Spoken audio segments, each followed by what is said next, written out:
It was Asian on Asian attack. She got hit twice. They're trying to hurt you. At this point, they're aiming for you, bitch. If you get hit twice.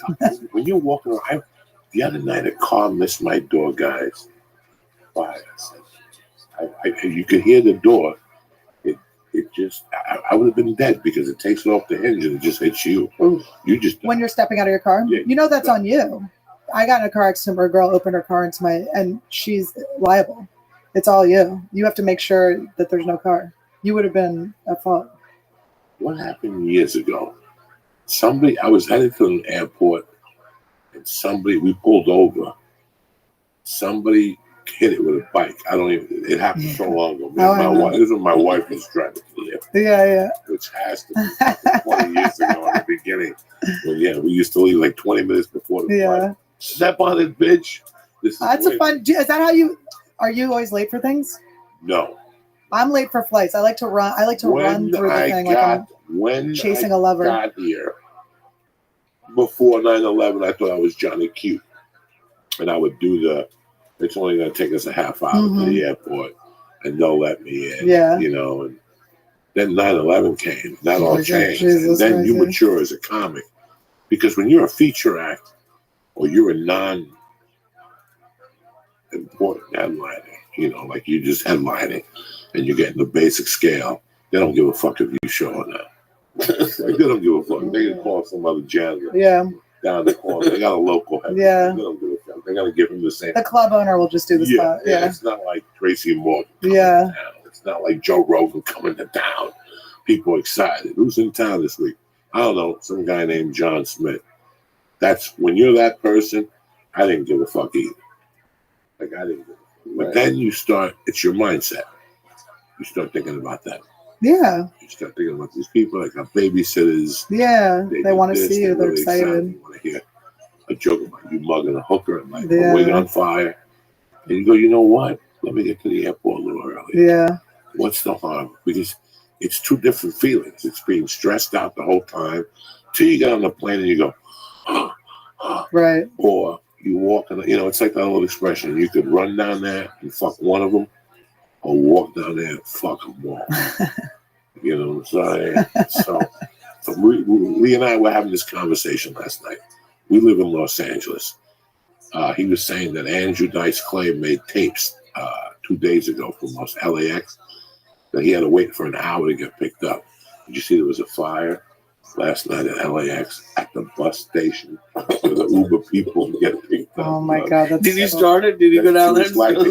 You knew I was with you all night, cocksucker. Last time I spoke to you was at 12:30. Don't even say that because the cops are going to be interrogating me. And we did a bunch of edibles and we did some bad pills. So I passed out on the couch. So don't even say that I lit it on fire, cocksucker. Trust me, when I saw it lit on fire, I thought it was me too. I was sitting there thinking, and I walked down there last night. It's just like that Uber station on fire. Trust me, I got enough problems of my own. You know, the Jew in me comes out when I get aggravated. So I this morning, that's why I woke up and said, Mercy, look at that, she don't give a. Weren't the buses on fire at LAX this morning? No, she don't care. She don't care. I told you. When places show she's over there, she's on level 9, whatever that was. Somebody lit 2 buses on fire at the Uber lot last night. That's so funny. So the people who were waiting for Uber were really pissed off last night. It does suck when you come back and you're like waiting for a fucking, and you're like, and you order the Uber and then it's like 8 minutes. And it's like 8 minutes.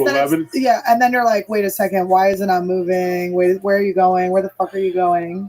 And then it's hours later and you're just like so tired. You just want to get home. We have no idea people have no idea what it's like to go down to LAX and how you feel. I was telling Lee that we're to the point now where I'm not going to Uber. I'm not doing it. Forget it. I'm not taking a limo down. I'm not Joey Bananas. I'm not the Mafia. I'm not Tony Pro. So let's just do this. Let's just take the first flight out. And if it's at 6 a.m., that means I got to be there at 5. I love getting up at 3 a.m. I would just pull an all-nighter probably. No. I can't trust myself to fall asleep and wake up if I'm only going to sleep an hour. No, you're not going to sleep an hour. You're going to cancel your spot at the fucking store. No way. And you're going to go to bed at 9 and get 5 hours sleep. So you. How the fuck do you go to bed at 9? What are you taking? I'll give you a little something. All right. I'm going to bed early tonight. You call me and we'll get you something, and you go to bed at 9, and you get up. And let's say the alarm sets at 2-3, you'll get up at 2:30 to give you an extra half hour to drink your coffee in peace. Mm-hmm. Write your little log, go on the internet, tell somebody on Twitter that their mother's ass smells like Bayonne. And that they need a bidet from Tushy. They need a bidet from Tushy. You get in your car and you drive down there. You go to the airport at 4:30, you park right next to the elevator. Yeah. And you walk in, you go through clear.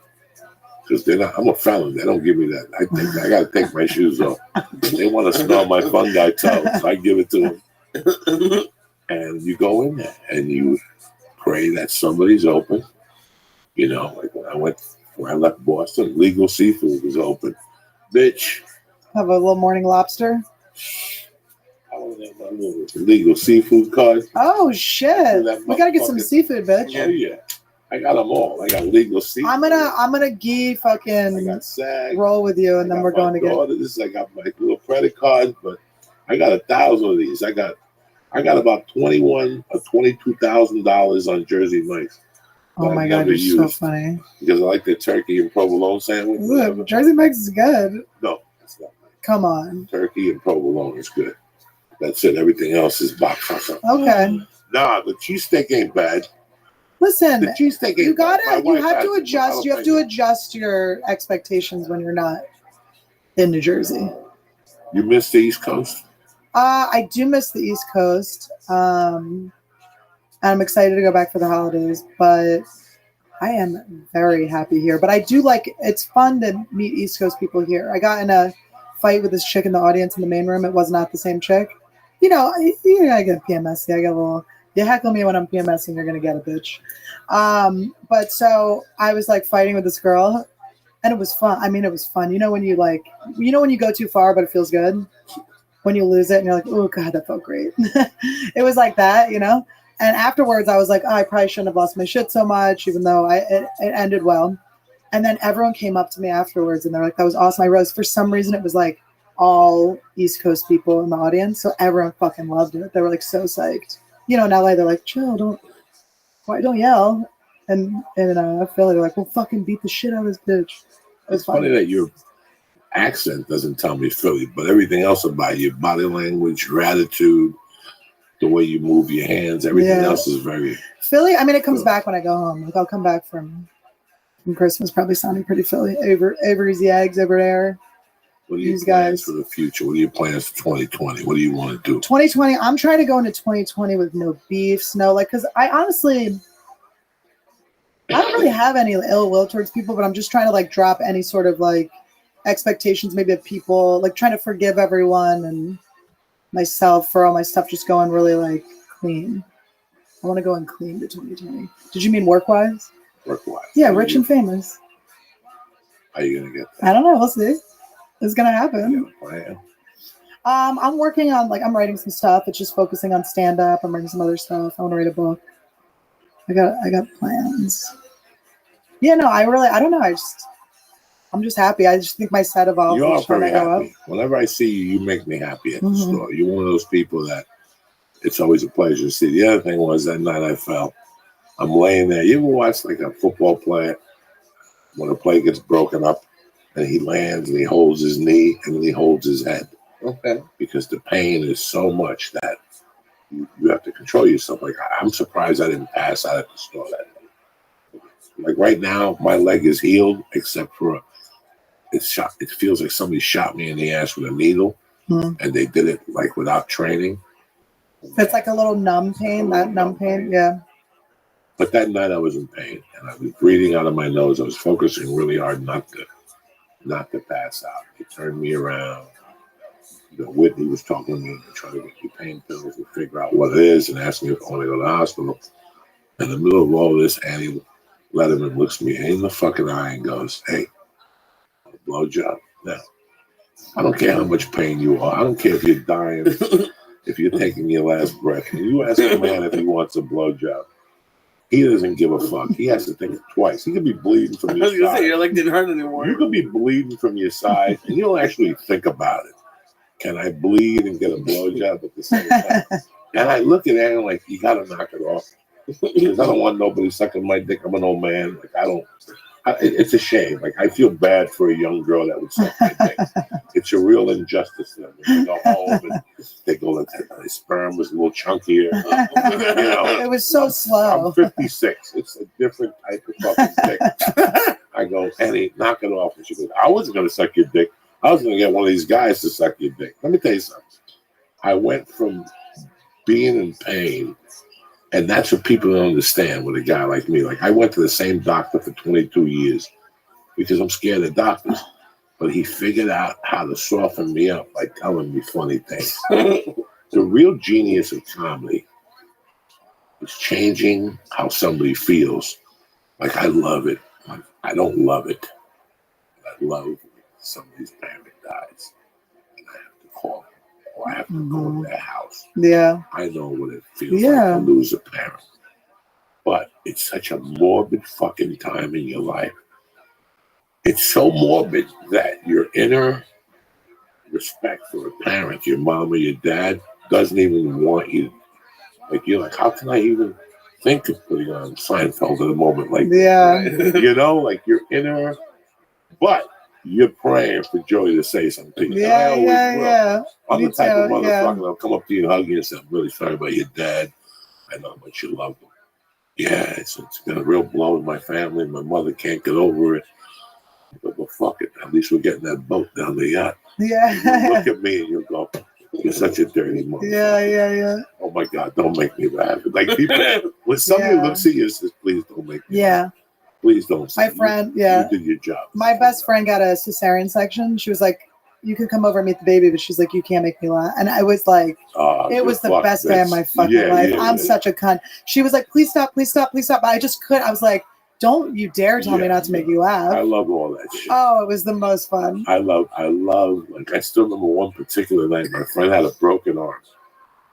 My friend was having a month from fucking hell. We were 18. He went to, you know how you throw your car at somebody?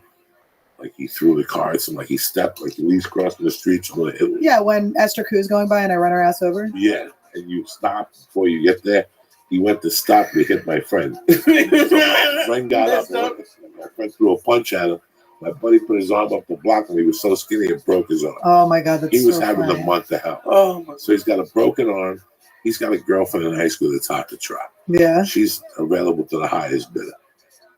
Everybody says she sucked a good dick. Whatever. You brought her a ring. You outdid it. Yeah. So he bought her a TV. And she was at home. She broke up with him. She was at home watching the TV with the guy. So he kept calling her up at home, calling her a cunt, fucking whore, and all this shit. She actually came up to the bar, threw a fucking beat on him in front of all of us. That was so funny. We were all kids. She jumped out of the car and just started smacking on one head. She's a Jersey so girl. Hilarious. Don't you ever call me a whore. Your mother's a whore. Yeah. And he's getting beat up. We pull her off. We put her in the car. We take him inside. We sit down. We're sitting there. He's just staring at his beer. And he goes, I should go down and take the fucking TV. That's what I was thinking about. And next thing you know, my buddy goes, just look at the bright side. Right now, her and Lubes are probably watching that TV. And I'll never forget him popping his head up and just shaking it, and then laughing. Yeah. Like that's when you go, you know what, man? That's what it's for. It's our gift. And that night was the night I went home and I told my wife we were both fucking. and I hit you up that night. And I said, thank you for making me laugh at such a difficult. It was a dick because I was thinking about Miami. Yeah. I had 2 weeks so I could not cancel. Yeah. I couldn't cancel. Like I would have had to go up there with stitches. There's no way. What, did you have a wheelchair?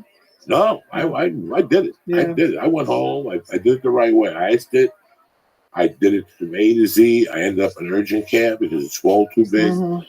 I did the 2 days of pain pills. I got rid of it. I got a steroid. But then the healing process has been acupuncture, cryotherapy, Novathor, massage.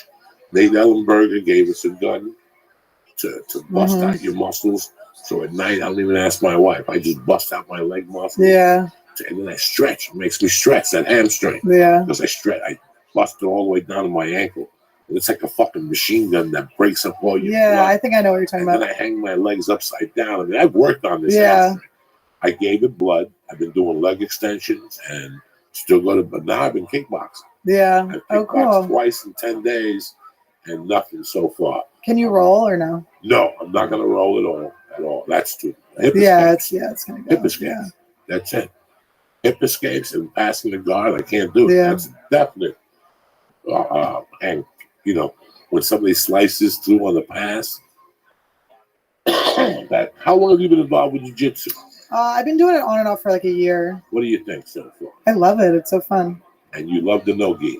I do no-gi. Just no-gi straight Yeah, I mean, I never tried gi, so I don't know. I can't, there's nothing to compare it to. It's a lot of fun, too. I mean, I would try all of it. It's so fun. I mean, I can't believe I'm like, what the fuck was I doing? Exercising by myself and like a gym? That's so boring. And you know Black Dante? Oh, I know Dante, yeah. Is he your boy? Yeah, that's my boy. I saw him the other night. He was at the store. He was at the store, yeah. That's what I heard. I sent a picture to Scotty Epstein. Did you see the video that I made with the I'll send it to you. Scotty and I made a video because he's got these giant, we call them Dante, like they're these big giant black dummies for I guess striking or whatever. So we put them out back and we did a video where I was pretending to blow them and he came back to catch me. And he was like, Dante, and he goes, get back in class. And I'm blowing them and I go, don't tell my dad.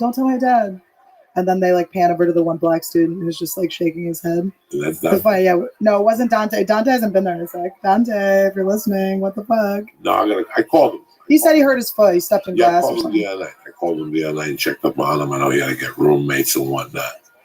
So, Dante's family for 20 years. Dante's been family since 1997. Yeah. I still remember coming over my house, falling asleep with a bag of fish. He would go to Rouse. He'd buy fish, I'd cut it up and fry it for him. Okay. And he would be hammered. He'd fall asleep and Finney, my cat, would figure out how to go in the bag. I'll never forget, he woke up, he's like, get this motherfucking cat out of my fish. The cat had been in the fucking, he was head first in there. Yep. Lucky his whole cat. head was greasy and everything for a week. So funny. He looked like fucking Elvis, the cat. His hair was all his back. He had grease around his ears. The whole fucking thing.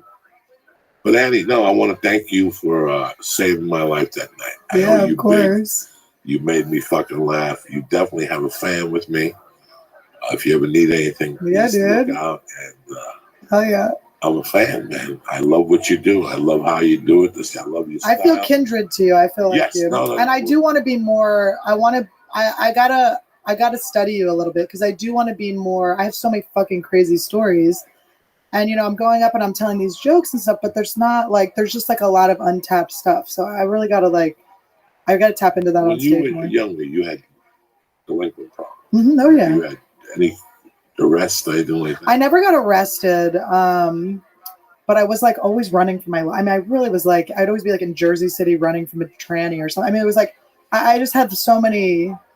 I just almost died a lot. It was just a lot of really like hanging out with really dangerous people. Was it the booze? It wasn't. I mean, I was drinking and stuff, but it was just my parents weren't watching me. I was just out, and I ended up going to a school for juvenile delinquents because they had a good art program. And it's just like, do not send your kids to a fucking school. I mean, I was like smoking cigarettes in the bathroom in public school, but I wasn't that bad, you know.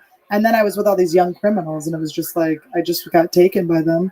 But I always had like that kind of Quaker upbringing. I was always like good, you know, so it kept me from going too far. But it was a lot of like running, call the cops, like shit like that. Help. It gets old, doesn't it? It just is a lot. And I think that's why I'm such an adrenaline junkie and why things like skydiving aren't fun, because it's just like I feel like I was like the Jungle Book kid, you know, like I just was like in the jungle a lot. And so now it's like nothing's really surprises me that much. Or can I ask you a personal question? Sure. Are you looking for love at all? Of course, yeah. Really? Yeah. I think I want to have a kid. I've done ayahuasca 4 times in the past year, and most of the times it's like, you should have a kid. So it's like about getting to a place in my career where I feel happy and good about it, and then hopefully finding a partner and someone to like, you know, make a tribe with or something like that, carry the lineage of my people. So I'm thinking about it. I mean, I don't know, but it's, you know, I have a lot to work on. I have some issues. Well, you're very funny. You're a beautiful girl, and you have a great career. Who do I fucking date? Who dates me? It's like, it's hard. If I was 20 years younger, better looking, and I could keep up with you, I'd try. You know what I'm saying? I'd give you a whirl, but It's too much. You're a backbreaker. It's a lot. It's a lot. I gotta find the right person. You're the real deal. You need a special. You need an opposite. Yeah. You need the quiet guy that says she's crazy. What can I do? Yeah. You need to date the guy that's like Paulie and Goodfellas. I talk to them all the time. They don't listen. Yeah. It's hard. Brian Simpson. Do you know Brian Simpson? I know the name. Yeah, he does late night. He's so funny. He's really great. You wouldn't see him just because you leave, but he is fucking hilarious. He just did David Spade. He did stand up on there. But he said to me, he goes, you know what your problem is? You're attracted to brilliance. And it's true. So I end up, but it's like, I'm brilliant. So then I'm like, with these other minds, and it's like, we're all crazy. Like, that comes with like, beautiful minds come with a lot of crazy shit. So crazy shit, yeah. It's about like I said, man, figuring that out. Anytime, you always have an open door here. I love you dearly. Thanks. I'm a fan, and you need anything, you call. Thanks. You too. I got you. If you ever need a blowjob from a kitchen wigger at the Comedy Store, you got it. No. That's what I call them, the kitchen wiggers. I don't need no. Look at them now and look at how they're kitchen wiggers. I don't want no blowjob from nobody. You understand? My dick is no bueno.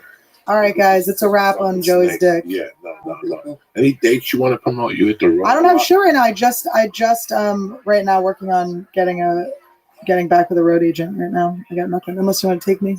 I'd love to do a couple. Let's do some dates. I like to take women with me sometimes because a lot of girlfriends buy tickets for them. These girls love their men so much that they tolerate me for an hour. Yeah. And I always feel bad. I go, I don't want to bring two guys because then the girl feels left out. When this is a man show, a female left out. I want the show I want a woman to go, you know what, man? I took my fucking father. He's disgusting. He's vile. He's disgusting. But Annie Letterman was really funny. And she was also vile and disgusting, but she has tits, sort of. Yeah. At least you'll say something that they're like, it's not about dick all night. You know what's so funny about what you were saying earlier about people saying like, or saying like girls being like one of the guys or whatever. People like, trolls or they'll be like, she's just trying to be one of the or whatever. It's like I was raised with boys. Like I was raised. I just like had so much trauma. It's like you guys have no fucking clue. There's no like fake. I'm not trying to do anything. Like this is how I am. I was raised as a fucking dude. I was raised. Yeah. My natural aura, I get energy from women. Yeah. I can't do anything without women. Yeah. Well, we all need each other. I don't want to fuck them. Yeah. I don't need to fuck them. Yeah. I just need them around. I need that vaginal energy. Yeah. There's an energy that a woman has. The pussy power. I was raised by a single mom who was always surrounded by her fucking little crazy bitches friends. I was telling a woman the other night, I still remember them playing dominoes. Me being her age, like watching TV, listening to it. And the one woman going, can you believe my fucking husband? He fell asleep the other night eating my pussy. And all of them like, oh my God, what was wrong with him? I don't know. He's hanging out with that guy doing, like they were women. I missed it. I missed my mother and her friends. So my mother once told me, when I was like 12 or something, my mother didn't like the woman thing. My mother was like, when you get ready, they'll come to you. You know the first time, my mom didn't want me to grow up and be a fag. Yeah. But the first time I brought a woman home, my mom was like, you gotta leave the door open in the bedroom. And I would come down and go, what's your fucking problem? Yeah.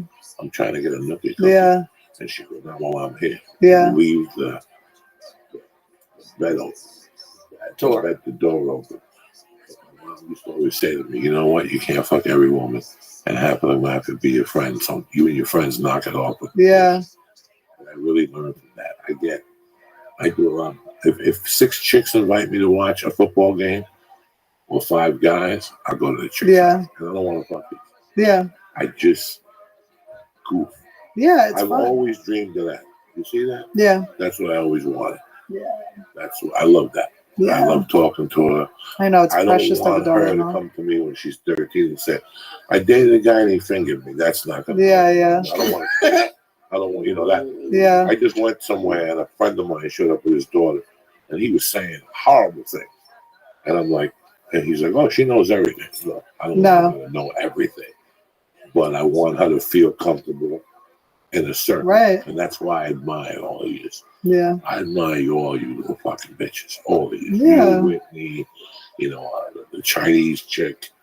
because you figure out a way. Yeah, I love it. Wing Wing, Ali Wong, Ying Ying. That's my girl. I'm a biggest fan, bro. I have pictures of her and everything. I go to the fucking airport to take pictures of a book. Oh, yeah, I love Ying Ying. I love her with all my heart. I love Ali Wong, and she knows it. Yeah. She knows it. You know, it's funny when you go at this, like, you know, you're protected at the store as a woman. You know that if anybody ever lays a hand on you, they'll rip it. Yeah. You got like 3 guys that love you. I went on a date with this guy, and he said something. We were texting yet. We hadn't met yet, and he goes, said something about my voice. I go, "Oh, have you heard my voice before?" And he goes, "No, I've never heard your voice." Which, by the way, bullshit. You hit me up. I'm a comedian. You're not going to check to see what my set is. Like, you didn't check to see. So he said he'd never heard my voice. He goes, "Well, where can I hear your voice?" And I was like, "I don't know, dude. I just did a TV thing. You could listen to me on Rogan." He goes, "I'd rather not." And I go, "Why?" And he goes, "Because Rogan seems like someone who would like beat me up for hitting on his sister." And I went, "He would only beat you up if I told him to." Like, what the fuck are you talking about, you pussy? What a fucking pussy. I was like, "You've never listened to him, have you?" I got to a beef with a guy around 10 years ago, 12 years ago to be exact. And then he tried to clean it up, and I smacked him at the ice house about a year later. I spit in his face. I smacked the bitch last week. She pinched me. I just backhanded her. I go, "Yeah, don't come at me with violence. I'm a trained. I'm a weapon. No, I have weapon. I have nunchucks, bitch.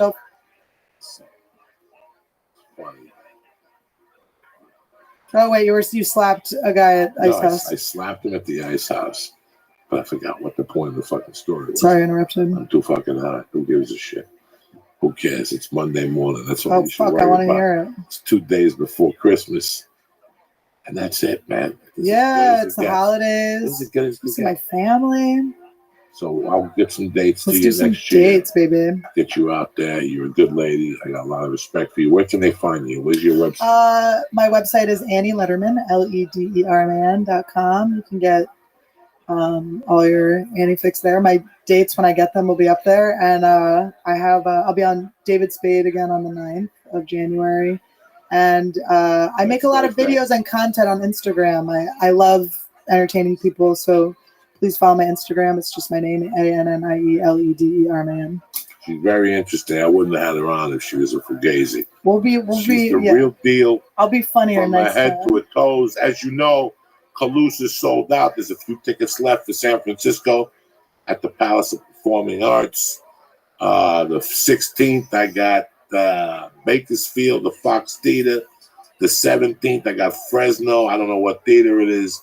And the 25th of January, they added a show at the Tabernacle in Atlanta. There's tickets out there on go to joydiaz.net for merch for Christmas.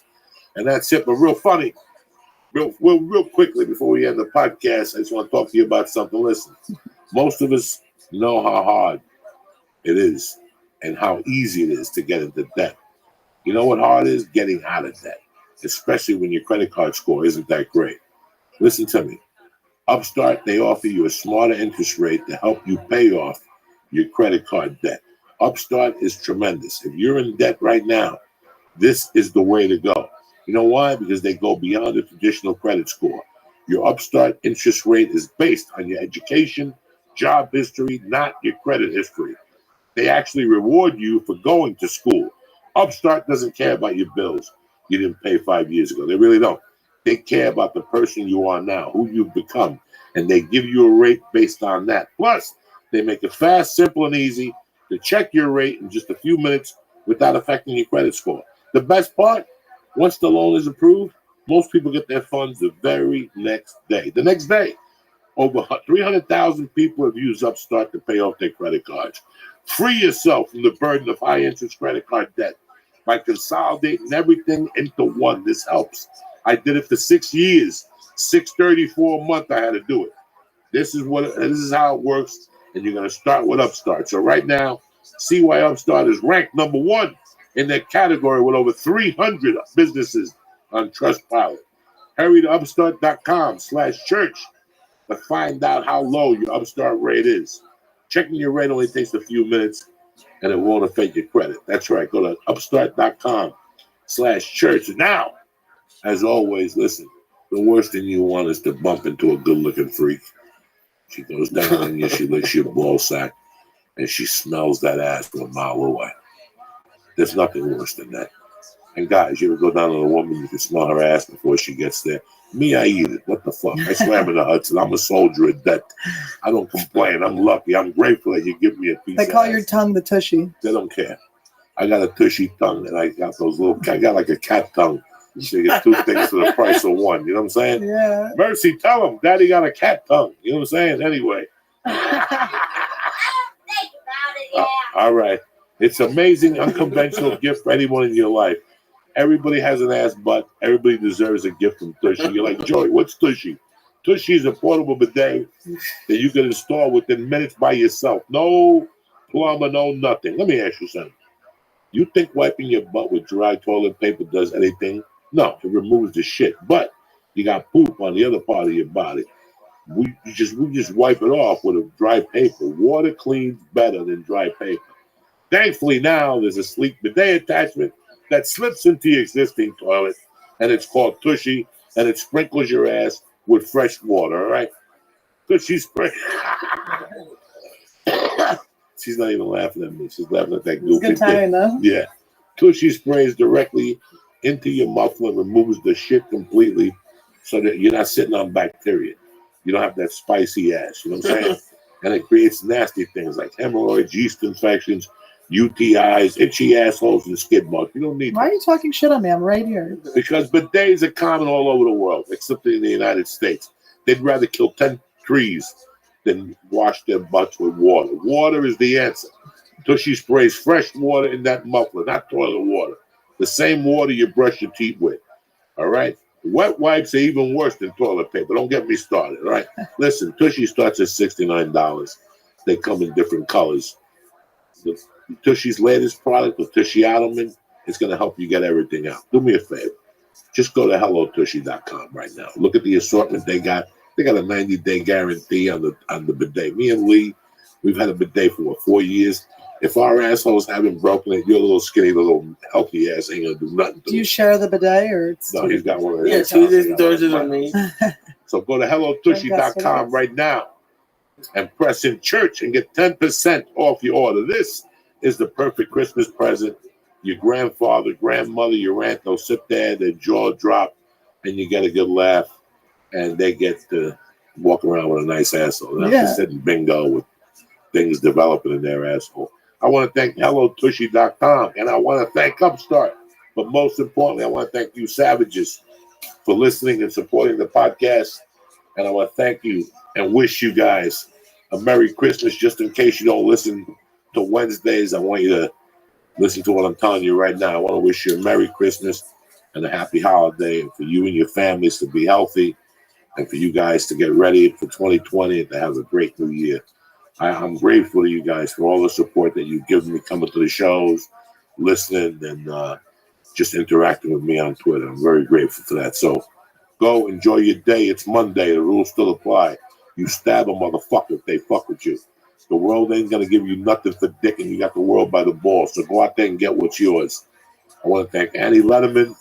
I want to thank the Christ Killer, but most importantly, I want to thank you guys. I love you. Have a great Christmas Eve, and we'll talk in the next couple of days. Kick this mule, Lee.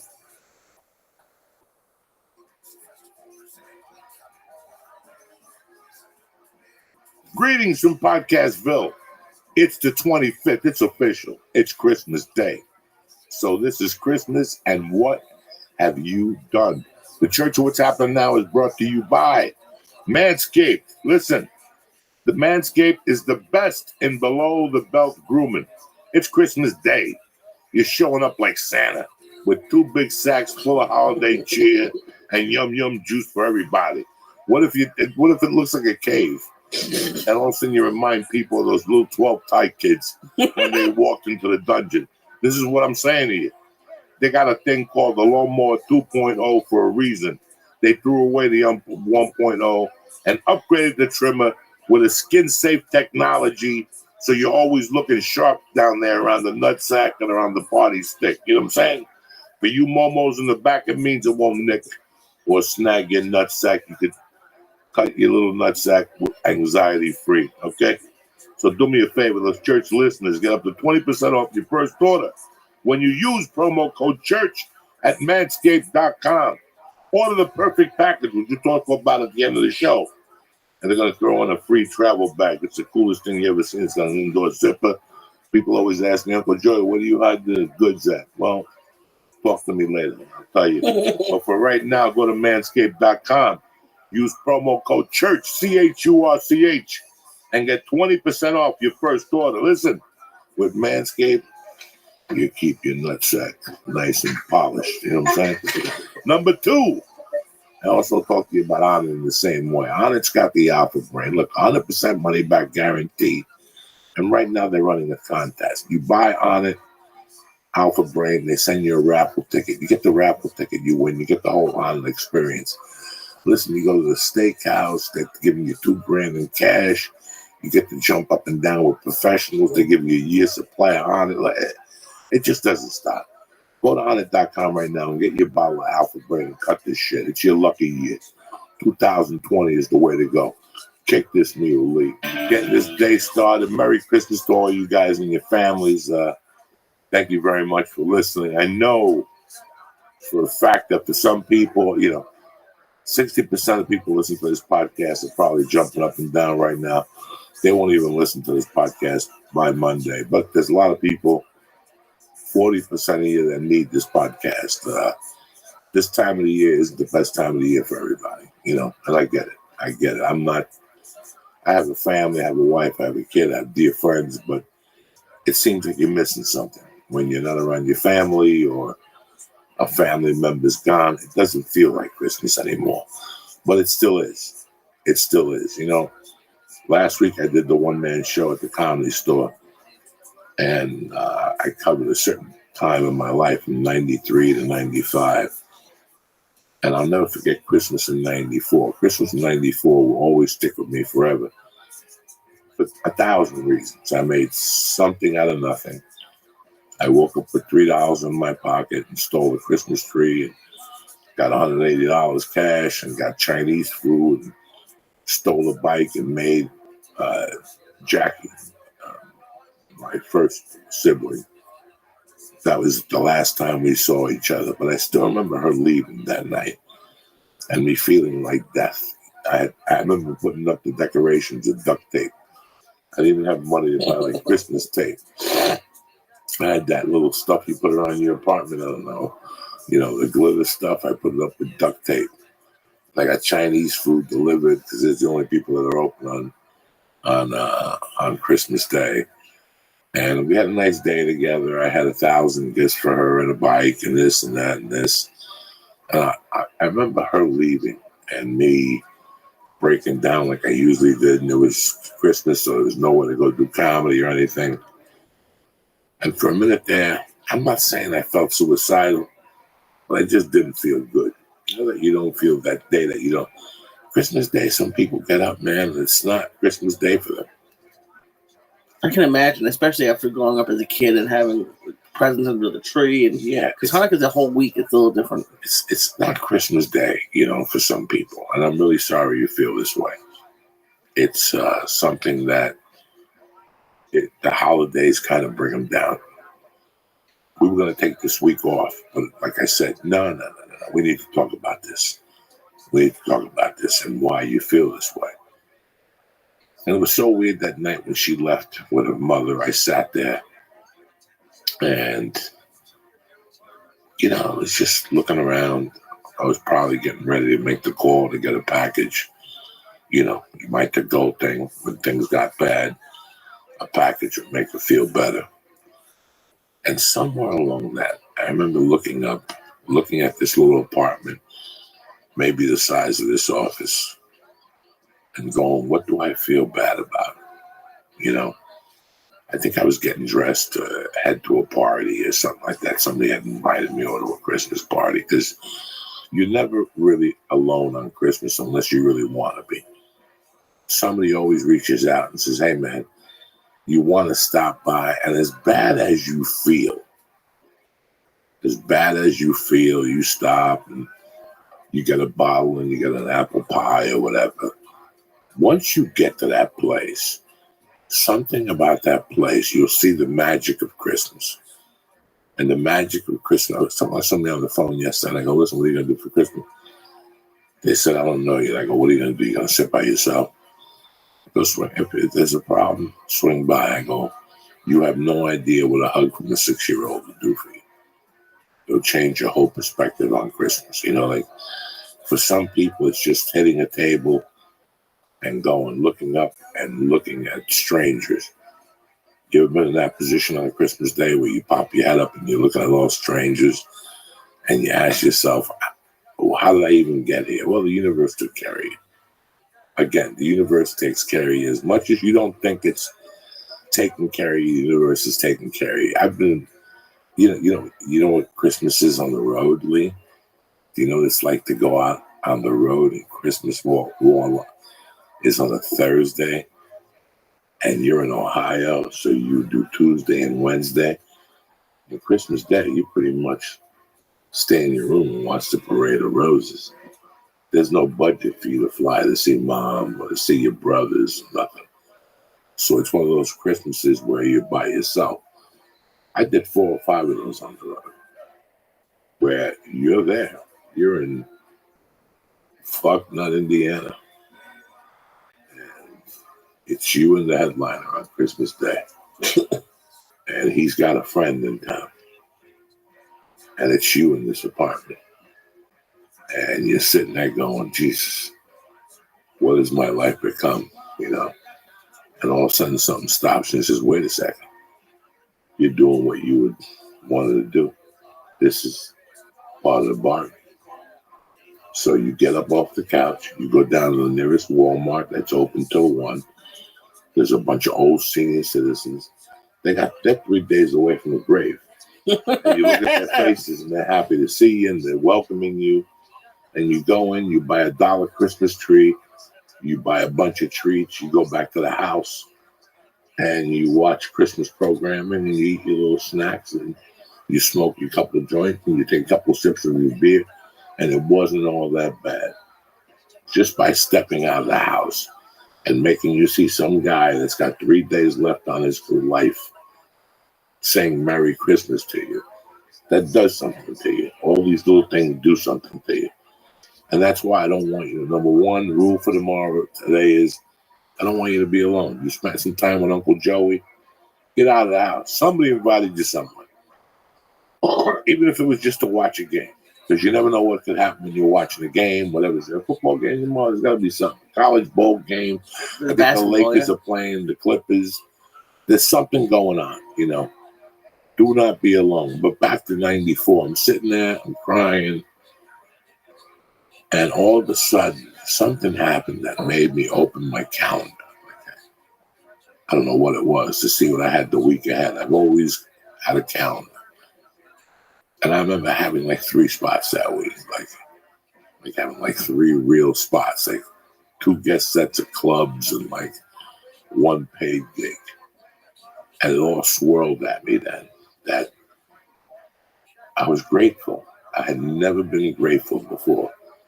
You have no idea how being grateful on Christmas Day makes you feel.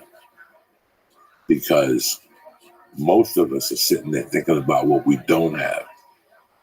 And you really have to think about what you do have. You know, there's a guy that's part of the church family since day 1. I met him through Rogan. And I don't know if he knows this. He inspires me. Hold on. Yo, Mercy, you want to crinkle that paper a little more? What? You want to crinkle that paper a little more? All right, then. Jesus Christ, yo, I'm over here trying to do a podcast and you're over there crinkling papers and stuff. So I got to deal with, this is what happens when you don't have school and you got to drag your daughter with you, but I don't mind. I'm going to have her with me all day. I'm going to take her to a couple places, get her out of the house, give the mom a breather, because if not, she'll torment her mom. At some point, I got to get her to the park and do 1,000 little zip recruiter things and go back and forth on the monkey bars. If not, she'll be jumping up and down all night. Tonight's a bad energy day. But in the middle of all this, once I became grateful, Christmas has changed. Joey and I and Lee were talking about mindsets. When you do things you don't want to do, it all changes depending on how you go into it. Listen, going to the gym sucks. You go into it, next thing you know, you look at the clock, you're halfway there. Next thing you know, you look at the clock and the guy's going, all right, we got our 8 last minutes. Let's turn up the heat a little bit. You're out of there. And you're like, what was so bad about that? It's getting yourself there. I don't even know how we got on the topic. You were saying something about someone from Rogan. For what? Someone from Rogan, someone you met through Rogan inspires you? Yeah, and his name is Kern Michael. Kern Michael. I met Michael Kern at a Rogan concert. And this kid's in a wheelchair. I don't know what his condition is or whatever. God bless him. The guy doesn't give up. See, he's walking now? Yeah, he's fucking walking. You think the guy's not grateful? So next time you're sitting there in pity of yourself because you lost your job, your girlfriend dumped you, she got pregnant by a different Puerto Rican. You know what? Go look at Kern Michael's page and see if there's any pity in his page.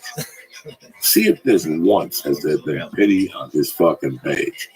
See if there's a picture of him all mangled up. No. It's pictures of him walking. It's pictures of him with no shirt on.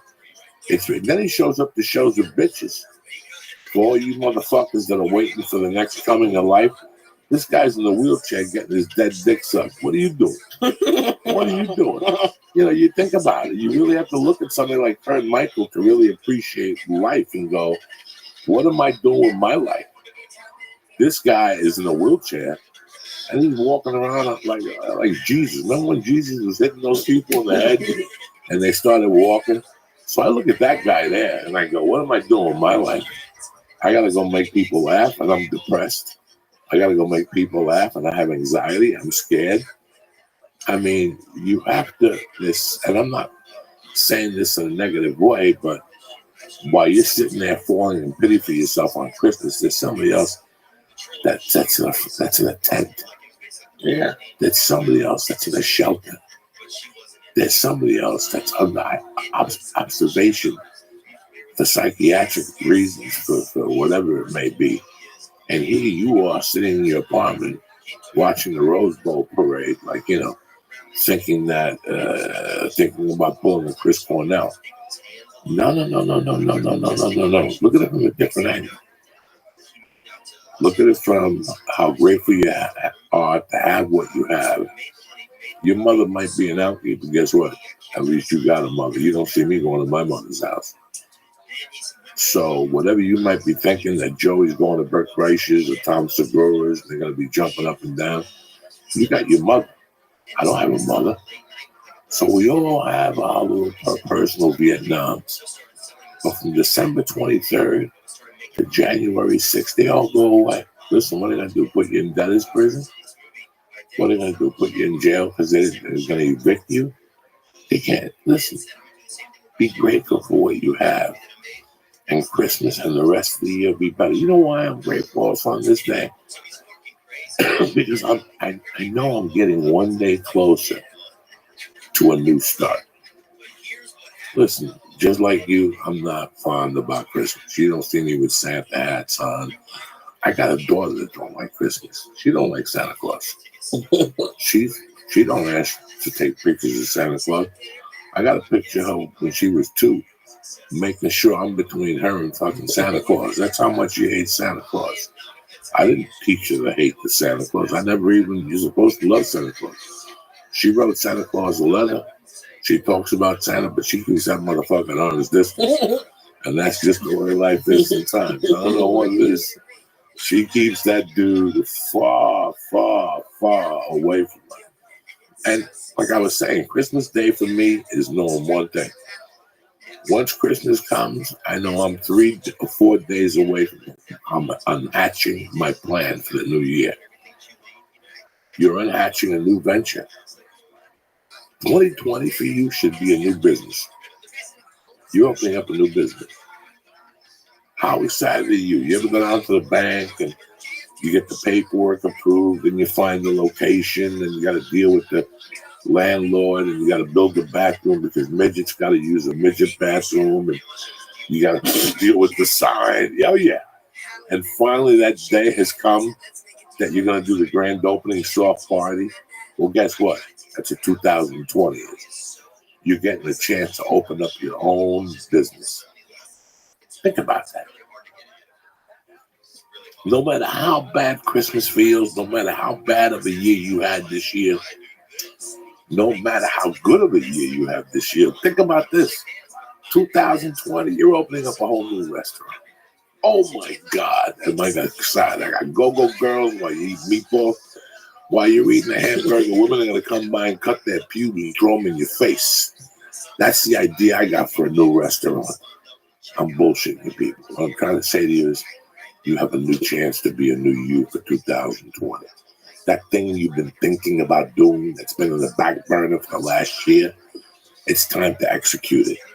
So today and tomorrow, you walk down to CVS, you get yourself the cheapest notebook they have, and you write down this business you're starting. This business that's called you.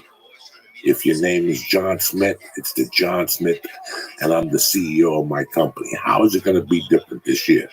Well, maybe John Smith has a high-paying job that makes $120,000 a year with full benefits. Maybe John Smith is happy with what he has, but maybe John Smith just wants a little more. He's in a relationship. He's got a kid. He's married. He wants a little bit more out of life. As you get older, if you don't want more, you're retarded. When you're 38, one day you're going to wake up and go, you know what? When I was 6, I wanted to play the fucking flute in a band. And you're going to go on internet flute, and who's got a flute club around here in my neighborhood? And you're going to sit around with 6 other potential fags and play the fucking flute until you're happy. I'm not saying you're gay. What I'm saying is that you're going to go play the flute or the guitar, because that's what human nature is. Wanting more. There's nothing wrong with wanting more. So John Smith could be a guy that's making $120,000 a year with full benefits, but there's something missing from his life. Because it's better to want than to have. See, we get lied to. We're going to go to college, and then we're going to find the life of our dreams. And, you know, all you jerk-offs watch Office Space and all these movies, and you think that it's just a fucking party, that you go there, and then afterwards you get drinks, and and it's Michelob time. What's that new one? Maker's Mark, the Puerto Rican with his mother. Everybody knows Puerto Ricans drink Colt 45. Knock it off with fucking Maker's Mark. That commercial. You know, everybody thinks that this is going to be a life. Lee and I have had this conversation. We've seen college students around us that have graduated and think it's this TV show. Well, it's not. It's not. It's a challenge. And a lot of you guys are college graduates, and you're sitting there thinking about your next meal because that piece of paper didn't do dick. Now what needs to come into balance is that piece of paper, the thing called good old American common sense. And that's what's going on with John Smith. John Smith knows he's making a ton of money for his fucking company. He sits in a goddamn cubicle all day, but he wants just a little bit more out of life. Just a little bit more. So John Smith's going to take a shot this year. He's going to take a class that's 3 hours a week on fucking gemology. And then once the class is over, he's going to meet somebody in that stupid class who has the same needs and interests that he has, in the same position. And maybe they get a booth at a fucking a gem convention twice a year to start off with. This is what 2020 should be meaning to you right now. Oh, it's a new decade. I don't give a fuck if it's a new decade. To me, it's just another fucking day in a new year. And it means another day in a new year that you get the chance to do what you really, really, really, really, really, really wanted to do. Not what your parents wanted, not what your current wife is pushing you in the direction. Fuck all that. What you really want to do. What is it that's going to add to my life? Or how am I going to change? We have so many different options for 2020. It's ridiculous. It's ridiculous how good 2020 looks right now. And I got nothing going on. It's not like you don't see me shoot a Netflix special. You don't see me on no fucking selling a life. I got nothing. I just know that I'm going to be a better person. And I know that I'm going to be a better stand-up comic. I'm going to keep going after that fucking store. And I'm going to keep getting better and fucking better and keep writing. I'm starting to write a new hour. You know, we do have, hopefully the book will come out this year. I've been working on putting together a vocal book, whatever the fuck. Audio book, because listen, as far as the writing's concerned, you got a better chance of fucking Jesus coming down and raping you with his dick. Because it takes me 3 days to write a paragraph. It's a great paragraph, but it takes 3 days. At the end of the week, it's the law of diminishing returns. By the time you get Joey Diaz's life story, Joey Diaz will die, and whoever replaces his fucking life will be writing his life story, and even he can't write it. So I said, forget all that. We're gonna switch it up. So yeah, I have things I'm looking forward to doing. I don't have all the opportunities a lot of other guys have, but I got one opportunity, the only one that's ahead of me, and that's being funnier. What can I do to be funny? Go deeper into my gut, say what I deeper feel in my heart, and learn how to transfer it to a paper. You don't think I'm excited about 2020 right now? You're out of your mind. And not, you know, we think excitement and action is financial, it's lucrative, we're going to be at bars dressed in white like Don Johnson buying. No. I'm talking about personal growth is the best feeling you could ever have in your life. Personal growth, knowing that you're going for something with everything you got. Yeah, you got your day job. I get it, but guess what? What do you do at night? You talk to the kids for 2 minutes, you talk to your fucking wife for 2 minutes. Who, if you're like me, after 10 minutes, you're going to stab me in the neck anyway. Because you got from 7 to 10 on this couch doing nothing. Say, forget it. 2 nights a week, I got to go do something. I'm going to take money out of my savings. I'm going to take a fucking class at the local college, something. 2020 should add something else to your fucking life. Something else that you want to do. What else do you want to do? There's got to be something else you want to do besides be a move. And listen, I'm not even talking about that. I'm just talking about look at 2020 as a new beginning for your life. Be grateful for what you have. Hey, you know what, man? I got 1,000 regrets, and I wish I had 1,000 things. But you know what? Sometimes it's better to want than to have. It's funny. Again, not putting anybody down here. We're not saying anything off color. I watched the Eddie Murphy SNL. I didn't watch the whole episode because that's not going to happen. I haven't really heard anything that it was groundbreaking. And what I did see was a lot of smoke and mirrors. I'm not saying nothing bad about Eddie at all, by no means. But it's funny that was one point I saw this on Facebook of Tracy Morgan and Chris Rock and Eddie and Dave Chappelle walking on stage. And Chappelle put a cigarette out and he lit it and he goes, "Is that allowed?" And he goes, "No." And the audience got a big laugh. And I thought that was cute. You know, I thought the whole thing was great. But do you want me to tell you something? And this is the funniest fucking thing in the world. I wouldn't want to be one of those guys if you paid me. Like, I wouldn't want to have to be Chappelle. I didn't get into comedy to be that guy. Is there another comedian who you would like try to be like, oh, if I could have their career, then I'd be happy? Or is it just personal to you? I love it. I really admire Joan, Doug Stanhope's career. Joan, I miss you and so Andrew much. Schultz's career. You're so fucking funny. And I patted it from both of their careers. I think that how fucking funny is she? My special days have come to an end. I've come to that. I think that I really just want to work on my live act. I love it. You know, I don't ever have aspirations on going on a late night show. Like, I've never watched them. So I have no aspirations. If it was Johnny Carson I fucking love you. And somebody would come to me and say they want you to do 6 minutes clean for him, I would do it. But that stuff, you know, somebody told me a very interesting thing the other day.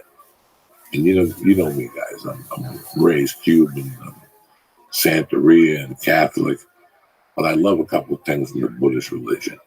I really do. And a dear friend of mine whose brother said to me, write something. So cute. Write it down 7 times what you really want. And I did it. I did it the other night. I stayed up till 2 and got really high. And I wrote it down just to see what the answer was. And after 7 times, it got shorter and shorter and shorter. The other night, my daughter was on some app called ABC something. ABC, not the kid one that you see commercialized. Mercy. Thank God. She don't know nothing. I can light a fire in her asshole. She wouldn't know. Not that I would do that. She's my beautiful little daughter. But it's some ABC something. It goes by grades. And I let her use my computer. And I heard Dad. I was watching World News tonight, and I didn't know if she had just gotten stuck. And then 20 minutes later, I heard Dad. And I go over, and she goes, Dad, I don't know how to put this into a file. And this kid's app had a page to write a letter to Santa Claus on it. Now, I knew she had written a letter to Santa Claus, but I think she wanted to double check he got it. So she wrote it to him on the internet, on the fucking cloud. And when I read the letter, I gotta tell you something, I had to get up and wipe my tears from my face. She wrote, like, Dear Santa, I've been a good girl this year. I've really tried. I've made a few mistakes. At this point, I'll take whatever you give me. I'll take anything that you give me. But what I really want for Christmas is to be happy. This is Really? This is from the mind of a 6-year-old. And this is what we fucking forget, guys. That's it. That's it. Do you know what I felt like when I read that? That I took a page out of a 6-year-old's. Like, that's it. Last Sunday night when I got home from my second set at the store and I did my closing arguments for the day in my notebook, I wrote that it's Sunday and it doesn't matter if they bomb Japan, if Young Kung Kum sends a missile over here, if they impeach Trump. Nothing really matters. It's fucking Christmas. It's Christmas. It's time to be happy. It's time to, all that shit that you put through throughout the year, hating your boss and being mad at this person, all that stuff goes away. And let me tell you something, it took me 56 years to realize that. I'm no fucking genius, but I'm telling you right now, about 4 years ago, it came to me. It doesn't matter. It doesn't matter. All the hard work and all the suffering you put in this year ends on the 22nd or 23rd. You have to put your mind somewhere else. You have to put your mind on the good things that happen. Yeah, but Joey, your cat died. Yeah, but Joey, you ate a bag of dicks in New Orleans. Yeah, Joey, you missed a flight in Atlanta. Dog, I had 1,000 shortcomings this year. But I tell you what shortcoming I didn't have. I wrote a new 20, 30 minutes. You know, I tell you what shortcomings I didn't have. I didn't give up on my health. I had a lot of shortcomings, but there's a lot of things I didn't do. I didn't stop being who the fuck I was and who the fuck I believed in. I could care less about the cancel culture or whatever other culture you got. The only culture I got is the culture that comes up from between my fucking legs that looks like yogurt, but it tastes like death milk. So that's the only culture I think about. But I really want you to think about this year. While you're sitting there today, after you're listening to a few podcasts, forget about everything else, man. It's about what you have, and it's about 3 days from now when your fucking plan gets hatched. Can you imagine that? This thing you've been dreaming about for years, that you've been scared of trying because you might fail. Who gives a fuck? You know how many times you gotta fail before you even get? If you try it the first time, it's just gonna flourish. That's a problem with people. We think that after 1 or 2 tries, that's it. My life is done. Bitch, your life is starting. And you got 19 more failures before you even move another inch on this fucking field. This football field we're playing on, you're trying to move. It's an inch at a game. You watch games, you think you can go in there and stand behind where the quarterback is and actually drop and throw a ball 10 yards? No, you can't. You can't. The first 3 times they give you the ball, you have to put your head down and move forward. And you're just going for the game of inches. So right now, if you're in the position in your life that you're playing in the game of inches, this is what it is. Some people are playing the game of 6 inches. Some people are playing the game of feet. I play in the game of inches. And I'll never, ever change that. No disrespectfully. I go to Super Bowl 91. The Giants against the New England Patriots. The New England Patriots missed a field goal. But you know what the New England Patriots missed that day? They missed and I think Belichick was still the coach of the Giants then. Oh, wow. It was a while ago. Okay. That was 91 when Scott Norwood missed the field goal. You have to watch that game to understand. Check and see if Belichick was a Giant coach in 91. just for my own sanity, and just to so the people at the house understand what I'm trying to talk about here. You know what I'm saying? It said it was Ray Hanley. Of the Giants? Yeah. And who were his assistants? I don't think Belichick was in New England still. I still thought it was Parcells, and he was a disciple of Parcells, so I wasn't sure. But anyway, when you Didn't think it was what? I'm still looking for his assistants. It's really funny when you watch that game in 1990. The Giants, salute, gotta use a tissue. The Giants couldn't beat New England if they wanted the 10 years over. It's like when the Giants when they beat the Denver Broncos, they had Phil Simms at the quarterback. And Phil Simms went 23 for 25. But Phil Simms couldn't hit 23 people in a whole fucking decade, never mind in the Super Bowl. Oh, do you mean the season, like the Super Bowl in 1991? So it was the 1990 season? Could that be it? Whatever the hell. I don't know. The Buffalo Bills played the Giants. Okay. When the Buffalo Bills played the Giants? Parcells was the coach in 90. Unbelievable. Do you mean 91? Whenever the Giants played the New England Patriots, and he missed the field goal, the guy was going to shoot. Oh, that was the Buffalo Bills. I'm sorry. Yeah, it was 90. So yeah, Belichick was an assistant coach at the Giants. Yes. Okay, if you watch that game, I know I'm not retarded here. Thank God. I know Ray Hanley was the coach. I knew. If you watch that game, the Giants couldn't beat New England. They had a quarterback, I think Jeff Hostetler. That guy couldn't even pass a ball. Couldn't even pass a ball. It was New England could have beat them 1,000 times. But you know how the Giants beat them? They didn't give them the ball. That works. That's how much they broke it down. This is way before the sign stealing and the helicopters with camera. And, I mean, Belichick's like NASA. This guy's got drones, you know. He's got a lot of tricks. He's got a lot of tricks, but this is the advantage of winning. This is when you have to, guys, he's cheating. But when winning becomes that much to you, that's a problem. But that's a complete different episode. I'm trying to talk to you right now about that Super Bowl. Because that Super Bowl, watching that Super Bowl, I was still married.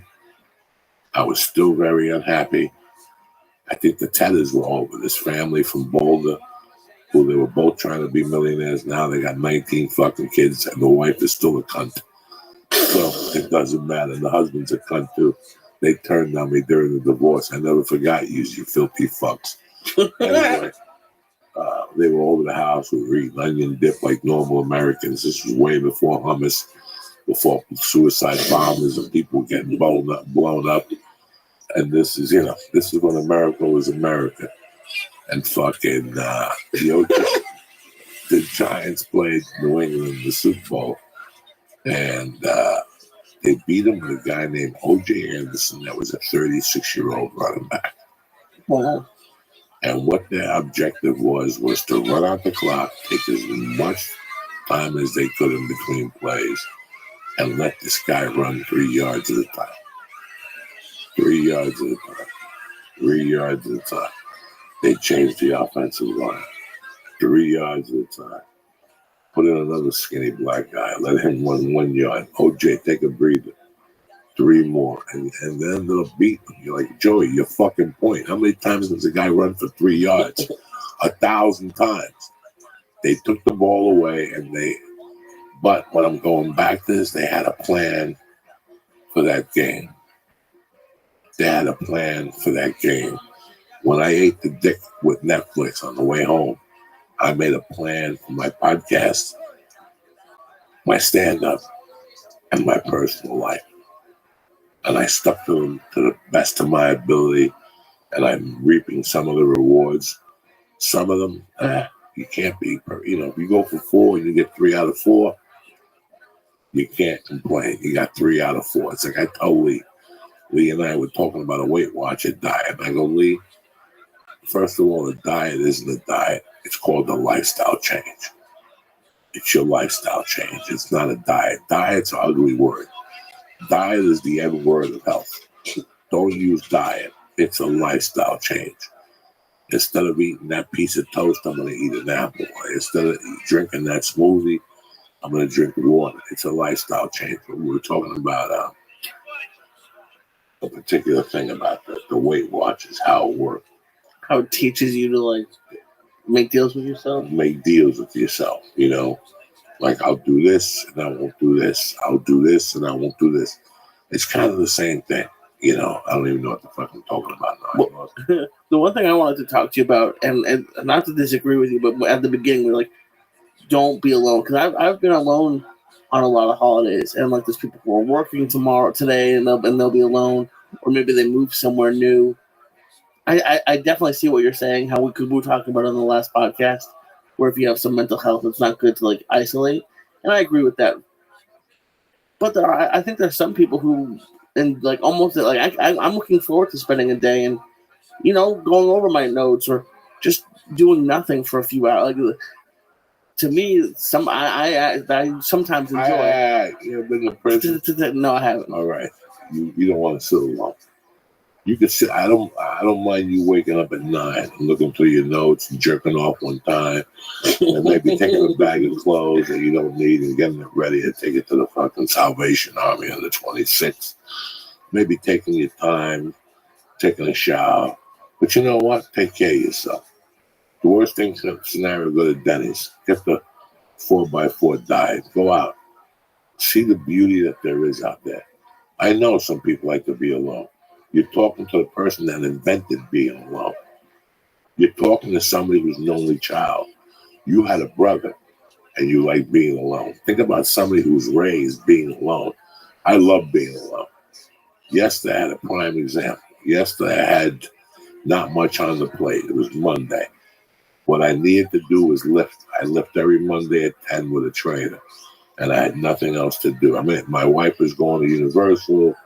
We were running a bunch of things. Nobody really knew because there's no school this week. I did what I had to do. I went and lifted.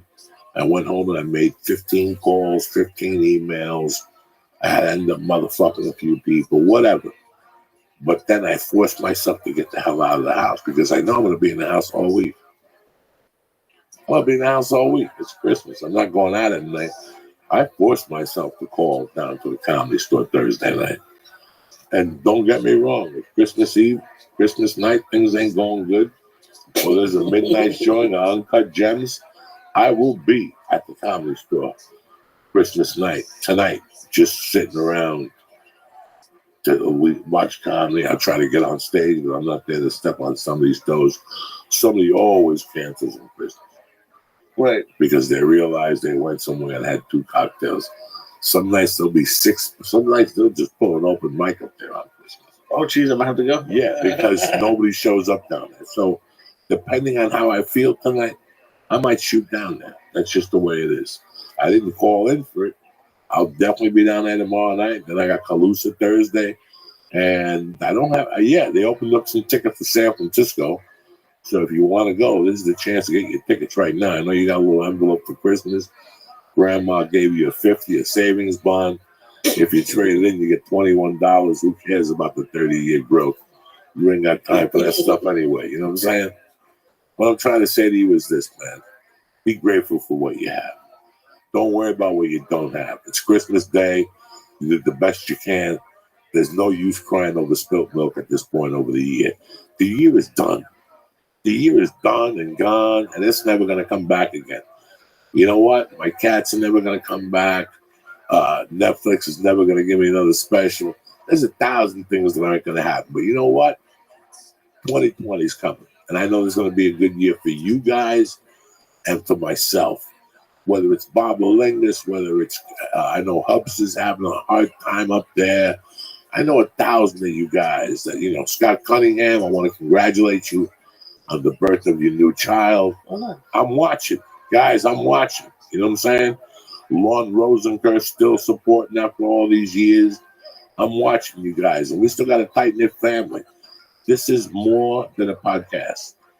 This is a state of mind. And this is two people who have no reason. We do all our communication online. Can you believe that? Can you believe that? We do all our communication online. And then I come to your hometown, you shake my hand, and we take a picture, and we move on for the rest of the year. But listen, today is not the day to worry about what happened 3 months ago. Today is not the day to worry about what happened 6 months ago. Today is not the day to worry about what happened 20 years ago. What happened? Acknowledge it and make the best of what the day is. It's Christmas. It's Christmas. I don't know if Jesus was born today. I don't know if 3 Puerto Ricans showed up. I don't know what happened. I'm not here to chronological, whatever the word is, chronologize Christmas and what it means and sharing. You know what? You're broke. You don't have money to give nobody gifts. That's fine. A smile and a hug just does just as well. A smile and a hug will get the same response as giving somebody a wallet and a tie. You get a wallet, maybe give you a wallet and you felt worse than what you already did, you know, or a bad gift. No gift is a bad gift. But I'm going to tell you what's always a good gift. A handshake, a look in the eye, and telling somebody you love them and thank you for doing what you do. You know what's always a great gift? A hug and just saying, hey, man, I remember what you did for me this year. You made me laugh at my roughest time. That's the best. That's a Christmas gift that never, ever fails. A handshake, telling somebody you love them, and giving them a hug and going, hey, this is what it's all about at the end of the week. I wanted to buy you a helicopter, but my funds were short. I'm barely making rent. You know what I'm saying? If I wanted to give the gifts that I wanted to the people, I wouldn't eat. I'd be homeless. There's people that deserve great gifts this year. But you know what? They're going to get the gift of my friendship. And that's the best gift you could ever have. And the gift that you're going to give me by listening, by, you know, taking little notes, by whatever, is the gift of your friendship. That's all you need to worry about this Christmas. Tonight, when you're eating dinner or when you're not eating dinner, look around you, see what you have, and see how good you really have it. You were waking up this morning feeling bad about yourself, you fucker. You got 2020. Make the best of it. Write down your goals and go for it. That's it. I know you're successful. I know you have a job. But I also know in high school you wanted to play the ukulele and put a wig on backwards and sing like Lady Gaga. I never told anybody that. Yeah, no, you don't need to tell me. I know your deepest secrets.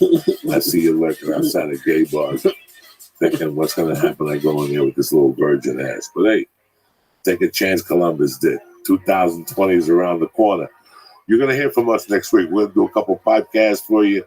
We're not going to leave you out in the cold on New Year's Eve and during the week. So we will definitely be back. Like I said, I got a couple tickets open for San Francisco. We have Fresno. We have Bakersfield in January. And we also have the second show added at the Tabernacle Theater in Atlanta, Georgia, which I'm excited about.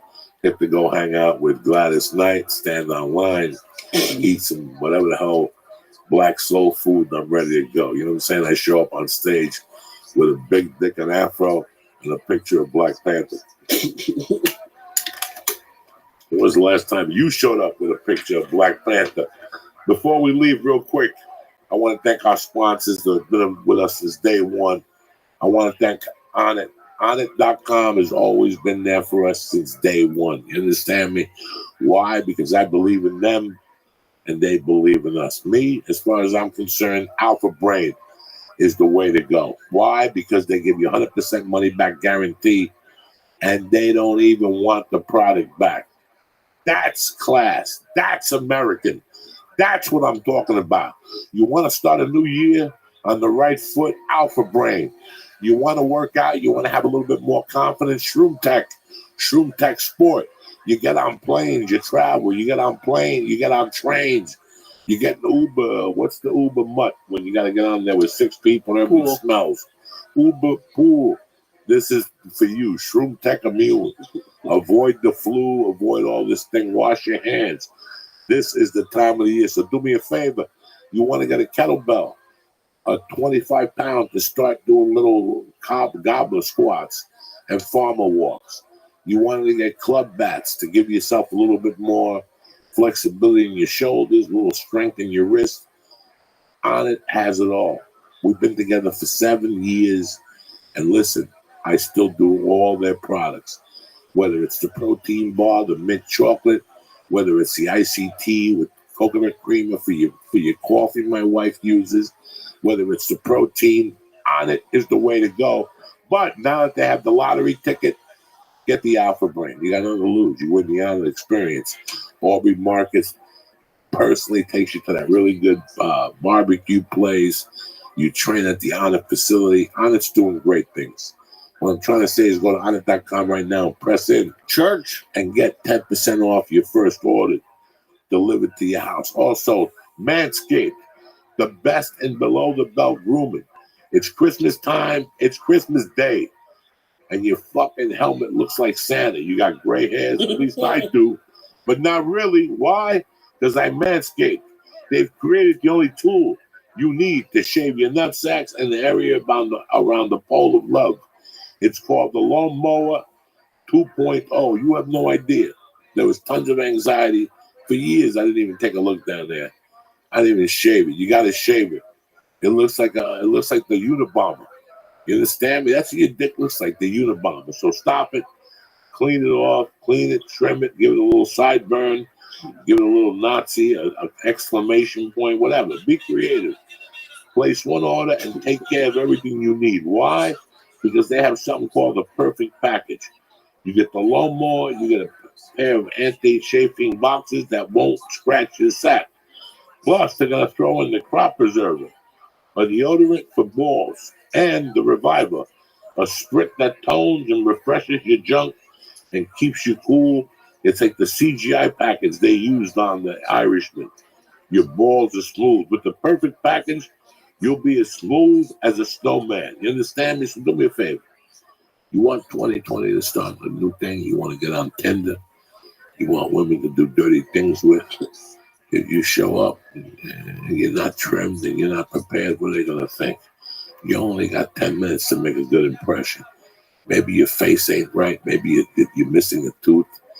Maybe you got bad breath. But once they see that uke stick and it's all trimmed and they see the love in that stick of death and those nuts are shaved and they look like an Arab when he's neatly trimmed, you know what I'm saying? Like they're like the little points.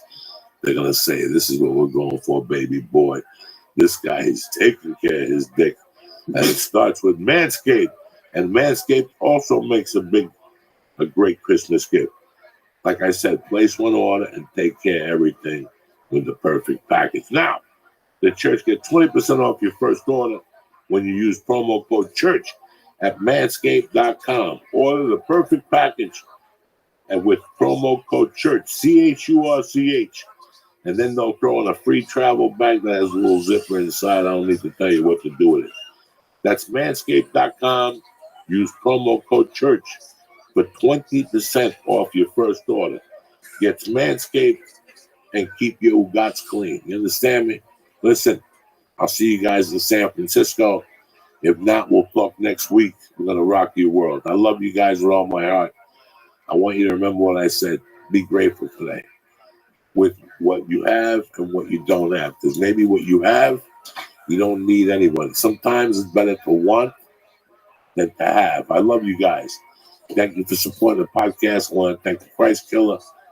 I want to thank myself for showing up here Monday and Wednesday, but I also want to thank you guys for being savages and for always having my back. I love you guys. Have a Merry, Merry Christmas. Hug your families and have a great, safe day. Take this, Muley.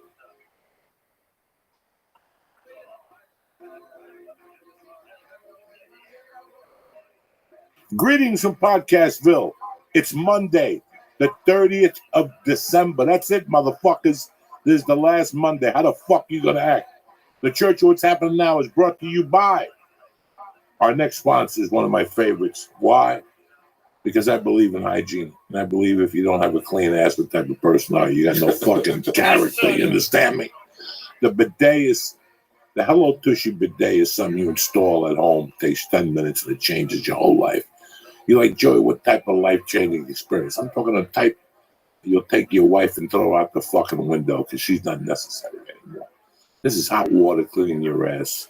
You're walking around all day, nice and clean, a little pep in your step. Hello Tushy comes in different colors, and they start at $79.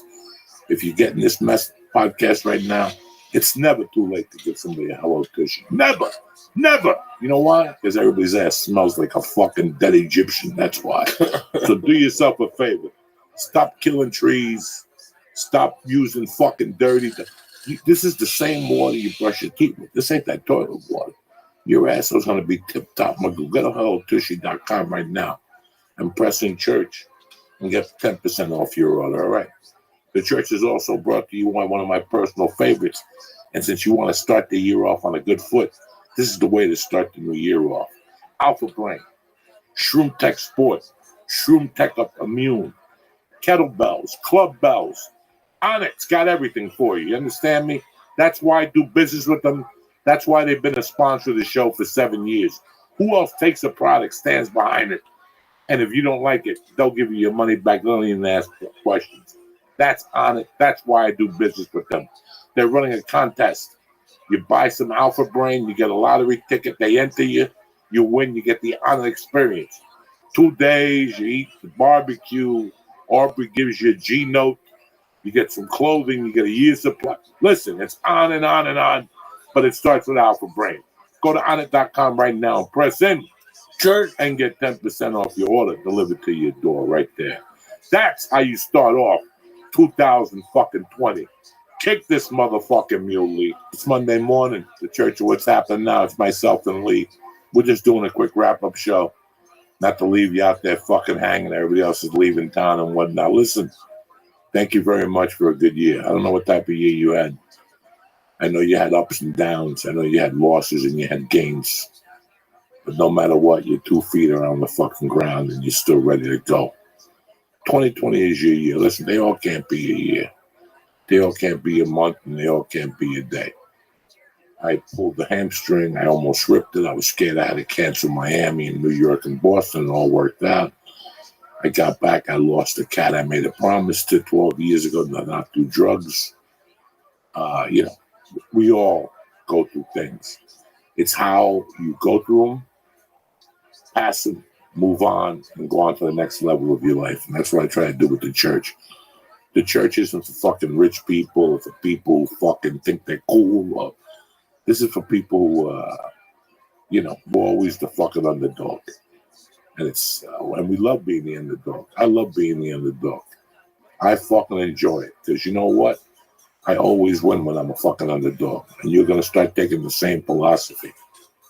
It's been a great year. I didn't have to shoot any specials.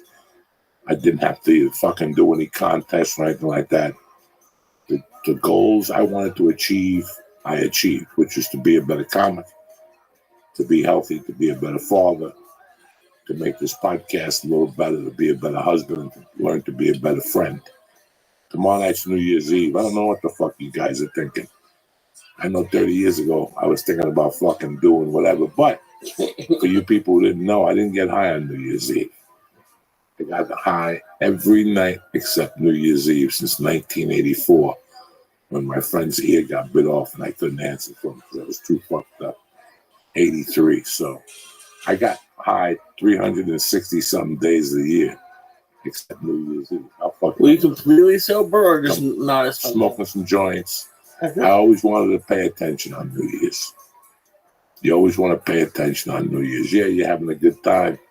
They think you're drinking, but you got a fucking Coke with a fucking lime in it. They think you're drinking a Cuba Libre. You're always watching. That's the way life is. You're always watching. Let the fucking morons lose control in public and not know what the fuck is going on. Then the next day, I lost my cell phone. Somebody robbed me. Somebody fucked me in the ass while you passed out. That's what happens when you pass out in the TP. You know what I'm saying? Anyway. Yeah, what the fuck? The reason why I do this wraparound podcast is just to let you know that it's not over, man. It's not over. It was just a fucked up year. Shit happens. This time of the year doesn't make it fucking any worse because this puts pressure on you. But hey, push all that shit aside because you're alive. You've got a plan this year. And you got the church. You got us. Worst case scenario, you don't have no friends. You got me and Leo. You listen to us twice a week.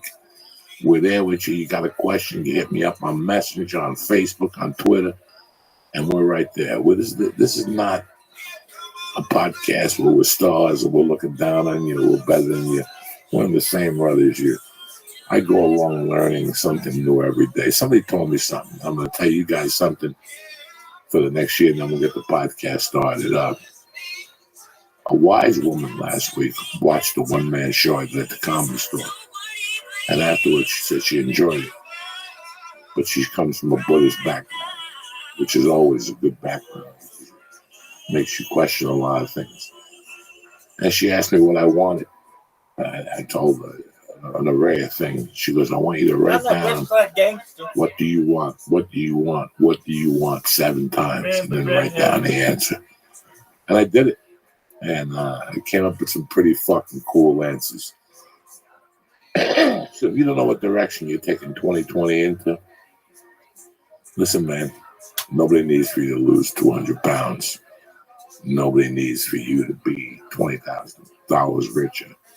Nobody needs for you to fucking do anything. Just be a little bit better than what you were in 2019. That's it. That's all we ask you. Just be a little bit better. If you fucking whatever, you're going to do just a little bit better this year. That's it. Just be human. Have a good time. And make sure that it's not. Listen, I know people who got money coming out of their assholes, and they always got a sour puss on their face. The other night, there's an app called like ABC, Yahoo, or some shit. And it's for kids. My wife made my daughter write a letter to Santa, the toys she wanted and shit. That's But I like guess what's up, gangster? I tell you about this. Yeah, we talked about it on the last podcast. This thing. And she wrote down that all she wanted to do was be happy. And it fucking blew my mind. That a 6-year-old could figure out the answer that took me fucking 40 years to realize. Because we all get confused. We think that girl's going to make us happy. That boat's going to make you happy. Having that car's going to make you happy. Then you get it, and then what? That's the beautiful thing about life, that we never think about. Once we get that goal, then what? Now what the fuck are we going to do? Listen, with happiness, you can never lose. You know, you just go to be happy. It's not about money. It's not about bitches. It's not about real estate deals or who you fucked in the ass. Because when you're fucking laying in that casket, well, before you put in that casket and you're taking your last breath, that's not the shit you're going to be thinking about. You're going to be thinking about the good times with your kids, your wives, your girlfriends, your friends. You know, be a better friend than 90 and 2020. Be a better friend to yourself, you know. And that's it, man. This is a fucking simple fucking life. Only we make it harder on ourselves with pressure and listening to people. Listen to yourself. At the end of the week, who pays your bills? You do. The fuck you listening to that fucking jerk off for? Me, Lee. Listen to yourself. You have natural fucking instincts. And listen, man, this is the time of the year also where people's minds stray. Don't let your mind stray. Go out. Be around people. This year, the comedy community and you guys, because you guys are part of it. It's not like 40 years ago when Freddie Prinze shot himself and you didn't know who the fuck Freddie Prinze was. You know, God rest his soul. This year we lost a comic. He was a great friend. I knew him since he was a fucking kid. And for a couple of months, I was numb. For a couple of months, I was angry. Now I'm wrapping 2019 up with him because I learned a lot from him. I learned that we have friends and we have to use them. Fuck you and your fucking psychiatrist. And you pay $164. You give me $200 a week. I'll tell you whatever the fuck you want to hear. You ever think about that? You ever think about that, you fucking idiots? You giving some fucking jerk off guy or lady $180 a week, $280 a week, $220, $160, $140, and they just tell you whatever they fucking. And you feel good for a while, but you know what? What's the problem with buying your best friend a cup of coffee at Denny's and talking to him and letting him know because of this shit? This is why Brody took his life in February. So this last podcast of the year, I wanted to bring you hope and let you know that fucking you got this. You got the world by the ball. You got everything to live for. You might think you're painted against the wall, but Joey, I'm sleeping on a towel. Hey, bitch. I slept on a towel too in 1995. Enjoy. It could have been linoleum. You know what I'm saying? Be happy with what you got. Think about your friends and think about if you get into a bind that you always have your friends. This is the last time Brody Stevens at this podcast, and I want to end the year with this podcast. I hope you enjoy it as much as I do. Thank you. Yes, we are here feeling good, relaxed, in the moment. I'm comfortable. I've been on the show. Good to see you guys. Lee and Joey. Always great to bump into you. You know, I was thinking about who I have on this time. I said, fucking Brody Stevens. I just saw him at the store and they give him a fucking holler. Yeah, it was, I saw you at the store, showing my face, see you, how you doing, call me. What time are your spots usually? Normally, I'll do Friday or Saturday in the main room, closing it out, which is like 12:30, 12:45, late.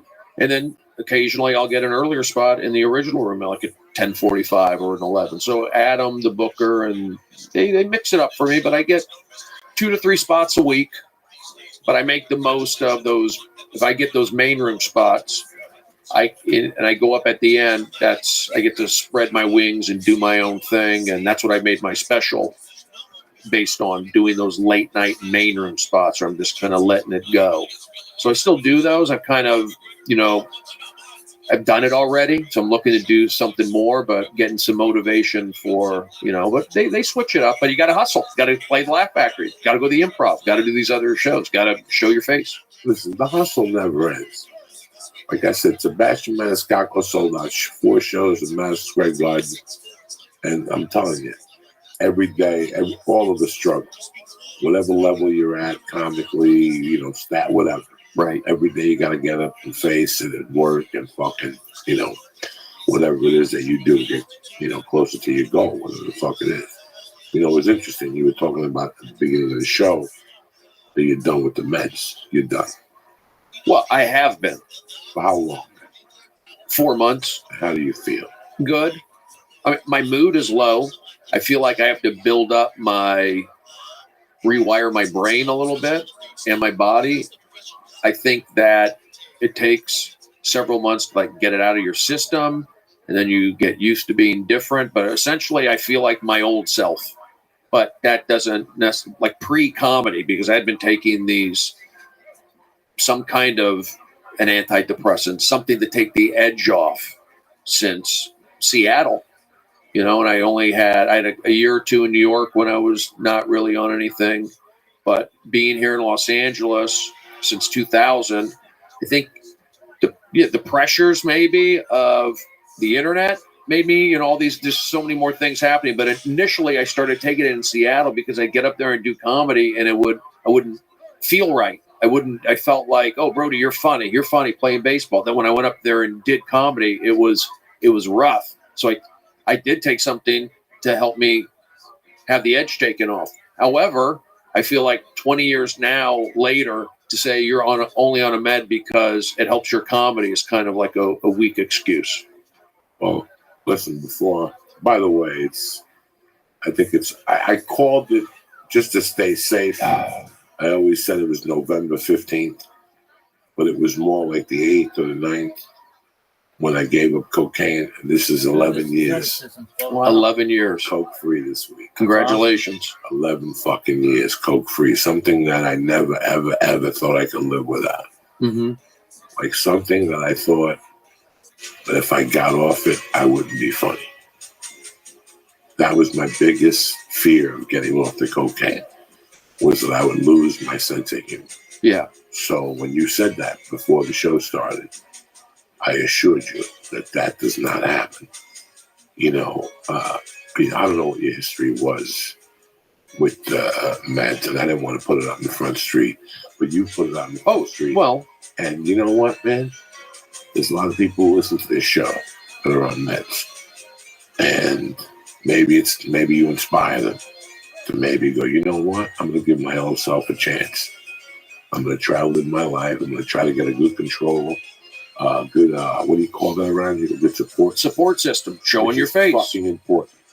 The support system around you is the most important thing. You know, I took Kate Quigley to the New York Comedy Festival. Mm-hmm. And Wednesday night, I had all my friends meet at a Chinese restaurant, and we all ate. And little by little, she kept seeing my friends, and she goes, I understand you now a lot more. You know, you've kept in touch with these people for 40 fucking years, and they support you. And you know, instead of me going out and buying a BMW and getting an assistant, I call one of them every day. Gangster. And I hear them telling me how they have to call me back because they're delivering a package from Federal Express. And they tell me how they have to drive home at 8 but go back to work at 10 because a ship is coming in and they got to count stuff. So when I talk to them every day, it keeps me grounded. It says to me, fuck. They're 55, and I have a friend who delivers, he's 56. He's my brother, and he delivers fucking packages all day for Federal Express. I would give up. If you think I could deliver packages for Federal Express today, you better fucking shoot yourself. I had to climb upstairs all day and drop off boxes. That's not going to happen. I would quit in the middle of the day. Depends on what city. Any city. I think I don't have it in me to deliver packages all day right now. There is no fucking way. Even if I was 50 pounds lighter, 100 pounds lighter, there is no way at 55 that I could be walking up and downstairs. I know there's plenty of men that are doing it. The Amazon guys, I'm sure. But when I speak to these guys that I grew up with, you know, what my one friend says, he reps on the weekends to make an extra $200 a week for his family. So during baseball season, he goes up on stage, He fucking goes to a Little League field at 8 in the morning, and he's there to 6 at night on Saturdays and Sundays after he delivers Federal Express all fucking week. Oh, the same guy. Same guy. They'll make $175 for the day, so his family can have an extra $1,400 a month. And I'm like bitching about having a gig for $400. Like, you know what I'm saying? Right. So when I talk to them, it keeps my life in perspective. It keeps me in check. I don't want to be surrounded with people who look at life for like a value. I want to always, you know, so that's who keeps me grounded. That's my support group. Those little fucking friends I call in the morning, and just how I break your balls, I break their balls. I know when they're busy. I know when they're busiest. And I call them, then I call them again. You know what I'm saying? And these are friends back east or all over? All over. Just saying hello. Saying hello. Because it keeps you fucking grounded. I talked to Bob Levin yesterday. Oh, nice. I'll listen from the podcast, you know. Tomorrow I got to call Bobby Sharon. Every day is somebody, you know, and these people keep you humble. Is it also just socializing, keeping those? I love my friends in Jersey. Yeah. I love them more every time I see them. I see them for 10 minutes, and it means the world to them, and it means the world to me. When I'm home, I go to breakfast at this one. I go to see my mother's cemetery with that one. This one takes me to get Cuban food. This one takes me to Rudy's. This one drives me a chance. So I have a different relationship with all of them. And I talk to them, and I have a friend who 55 went to MIT. Massachusetts Institute of Technology. No, the one in New York. The New Jersey one, I think, The right? one where people are fucking geniuses. You know what he does? He delivers bread from midnight to 11 in the morning for $200 a shift. Oof. He makes $1,000 a week, and sometimes he works Saturday nights. All night delivering bread in the village, but he's got to work from 6 in the morning with all that traffic. He's got to get over to the Jersey side. And I wouldn't fucking want to do that at all at my age again. So all these guys keep me grounded. So whatever keeps you grounded from the evil in your mind coming out, or whatever the fuck happens to all of us, that's the most important thing. And I'm telling you this as a 55-year-old. Like, I'm an old fucking man. And I wish I knew this when I was 30. Yeah. That you have to have 3 people, 4 people, and you breathe for them, and they breathe for you, no questions asked. Yeah, I have friends I need to. I mean, I'm from here. It's a little different. That's an excuse, though. Like not my best friend, one of my close friends, I still lives up near Magic Mountain. I should probably call him. Maybe tomorrow I'll call him. I'll call him. Take him to lunch. I just haven't done it. Make a deal with him that you're going to make sure and meet him every 2 weeks for lunch. I need to. At the same diner, to eat the same bowl of soup, whether it's a Jewish. What if I have an audition? Gives a fuck. That's the problem. That's the problem. That we forget who we are because we have the audition. I had a commitment with you. Every Sunday at 11 o'clock, you have to make that commitment. Tomorrow, what pisses me off tomorrow? And today was my heavy day. So today I lifted and I went to kickboxing. Mm-hmm. Tomorrow, I don't know how I'm going to wake up, how my back is going to feel. If I miss jiu-jitsu, I feel guilty because I had a date with jiu-jitsu. When I get a fucking call for an audition on a Tuesday at 1, I get pissed because I got to miss jiu-jitsu. Right. When I get a call for a fucking meeting to meet somebody at 2 o'clock in Hollywood, that means I can't go to jiu-jitsu or I got to do the conditioning, and I get fucking pissed. I don't want nothing to interfere with whatever keeps me grounded. And I wish that I had known this when I first moved to LA. And I did have a grounding. I had people like Ralphie May and yourself and Josh Wolf and whatever. But nobody protected me from myself, which nobody could ever do. Nobody could protect you from being you. It takes you to protect yourself. I know, right? How hard is that? It's hard. It's hard. That's why you need, having family, having a wife or a husband or a dog or something, or you have to build. If you don't have that, you got to build up your support system. It just takes effort. It takes effort, and you want it and be a good person, I think, but also getting out of the house. It's just with the internet these days, social media, it does affect people. Well, how long have you lived alone, Brody? Probably now great question, Lee. Probably now for 6 years. Because I lived alone for 8 years, something like that. And even this weekend, I was like, some things happened that annoyed me, and I was just getting into my head. Mm-hmm. And I talked to a few people, but I don't. Most of the day I'm by myself.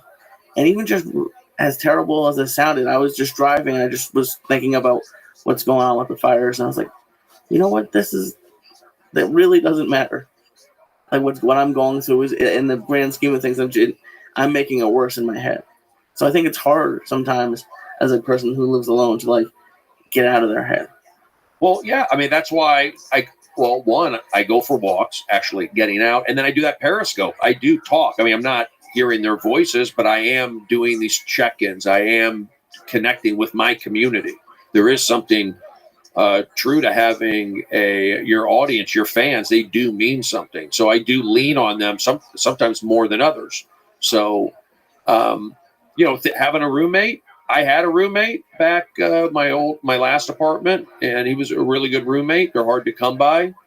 But I think, yes, being social, and when you are living alone and it could be, you got to make it happen. But if you, like I said, you called me today, Joey, I didn't know. This was not like something that was booked. It was energy. I feel like you got to be in it to win it. That's half the battle. So, and not feeling sorry for yourself, but I think having a roommate, you think that would be better. Like, No, because trust me, I haven't had a roommate since college, and that's oh really? Yeah, but I have sacrificed financially for it. I could have saved a lot of money by getting a roommate, or even if I was spending the same amount of money getting a bigger place. But I lived with someone for a year, and even he would say when I did it that it's like I'm a very much introverted person. Yeah, and it takes a special I can't live with that many people. Okay. I like my space. I like to go somewhere and have no one to unplug. Something that's been kind of a struggle for me that I have to work on is hanging out after comedy sets. I don't feel comfortable really. Hanging out after. Yeah. After the show. Yeah. So you have to, and then what? Talking to the other comedians, talking to the fans. Well, the audience members. The people. Yeah, the people who come. It's a little bit different. It's quicker conversations. I can ask them if I can talk and be like, "Hey, what do you do?" and this and that. But I have some friends that I do open mics with now. Right. But I don't, unless it's a few people, like 2 or 3 people, I could hang around for an hour.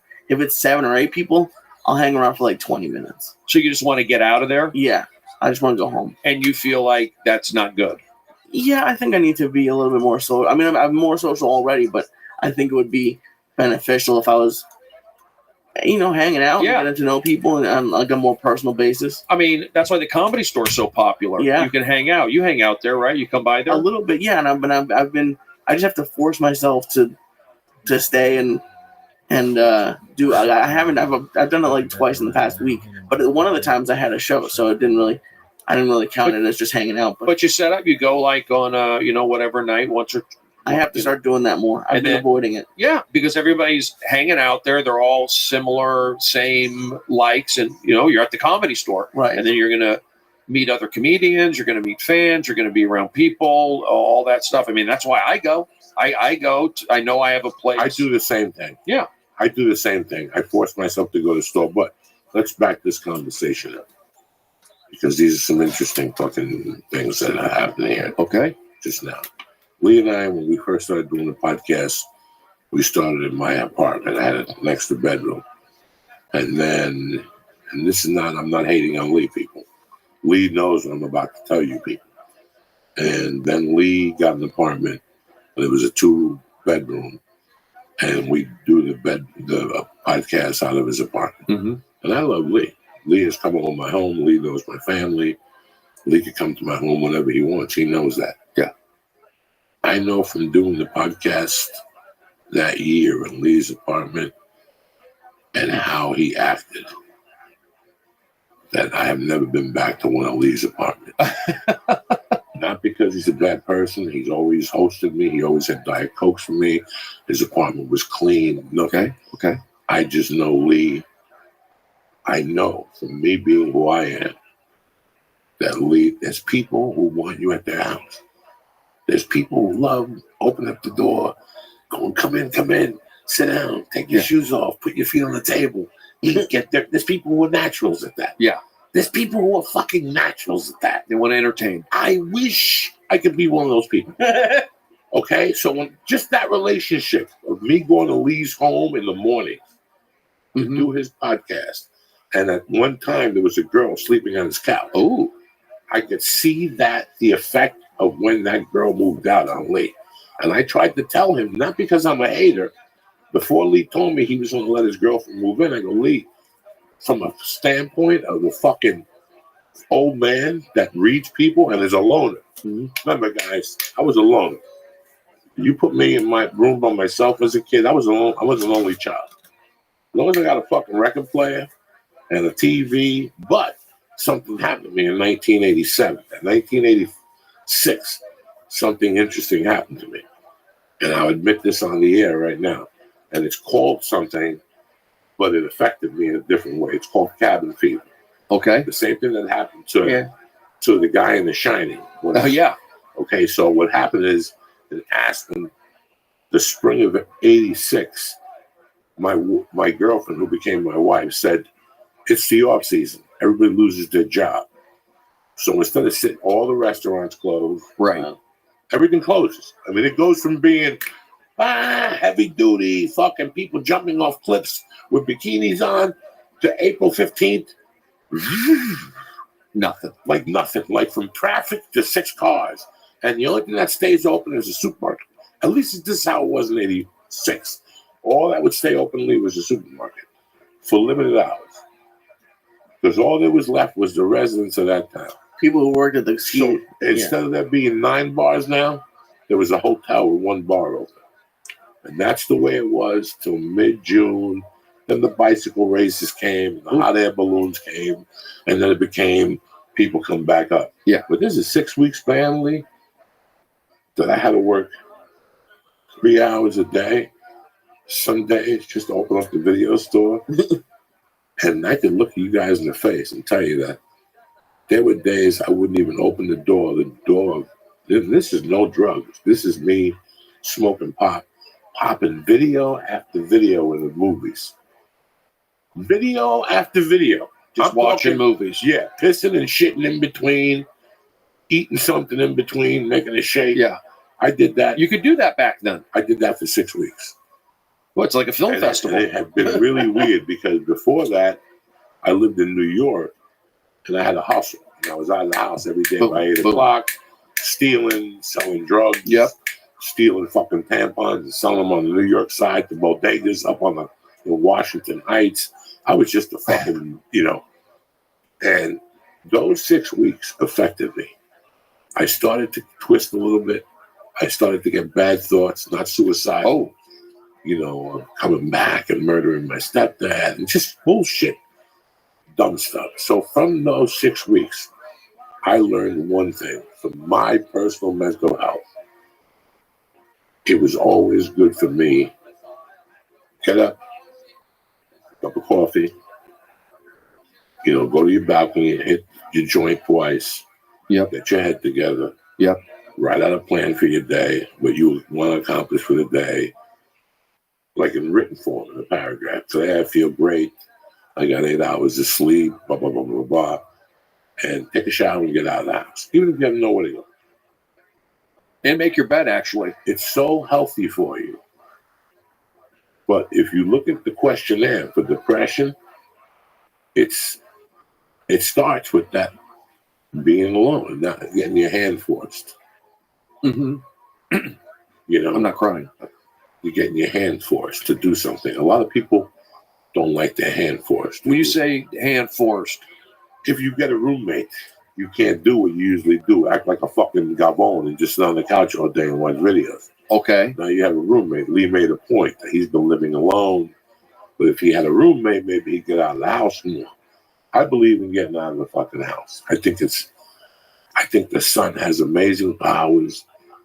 I think the air has amazing power. There's some days I'm feeling ho-hum. I know exactly what it is. I haven't jumped in the shower.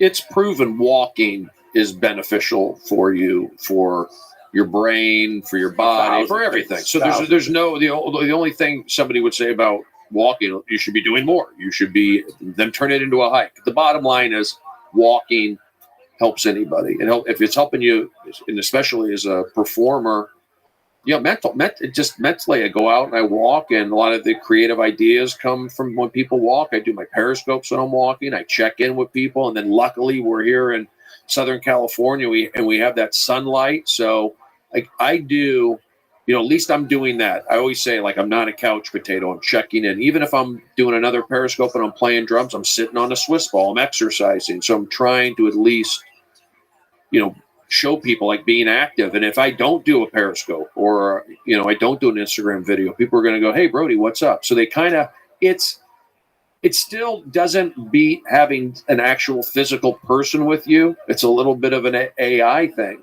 when you have relationships with your audience members that you actually don't even hear their voices. So you do need that human interaction. And part of it is having guests on a podcast. I got to the point where I wasn't even booking guests on podcasts. It was just me and the mic and the camera. It's like I need to be around people. So I've made a concerted effort. I think the last couple months or so is like be social, put the effort out, and get out of your head. Just so, and I see results. I got to at least try. I mean, listen, I like it. You have to be in your head to be self-conscious, but I don't want you to be this self-conscious that you destroy yourself. From 79 to 85, walking was my psychiatrist. Walking with and without an iPad on, whatever, what you call those? A Walkman. Walkman. Discman. Walkman. I walked miles, and that was my psychiatry. Mm-hmm. I would just walk. Get your steps in. Walk. I didn't do it for health reasons. It was the psychiatry I had. I had to break down what had just happened in my life and how I was going to make my future better. Mm-hmm. And it would be smoking a joint and walking from Cliffside Park to fucking Englewood and back. 6 miles or something. A retardation. Just wasting time. Mm-hmm. I was what's that called? Procrastinating? Yeah, that's what But I was also breaking it down, what had just happened, and I was breaking down my next attack. And I finally had the balls, and it took me, and I launched in 85. That was my attack, but that was a year of walking. So you were walking before you were doing stand-up? Like stand-up wasn't even in my future. Okay. Prison was in my future at that time. Gotcha. And I was a walker, walking away. Like if I lived here, I would walk towards fucking, Sunland every day, on a slant with an iPod. I would force myself to walk by myself. No cell phone in your pocket, no calls, and break down what had just happened in my life. The death of my mother, how I was going to survive. Was I going to go to vocational school? Was I going to go to college? Mm-hmm. Was I going to get my GED? How was I going to, it was just a constant walking was my psychiatrist. Today I got up this morning early. There was no school today. So me and my wife had to share duties. So I got up this morning, hung out with her early, watched television. And then at 9, I went to my Muay Thai little conditioning class. Mm-hmm. But I remember before I walked in, I got to the 8:45. I just stood there on my car for 4 minutes, and I just soaked in the sun. Mm-hmm.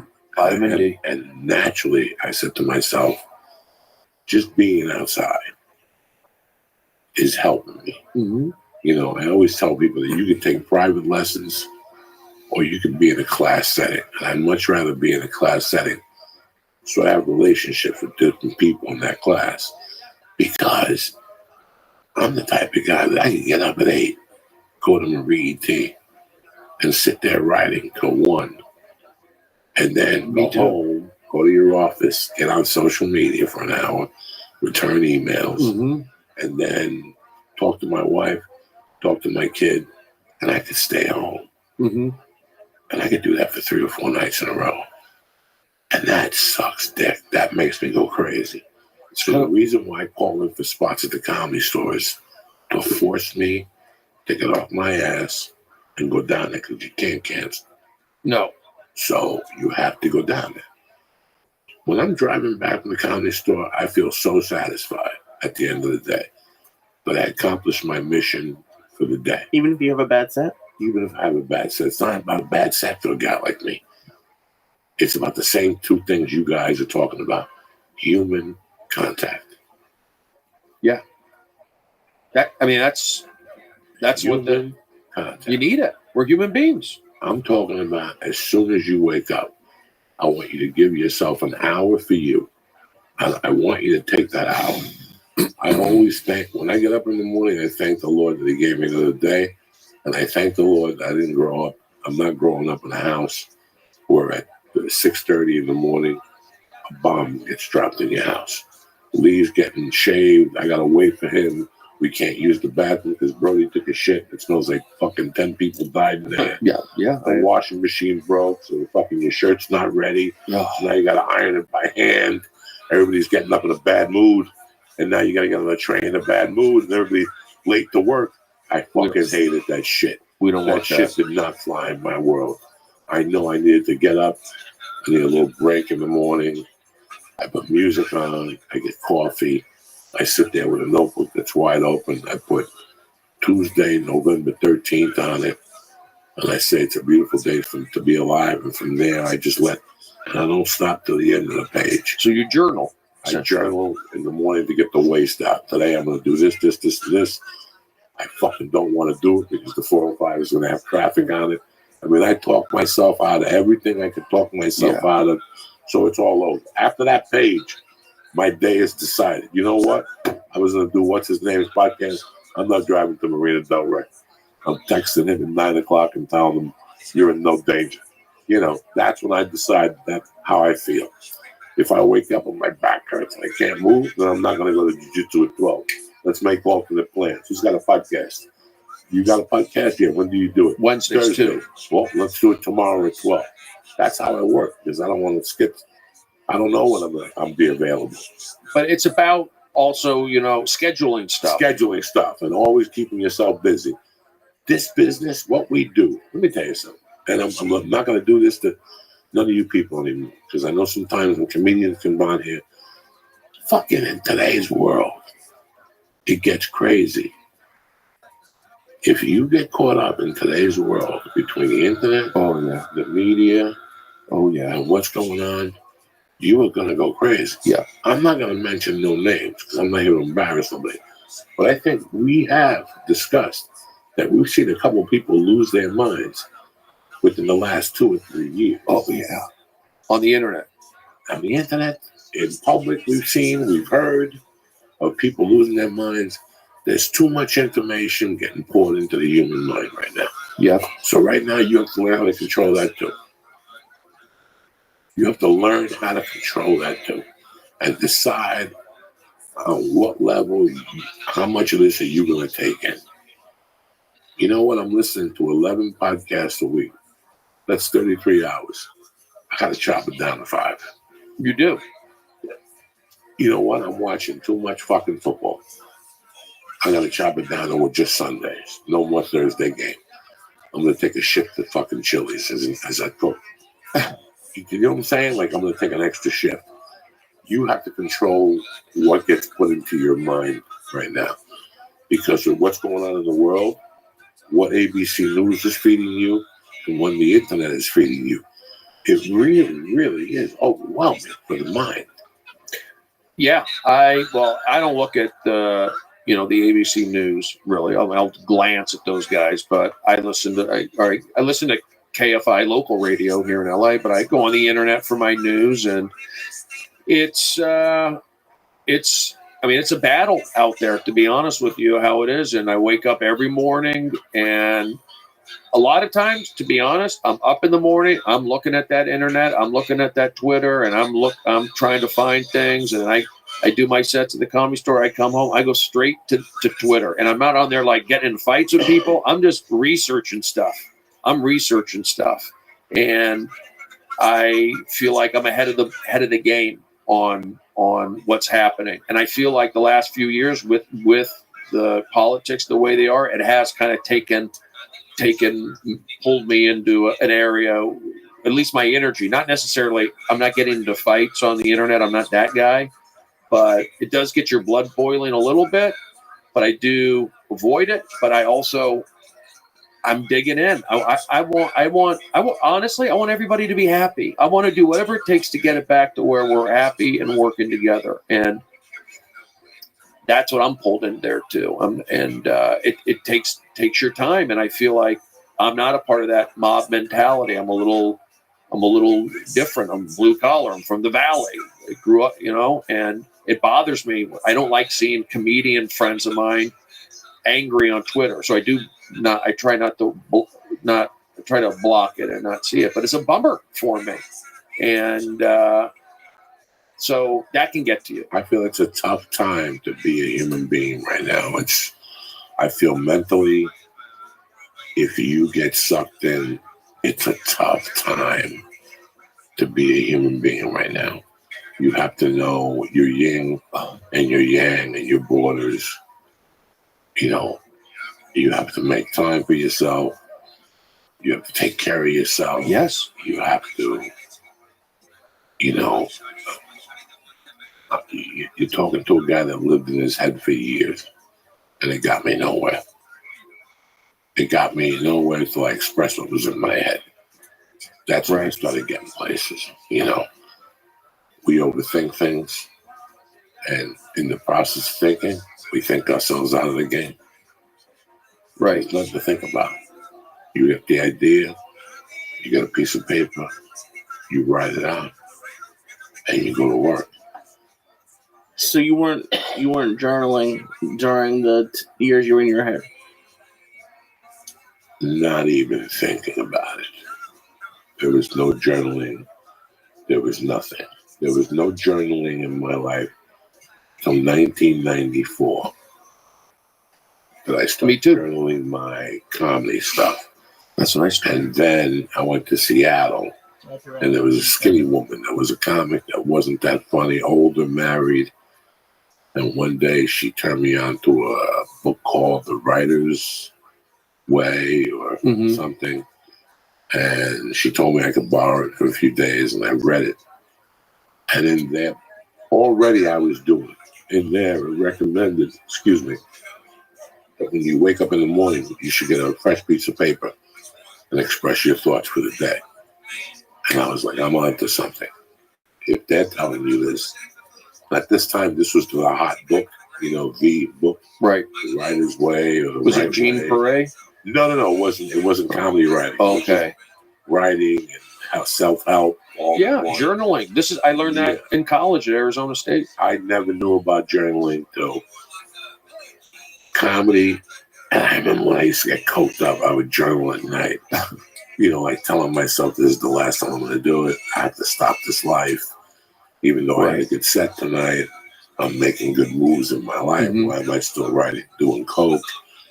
I think journaling is the best thing in the world for you. I think journaling is the best psychiatry. I think every Friday, every Saturday morning I wake up and I read what I read for the week. I read what I wrote from Monday on. Number one, everything that I write in that journal in the mornings gets done. Plus, I have another notebook that has my schedule. Plus, I have a calendar that has my schedule. And, I have three things to know my schedule. One is my day, step by step. 9 o'clock, 11 o'clock, 12:30, 4 o'clock, 5:30, 8 o'clock podcast, 10 o'clock spot at the comedy store. And then there's the journal part of it. Right. It was just a yellow notebook. And every day I wake up and I write backwards to front. So I start in the back and I write to the front. I don't start in the front. I start in the back. And I write to the front. Just superstitious. I don't want to write like everybody else. I start in the back and I write to the front. And it opens up with Monday, November 13th. First line is always, it's a beautiful day to be alive. That's the first thought that's just coming to your head. I don't give a fuck if you're in a ditch and there's a rock on top of you. As long as you're breathing, if you say that to yourself, your day is going to be completely fucking different. It's been proven. It's been proven. People who pray, the limits go up. You're not supposed to pray, they say, though. Thoughts and prayers. You're not supposed to pray, but saying that to yourself, it's a beautiful day to be alive while you're pissing. While you're pissing. While that piss is coming out of you and your knee hurts and your neck is stiff from eating pussy and that you got a blister under your tongue from eating pussy and ass. That can happen. And the chick got chlamydia, it still doesn't matter. While you're peeing, if you say to yourself, it's a beautiful day to be alive, whatever shit comes into your mind on top of that, it's not going to matter. I got to go to court today. I'm broke. I'm hungry. I don't have money to pay the rent. If you say that to yourself first, it's a beautiful day. Every journal of mine starts like that. Right. Thursday, November 16th. It's a fucking beautiful fucking day to be alive. Today, I got to do this. I got to do this. I got to go see this fucking scumbag. I got to go deal with this fucking piece of shit. And whatever. I got to pick the baby up at 4. But hey, you know what? 20 years ago, I was fucking trying to stab somebody. Look where I am today. At least I'm living, I'm breathing, I'm healthy. I got my, it's just that part of it. Yeah. Well, that's why I like working on a TV show every day or working with the baseball team. You bring that energy in. Yes, we're here. Push. People like that. They like that energy, bringing it, lifting people up, positive self-talk. You have to do it because it does work. I know it sounds silly, but it does work to put that, you're putting that energy out. It really is an energy of, you're putting it out. And it does, I'm not saying it comes back to you, but you do put it out. And people like being around it. That's the thing. People like being around that. That's, it's like a coach. It's motivational, upbeat. It can be done. And you can kind of train yourself, I would think, at least to believe that it works. It's not easy to do, but if you believe it, it's there. And that's what I learned that from, I learned at Arizona State about the power of the mind being positive and visualizing, because I saw it affect my pitching. I saw it affect my schoolwork. I saw it affect my confidence. I got everything out of baseball at Arizona State that I wanted. And I apply those rules today, like at the Comedy Store. Playing Division I sports was a big thing. And I happen to go to Arizona State, where we have a lot of players in the major leagues. And we had access to professional baseball coaches there. And that's where I learned the visualization. And then I see it around when I hung out with the baseball teams, the Yankees, the Dodgers, and the Cubs. And there's something to it. So I'm not trying to figure it out still, but I know it's something there, and I got to apply it to myself a lot of the time. It's easy to say, but, that's why I wouldn't mind being around in baseball. CNN did the same. That bothered the fuck out of me. It bothered the fuck out of me because I felt that it gave an excuse. They had a docu-series called The Dark Side of Comedy. The Dark Side of Comedy? Yeah. They had different comics, and they discussed Robin Williams and the suicides and and the drugs, and the Kennison and all this shit. And I agree with a lot of part of it, but I recently dealt with some shit. I don't know what it was. It started like in March, and it went on till maybe the second week of July after I shot the Netflix special. There wasn't pressure. It was just this doubt, this form of depression that came over me. It affected my stomach. And it was just really weird that I found out from reading the old journals about a month ago, 3 weeks ago. I go, let me go back and see what I was writing in March. Yeah. And one thing about depression is a motherfucker if you let him in. Yeah, okay. So how do you let depression in from getting into your mind and not getting sunlight and not having contact? And I know all about it because, like I'm telling you guys, I fucking hate driving. I fucking hate it. But those weeks I'm in town all week, like I don't have to go on the road. Sometimes I schedule something for Thursday that's out of my character. And the whole week I dread it. But while I'm driving in the 405 in bumper-to-bumper traffic, I go, thank God I got out of the valley. Like, thank God. Like, thank fucking God. Like, enough is enough. That's the other reason why I call for spots at the store. Makes me get out of the valley. Yeah, we go over the hill every night. Every night. I know I can't do it every night. But, guys, I suffer from the same thing you guys suffer from. I learned about it 20 years ago. Because 30 years ago, I could stay in. They could put me on a fucking island. That's my dream, guys. That's my dream. That my daughter grows up, my wife tells me she's going to go and live in fucking New York, and I fucking go, you know what? There's an island for 60 G's. Fucking the Navy dropped bombs there 20 years ago, and there's fucking nuclear reactor. I've got a little trip of the island, get some chicken cutlets. You can mash. I'm the type of guy that I could be alone with that. With music, marijuana. I swear to God. Drums. I like drums. Weights. A punching bag, TV, and internet. Internet, will you podcast in Periscope? No. Oh, God, lock myself in. Oh. I could be one of those guys that I could stay in. I could eat the same shit every day. I could eat a mortadella or salami and American cheese sandwich every day. Oh, protein shakes. I could live on one every day.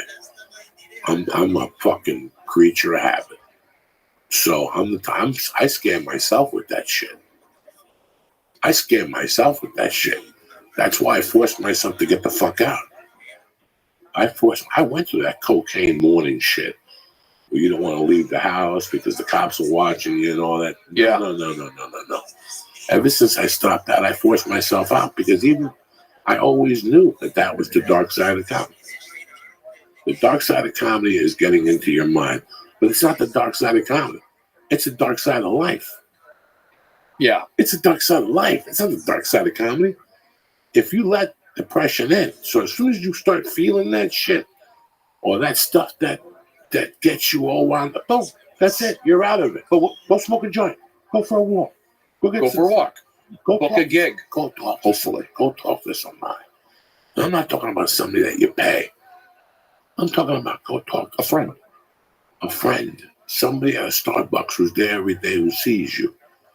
Just forcing yourself. I do a stupid joke about the universe. Mm-hmm. It's very true. You get back what you put in. Yes. You're lonely, go to a kickboxing class. There's 8 people in there.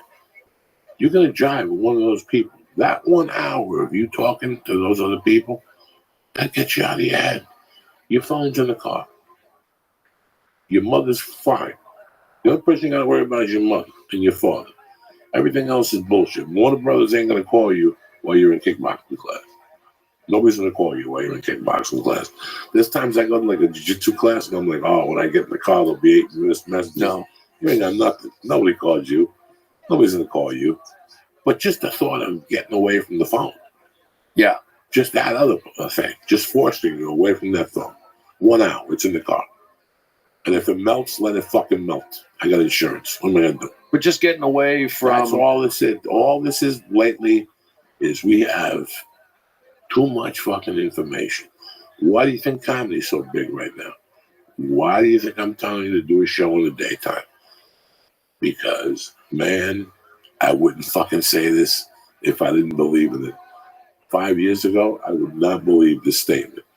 Okay. People need comedy. They do. We're telling the truth. People love it. They love it. That's why, especially we're on the front lines at the Comedy Store. We're here in Hollywood, and I feel like if you have stage time, you're fucking just watching you interact with the donut Korean. Let's say you went to the same Cold Water in Riverside. Next to the dry cleaners, there's a Krav Maga Jew place. There's a Chinese donut place. in there. There's a donut in on the corner. I know it. There's a Mexican joint there. Yep. There's a frozen ice. Shaved ice. Those people are real Korean in there. I went in there one day to get a bagel. I asked them for like a fucking, and the guy tried to sell me like that Korean is ruthless. He's like, put in them pumpkin bagel. Listen, you don't put logs on pumpkin bagel. I'm from New York. You know what I'm saying? He don't give a fuck. I have no onion, but I have blueberry. Put logs on blueberry. That's good for you. Oh, good for you. You go in there and torture that thing every day on camera for 3 minutes. That's a series. For 4 minutes a day, people are paying $1 to see you go into that donut place and ask that motherfucker, you got any cinnamon donuts? He'll tell you. I tell you yesterday I got no cinnamon donuts. And you just run from there. But I know every day you open up and say, please tell me you don't ask that guy every day for like this. I would. If I knew that China guy would get pissed off, I'd walk in there every day knowing that he didn't have a donut.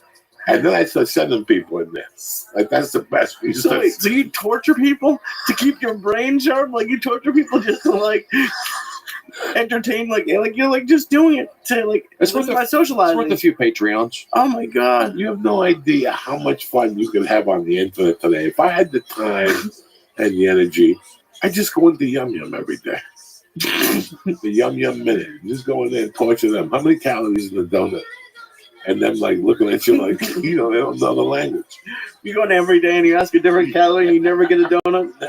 But that's the thing now. Today, you gluten-free donuts. Gluten. You have almost like no reason to be, not saying no reason to be depressed, but there's so many outlets. Before, like, if you were staying home, you were sick, you had like 10 channels on TV and that's it. Now you've got so many yes, there's a lot of drawbacks to the internet and social media and all that, but there are a lot of positives associated with it. You just got to be able to maintain it. And also know that it can be used for some good. Well, I mean, times have changed. I don't know, but you guys are in hotels every week, pretty much. Whenever I go to a hotel, I used to love. I would have TV on. I would watch Sports Center, this and that. I'll be in a hotel room for a weekend and not turn it on.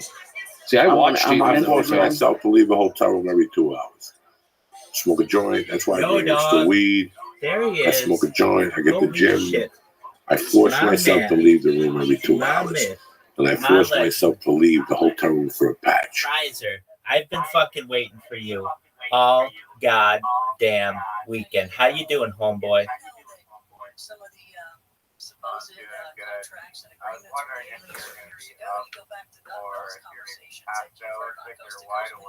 Dog, I'm fucking ready for you. I'm firing on all cylinders.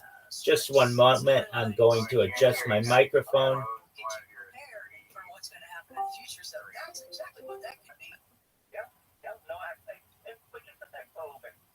Pimp, I just want to hear you in all your greatness. How are you?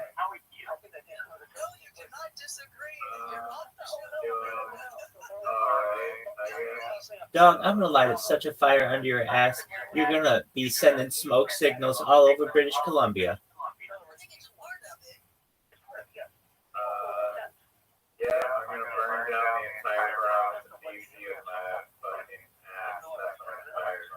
Word, Mockingbird. What's new?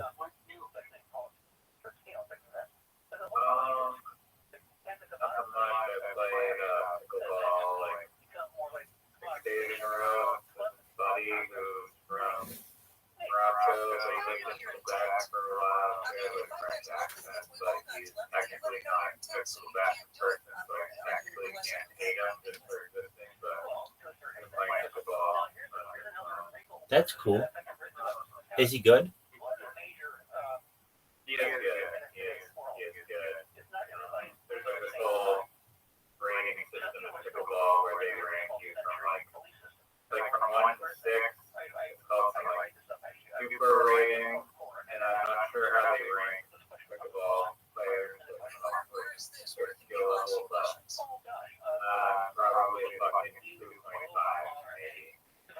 Wait, what the fuck is it? It's 0 to 6? Dog, can I just tell you something? In the future, when I have a say in the world, it's going to be 0 to 10. So 0 to 6, and you're like a 2.5. Like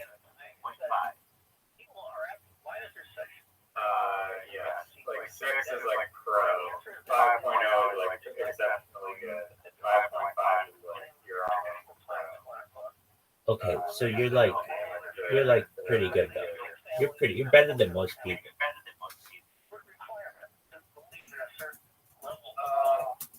Dog, you know why you're better than most people? But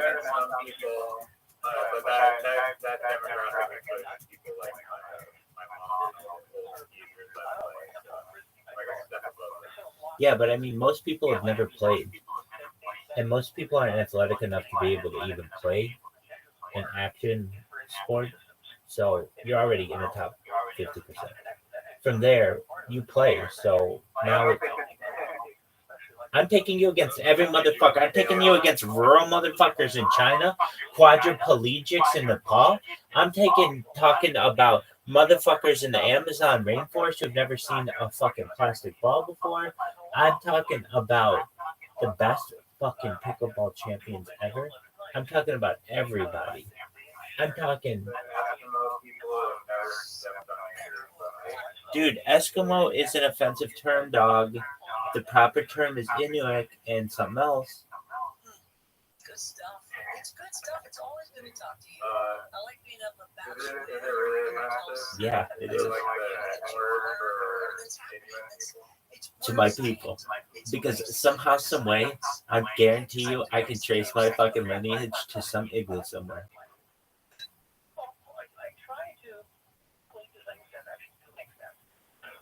I'm the man of the world, baby.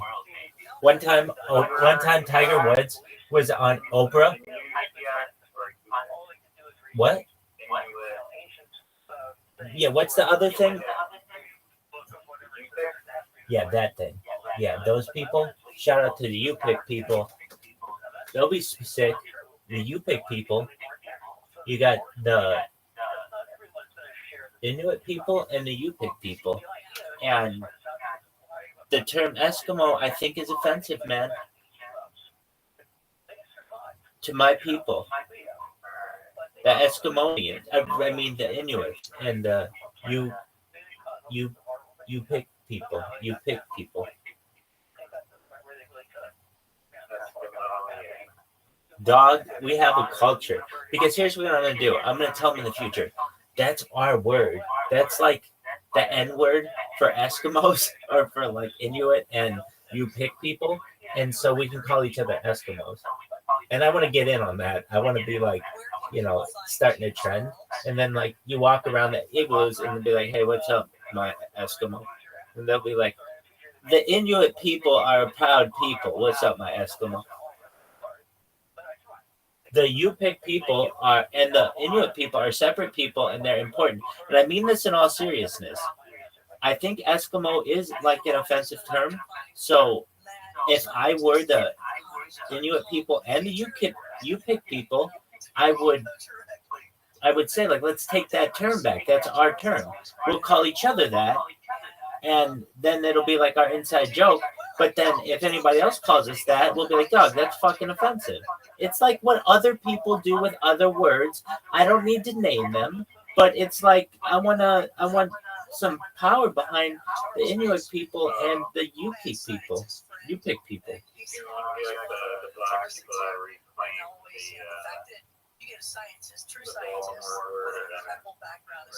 Dog. You know the Black Panthers?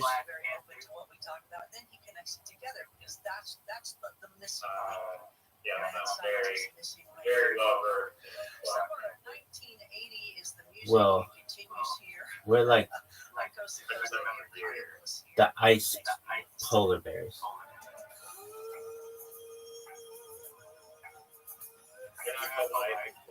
Dog, we're whatever the fuck I want us to be. I'm telling you this right now. I'm very serious about this. Okay, in all, if I had I'll just pretend you're sitting there with an Inuit person and a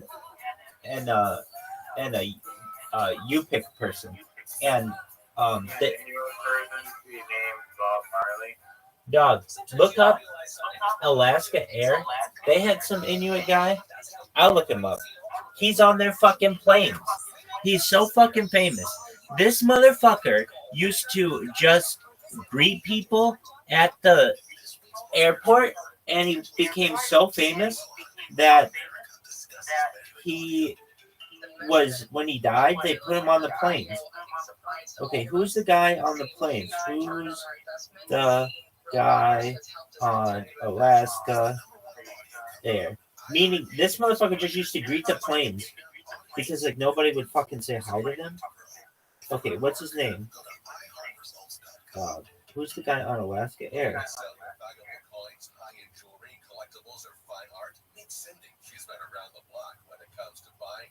Oh, dude, they call him an Eskimo dancer. Maybe Eskimo is not an offensive term. Well, it should be. Eskimo, offensive term? I think it is. Yes, but it's like one of those things that not everybody knows about. No stupid question. Is Eskimo a slur? It's a good question. It's on Reddit. All right. I recently asked a professor why the author of our textbook uses the word in such a cavalier way when it's considered derogatory. See, I told you. She went on to say, it's what Americans call their northern population. Dude, do you call yourself American?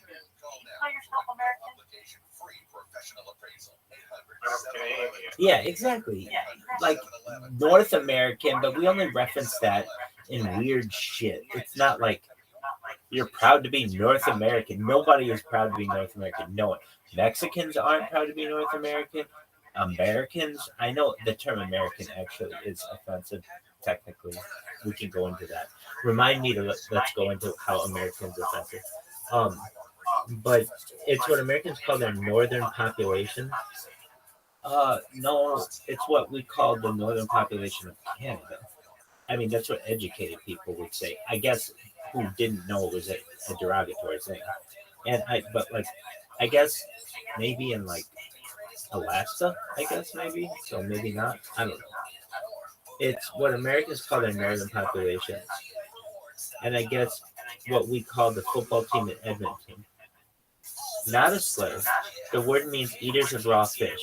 But Alaskan Eskimos use the term to identify themselves.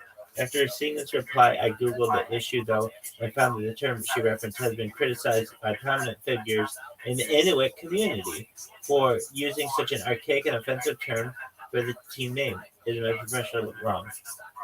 Part of my family is 100% Yupik, and they refer to themselves as Eskimo. Yeah, but that's like a thing. You can do that if it's like yourself.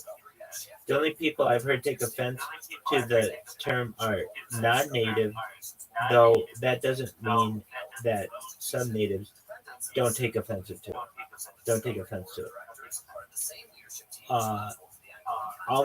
Okay, so then I think that we're gonna draw a line in the sand. Like if I were teaching my kids right now, I would say, kids, you don't want to use this term Eskimo unless you are using it with an Inuit person and a Yupik person, and they're going to understand because your daddy is the one who gave them the word back. I'm giving the Inuit people and the Yupik people their word back. And the kids would be like, what do you mean you gave them their word back? I'd be like, this was a term that was filled with lots of stereotypes in Western culture. Particularly, this is what it was. Firstly, it means eater of raw fish, which is kind of like primitive.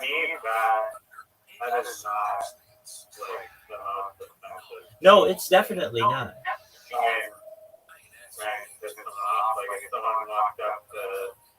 In the streets or some Japanese guy in the streets, like, you're the eater of raw fish. Like, break it off.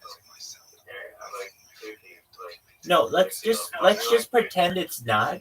I'm just gonna say that even the stereotypes that are involved with that are basically this. I don't care enough about you to find out anything about you. I know from cartoons that you live in an igloo, that you use like walrus as like your heating oil, and you wear super big fur coats. And frankly, I can't tell the difference between like any of you. You could take like 50 Inuit people and 50 Yupik people, and I don't think I'd be able to tell the difference between the two 50s. I don't know. They kind of.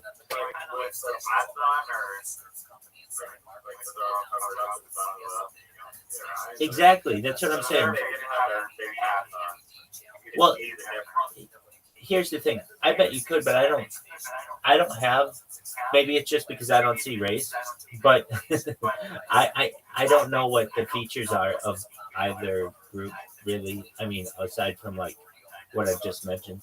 I mean, I've watched like some documentaries on the people, but what I'm saying is that right now that word is kind of like a weird word that is used by some people to not be offensive, and other people do take offense to it. And I can see how people would take offense to it. It means basically to some people, you don't know enough about my culture to actually learn anything about me. To other people, it's like, that's how we identify ourselves.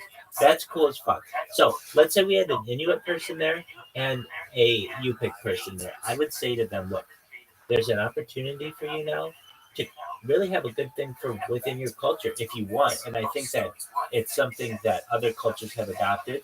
And I think that you could adopt it as well by saying, this is our word, and we're not going to let other people use it any way they want. We'll use it the way that we want. And the way that other cultures have done that have just called people, like, use the term to mean friend.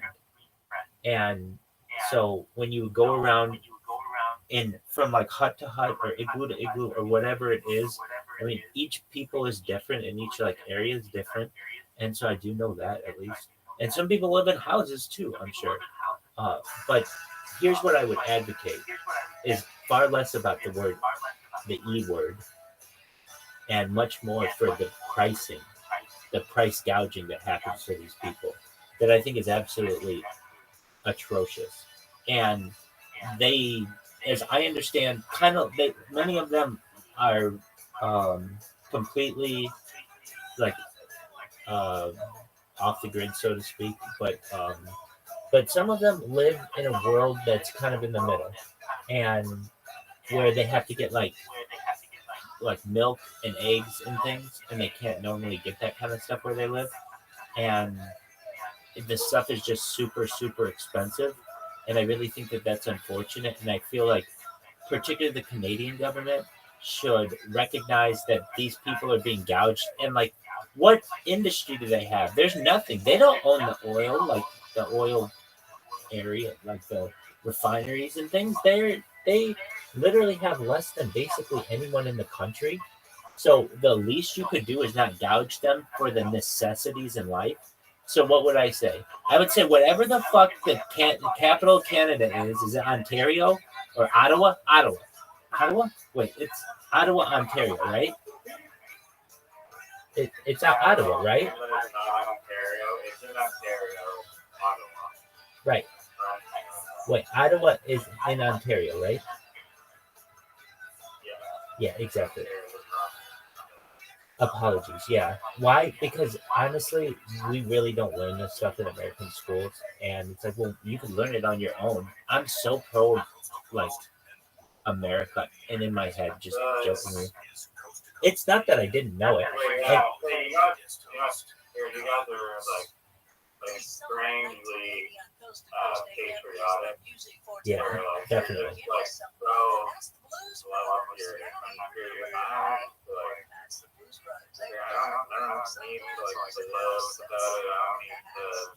Well, right, because you haven't been brainwashed for the last.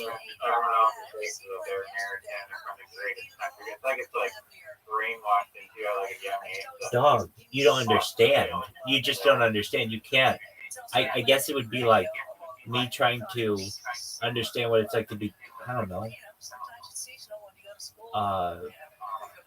I was going to say cold a lot, but you're not cold all that much. You live in a much more Mediterranean climate than most Canadians. It would be just like something that's very unique to you. That is just, how would I describe it? I don't know. It's like, you know how people, yeah, that is true. You know how people talk about hockey where you are?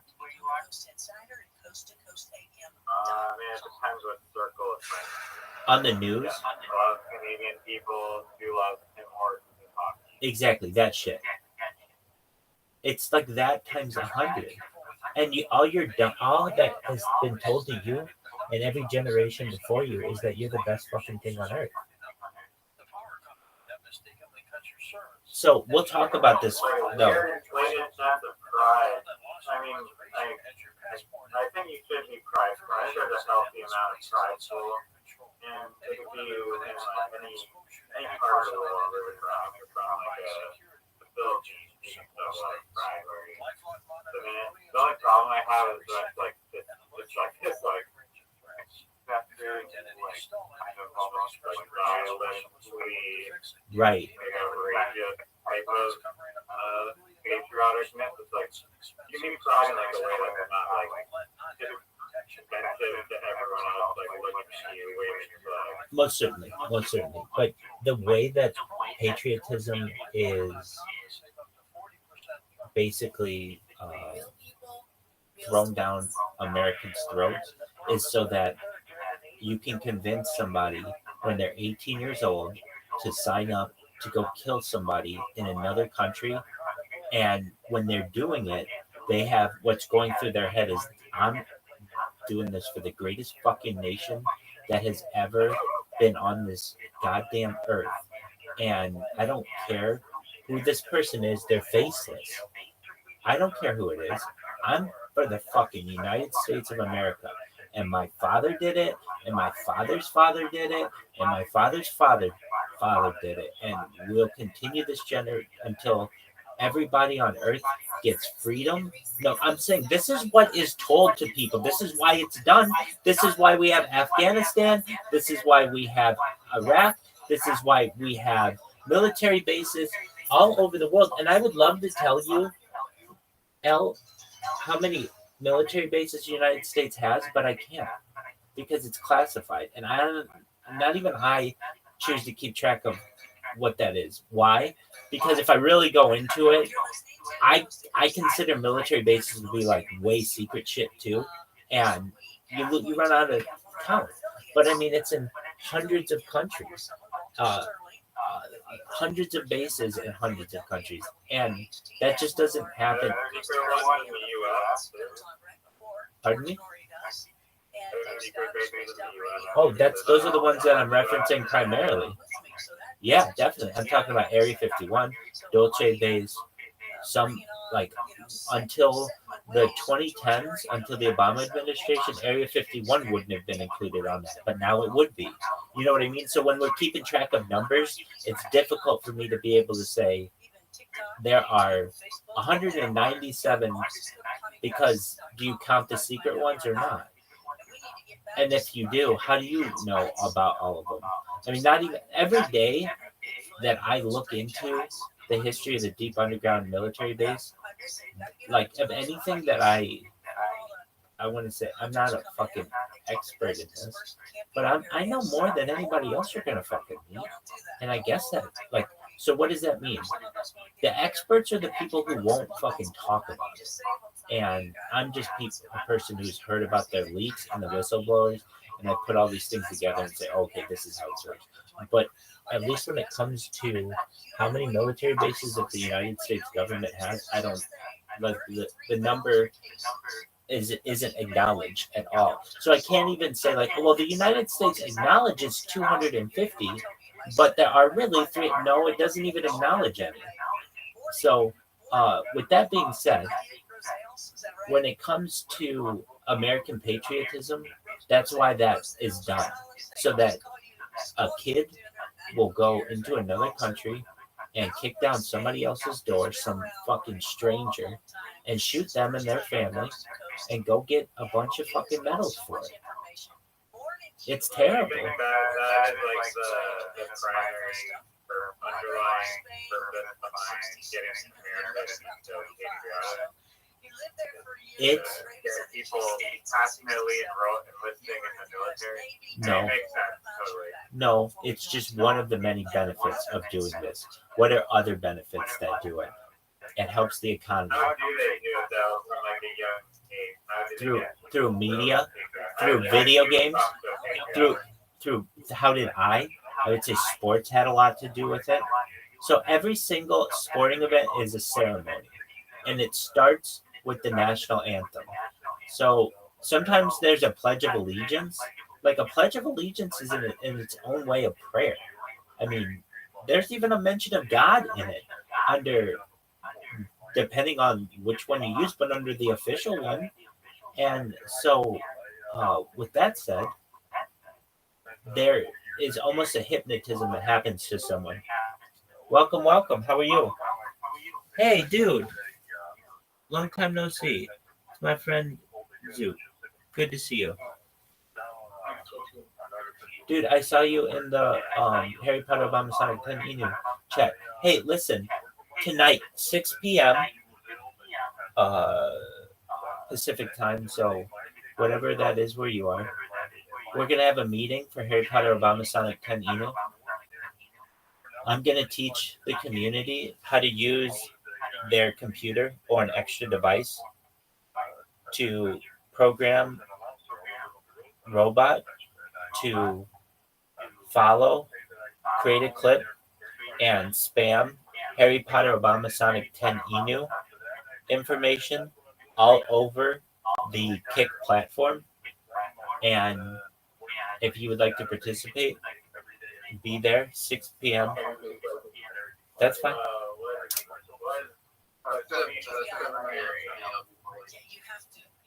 That's okay. We'll make a video. What did you say, Riser?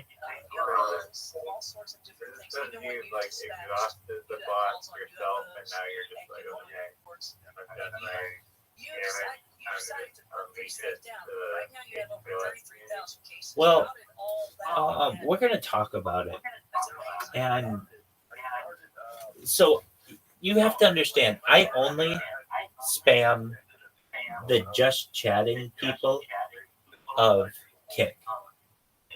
But there are a lot of different channels on Kick that are out there, including like Girls in Hot Tubs and gaming and every single kind of game out there. But then also there's a big one that I think would be good for this community, and that's slots and gambling. So what is that? Basically, these are people who have money, who are invested in cryptocurrency already, and all they do all day long is have thousands of people watch them play slots. And my thought is this: I'll teach the Harry Potter Obama Sonic 10 Inu community how to spam that community. It won't have anything to do, won't get in the middle of my spamming. And also, in exchange for teaching them how to do this, we can call their bots whatever we want. And so I can put a plug of my own Rabbi stuff in there. So I expand the amount of spamming that is done that people are going to see that have to do with Rabbi. And, how much engagement do these bots do? dog, I have over 1,000 people in this Discord in a month, or 45 days. For this what? Well, I mean, I have 4 of them. So, like, that's why I was going to use the community. How do you say how many people? You got 1,100 people in the Discord. Right. None of them are paid. Some are paid. They're all No, some are paid. how much paid? $50. Well, that was the end of that. Anyway, there he is. How much would the people in the Discord have paid bots? Like 800 of them. So you have a distinction. So you got 300 people in the Discord. Exactly. Alright.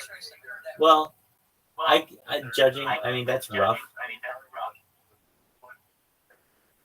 I think probably actually it's closer to probably like 1,500 actually. But a lot of people don't know what this is, so they click in and they leave very quickly, because the first thing that it asks you to do is, if it asks you, are you 18? And if you're not, you leave. So that's a lot of people right there who aren't 18, who are just leaving. And then that's also a lot of people who don't want to just walk into a room that's 18 and think that it's going to be a bunch of naked people either.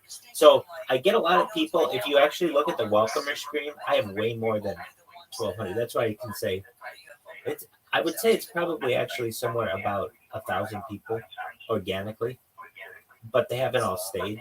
Some haven't even, frankly, quote unquote, joined, because they just hopped in, saw it was 18 and over, and left. But I did buy some, and I do have people who come in every day and I say, how did you find me? They say, I found you through Kick. You spam my chat every day, and we wanted to find out more about you. What is this? And I'm able to say, oh, great. Do you know about this project for world peace? I stream my life 24/7, etc., etc. It gives me a great opportunity to discuss this. So anyway, Are you stream? Are you targeting large accounts, or are you targeting small accounts? both, but primarily large. Do you get large accounts coming in here, or are they mostly smaller accounts? Okay, so the biggest account I've ever had that I know of that came into my YouTube stream was Aiden Ross, and he brought like 300 people on. And do you know who Aiden Ross is? Yeah, I can't even tell you what computer it was on. He knows exactly who I am. I'm live in Aiden Ross's Discord right now. Video. My video is going in his Discord right now. But yeah, I had I did an AMA through chat. So he asked questions like, okay, why do you stream your life? And would you show me your ID? And I did. And I showed him my passport. Then they wanted to see, he's like, okay, will you show me your debit card? And I was able to do that. And I'm like, he's like, why do you do all this? I'm like, well, I live a very public life. My whole life is out there. So there are scans of my passport all over the internet. My driver's license is all over the internet. I have, my whole life is public. So go ahead. If you want to know more about me, feel free. And they were like, there was just a rush of people that came in. And I remember the computer on which it came. And the funny thing is, I didn't know who Aiden Ross was. So I was just like, so what, who are you guys with? And they're like, oh, Aiden Ross, like, owner of Kick. And I'm like, oh, okay, well, what is this about? Like, I was just cut off guard. So he was in my stream. This happened earlier this year. This was just not long ago. This was maybe in May. And since then, I've been able to stream. Yeah, exactly. So it wasn't that long ago. It could have been April. It was April or May, though. It was the end of April or the beginning of May, something like that. And since then, I've been streaming live in the Aiden Ross Discord for 3 months straight, and he's been really, really great in there. The people have been really great. Well, I shouldn't say that. They're mean as fuck. But he's been really nice or the community's been really nice because they've let me stream in there and they haven't banned me. Other communities just straight up ban me for streaming in your Discord 24/7. And I understand some people don't want that. But his has been really cool. And so they allow me to just stream in there all the time. Trying to shut you up with this kind of thing. Have you ever experienced that when people are like, hey, don't, it's make it hard. You told that you have that stream. Had any trouble with anybody? Oh yeah, I've got that stream. Do I have it like available to me? No, it's just recorded on all my other streams. Again, at the time I didn't know who Aiden Ross was, and I was like not really like, I mean, I guess it was like I wasn't really that impressed. And then, well, here's the thing. I don't know who a lot of the people are who are watching me. And I don't think I did at all. He found out who I was, and then I dominated his platform, and now he definitely knows who I am. To the point where the other guy, now I do have this recorded if you want to see this. Eddie, so the guy who owns Kick is named Eddie, and he gets asked about. You don't know Eddie? Oh, you know Eddie, okay, because he's a Australian gentleman. Okay, so Eddie. I have work friends that work with Kick and Stick. Oh, excellent. So Eddie was asked repeatedly in his recent AMA, you can look in the chat about what are you going to do about Rabbi Rothschild. And I think that's amazing that he gets asked just repeatedly, what are you going to do about Rabbi Rothschild? And he says, we have moderation tools that are coming out to prevent spam, basically. Now, when it comes to Aiden Ross, though, I feel like I didn't screw up. What's he going to do? Come sit on my lap?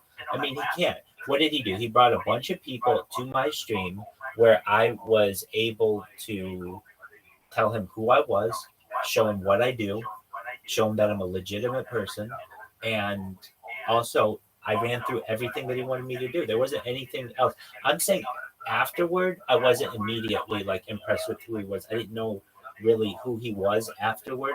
But at the time, I was very nice to him. I wasn't a dick to him by any means. Like, it wasn't I don't think that it was something where he was going to make me famous immediately in that moment. It was literally on the furthest away computer that I have that it was just like, what is all this chat that just coming in randomly? And yeah, go ahead. Do you know how Little Pump is? Yeah. Did you all have some I want you confirmation? to help Little Pump. How can I help Lil Pump? Yeah, when We need that tool that you have. We need to write if they do get strings they're gone. with the Little You Pump. said that, but did Yeah, you all dude. find someone you got there sometimes? I'm down for that. So, bring that up. I mean, why don't we get Lil Pump involved with Harry Potter Obama Sonic Canino? There already is. Okay, well, perfect. Well, bring that. I know you said it's going to be like 7 o'clock in the morning. Okay, I can mention it at the meeting that we're going to have tonight. And the thought Is is, Moore going to do that? yeah, he's the person who helped me put it together. Yeah, like tell Moore said that they helped with Little Pump. Sure. To do exactly what you want. Sure. So,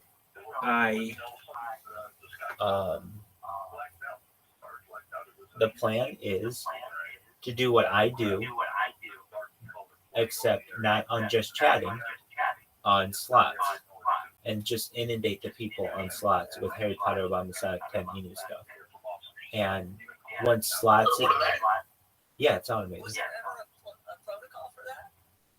So basically, like some of the people in the community, Is it an open source code that we go, or how do you do it? it is a software that's free, essentially, or I can teach you how to use it in a free manner. And it just is a recorder of your mouse movements. And so whatever you do with your mouse, it's going to record, and you just loop it in the right fashion. And it creates accounts. It then follows. It creates a clip, and it spams the person, and then it moves on to the next person indefinitely until it is banned. And then once it's banned, you just have to press a button and create a new one. And that part can even be automated as well. That so that even like, go ahead. Oh, very well known. Ask anybody on the front page who Rabbi Rothschild is, and they all know who I am. You don't have a huge following. On Kick? On Kick, I do have a very large following on Kick.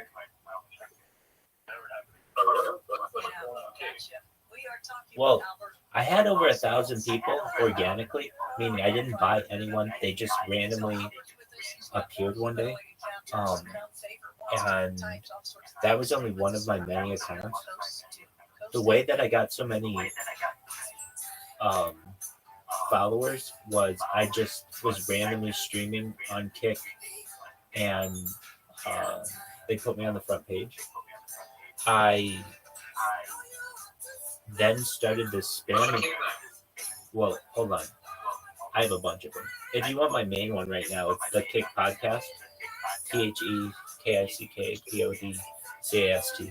But I mean, I just started it like 2 days ago. But so what I something like that, yeah.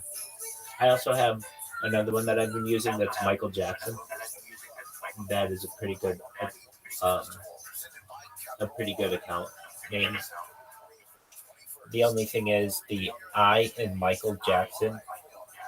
Firstly, the whole name is capitalized, and the I is really a lowercase l, so you can't tell the difference. And it's pretty brilliant. Anyway, actually, what's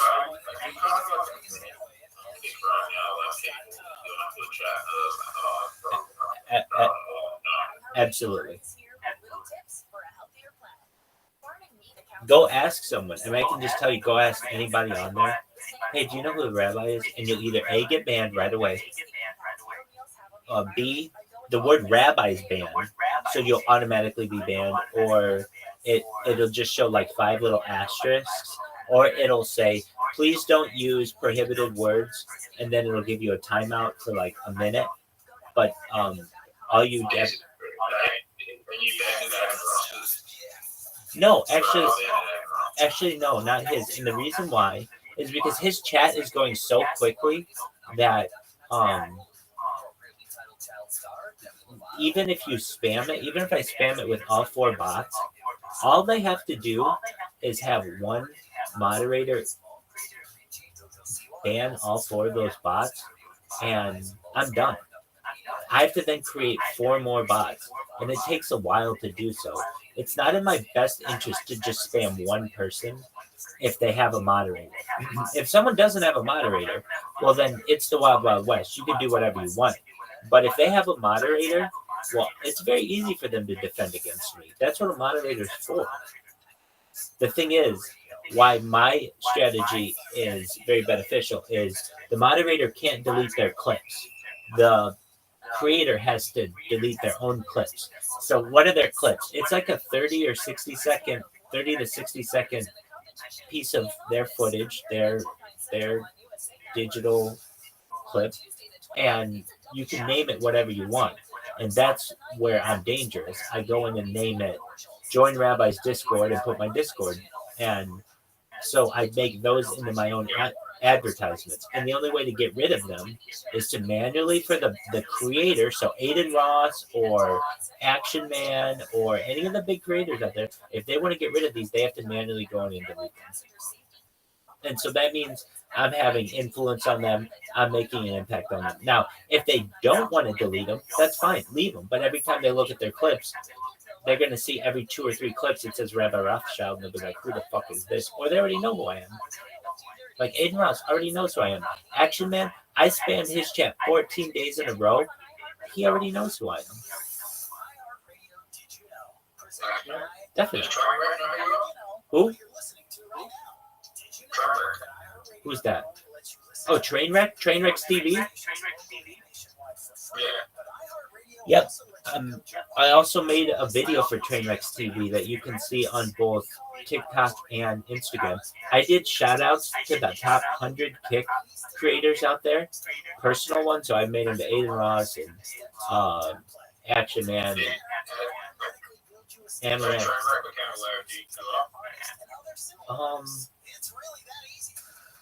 Do I? You're right. Well, I would say I actually think he has. Trainwreck's TV. If we're talking about the same person. Yeah. Okay.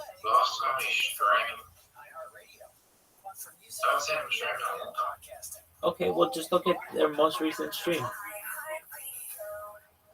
I can't say for certain that I've seen them recently. I just think that they stream a lot, so I thought they would have.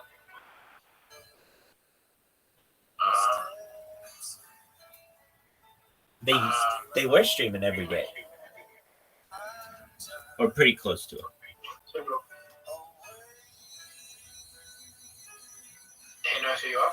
Who?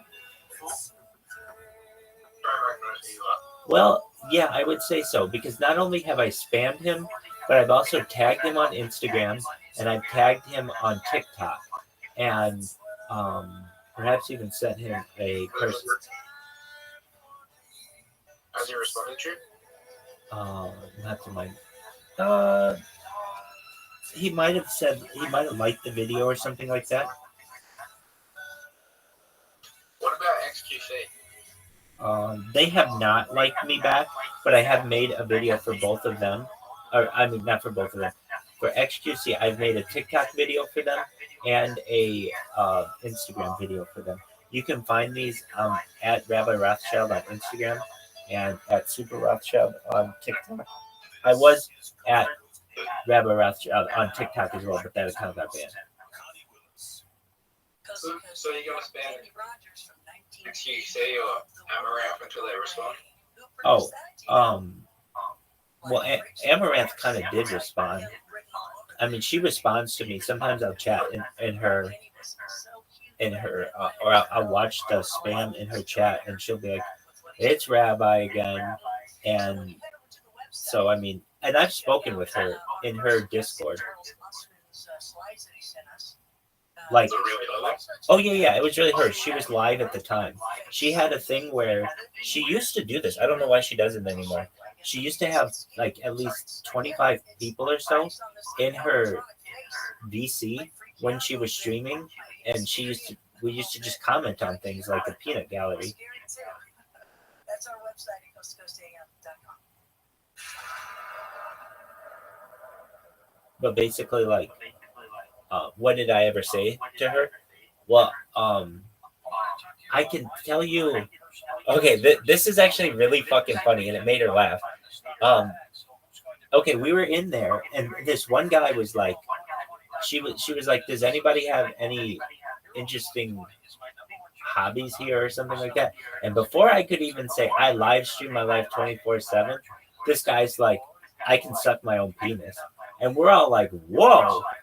And she's like, "Whoa, what do you mean?" He's like, "I have an unusually large penis, and I can suck my own dick, and I do it on OnlyFans, and I make like $400 or no, like maybe like over $1,000 a month. It was something like that, and so we're all pretty impressed with it. You know, Amaranth makes like $1 million a month on that thing.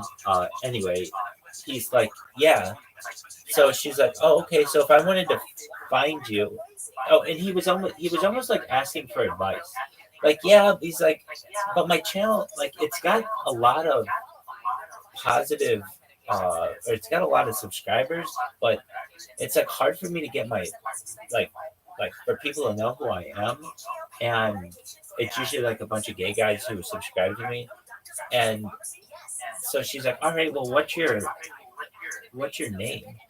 And he's like, oh, it's Kawana _173, and then the letter B. And there's this like pause, and it's like, Doug, you need to market yourself better. It should be like King Dick Sucker. It shouldn't be like Kawana _138, the letter B. That's like the hardest thing in the world to find. Like, it's literally like you're trying to hide yourself. Anyway, I said this to him, and it made the people laugh. And Amaranth was like, yeah, if you just had like a name that was about what you are, it would make a lot more sense. And he's like, yeah, I'll take that advice. He's like, dog, you are living the fucking dream, my man. You can suck your own dick, but you can't market your way out of a wet paper bag.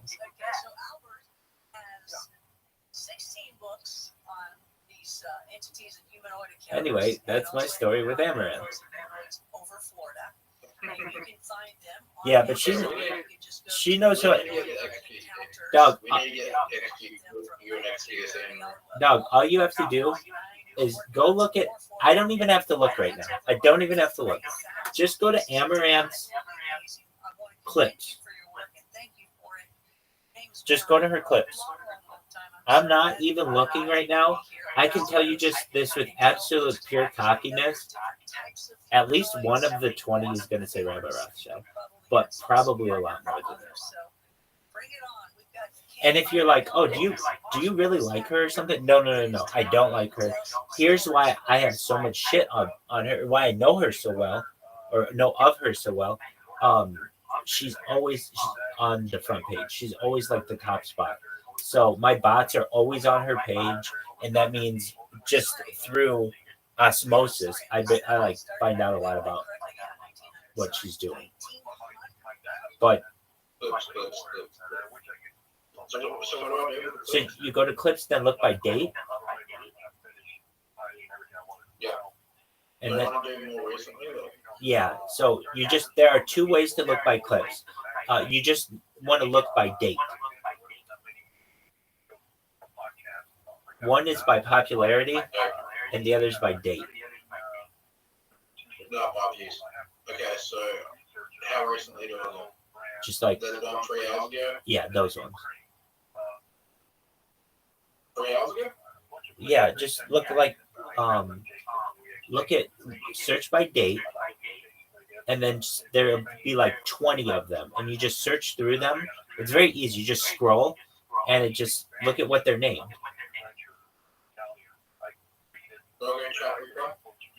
Keep going to the next one. Where do I go? Okay, go to her page. Yeah. And you should see, like, at the bottom it says about, and it'll say videos, and it'll say chat, it'll say clips. Do you see clips? Yeah. Click clips, and then you can filter it. You can filter the clips. There's one that's like by 24 hours, one by a week. Not that one. Do the one that says by date. Yeah. And now just scroll down, and one of those 20 is going to say Rabbi Rothschild. If it doesn't, Where about? let me see. Yeah. Okay, there you go. So I don't even have to look, and I know that my bots have it.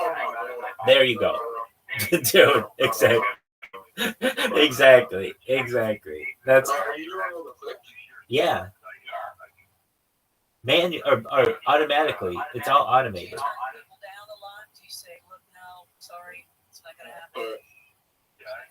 And so what it's going to say for the slot people is Harry Potter, Obama, Sonic, 10 Enu. Do you actually tell them that? Or do they just find out later it's never been published? Okay, clip.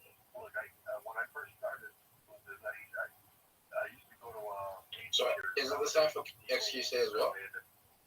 Yeah, it should be. Go for it. Let's look. Where do I go?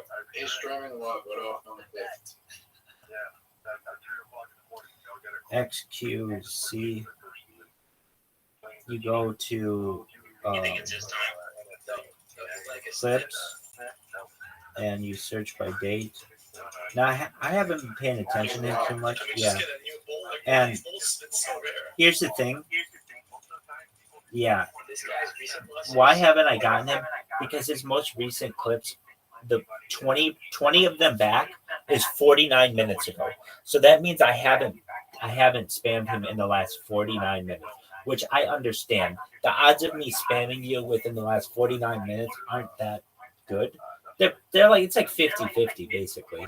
But in his case, just because he's gotten so much attention just recently, in the last 45 minutes, he already has 20 clips made it now.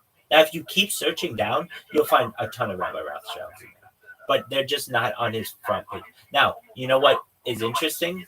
Why are there so many Rabbi Rothschilds on Amaranths, but not on XQCs? Because Amaranth doesn't have as busy of a chat as XQC does. Amaranth doesn't really have that many viewers. Those are inflated numbers. XQC, his viewers, he has 26,000 viewers right now. That's a lot of people. She has like 4,000.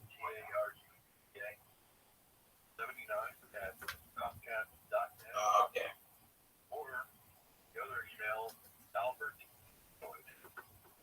She's not as big as she used to be.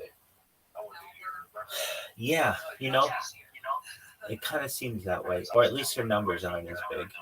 However, she is the queen of kick. There's no doubt about it. She's at the top of their list. I think she's the top female streamer that they have. XQC is the top now. Who do you think's bigger, XQC or Aiden Ross? Oh, Aiden Ross. Aiden Ross had Donald Trump on less than a week ago and had 500,000 people check him out. Okay, so that's where they can find you. By the way, Donald Trump is going to be on Twitter today with Elon Musk. You come up with some theories of Donald Trump on Twitter with Elon Musk there. Yes. whether maybe, of what they are, what it means.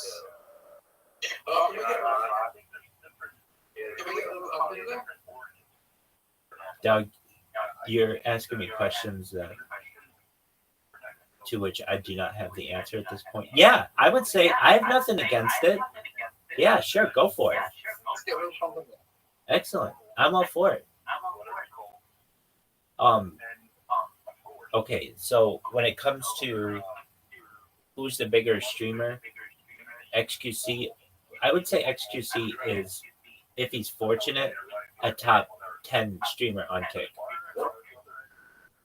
Just because of this. Here's why. He may stream and get a lot of people, but he doesn't stream that often. And I judge you by how often you're streaming too.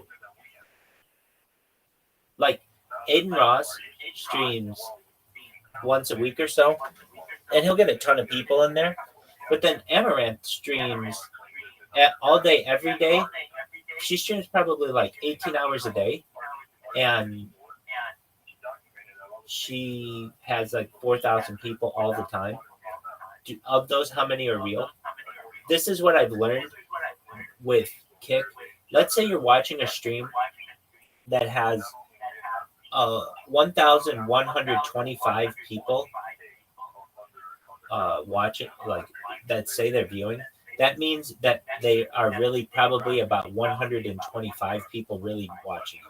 That the streamer bought 1,000 bots, and then there are 125 real people watching it.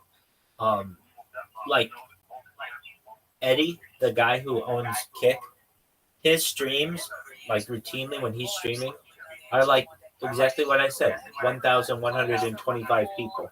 And I even think he has trouble garnering viewers. He does a stream. I mean, I know he owns the site, but I just was in his AMA that was 4 hours long. The entire time he had the same amount of people there. So it's not like there was a huge influx of people or any of that other shit that you would expect out of an organic platform, especially like if it's the owner of the site. And it was the same 1,100 people the whole time. And if you look at his most recent AMA, it took place, I want to say it took place yesterday. It was 4 hours long, and the last 30 minutes, the entire chat is asking, what are you going to do about Rabbi Rothschild? And they at him, and they at the head moderator, and as I've heard the head moderator say, they've been asked point blankly in interviews about me, because I've heard the interviews, and they say that we do not have an answer for that person. As of right now, they can use VPNs and alternative emails and essentially do whatever they want. And we don't have an answer to it as of right now. Now, that doesn't mean in the future that they won't, but I will already have done my damage. Everybody on the fucking platform knows who I am, or all their big people do. So I could just literally go on Twitch and do the same thing and do it for 6 months on Twitch or so. And then once Twitch got sick of me, go to another platform. So long as I am not shitting on YouTube, which is my primary bread and butter, I'm going to be okay. Is it in the clips? Like, if I go to A right now, can I find out the clips? How long ago was it? Did they ask the question? Yeah, so you can see, I'll find it with you. This goes 2 weeks. Oh, yeah. It's not like that. Okay, so you go to his most recent stream, Eddie Weekly stream, and you go all the way to the end, like the last, let's go 3:45, and just look at the chat of what people are saying, and I can tell you the person who, or so, just put it there and see what happens. You're going to see, I can tell you the person's name who keeps spamming him. What are you going to do about Rabbi Rothschild? And there are a bunch of people who do this though, so I can't tell you all of them, but one of them. Is it 3:35 first 3 minutes? Oh no, it's like the last. Well, it could be. I don't know. The only time that I shouldn't say the only time. I was just organically watching the stream, and I saw a bunch of people talking about me, and I was just watching at the very end of the stream. It was at like 3 hours and 45 minutes or so, and just look at the chat. Can you hear me? You guys there? Now, for some reason, I don't know why, but I run into an issue when I try to play the last like hour of this interview. I don't know why, but see if you can do it. So Were you watching the program, or did it just come up when you pulled you up? Both that just came up that alerted you about it? no, I was just organically watching. I was like, oh, Eddie, this is that guy who owns Kick with Aiden Ross. I wonder what he's talking about. And I saw that there were all these people spamming him questions about me. A lot of people all at once. And all he kept saying was that we're going to come out with moderation tools that are going to help to stop some of the spam.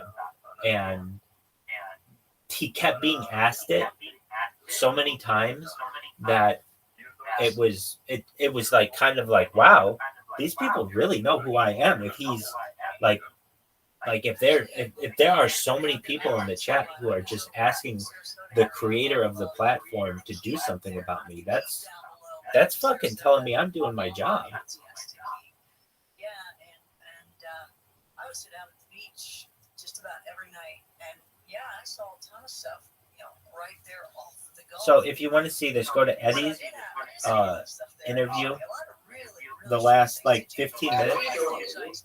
Pardon me? There's no humanoid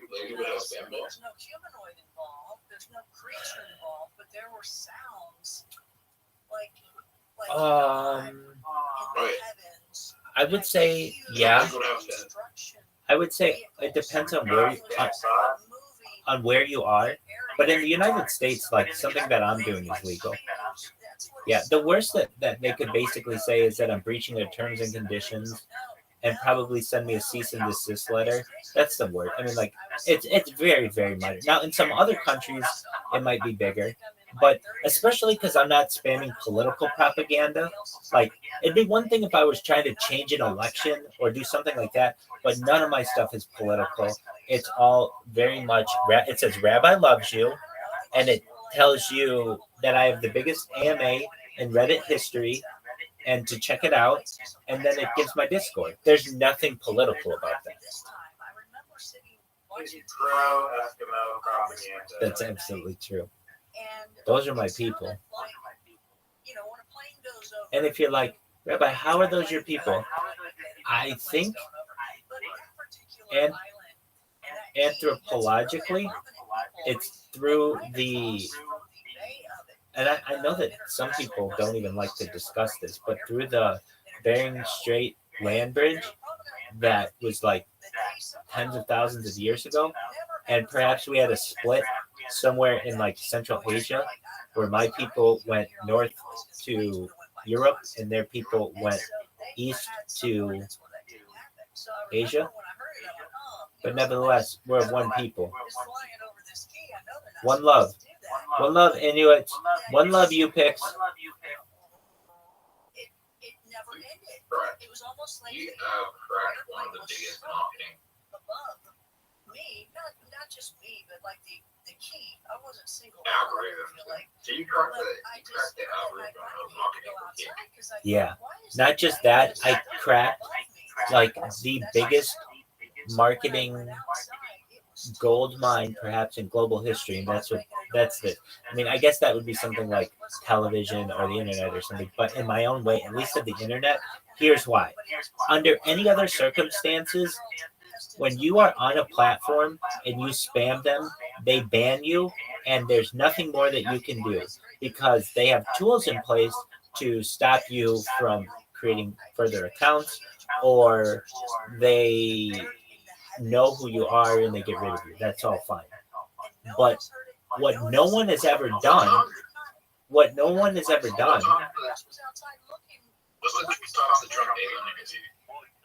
what's the times that Trump alienated me? The time of the Trump alienated you. Oh, what is the time of the Trump Elon interview? You know, Zoot, that's a good question, and I'm going to find that out for you right now. I have heard that, and it was also Gulf Breeze, right? Very famous. Hey, dude. I think so. Okay. Then my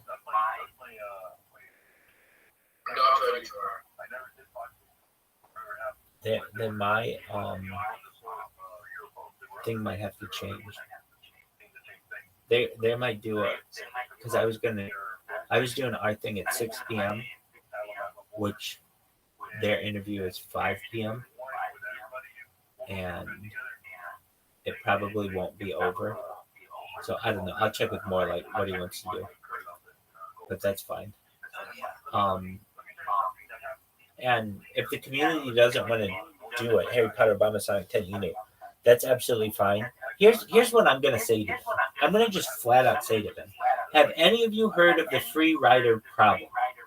And if anybody has, I'll say please explain it. If no one knows what I'm referencing, it's the idea in sociology that basically one person is going to have to do most of the work for the larger of the group, and eventually the larger group won't do any work. It's essentially what it is. And so with this, if I say, hey guys, I'm gonna teach you guys how to do these robots, after the first day, let's say 10 people are involved, 9 of them may still be doing it. After the second day, 6 of them are still doing it. After the third day, 4 of them are still doing it. After a week, 2 of them are still doing it. And then after 2 weeks, none of them are still doing it. And then I'm still doing it all myself. So I can see that happening. So I just have to judge the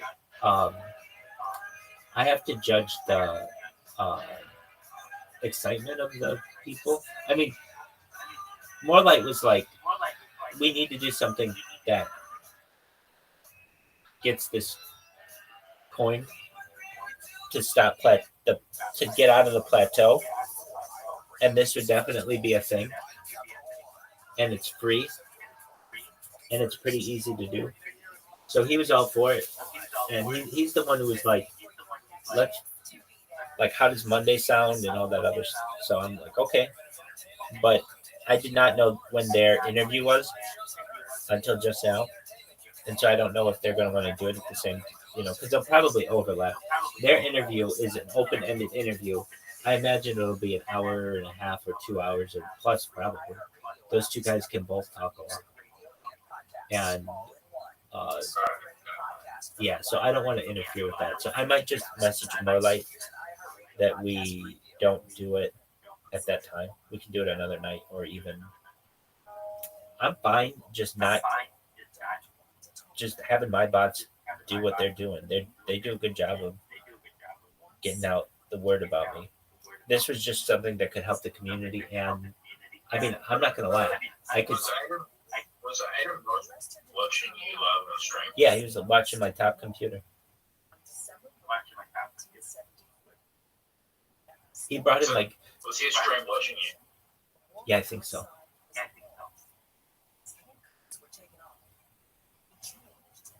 How do I find that? You would go to his kick streams from late April, early May, and you would see him in my stream.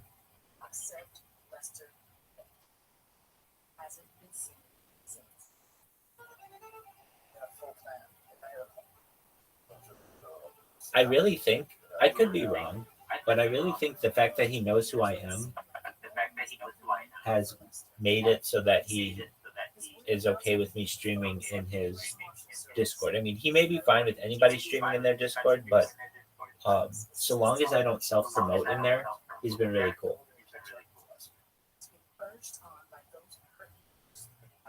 And I understand that. Adam Ross. Rabbi Ross. Extreme. You could just Google that.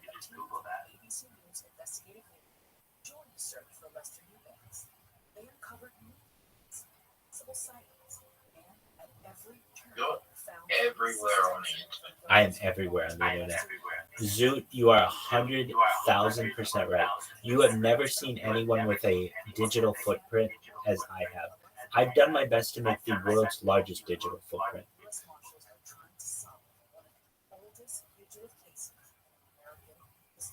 But without Googling, you don't really show up. No, I'm shadow banned. It's also the world's biggest friends people don't like talk to. Word Mockingbird. With human growth hormone and stem cells, you watch. I will. I'm gonna have an 18-inch penis. Nope, just 18 inches. I just want an 18-inch penis. An 18-inch penis, and I'm going to be able to suck on it, and it'll be a wonderful day. So you cracked the code about the viral. Yeah. From 999, Exactly. Just enroll in my program.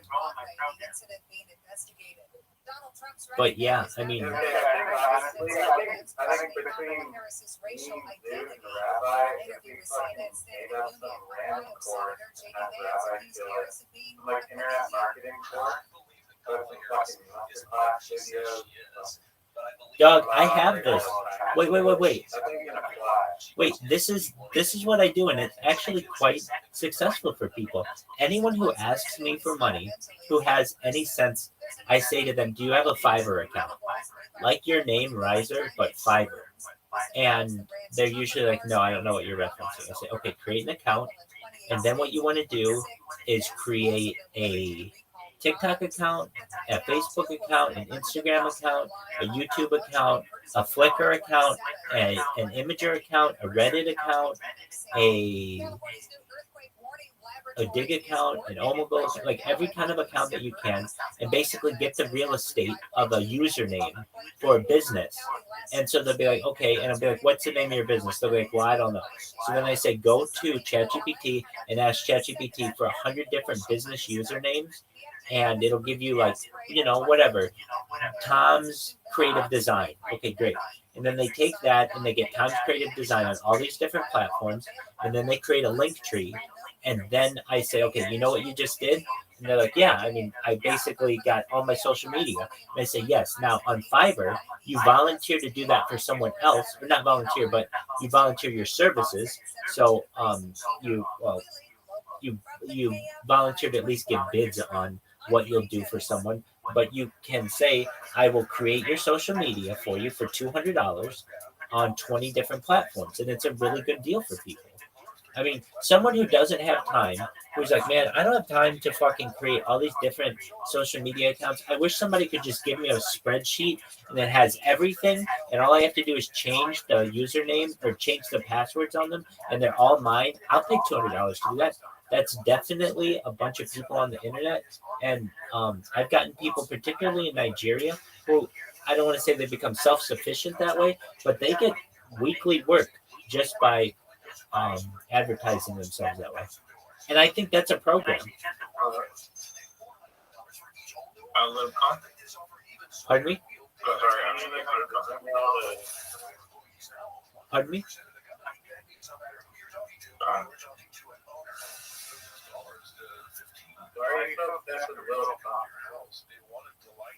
Because I'm heavily invested in Little Pump.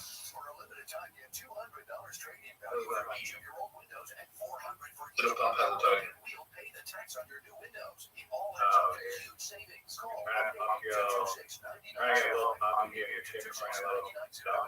No, he's invested in Lil Pump's shitcoin.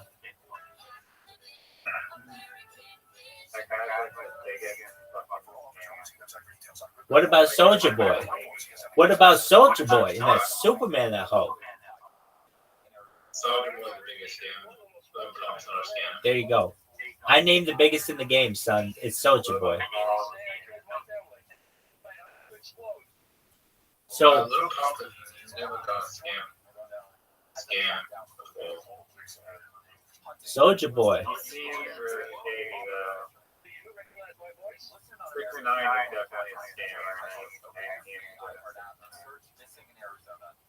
He doesn't hang out with 6 now.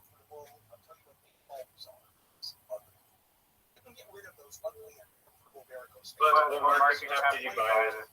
God awful Little Pump coin app? Little Pump on the run. And what's that now? What, 1 million? So do you like just watch it? You just watch this on your day? I watched it too much, yeah. What's the sticker? Little bump.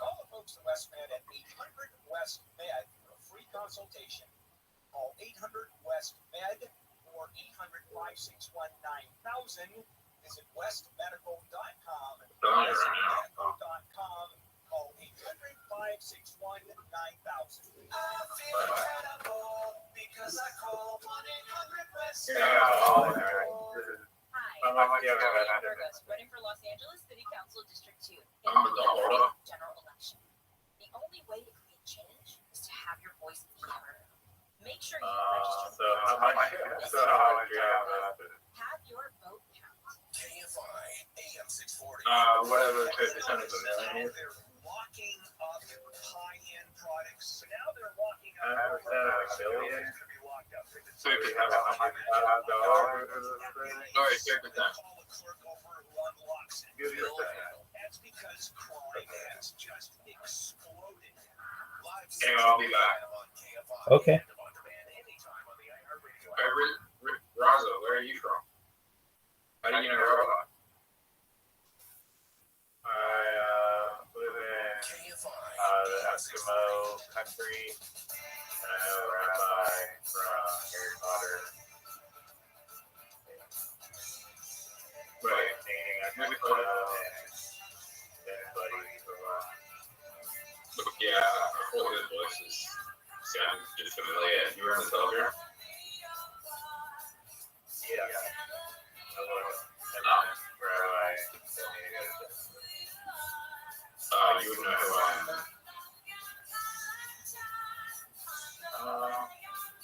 There seem to be a few Australian people. You may have been in here one time. It's so. Yeah, you're from Australia. I'm not. I'm not. If you were in that Telegram, we didn't put it, you know who I am.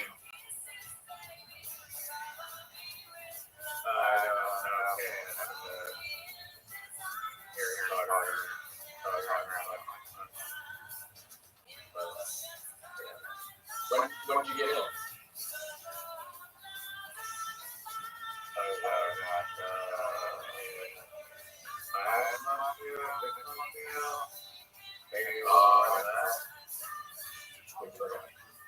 Call the wild card line at 818-501-4109. The first time caller line is 818-501-4721. To talk to Connie from east of the Rockies, call 800-825-5033. From west of the Rockies, toll free, call 800-618. I saw it at 30K and I didn't know. This And is then I ordered it. with your guest host, Connie Willis. It's coast to coast. So, Connie Willis here. if I bought it at 30K, Let's listen to that I would have been set for one. 1980 music. Uh, Who's that? You guys know who that is, right? So it's Blondie, obviously. We know Paul B. You know, I'm gonna go. Hey, by the way, I sent Morelight a message, and I also posted it in Harry Potter that we should reschedule the bot training, simply from the fact that I don't want to overlap that discussion between Trump and Elon. I know people in the community are going to want to see that. Okay, back to our Inuit and you pick discussion. So I think that we have shared DNA, and thus somehow, some way, we are one people. And what else am I trying to say? That the Inuit people and the Yupik people should take back the word Eskimo, which I think they're doing. And perhaps I should be saying we, perhaps we're doing it because I'm speaking on their behalf. But in reality, in seriousness, I wouldn't advocate on their behalf for that word.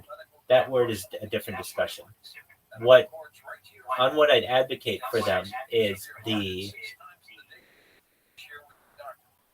cost of living where they are and how it's inhumane to price gouge these people. And with the amount of money that the Canadian government has, they can get people a gallon of milk for less than $25.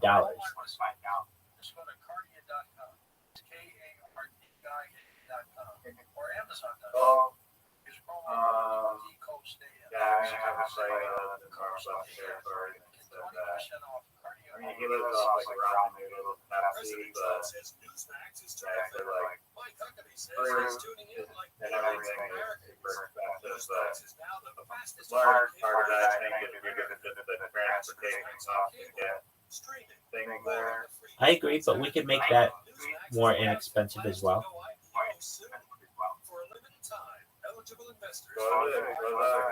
Sure, we could make the cost of transportation more inexpensive as well. There are ways. Well, I was thinking in that case,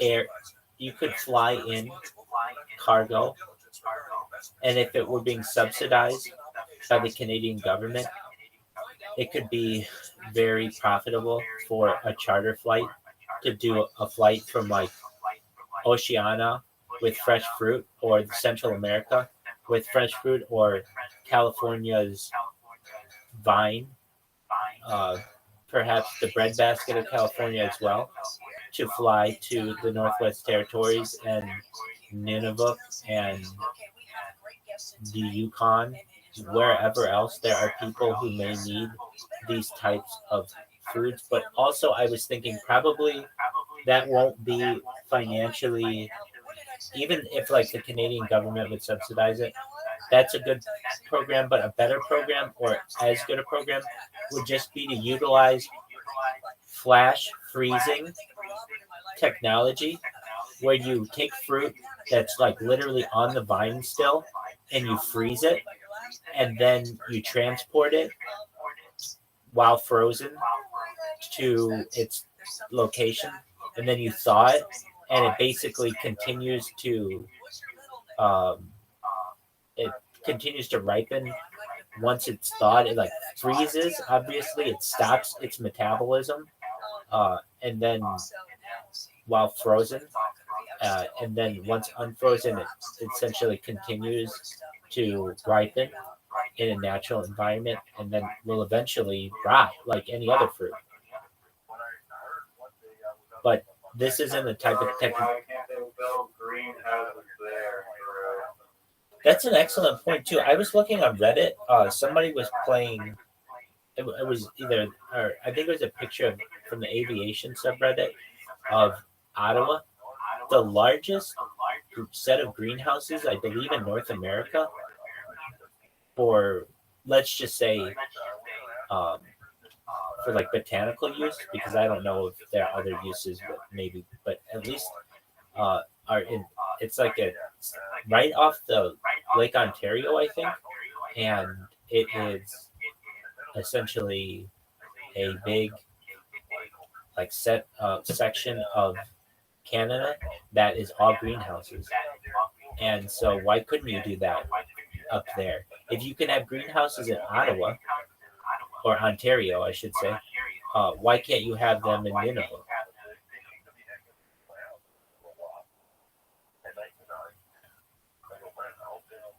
It's an excellent question. I think you can. I think. I mean, shouldn't you get like 6 straight months of sun? So wouldn't you be able to like? Well, actually, it doesn't even fucking matter. Greenhouses. What they had done in Ontario is those were the reason why I was on the aviation subreddit is because it's so bright from the sky. And somebody asked, what the hell is this on the ground that's so bright? And somebody said, oh, that's the world's largest set of greenhouses, or the North America's largest set of greenhouses, and they're located in Ontario, right off of Lake Ontario or something like that. And I triggered in my mind, well, if they're able to do that in Ontario, why can't they do that in any of the places, Northwest Territories or Nineveh or Yukon? It's the answer to this is money. The answer to this is money. The answer to this is money. How many people are there in the Inuit and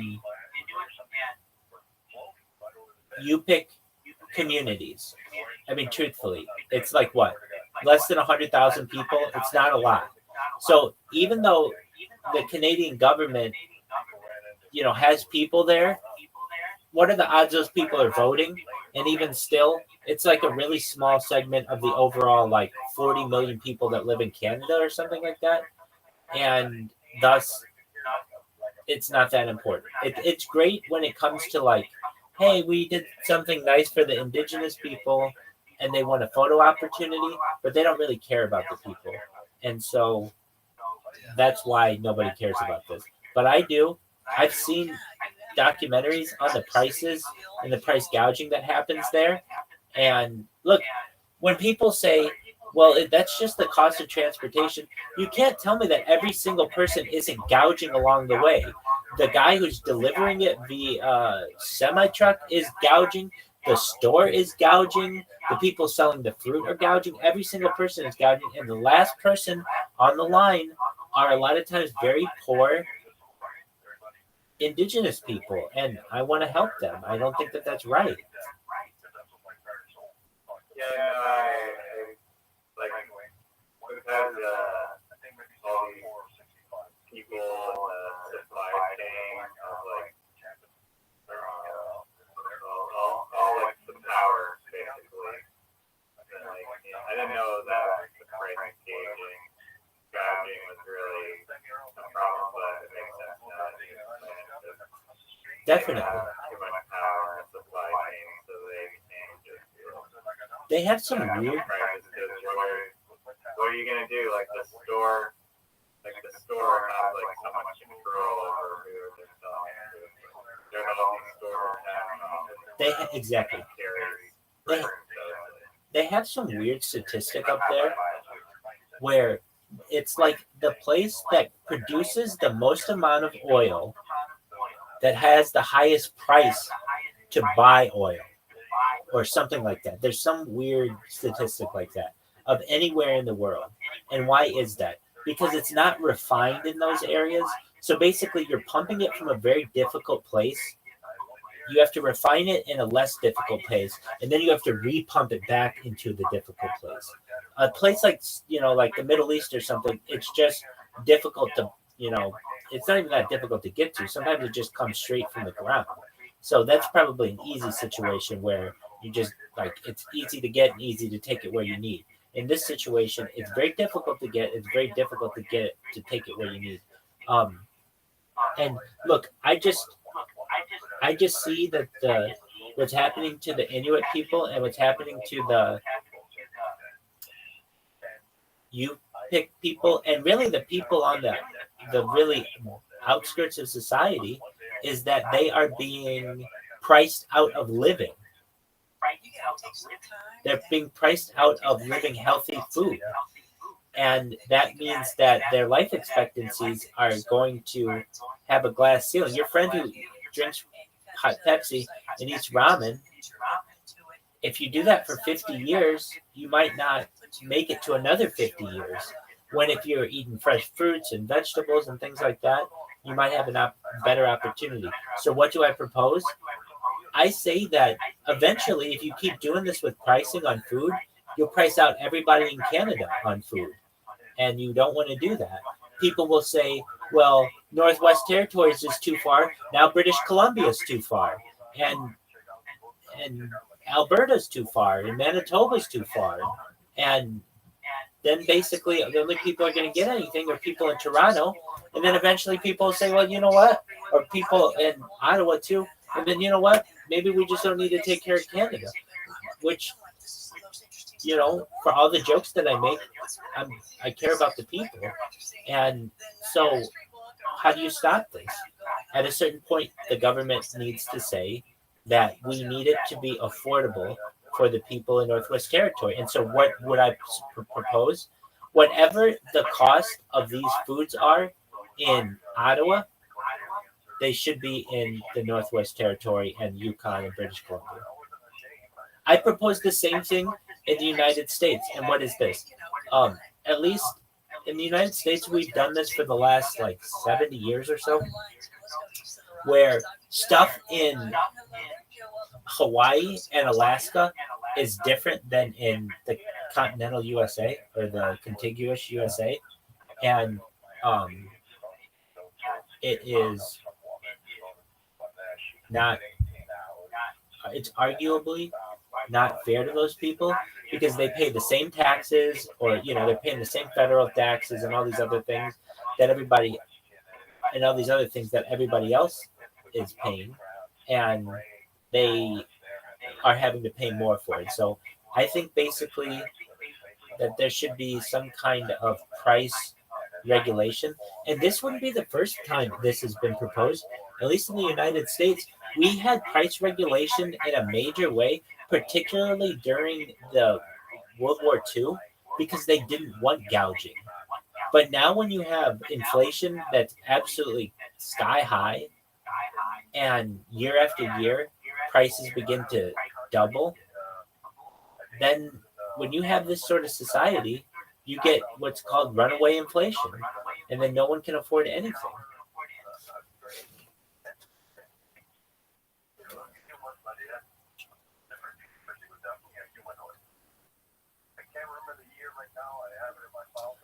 Dog, did we have the discussion that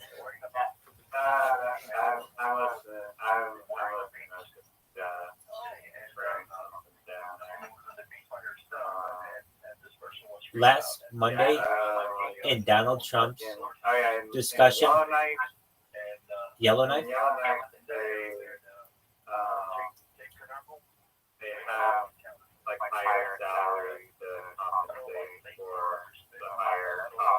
Dog, that's the city there.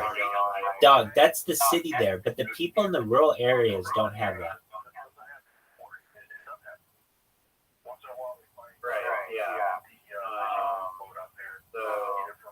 I'm talking, and then ideally there to be, no, we don't all make the same amount of money, so you can't really have a scale that says oranges should only cost people. No, so here's how you make up for that. You give the people who need it. Maybe you adjust the actual price of. The way that you can do it without fucking with your economy too much is you just give people essentially food stamps for fresh food, so that's all going to be basically paid for by the government. And so it can be, you can charge $100 for a dozen oranges or something like that. That's fine, because the person can use their little card that will be paid for by the government for fresh food. If they want to buy Pepsi and ramen, that's on their own dime. But at least for fresh food, to give the people an opportunity at it, it should be subsidized by the government.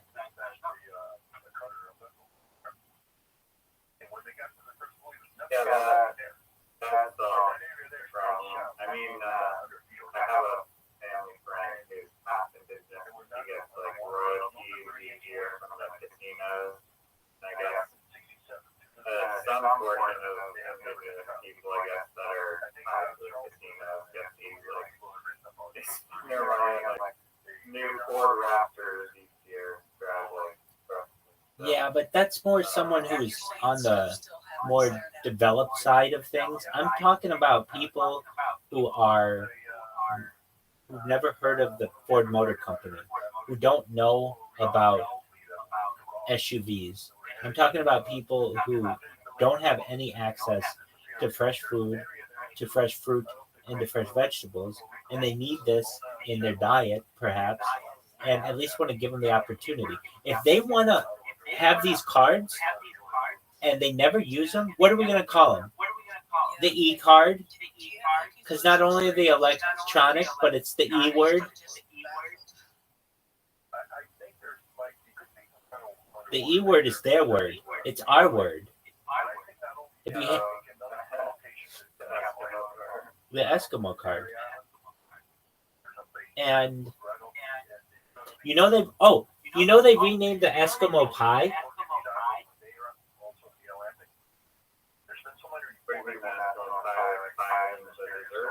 Yeah, there's like a, when they did all this, like they changed like Uncle Ben and Aunt Jemima. Did you get more? When they did all this woke stuff and they changed all the characters that were like had any kind of racial undertones. You know what I mean? When the space shuttles were going up, I didn't hear about that. Dude, where the fuck were you? It was like a 3-year process. We're like, have you ever heard of Aunt Jemima syrup? It's not called that anymore. They took it off the shelves.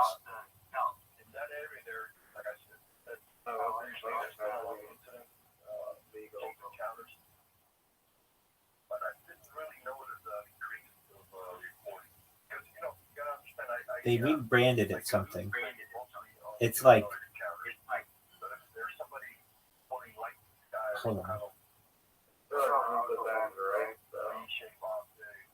Yeah, but there's no black guy on it anymore.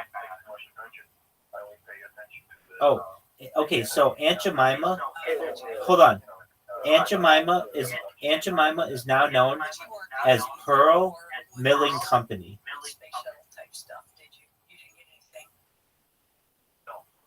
That's probably the most depressing fact that I've heard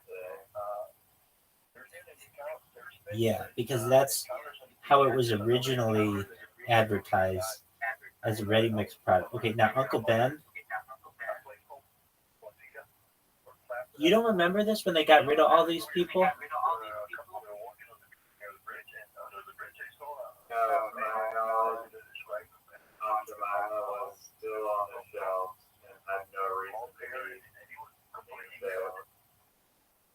Yeah, okay, so here are the other ones.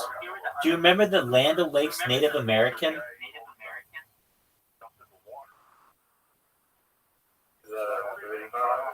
Yeah, it was like it was actually a really cool piece of art. But it was like a Native American on butter.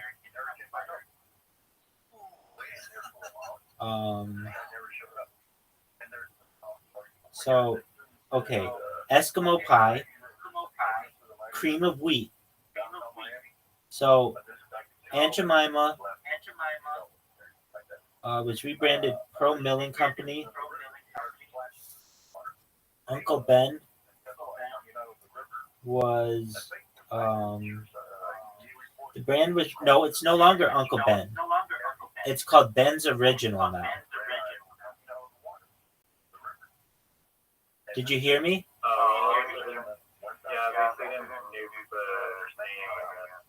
Eskimo pie. This is the big one, dog. A brand of ice cream.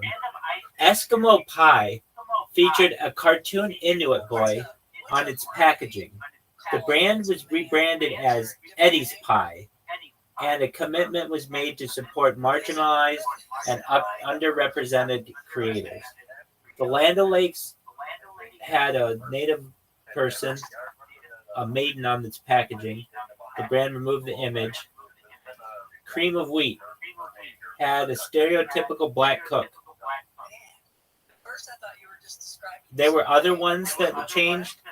The Washington Redskins became the Washington Commanders, and Colgate Palmolive, they had a racist depiction of Asian people in their toothpaste. They still make some really bad ones. There's still one in Asia that's like, they still make some racist ones in Asia. But, yeah. So, see all the shit you learned from Rabbi? Another interesting evening here on Coast to Coast AM. Where the fuck were you? Cajun fruitcake today. Dog, no. I don't think Aunt Jemima was like offensive. I thought Dude, that was it's like a totally brand that offensive. people love. No, it's like, it's a stereotype. I mean, it's totally offensive in some circles and totally not offensive in other circles. In some circles, Aunt Jemima is like seen, it's the stereotype of what's known as a mammy, M-A-M-I-E, which would have been like in a plantation household, a slave who would take care of the children and could also be perhaps a wet nurse, a woman who would breastfeed the children who weren't hers. She was basically just like a maid, and she was well trusted in the family. And this became very stereotypical in the South, particularly. And so that's what was featured. Aunt Jemima was kind of featured as a stereotypical mammy. Well, then, yeah, I guess. Still, she's always seen him like a good light. It wasn't necessarily about her circumstance, but just that her. No, there were some really positive things about it too. Like some of the first people who were the models for Aunt Jemima, I think the first black female millionaire made her money from being like from one of these things. There's like an argument to be made like, wait a second, this is actually a symbol of accomplishment. Let me see who this is. First, not the first black millionaire, because I'm sure that was some African queen. First black female self-made millionaire.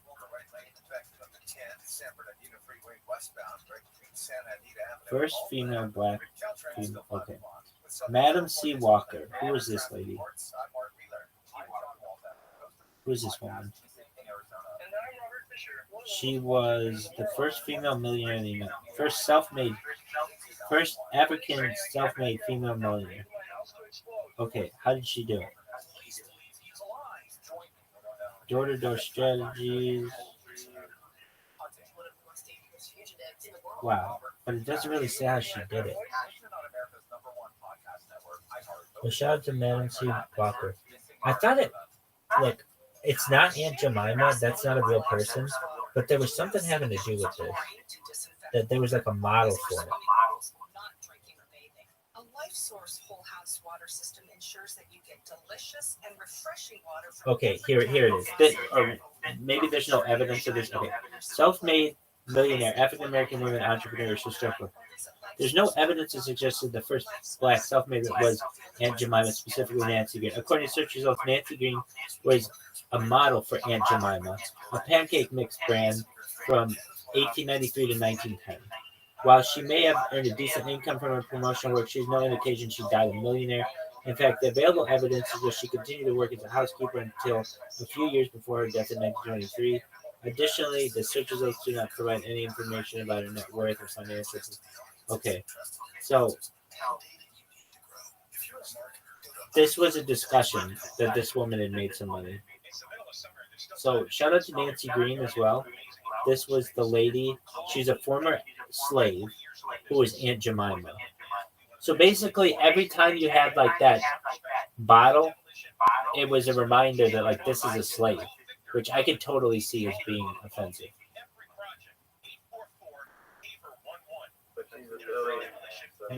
No, she didn't become a billionaire, unfortunately.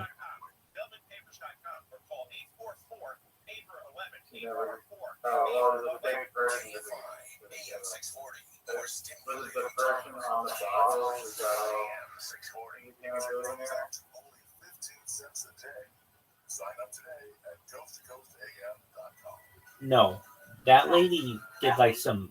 That was another lady, and her name was Madam C. Walker, and she made her money.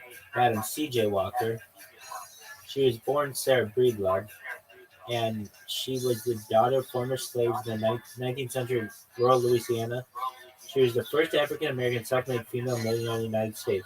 She developed a successful line of homemade hair care products for Black women, catering to the needs of African American community during a time of racial segregation and limited access to beauty products. Madam C.J. Walker. I wonder if she still has a brand. Probably not, but maybe. Hair care? If not, I want to come out with that. I think that's a great brand. No, they do have. It's already a brand. It's already a big brand. Good on you. Madam C.J. Walker hair products. It's a, yeah, so she made $1 million, a multi-million dollars by hair products. Damn, they sell it at Sephora. 501-4109. The first time caller line is 818-501-4721. To talk to Connie from east of the Rockies, call 800-825-5033. From west of the Rockies, toll free, call 800. See all the shit you're learning, dog? See how sexy I am? Guest host. Family of approximately $13,000 fuel.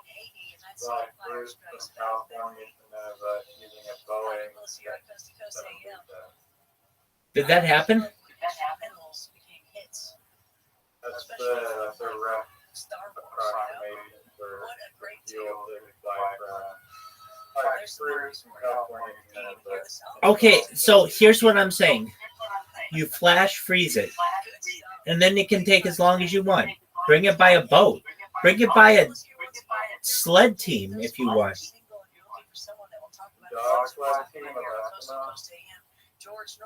Inuit and you pick people.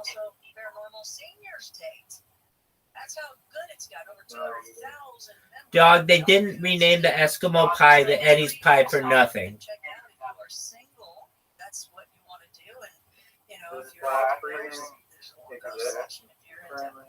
Yes, it does. Let's read about it.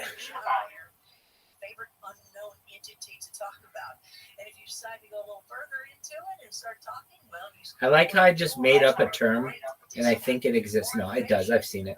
It is natural industrial process whereby objects are frozen in a short time due to exposure of cryogenic temperatures. So it is commonly used in the food industry. So what do you do?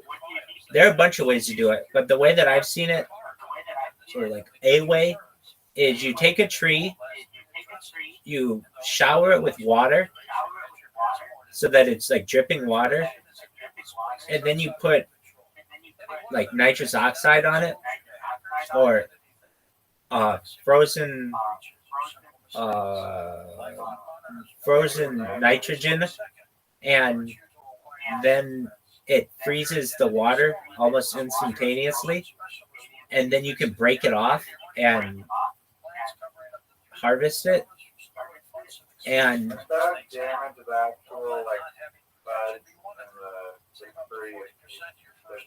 no. The tree is already like made to do this. There are other ways to do it as well through hydroponics. There's like a bunch of different ways to do it. But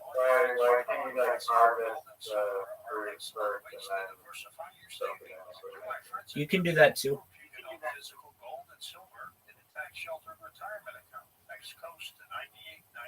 There are no pieces this year that you can buy in the grocery store. There's no what? There's no pieces in the grocery store this year. Yeah, so that kind of shit, we'd be done with that. You'd have peaches out the ass, dog.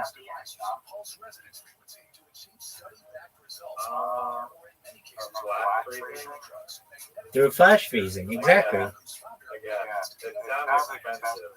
No, it's really fucking cheap. It's super cheap. All you need is water and a refrigeration system. And you have to transport it through a refrigerated manner. But it's I thought don't you keep them at like super cold temperatures though, like negative 198? no, not that cold. It just has to be freezing. The difference between negative 198 and negative 40 is negligible. Once it's frozen, once it's past 0 Celsius, it's basically the molecules inside aren't moving. It's not at negative 0. It's not at absolute 0, of course, where there's absolutely no movement.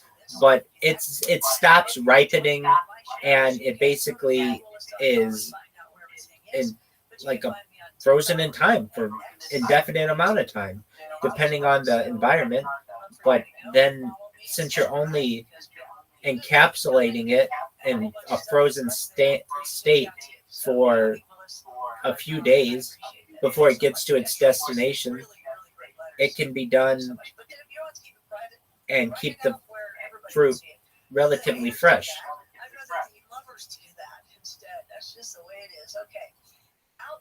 And then you need some refrigerated Exactly. So here's a really good example. Here's a really good example of what's happening to the people in Northwest Territories and those places. Let's say they want to buy frozen fruit. If you want to buy frozen fruit in the United States, I don't know, it costs like $10 a bag or something like that, which is really, really expensive compared to what it used to be. Okay, and that fruit inside, a lot of times, is flash frozen. What does that mean? It basically is frozen immediately off of the vine. It kept in refrigerated state until it gets to you. That fruit in the United States is like $10. In Canada, that fruit is like $100. But it shouldn't be. Since it's frozen, it should cost relatively the same amount that it costs in the United States. However, because it costs so much more to ship it there, they're able to inflate the prices on it, so it's 10 times as much. But it shouldn't be. It should be relatively similar, but it's not. And that's unfortunate. Well, essentially with nitrogen cars that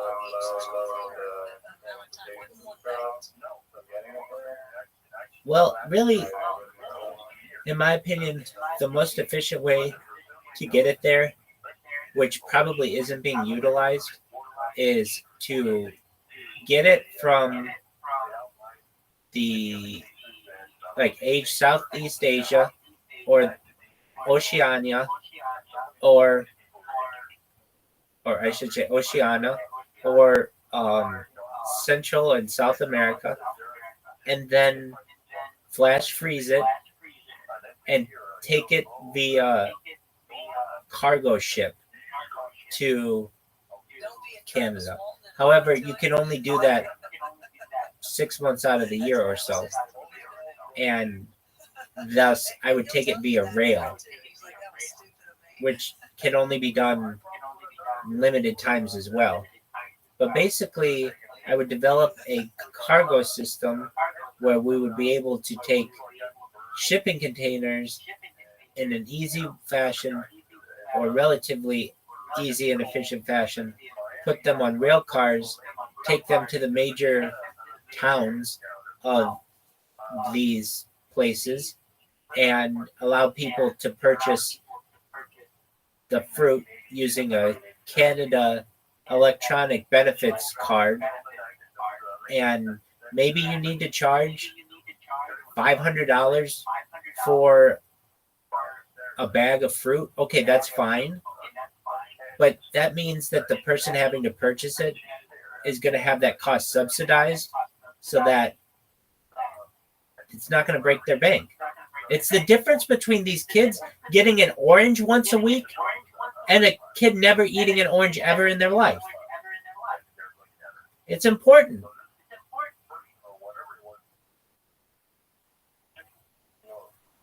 I don't know. Maybe I'm the only motherfucker who cares about Canada. But maybe I do, and maybe that's the thing. But I'm a big fan of the fucking Inuit people. What can I say?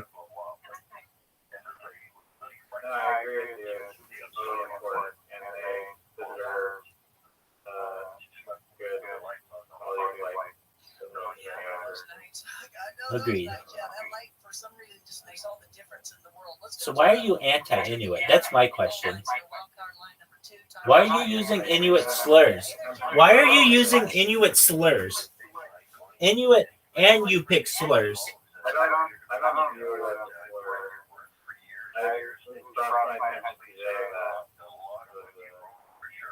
or maybe You didn't know it? I know the meaning is like Yo, dog. Yo. Is that true though? Do they cook it on a fire though? I feel like they must cook it on fire. I'm sure it's eaten both ways, dog.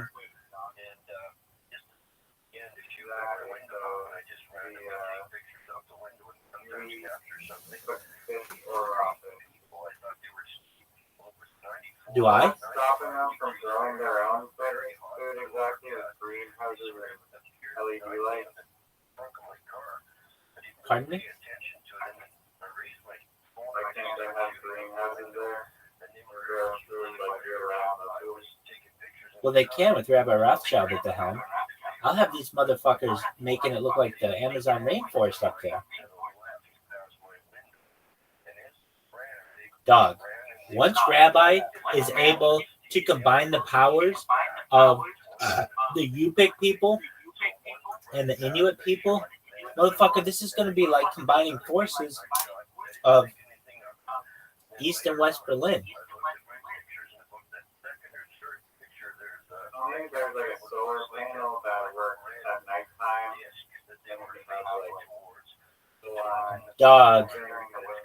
Dog, come on, get your shit together. That's not a solar panel. That's a lunar panel. That's a lunar panel. That's a lunar panel. That's a lunar panel. They do. They're not very efficient, so they're not available for a customer. But there are people who have made lunar panels. There are like universities that have done it just to test to see if they could get any energy out of the moon.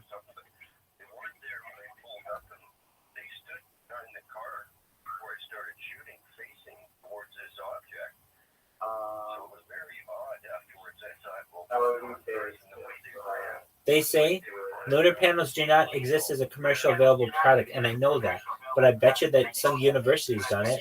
Okay, a Japanese construction company plan to build a solar belt around the moon. No, that's different. A lunar ring, no, that's different. Lunar panels. Yeah, a Japanese construction company has done it. But that one's a little different. Lunar panels or moon panels do not exist. Sunlight creates the moon's rays, which are mere reflections. Oh, yeah. So I guess it would just still be solar panels. However, I think that lunar panels sounds cool. I like the idea. Dog, that's going up there with fucking bear scare. Lunar panels. Hold on. So here's the thing. A solar panel is a lunar panel. So we've had lunar panels for a long time, dog. For as long as we've had solar panels. How's a solar panel lunar panel? Because, yeah, it will, exactly. But the light that is shining off of the moon is the sun's light. So it's solar light anyway. Yeah, technically the moon is still, you can still see the moon during the day sometimes. Yeah, that's just a little bit, yeah, a little bit. I'm in agreement with you. So I think that we're onto something. They're solar panels, but we market them as lunar panels. Why? Because why don't you want to fucking... We just say that we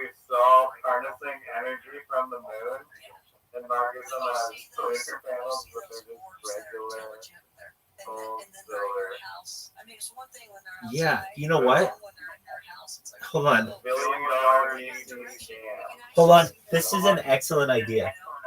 We could do this. We could say to everybody, we literally. Partnered with a Japanese construction company. Well, there's that. I'm thinking all we have to do is tell everyone who already has solar that we have an addition to their current system that will allow them to harness lunar power in addition to solar power at a small upcharge of like $100 a month, but they'll be able to harness not just the power of the sun, but the power of the moon as well. Just hearing that you can harness the power of the moon is exciting to most Californians. They'd be like, I'm in. Another $100 on my bill, I'm in. Now,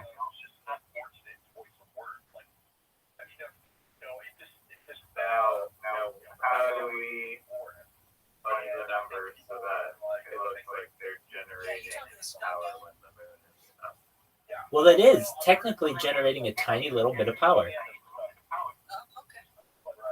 So what are we actually, like, what do we present the customer with?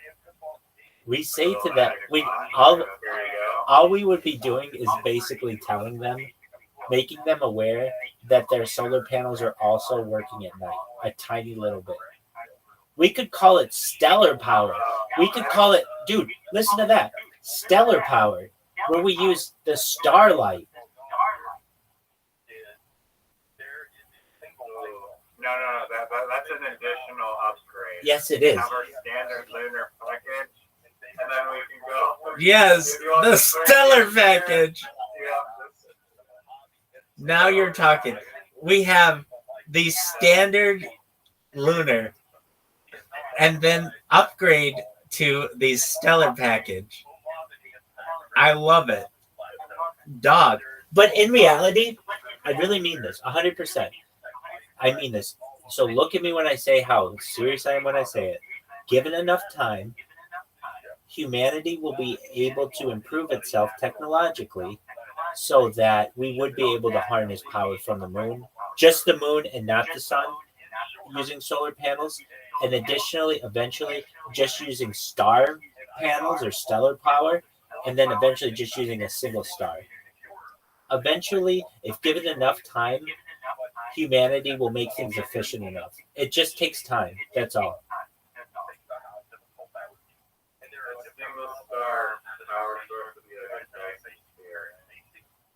Well, that's different. I mean that you're seeing just using solar power, a very efficient solar panel with one star in the sky, that star powering your solar panel.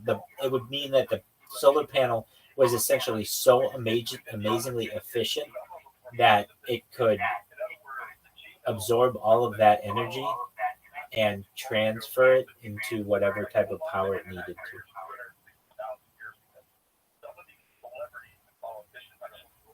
Dog. I think we have a good idea with lunar power. We could capture the energy from the moon, but you said that the moon is reflecting the sun's energy, so would we actually be capturing it from the moon, or would it still be just a solar panel that is capturing the moonlight? It's just a solar panel that's capturing sunlight reflected off the moon, which we call moonlight. But moonlight is really just sun. The moon does not emit any light. It just reflects light. Yeah, I think so too. I mean, this could be like a movie, like where, like I'm envisioning me and you were dressed up like plumbers with like a van.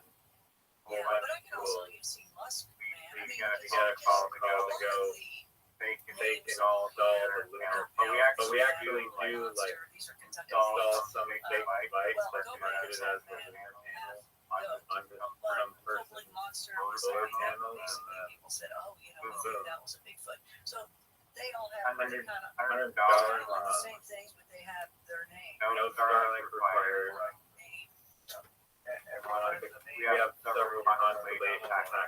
Dog, I have a good idea.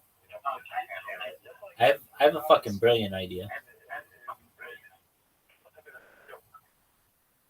You ready for this?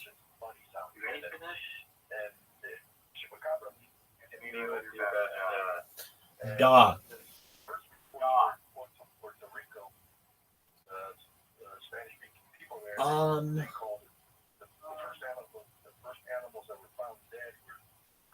This actually is a good idea. This is a good idea. This is a good idea.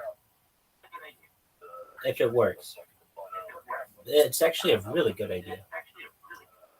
Okay. Imagine like a glitter. You know what glitter is, right? Like craft glitter. Yeah, exactly. So you take glitter and you put it in like a epoxy. You know what an epoxy is? Like a clear epoxy. Do you know what an epoxy is? It's like a clear epoxy, like a clear coating. And you take this and you, if it would work, but basically, and you put this on solar panels, and essentially, I don't know exactly how it would work, but basically the epoxy would make it so that stuff did not adhere, dirt, grime and stuff did not adhere to the solar panel. We'd have to make it so that the epoxy didn't diminish the return on energy from the solar panel. And then the glitter, because it's so reflective, actually would increase the amount of energy that the solar panel was reflecting because there's a little bit of glitter in it. And this would cause perhaps an increase in the amount of efficiency of everyone's solar system. It's basically just a coating, like a glitter that you put on your solar panels that keeps them clean, but also improves their efficiency.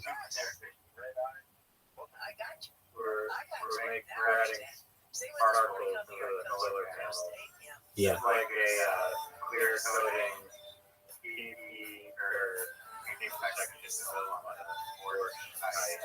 Yes. Keep the unclear. Can you power wash solar panels now? Like I've seen them on roofs and you're allowed to step on them. They're not like fragile. You can wash them off, I'm guessing. Yeah. But it's not like a little fragile piece of glass like maybe they were. Right. You don't want to spray them directly with a power washer, but you could hose them. They can absorb the rain though. Like it's fine. They're on the roofs of cars. Maybe there's some coating already on them. Who the fuck do you know has a solar panel on the roof of their car? You haven't seen all the van lifers that have like a bunch of solar panels on the top of the car that power a bunch of heating and cooling and stuff in the van? Hold on. Those are permanent? I thought those were always like when they were stopped. And then they put those things The out. ones on people's roofs, you think they just take them down every time it rains and stuff? You get rain on solar panels. No, I'm just thinking that like a solar panel on a roof of a moving van, when like a little rock hits it or something, it's going to break.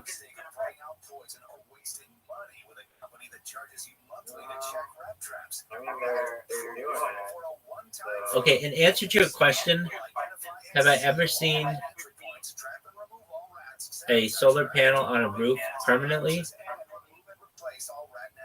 I see how it's done. Okay, it can be done.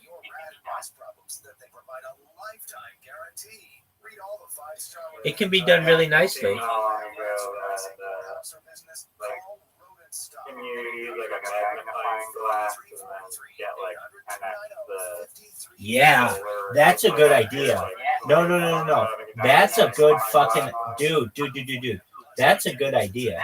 Basically, if you could put a piece of plexiglass over your solar panel and make it get like 10x. Yeah, exactly.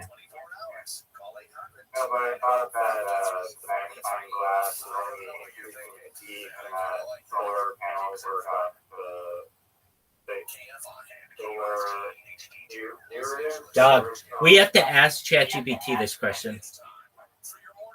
solar radiation basically that the solar panels were working on, and I'm pretty sure the magnifying glass just increased the temperature and possibly start a fire and fry the whole thing.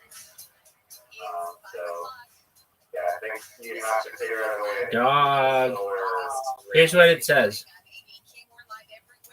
The I don't think glitter would be reflecting, as you said. So I don't know why you think that the glitter would be helping if it's reflecting. yeah, I was thinking it might reflect. It could reflect downwards. I don't know. Doug, Doug, I think that this magnifying glass. Hold on, this magnifying glass idea that you have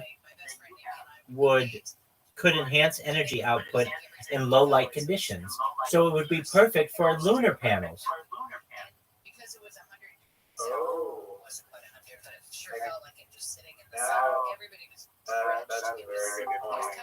Welcome, welcome. It's everybody's favorite slut, Frosty.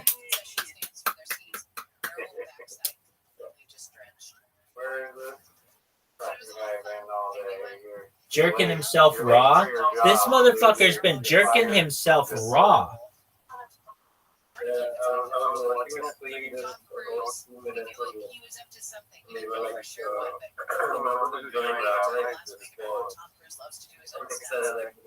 He made sure like it's one of those things that you have to join the other is horrible because it's part of the white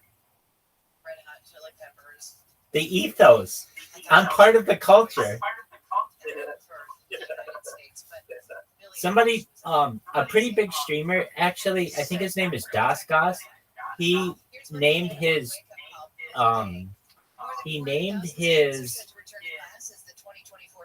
video stream whatever my Discord is, and a bunch of people came into my Discord. I'm like, hey, how'd you find out about me? And they're like, oh, do you know who Das Gas is? He literally got so sick of you spamming him that he just named his stream after you. I was like, oh, that's really nice of him. So you're saying, Frosty,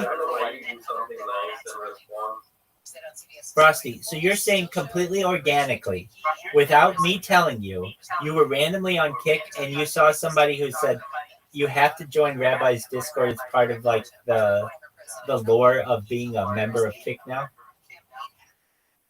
The International Olympic Committee says U.S. gymnast Jordan Charles has to return floor exercise. The challenge. Do you know who streamed this was? They filed a this challenge was Shan something like that. Team USA is going to challenge that. Okay, very well. It wasn't Shakti G, was it? No, it was some guy in there. Do you know who Shakti G is? Yeah. I love Shakti G. He's one of my favorite streamers. If I ever remove it,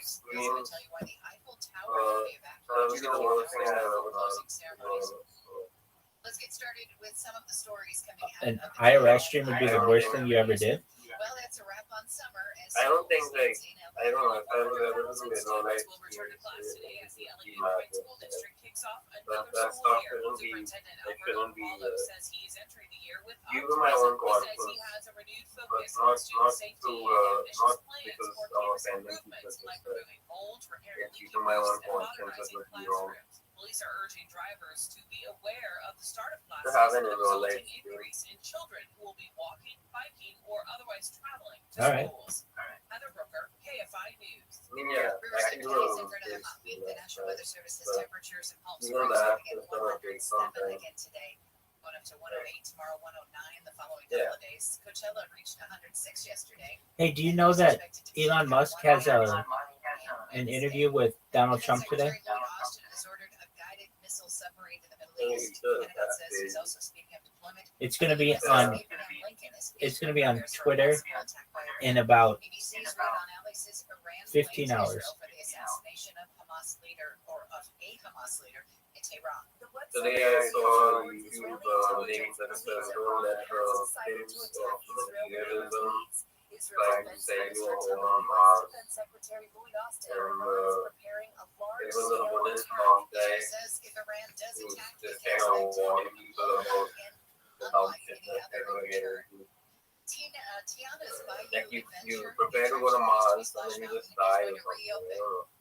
I don't know what exactly happens to you, but maybe they have like robots killing you and then putting you on flames, and then you're living in Mars, but you're actually dead. That's what it seems like right now.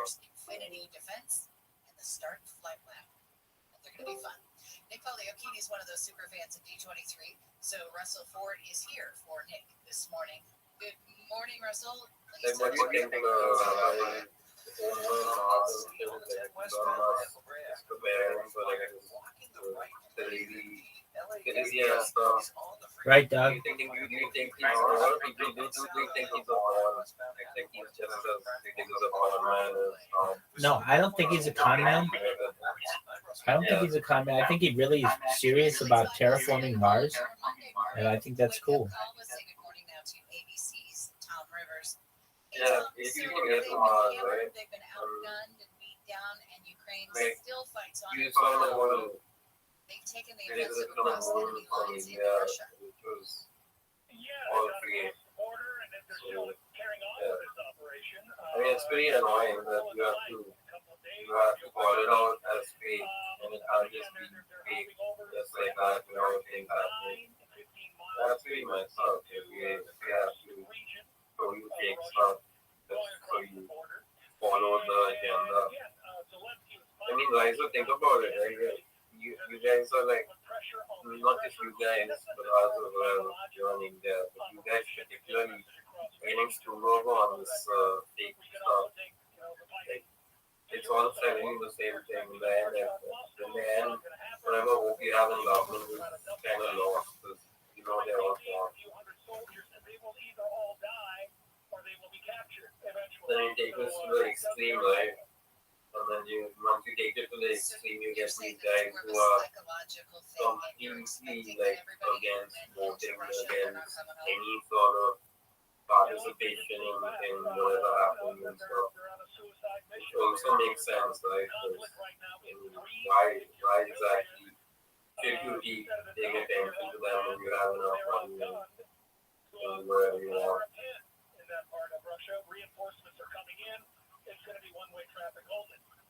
That's what I was going to ask you about. That I was like, are they worried that they're going to, be surrounded from behind and then they're stuck there? And it sounds like they already know that's kind of coming, which is scary. But have they gained any ground back since the stuff that they've lost in Ukraine, Tom? Or is it still Russia just chipping away? Riser, what do you think about this? The motherfucker just asked you a question.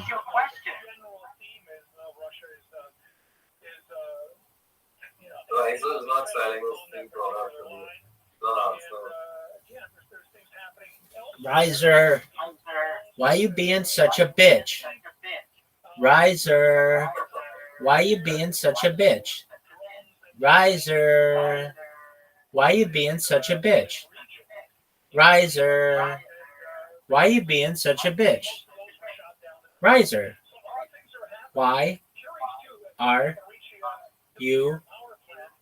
Riser, why are you being such a bitch? Riser.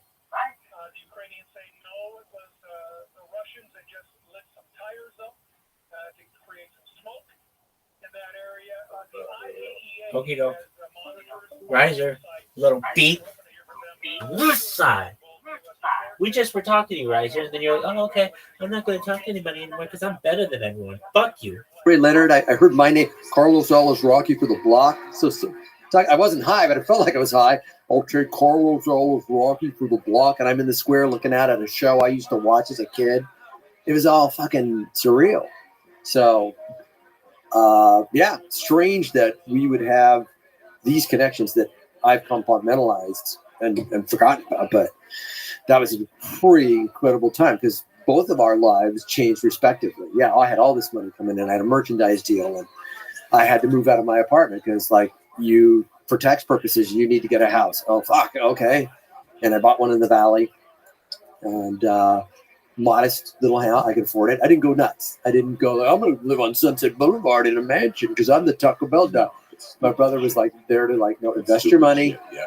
I can buy a house you can afford, put it in a financial market planning thing, do all those things, which I did, and it paid off. But yeah, our lives change. You know, you go from I had a moderate amount of money. I lived in a studio apartment in Burbank. I was paying $695 a month for a studio apartment and doing some voiceover work and doing some comedy on the road to pay for that. And then this thing happened, and it's.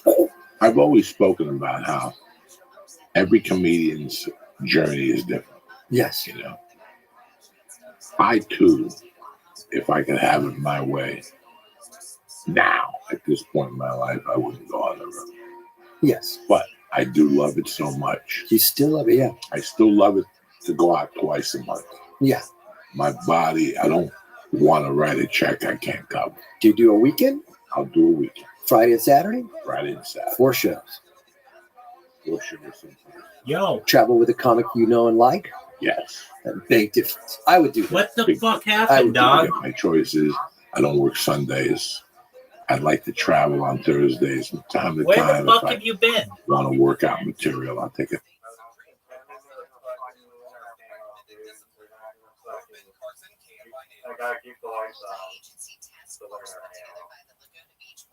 What about the magnifying glasses? E-bike violators and drivers with loud exhaust and modified emission systems. The operation led to 101 vehicle citations. 5 people also got tickets for being unlicensed or driving unsuspended licenses.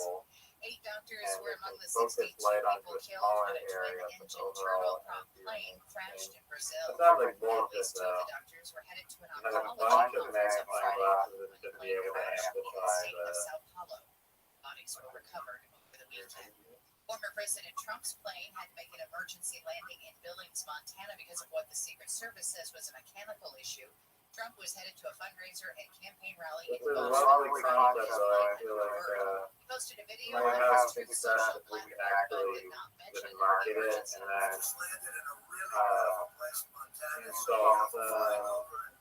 Just look down, and that's the way it's supposed to be.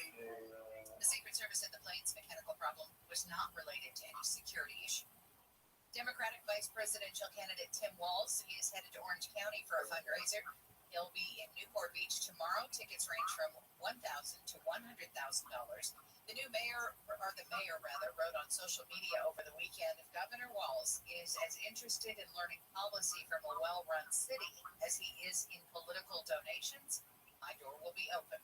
Mayor Will O'Neill boasted the city did not defund police, embraces conservative economic values, decreases gas. Did you know that I'm the West Side Gangster and the East Side Pimp? Protesters to burn out local businesses and cares about human flourishing. When we come back, we're going to check in. Thank you. Sometimes when I'm alone in here, I like to hear myself on the microphone just to be the echo, and I'll just not scream at myself, but I'll just be like, who's the West Side Pimp? Who's the East Side Gangster? Who's the East Side Gangster? Who's the West Side Pimp? That's basically what I do for fun. Because I'm both of those things. In fact, I also have Twitter accounts known as Westside Pimp 0000, Westside Pimp 001, Westside Pimp 002, Westside Pimp 003, Westside Pimp 004, Westside Pimp 005, Eastside Pimp 001, Eastside Pimp 002, Eastside Pimp 003, Eastside Pimp 004, Eastside Pimp 005. You can even see them on my Discord, not on these 3, but on my main Discord. You can look on it. I also have Northside Pimp 000, Northside Pimp 001, Northside Pimp 002, Northside Pimp 003, Northside Pimp 004, Northside Pimp 005, and I have Southside Pimp 001, or no, Southside Pimp 000, Southside Pimp 001, Southside Pimp 002, Southside Pimp 003, Southside Pimp 004, Southside Pimp 005. And then I also have Best Side Pimp 000, Best Side Pimp 001, Best Side Pimp 002, Best Side Pimp 003, Best Side Pimp 004, Best Side Pimp 005. Those are all on Twitter.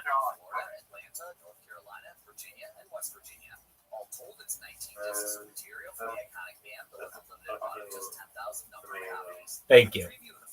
Thank you. Have you been watching the Young Thug trial at all? No, dog, what happened to Young Thug? It's actually pretty wild. Young Thug has been on trial in the state of Georgia for probably at least a year and a half, maybe. Or I think it's been 18 months or something. Dude, he's innocent. He's innocent. If it's been 18 months, that's enough on that man. Let him out. Yeah, well, it seems pretty often from the sides that the state and the judge and the prosecutors are all colluding and very corrupt, and they don't really have a case, but they're just trying to get that and hard.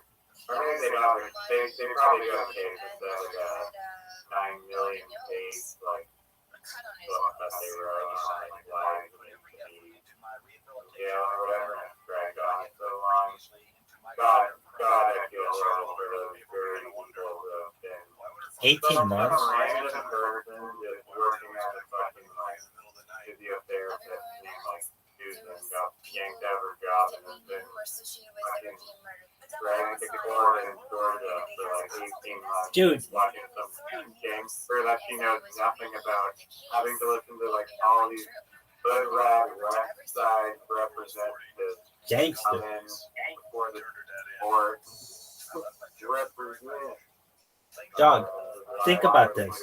Think about this. A jury's supposed to be sequestered, which means they're basically supposed to be isolated for that amount of time. There's no way that the jury has been quote unquote sequestered or isolated for 18 months. They've been on the internet, they've talked with friends and family. At a certain point, I would throw this trial out on the grounds of it being cruel and unusual punishment. Well, that's for another reason, actually. 18 months is cruel and unusual punishment. Pardon me. I would throw it out on the grounds of you're not getting your right to a jury trial. Like, this isn't a true jury trial. 18 months of having people who, this isn't of your peers anymore either. This is arguably against people against their own will on this trial. And what do you do if it's a mistrial? Gonna have another 18 months of this shit?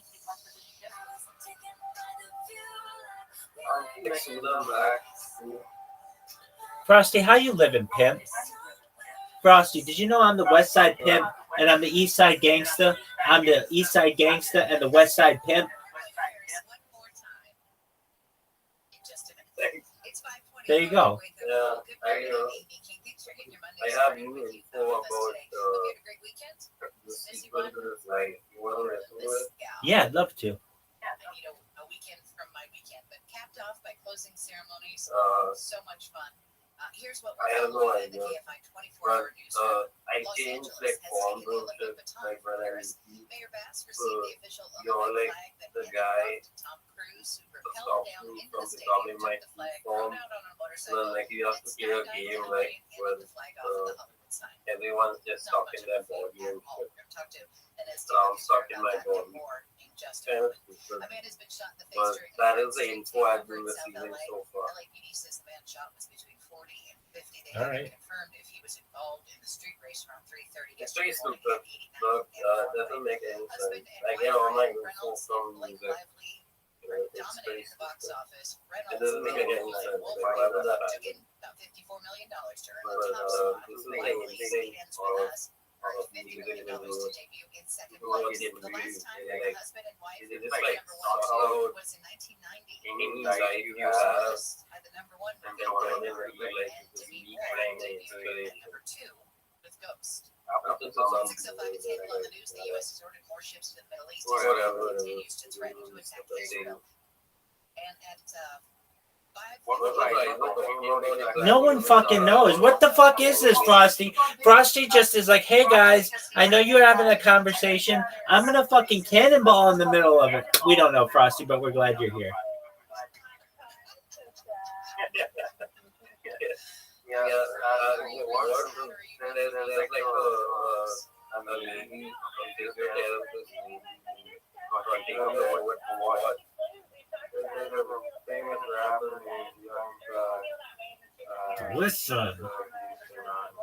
trial in the state of Georgia for around a year and a half.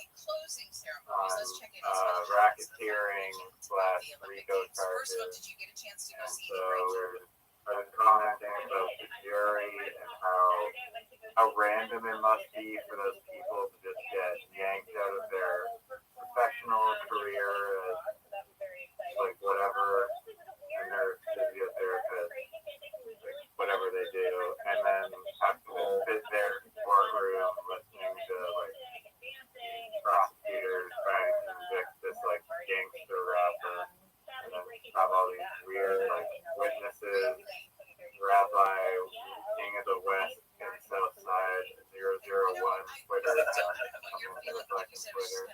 or a courtroom, just give their fucking declaration. it's not a sport, but then man, And then Rabbi was saying that He's the biggest pimp of all time. sequestered and that there's.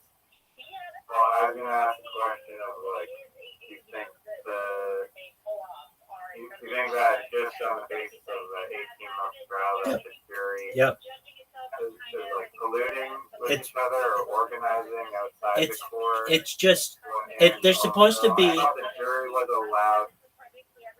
To be in the same room as each other, and then they come to consensus based on all the evidence of the jury. Well, the thing is, right, like, when it comes to like these apples and getting in the court and shit, like it's got more to do with how the jury is. It's got more to do with how the court is moves on and how he reacts to it, or how he or is loyal or whatever. Because that's the main problem with these apples is that people don't want to send them to jail and shit. They have to give them a heavy fine because like they're not worth much anyway. It's not like they're committing crimes, and most of the times they were too small or too high, or they were just like lost in the moment or something like that. So yeah, they deserve like to be in jail. But it depends on the mercy of the court. But he or she or whatever dropped down into the So I stadium. guess that's why it keeps going on and on. It's sort of like when the Trump trial started, and everyone knew what they were going to get because they kept pressing charges on him, and this had something else, and one of the governors of him actually not doing something like against the law exactly, and he must have done like a couple of different things that were against the law. But they convoluted it so much that no one could figure out like the basis of it, and ultimately came down to should be sent from the jail. Like the answer is no, right? He was president, so we're not going to send him to jail. That's basically what happened. Same thing with rappers, it's just that the rappers it's like a mercy killing thing. So you either kill him off or you let him go based on his own witness and stuff like that also. Just in general based on how much you like him. Like, did you see the 6 line that guy in Rahu, he got sent to court? Yeah, it's a bit of an unfortunate one there. I mean, there was an appointment really over the weekend. I got it. You know, that doesn't really matter to me.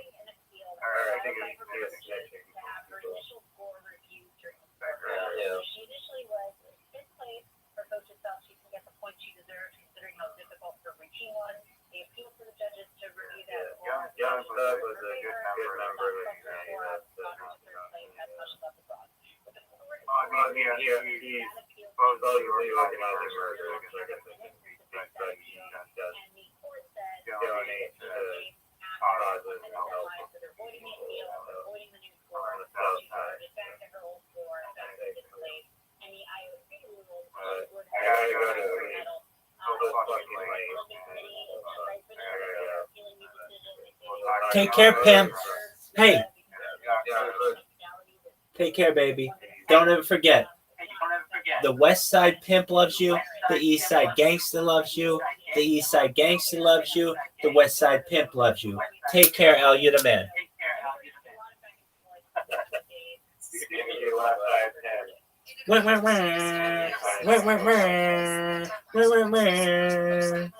That's L, everybody.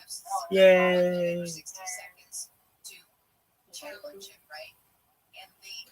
How you living, my man? Frosty?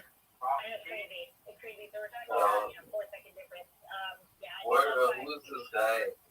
Okay, I get the glimpse of the guy behind you, right? And he looks like that Indian. Who, this guy?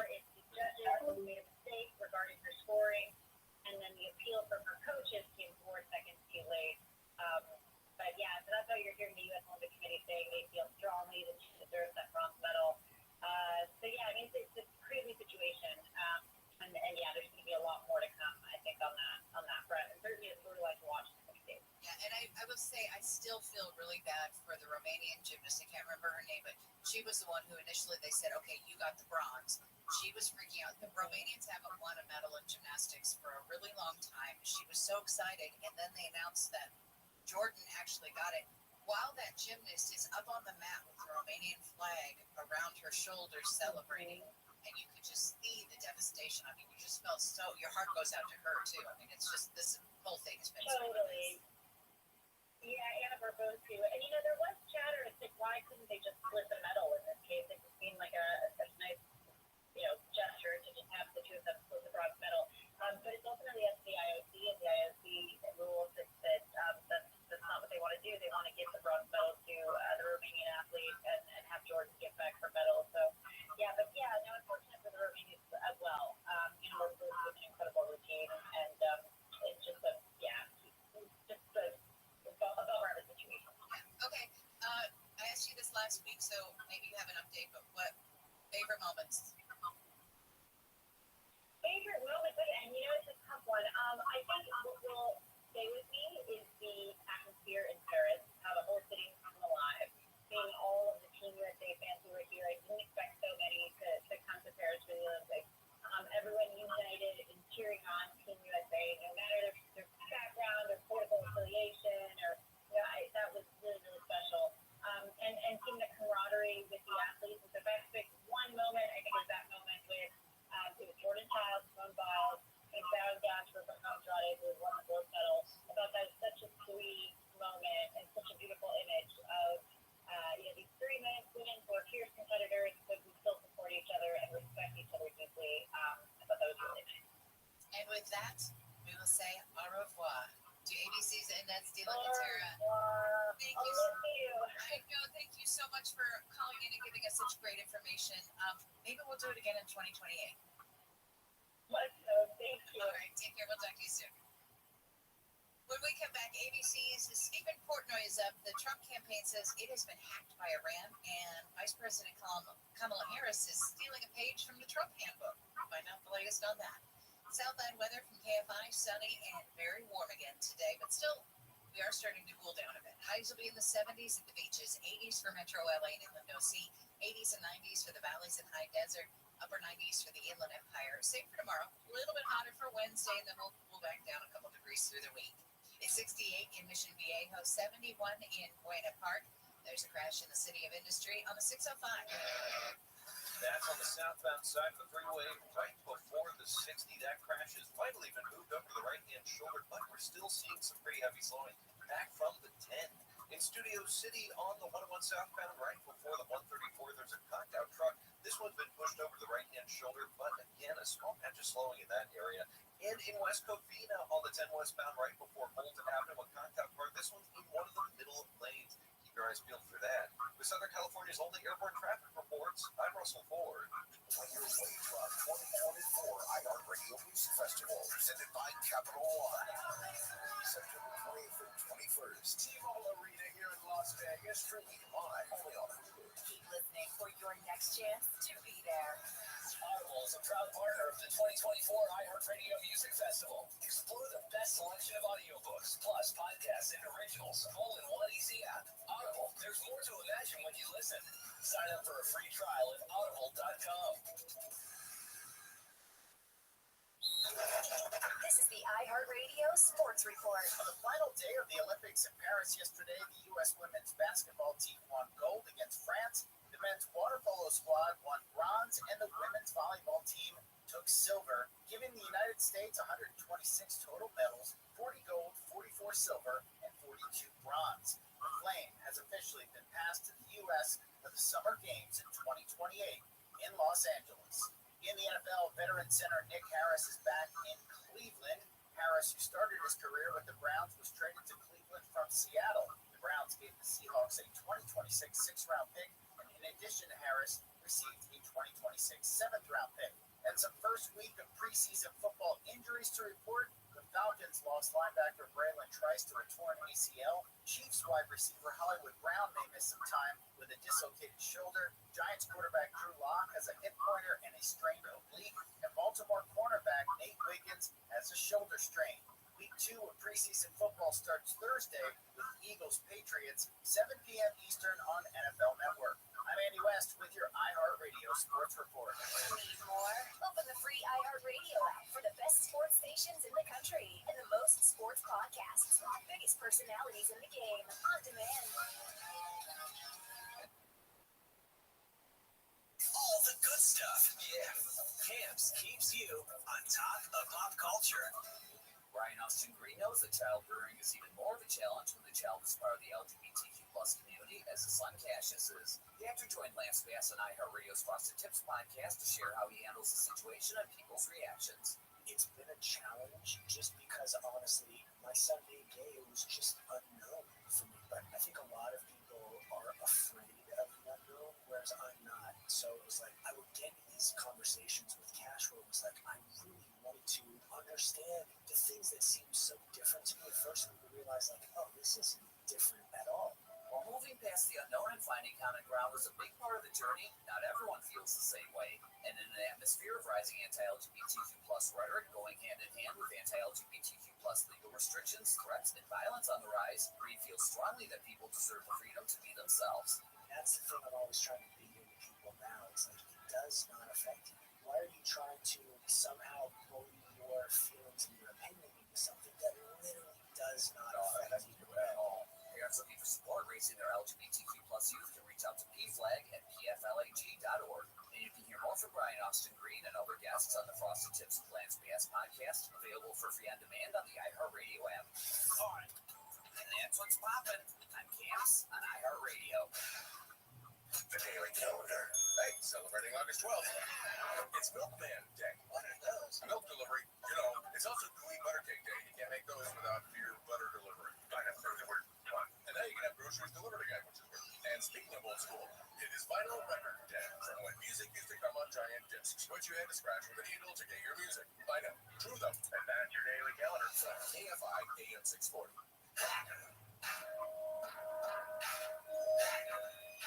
5:36 on your Monday morning wake-up call.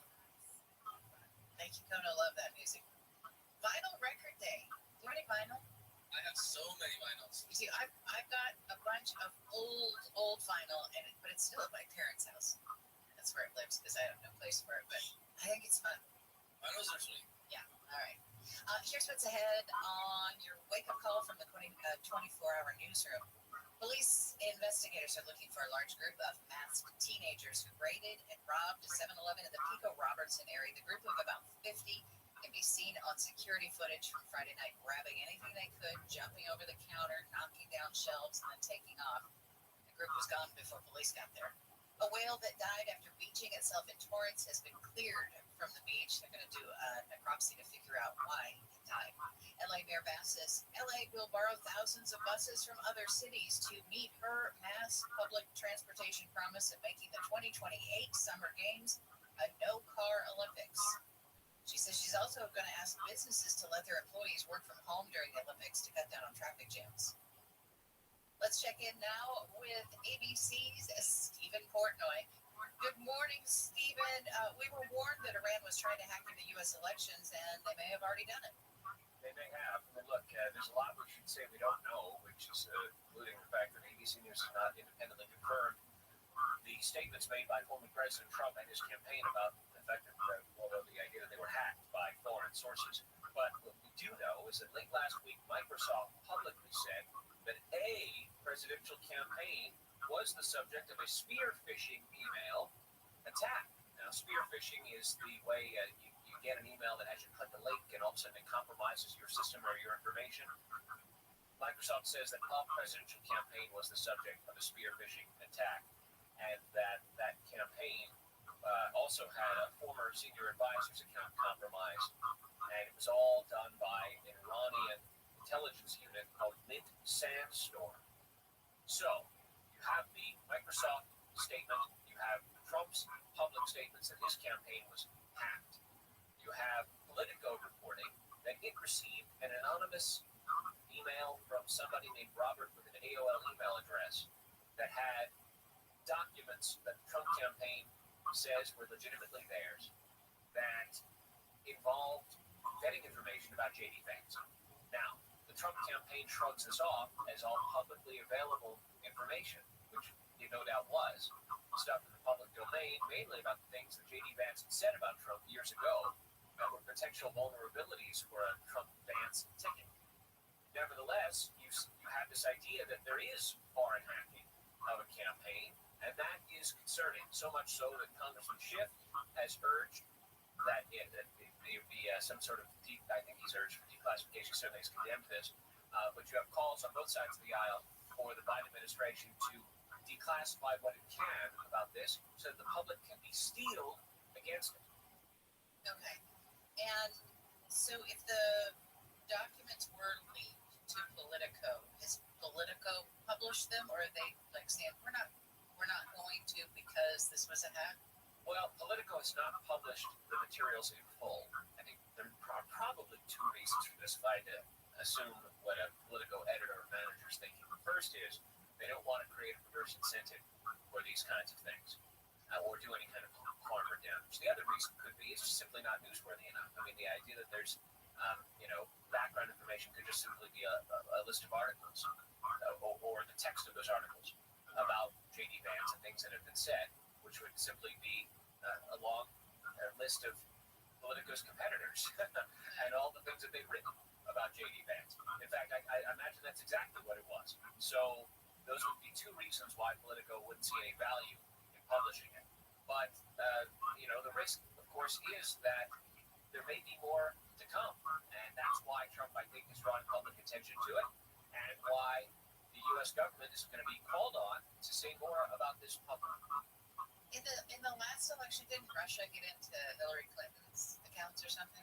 Well, that was 2 elections ago in 2016, and that was the subject of the WikiLeaks controversy that had Donald Trump publicly, and maybe in jest, he would say it was in jest, but regardless, publicly calling on Russia to do more to hack Hillary Clinton. And so that became the subject of an intense investigation by the Justice Department that ultimately culminated in Donald Trump's impeachment, in part because of his efforts to shut down the Mueller investigation and the Mueller investigation into the phone call that he placed to Volodymyr Zelensky and all the things that happened in 2019 and 2020. And so, look, the idea of foreign interference in the U.S. election is a terrible thing. Members of both parties are condemning it, and I wish there were more we knew, but at the moment there's a lot we don't know, various pieces of string that we can pull, but the point is that we all need to be on guard for this potential. Don't click those links, you guys. That's right. Okay, on to other things. Vice President Harris and her vice presidential pick, Tim Walz, hit the road. They're campaigning in battleground states. And over the weekend in Las Vegas, Harris made a rather surprising campaign promise. She promised that if she's elected president, she will work to end taxes on tips. Where have we heard that before? Well, you've heard that from Donald Trump. You've heard it for months from Donald Trump. So the idea here is that Kamala Harris is stealing an idea from Donald Trump. Well, no response to that from Harris, except to say it is a bit of political jitsu, right? So, jujitsu, I guess is the word. But the point is that, look, it's meant to be a play for the service economy workers in Nevada. And she packed that arena in Nevada all the way up to the rafters. That's an emblem of the new enthusiasm that exists on the left for her candidacy.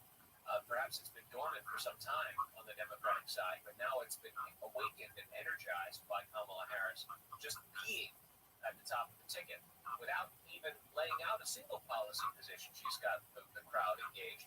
And this is the first time that she has stepped forward to say this is what she would do if she were elected president. And it's one of Trump's ideas, which is really kind of interesting. But, the question becomes, how do you pay for such a thing? Now, Trump has not offered those details. Neither has Kamala Harris. But there's only two ways to do it. One is you simply add it to the national debt. The other way is you figure out a way to raise taxes on somebody else so that it doesn't have a negative impact on the debt.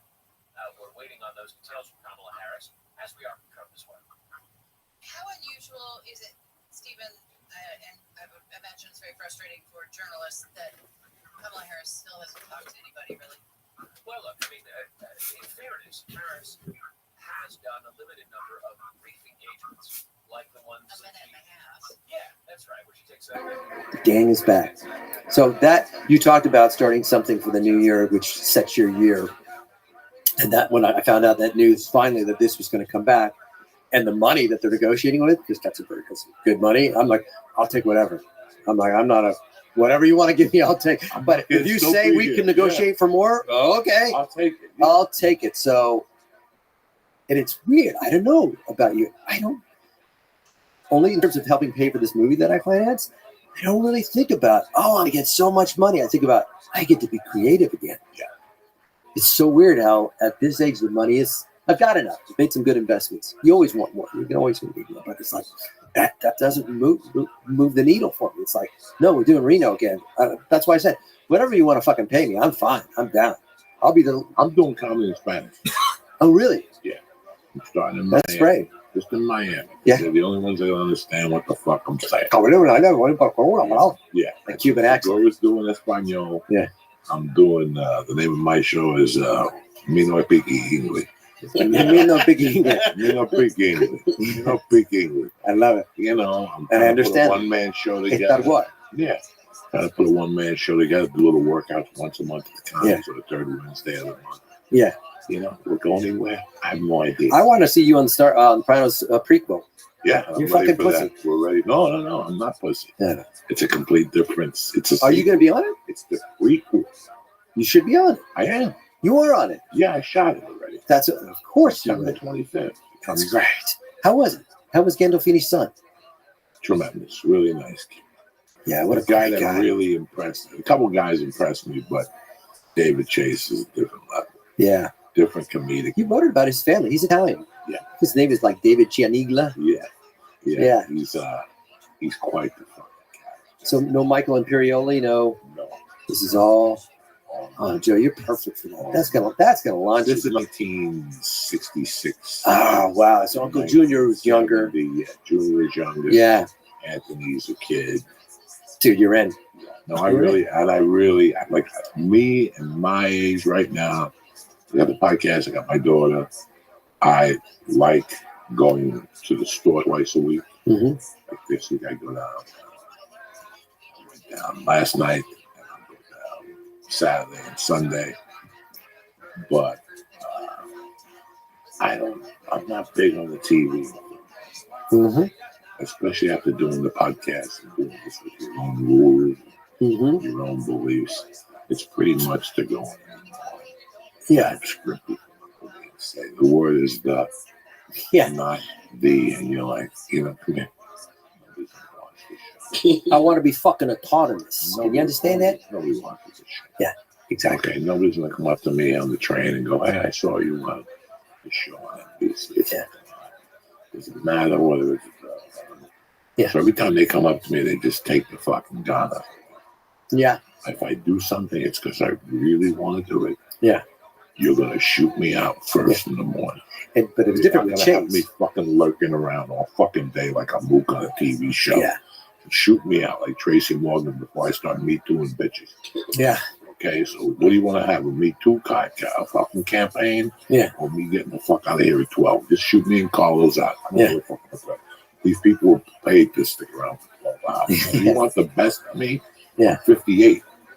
57 or 58? 57. The testosterone Yeah. goes like Oh, yeah. day. I don't have time. You're not going to catch me here. Yeah. I'm going to go out there. I'm not going to want to be here. I know myself. I lose the energy. Yeah. So if it's something that yes, I'm in. Yeah. The Monsters remake, I'm Grandpa. Yeah. You know, when she shot psychiatrist, shot The Sopranos. Mm-hmm. Her scenes were all done in one day. Oh, wow. Okay, that's what she negotiated. Lorraine Bracco. So I come in Tuesdays, I'll shoot Lorraine Bracco. I'll shoot 6 to fucking 2 in the morning. Yeah. I don't give a fuck. I'll shoot 25 hours straight. Yeah. I want to do it in one day. Uh-huh. That is something that would interest me. Yeah. I don't want to lurk for 4 12-hour days. Yeah. We got the girls. Yeah. We got the girls. You got to be home for dinner. Yeah. You got to be home to help them with their homework. You got to be home to help them bathe. Yeah. You got to be home to talk to them. If not, they're going to bump into some fucking guy, Bikram yoga. Yeah, exactly. You know, they're Motherfucker, I saw stuck in that. fucking hummus stick. Yeah. And you don't want that. All So, because you shot 4 days on all the before you shot 4 Yeah. 12-hour days. Yeah. For a little bit of change that Yeah. if you really, because it's not like they're paying Yeah. what they were paying when you and I got here. Yeah. They're not even paying close to that shit. No, you know. no.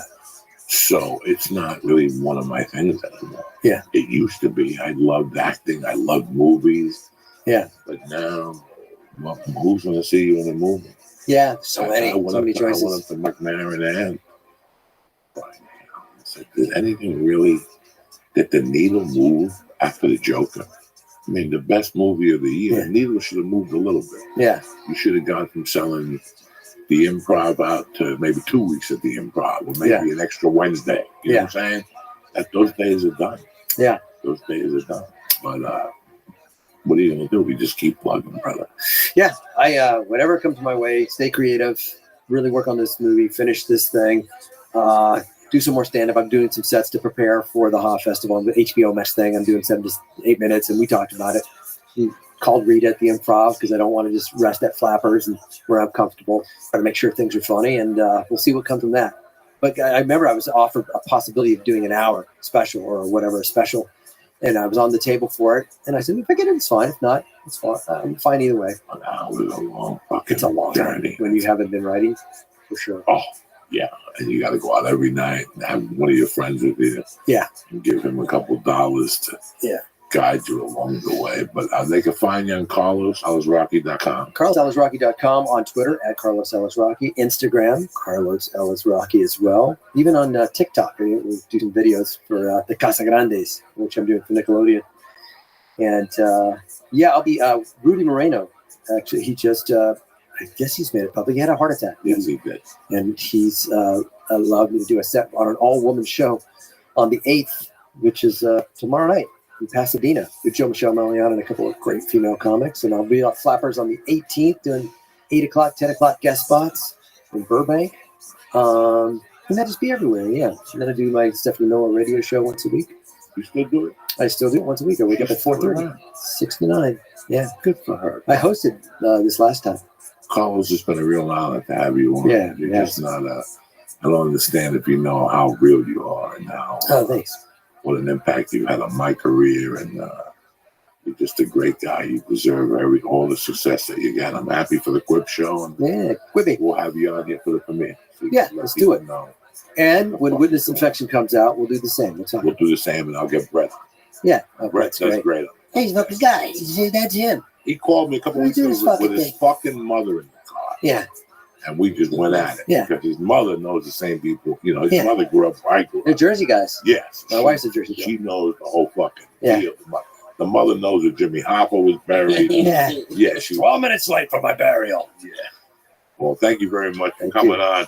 Do not forget, go to carloswallacerocky.com and check out when he comes to your town, whether to do comedy or whether it's just a con. Let's say you're a fucking big time Reno 911. Go down there, say hello, tell him that you heard of him on here, and he'll fucking give you an extra autograph, all right? Yeah. Listen, I want to give a shout out to my sponsors who are the best.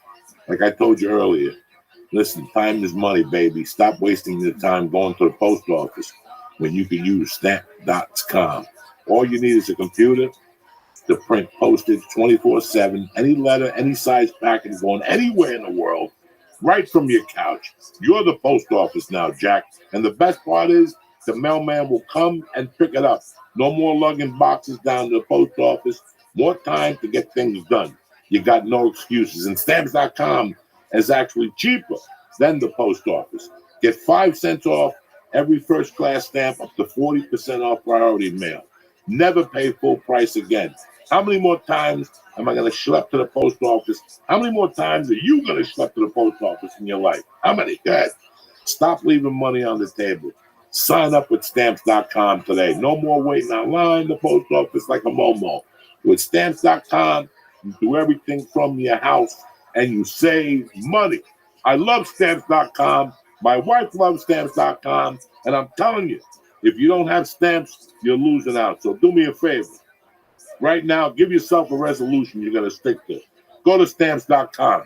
Right now, they're running a special offer for the church family. You ready? A 4-week trial plus postage and a digital scale. No long-term commitments or contracts. It's easy.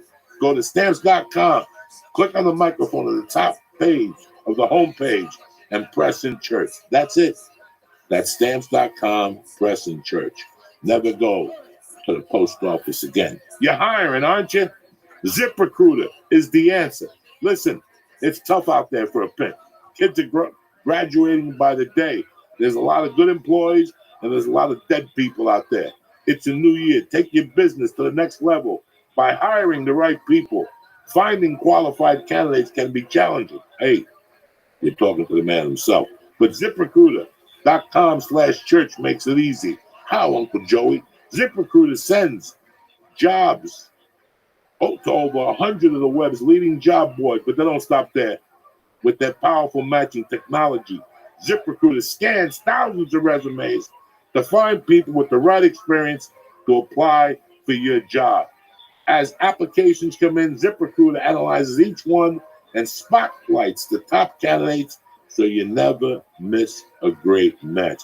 ZipRecruiter is so effective that 4 out of 5 employers who post on ZipRecruiter get a quality candidate within the first 24 hours, the first day.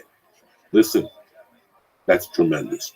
Right now, you go to ZipRecruiter for free at this exclusive address, ZipRecruiter.com/church. Joey, what was that? ZipRecruiter.com/church. ZipRecruiter, the smartest way to hire. I want to thank ZipRecruiter. I want to thank Stamps.com, and I want to thank CBD Lion. Most importantly, I want to thank Carlos Alice Rocky, my brother, and the Christ Killer coming at you. For the Spanish people, listen, happy Christmas.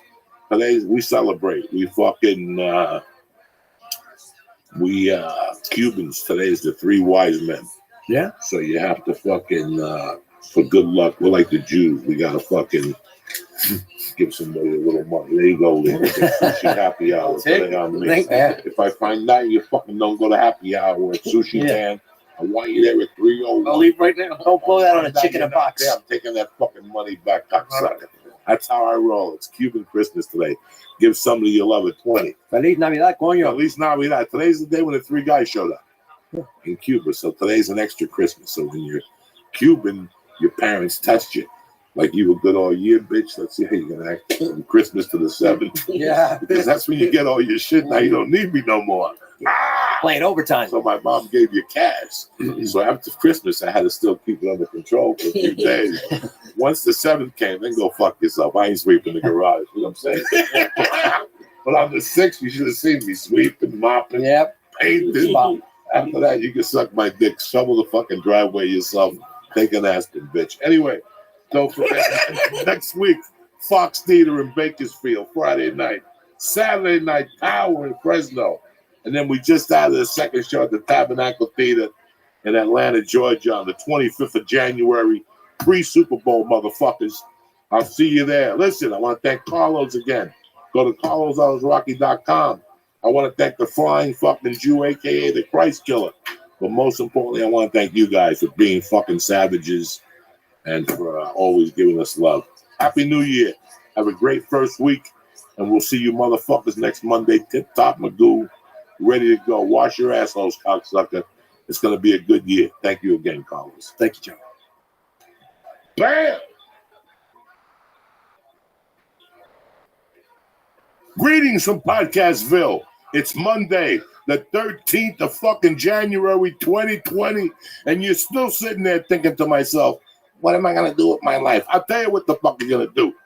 You know, listen to the church of what's happening now. Kick this motherfucking Mule Lee. Oh, there ain't no music no more. They won't let us on Spotify without music. Here's my man, Tom Rhodes. I got the Christ Killer. It's Monday morning.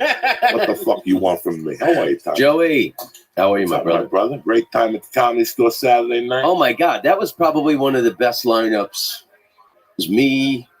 I think that was probably one of the best sets I've ever done at the Comedy Store. Yeah, you were on fire. I crushed it. You were on fire. And then Neil Brennan. Neil Brennan destroyed. Oh, my God. He's got like so much brilliant new material about. That dude's a writer and a half. It's impressive to see, you know, how he turns it over and his thought process. You know, it's a lot of philosophy and social commentary. Just absolutely brilliant. Did you hang out for the rest of the night? Or? Yeah, a little bit. And I watched your set. You crushed it. You're doing new material I've never seen you do before. You got to try it. I love it. That's the exciting thing about playing there is like you see the best of the best, and it makes you want to raise your game. You know, that's why I kept going there, because you see what other guys are doing, and you're like, I got. That's how hard I got to be working. So it's a constant rotation. Fuck work. How's life? Good, man. And I did a show last Wednesday in Palm Springs for some old white people. I don't know why I took this gig. And I ate one of the biggest shit sandwiches I've eaten in quite a few years.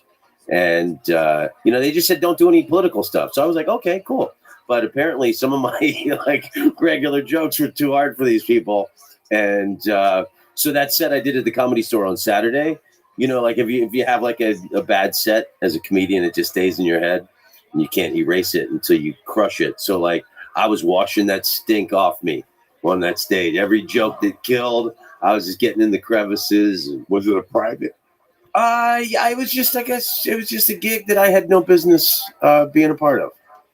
Did the promoter make a bad call? I mean, yeah. What happens in those gigs? Because I don't take privates.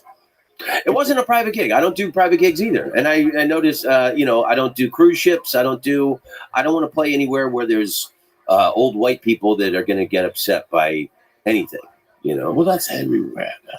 Yeah. That's everywhere. Yeah, that, you know, people are going out with them, whatever, but it has slowed down a little bit over the last couple of weeks. Thank God for Ricky Gervais going off Sunday night to let people know that you still got a voice, okay? We still got a voice. You know what? If they want to cancel your TV show, we don't have one. If they want to cancel my Twitter account, I'll keep telling jokes. Right. You know, so we're in a society right now that we're not going to stop. The Comedy Store is not going to shut down. Right. You know, none of the other clubs are going to shut down. So you have to say that's what comedy is. It's the truth. It's the truth. So that's what are you scared of? Hearing the fucking comedy is a dark room where adults go to hear the uncomfortable truths. It's the truth. Yeah. You know, when I saw those people at the Grammys, the Golden Globes, they were fucking moving in their chair. That means a comic did his job. That means a comic did his job. And the people that had a sense of humor, they were laughing. They didn't give a fuck. Yeah. You know, it's what happens is you're at a table with 6 guys. Tom Hanks is at that table. I'm not allowed to laugh. Fuck you. Fuck you, Tom Hanks, with that long head of yours. He said Scorsese wasn't tall enough to ride. How much time are you spending at an amusement park? Yeah. He's not tall enough to ride the ride. Felicity Hoffman license plate, all that shit. So funny. That's brilliant shit. And then at the end, he said something that you want to tell people every day. And you can't, because that's how I know I live my life. I know that half of these people walk around with 1 foot in and 1 foot out, and they brag to you about the 1 foot in, about how good of people they are. They donate to fucking this, they do this, but then they have this other leg in this fucking destruction mode where, you know, their employees are jumping out fucking windows, and, you know, fucking the line about ISIS having a streaming service. Yeah, and you know what? And then that line. What was the Jeffrey Epstein line? That was funny too. No, he said something about it, and he was talking about his. Oh, you have to take your own private plane. but look, even the fucking ISIS line. The ISIS line is a joke. But to you people listening at the house, it's not a joke. These people will either scab off a dog's knee. They don't give a fuck. They really don't give a fuck. You know, he made a Harvey Weinstein joke or something. There's that was it. He said it was like it was something about Harvey Weinstein and Jeffrey Epstein, wasn't it? Well, Epstein was. He said that he'd rather be. This is the last time he's doing it. That you'd much rather be watching. That Netflix is. Everybody's streaming. Television dead. Movies dead. Everybody's streaming. Everybody's talking about Netflix. That his show is on Netflix about a guy who's thinking of killing himself after his wife dies of cancer. He goes, spoiler alert, he doesn't kill himself, just like Jeffrey Epstein. Oh, that was it. And he goes, oh, I know, he was your friend, I don't care. You know? And then he goes, you had to get your own flight here tonight. And that's the truth. You know, listen, even in comedy. Okay, you were around for Kennison. Or we're not. I was a kid. I mean, I was in high school, and I okay. So you weren't. I went and saw. No. But I saw Kennison when I was 16. I was such a fan. I bought a ticket by myself. I went to the Tupperware Theater in Orlando and sat there and watched it. But my point is that if you knew Kennison, like I didn't know Kennison, but I see it now on smaller scales. There's always that one rich guy at the comedy store. That's his parents are filthy rich. Nobody knows about it. He just goes up there. And since his comedy isn't up to par, he becomes something else. He has to lure them in with something else, you know. And when you could see that Jeffrey Epstein was just one of those guys that hobnobbed against big time people. And then, oh, take my jet, come to my island, you know. It became like a fucking joke. There's people like that creep into your circle. And they're called, what are those people that if you eat cake, they give you cake? What are those enablers? People? Enablers. They're really like fucking enablers. Like, you know. And it was weird that when he said it, he struck a chord with all those people. Jeffrey Epstein would be at all those parties mingling. They all knew who the fuck he was, you know. They all knew what was going on with Harvey Weinstein, what he was doing. They all knew. But they didn't give a fuck. Nobody raised their fucking hand. We live in a town where if we raise our hand, we lose our career. We care more about our pocketbook. You don't think anybody knew Harvey Weinstein was fucking broad to get his dick sucked for movies? You're going to look me in the face and say that? You know those particular type of guys? They're like frat boy guys that you go to their parties and their girlfriends are there, but they're in a circle on their own, talking about the chicks they're banging on the side and all that shit. That's what those Jeffrey Epstein parties were. As soon as you walked in, Jeffrey would put his arm around you right in front of your wife, walk your way and go, excuse me, let me just talk to him. And she's like, oh, aren't I impressed? And also he's like, wait till you see the 16-year-old pussy I got waiting for you in the back today. I knew guys like that. I didn't hang out with them because of those reasons, but I know people like that. They just creep. That's how they got cool. You know, invite a bunch of 40-year-olds to fuck a bunch of 18-year-olds. Who makes you cooler than that? If I called you right now and said, come over to the house, and you came over to my house, and I had 3 18-year-olds in the back with a couple lines of coke, and all of a sudden you get there, and you're like, who are they? And they're like, we're going to be in Joey's new movie. There ain't no movie. What movie are you talking? You look at me like, really? Yeah. We're talking to Leonardo DiCaprio right now as we speak, and they're like, oh, we're going to work with Leo. Come on, do a line. Take the top slow. Let's get the party started. That's what it is. You're going to tell me you didn't know about those parties? You're going to look me in the Matt Damon didn't know about those? Brad Pitt didn't know about those. Leonardo DiCaprio didn't know about those. I'm not mad at them. I would have probably gone to those too. Or taking the $20 million for the movie. Or, you know what I'm saying? So we live in the worst, I used to love to call, I'll tell you the guy, Mark Babbitt, because I love Babbitt. And Babbitt worked you and I together. You and I met because Babbitt booked us together. But I got into a point with Babbitt where I would just call him to say hello. And I would get off the phone. I would never ask him for work. Because I always wanted people. Even today in comedy, there's a guy that gave me my first Wednesday in Brea. His name is Dan. He's out of the improv organization. But guess what? I still call him once a month. Because I know no other comedians call that guy. Yeah. Once you're out of a position to put money in my pocket, we don't need you no more. I think that's horrible. I think whoever raised you did a bad job. Yeah. I think that, and I don't do that with people. Even after somebody leaves the club, if they took care of me, I try to call them once a fucking year. I still call the bowler from San Jose. They used to have a manager on the weekends. He was a professional bowler. He just gave up and moved to Vegas. I still check in with him once a year to let him know that all those spots he gave me weren't in vain. Well, I told you before we started recording, like a year ago at this time, I was going through my divorce. I had just broken up. My wife and I had just broken up. And you're one of the few friends that called me like every week. How you doing? You're not thinking about drinking, are you? And I tell you, it was just a couple of friends that reached out to me into that period when I was in the toilet emotionally. And, nobody knows I've never had to doubt your friendship since the day we met. Nobody knows about a divorce until you've gone through a divorce. Nobody knows about losing a cat until you've gone through losing a cat. Nobody knows what it goes through to losing a parent until you lose a parent. So you become empathetic. So as soon as somebody says to you, even if you fucking hate that person, Tom Rhodes, somebody comes to you and says that person lost their mother, changes everything. You will call that person and go, hey, whatever problem we have between us, it's over for right now. I'm calling you to tell you I'm really sorry about your mother. That's funny. I did that with Louis C.K. a few months ago. And I hadn't talked to the guy in years. I heard his mom died. I sent him a message and we traded some texts, It's amazing that people, once you get written off in this town, you get written off. And I don't like that because my friends never wrote me off. Even when I was doing fucking time, they never wrote me off. But that's something that's taught. That's something that's taught to people from you. That comes from above. You know what I'm saying? Here, like I said, you work with a comedy guy takes you. You look at Ronda Rousey's rise. I heard there was a guy that went to Ronda Rousey. I don't know how true it is or not. And took pictures of her and helped her and promoted her. And like her first manager, right? Like her first manager did all this shit.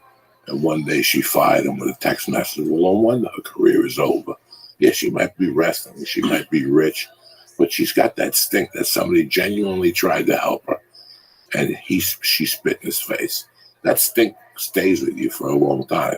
That spit comes back to haunt you later on. So somebody went out of their way to get you started. 3 yards came along and you dumped that guy, signed with 3 yards, and that's it. People do that in this town all the time. Then they don't realize, it's so weird how I got into comedy to fucking do comedy, but I ended up becoming a man. Comedy, because comedy was like my religious belief. It helped me become a man.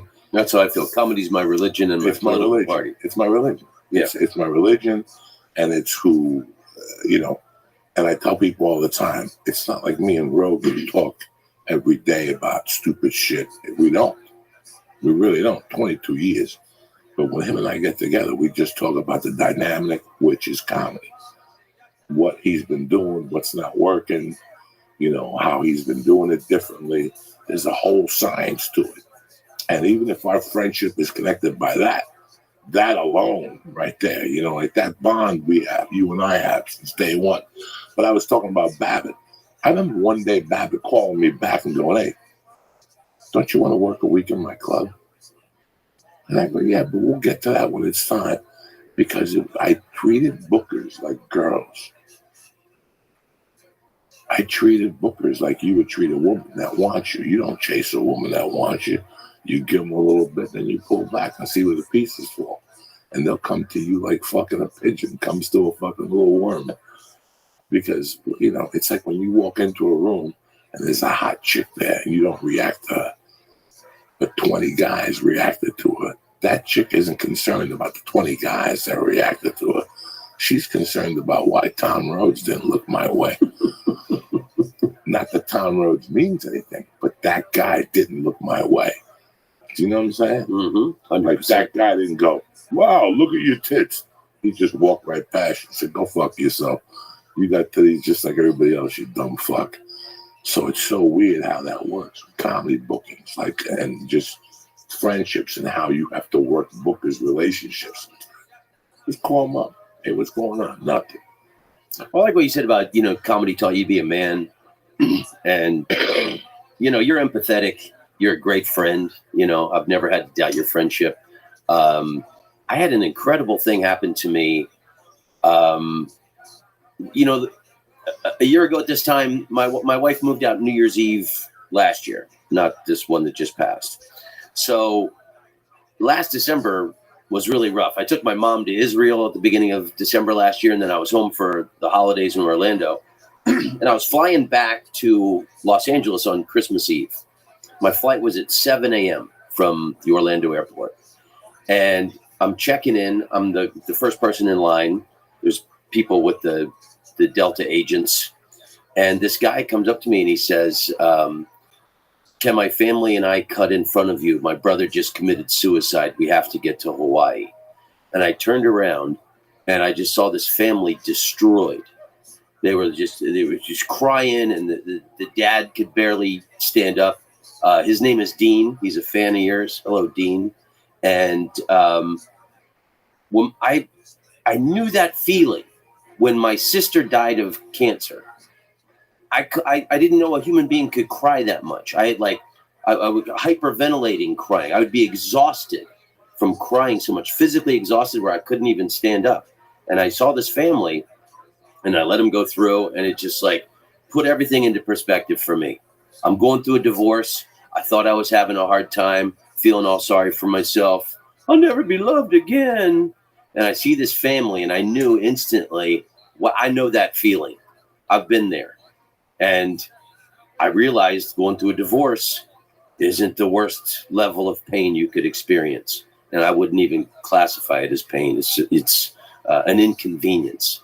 So I talked about it on my podcast, and this friend of mine that I grew up with, guy I played baseball with, Chuck Bowman, whose son is a fan of yours who listens to this show, he contacted me and said, hey, man, I know that family. The son was a soldier. You know, he had PTSD, and he said, I know these people. So through my buddy Chuck, I got in touch with this family, with the dad. So last year, over the course of a year, we've traded emails and stuff. And then when I was just home at Christmas in Orlando, or Oviedo, I went and met this family.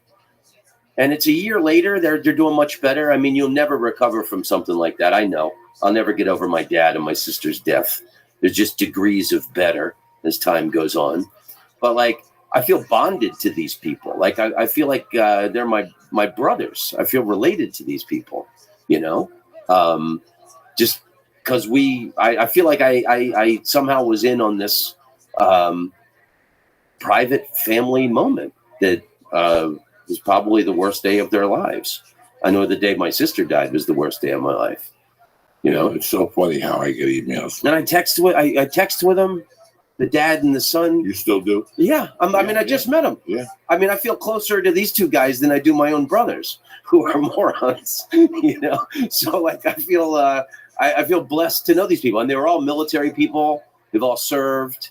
You know, I'm from Oviedo, Florida. I graduated in '85. The dean, the father, he graduated from Oviedo in 1974. When I was there, it was like a small citrus farming village. It was one traffic light and a tractor crossing, you know? So I couldn't imagine. This is Oviedo, Florida. Oviedo, Florida. It's like 17 miles east of Orlando. So it was a citrus farming town, and then Orlando expanded. They built a circular highway around Orlando, and now it's kind of like a highway exit. There's a Target and a Chili's and all that other Suburban American shit. Yeah. It's really funny how you meet people on the road sometimes who shock you also. You hear little stories on the road. Like I'm probably, in my phone, I probably have 20 people who I keep in touch with from the road. They just touch you. Sometimes the road could be a fucking lonely place. And somebody just talks to you not even from a comedy perspective. And then they find out later you're a comic, and we get to talk, and they go, "Oh, my uncle likes you," or whatever the fuck it is, and you have this relationship with them for life, you know? Yeah. You know, I have the Lingus in Chicago, Bobby Sharon in Texas. You know, you meet these people, and it adds so much pizzazz. You know, Ookie Spooky in Texas, you know, she's got my back. You know, you got all these different people that we've met through the years, even through this fucking funny thing called the podcast and these wires. Yeah. You know, and it's just, it teaches you a different degree of even on the internet, teaches you a different degree of empathy. You know, I would hate to go like, I felt, when my cat died, I felt bad. And I really wanted to write something about Superbad and put them up. And the reach was overwhelming. You know, people get it. People get that one line. You know, I believe that you have to make somebody's day every day. That's the key to life. If you want a great life, forget about giving somebody money or sucking somebody's asshole. It's just making somebody smile once a day, a call, just making somebody's day, whatever it could be. Whatever it could be. Giving some, I instill it in my daughter. That's the most important thing of your day, is making somebody's day, and everything else falls into place. I always say it's so easy to change somebody's life for the better. You know, like when I see like more famous comedians and like their fans will come on them, you know, and they'll be like, give them the cold shoulder and stuff. I always find that ingratitude. Well, there's two types of walking up on somebody also. There's 20 different, we could go on 20 different things according to that. Because years ago when we were kids, there was a thing with George Michael. George Michael went on public record and said, "Leave me the fuck alone. I don't want to talk to nobody. Don't fucking say hello to me." You know, just don't fucking say hello to me.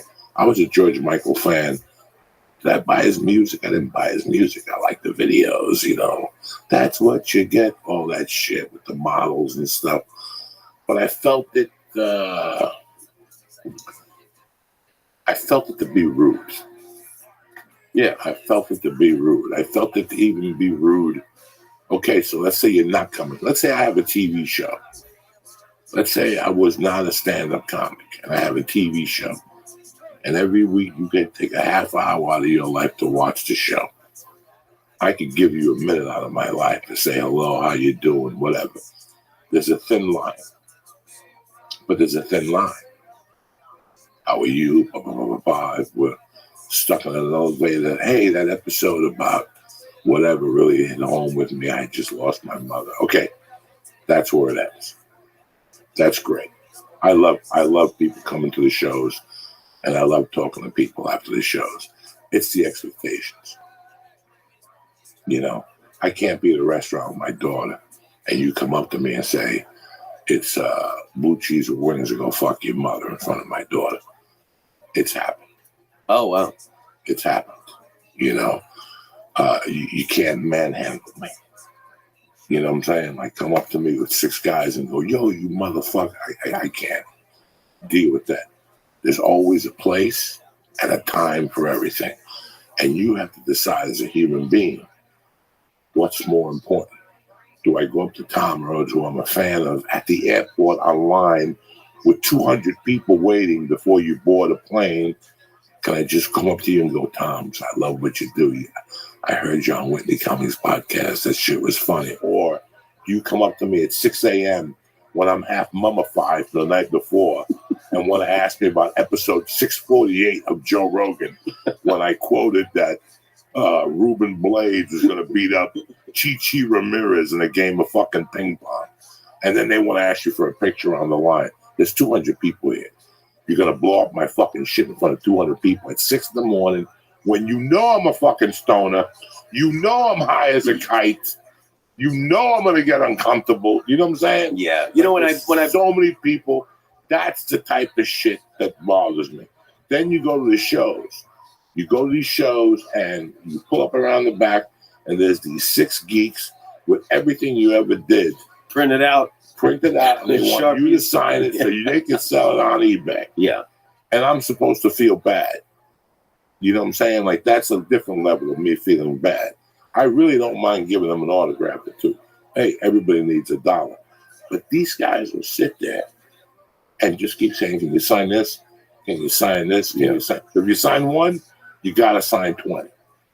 You know, before a show last night, when you're at the Comedy Store, Tom Rhodes is on stage. Tom Rhodes is doing his best. I moved 2 feet over. Can I get a picture? I can't give you a picture because I'm disrespecting Tom Rhodes. If I walk through if I'm doing the Improv and Bread and the show starts and Lee's hosting, and I walk out into the front and a guy grabs me while Lee's on stage and he goes, can I get a picture? And I take a picture. That's disrespectful to Lee, even if I'm the headliner. That's Lee's 15 minutes. Who the fuck am I to take a picture in the showroom when Lee's on stage? Right. So there's different degrees of everything. You as the fan or my family member, if I call. Yeah, I mean, that's showmanship etiquette. Like, even when like a comedian will get off stage and then start talking with someone loudly in the back.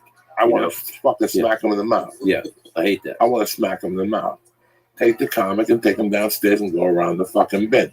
And yeah, at the Comedy Store, we get loud in the hallway sometimes. Mm-hmm. We go off in the hallway sometimes, you know, whatever. I catch myself and I try to keep it a little tame. You want respect, you have to give respect in this world. And when it comes to pictures and all that shit at restaurants and whatever, you know, I've had people pay for meals for me. And I'll get up and walk over to their table, shake their hands, hug them, take a picture, and then I'll get the fuck out of there. But don't come over to my table yelling and screaming when I have my wife and my kids there. Right. It's just there's always a fine line that you, as the human being, has to decide on. You don't know how many times I've seen somebody who blows me out of the water like an actor or something. The last thing on my mind is asking for a picture. I was on an elevator with Lou Reed once, and I love Lou Reed. Love him, yeah. And I think that 1989 album, New York, I think probably saved my life when I was living in New York that year and struggling and everything. And I was on an elevator with him once, and I'm such a fan. Didn't say a word to him. Didn't say a word. Didn't bother him. Let him enjoy his 16 floors in silence. Sometimes a wink is as good as a nod to a blind horse. You know, why? I have that faces out. Why be like everybody else? Be original. Put your hand down and say, I really like what you do, man. Yeah. And sometimes they won't put their hand down. And now you just learned about the guy. You learned where he really stands. You know, I've got 1,000 people that put my hand on, they'll put their hand. That's the end of the conversation.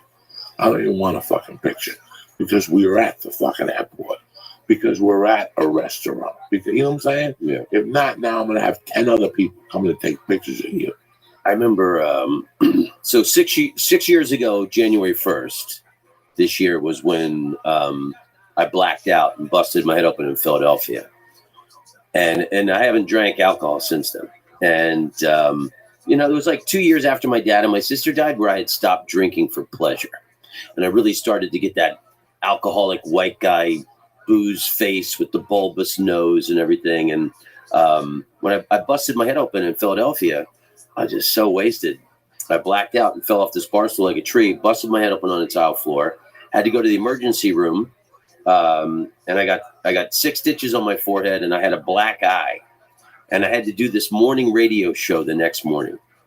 And I had to go, I got out of the emergency room. I had time to go to my hotel for like probably 30 minutes before I had to go straight to this radio show. And I looked like a train wreck. And this girl who worked on the show, she goes, I'm a fan. Can we have a picture together? And I said, I would take a picture with you any day, but today. I just can't do it today. I had fucking Frankenstein stitches and a black eye. And, Yeah, I just had like this, huge, revelation in my life that I needed to fucking dial it back on the drugs and alcohol, and not the day for a picture. No, it's just really weird how the whole picture thing is. I was a little upset a couple of weeks ago. I played a club and they charged $10 for pictures. What?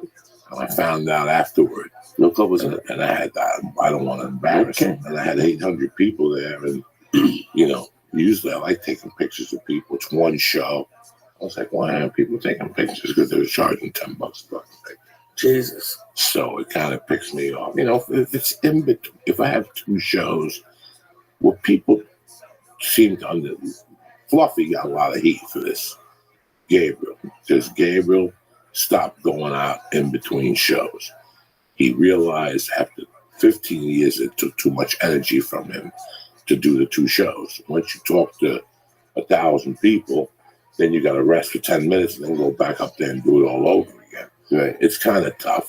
That's why this year I'm cutting it down to only one shows in theaters, so I could get back out there and talk to the people. I don't want to smoke pot with you. I don't want to shoot heroin with you, but I want to take a picture of you and see what's on your mind. I've always enjoyed that, meeting new people and seeing what's on their mind.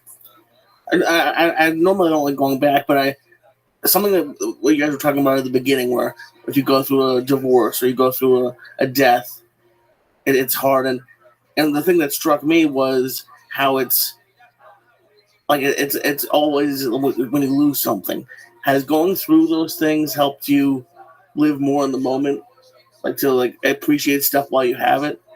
I mean, you realize your own mortality when you lose family members. I mean, every life just seems like this endless ribbon that keeps on flowing, and then nobody's prepared to lose a parent or a child.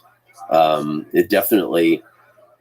And then, it still took me a couple of years. Like when I busted my head open, I realized that I was put on this earth to do great things, and the best way I could honor the memory of my father and my sister was by being the greatest comedian and greatest human being that I could possibly be.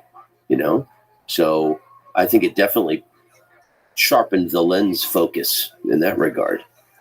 I tell you, when I see somebody on social media and I lost my parent or whatever, or somebody will hit me up and say, I lost a parent, it hurts. And I go, listen, you want to ease the pain?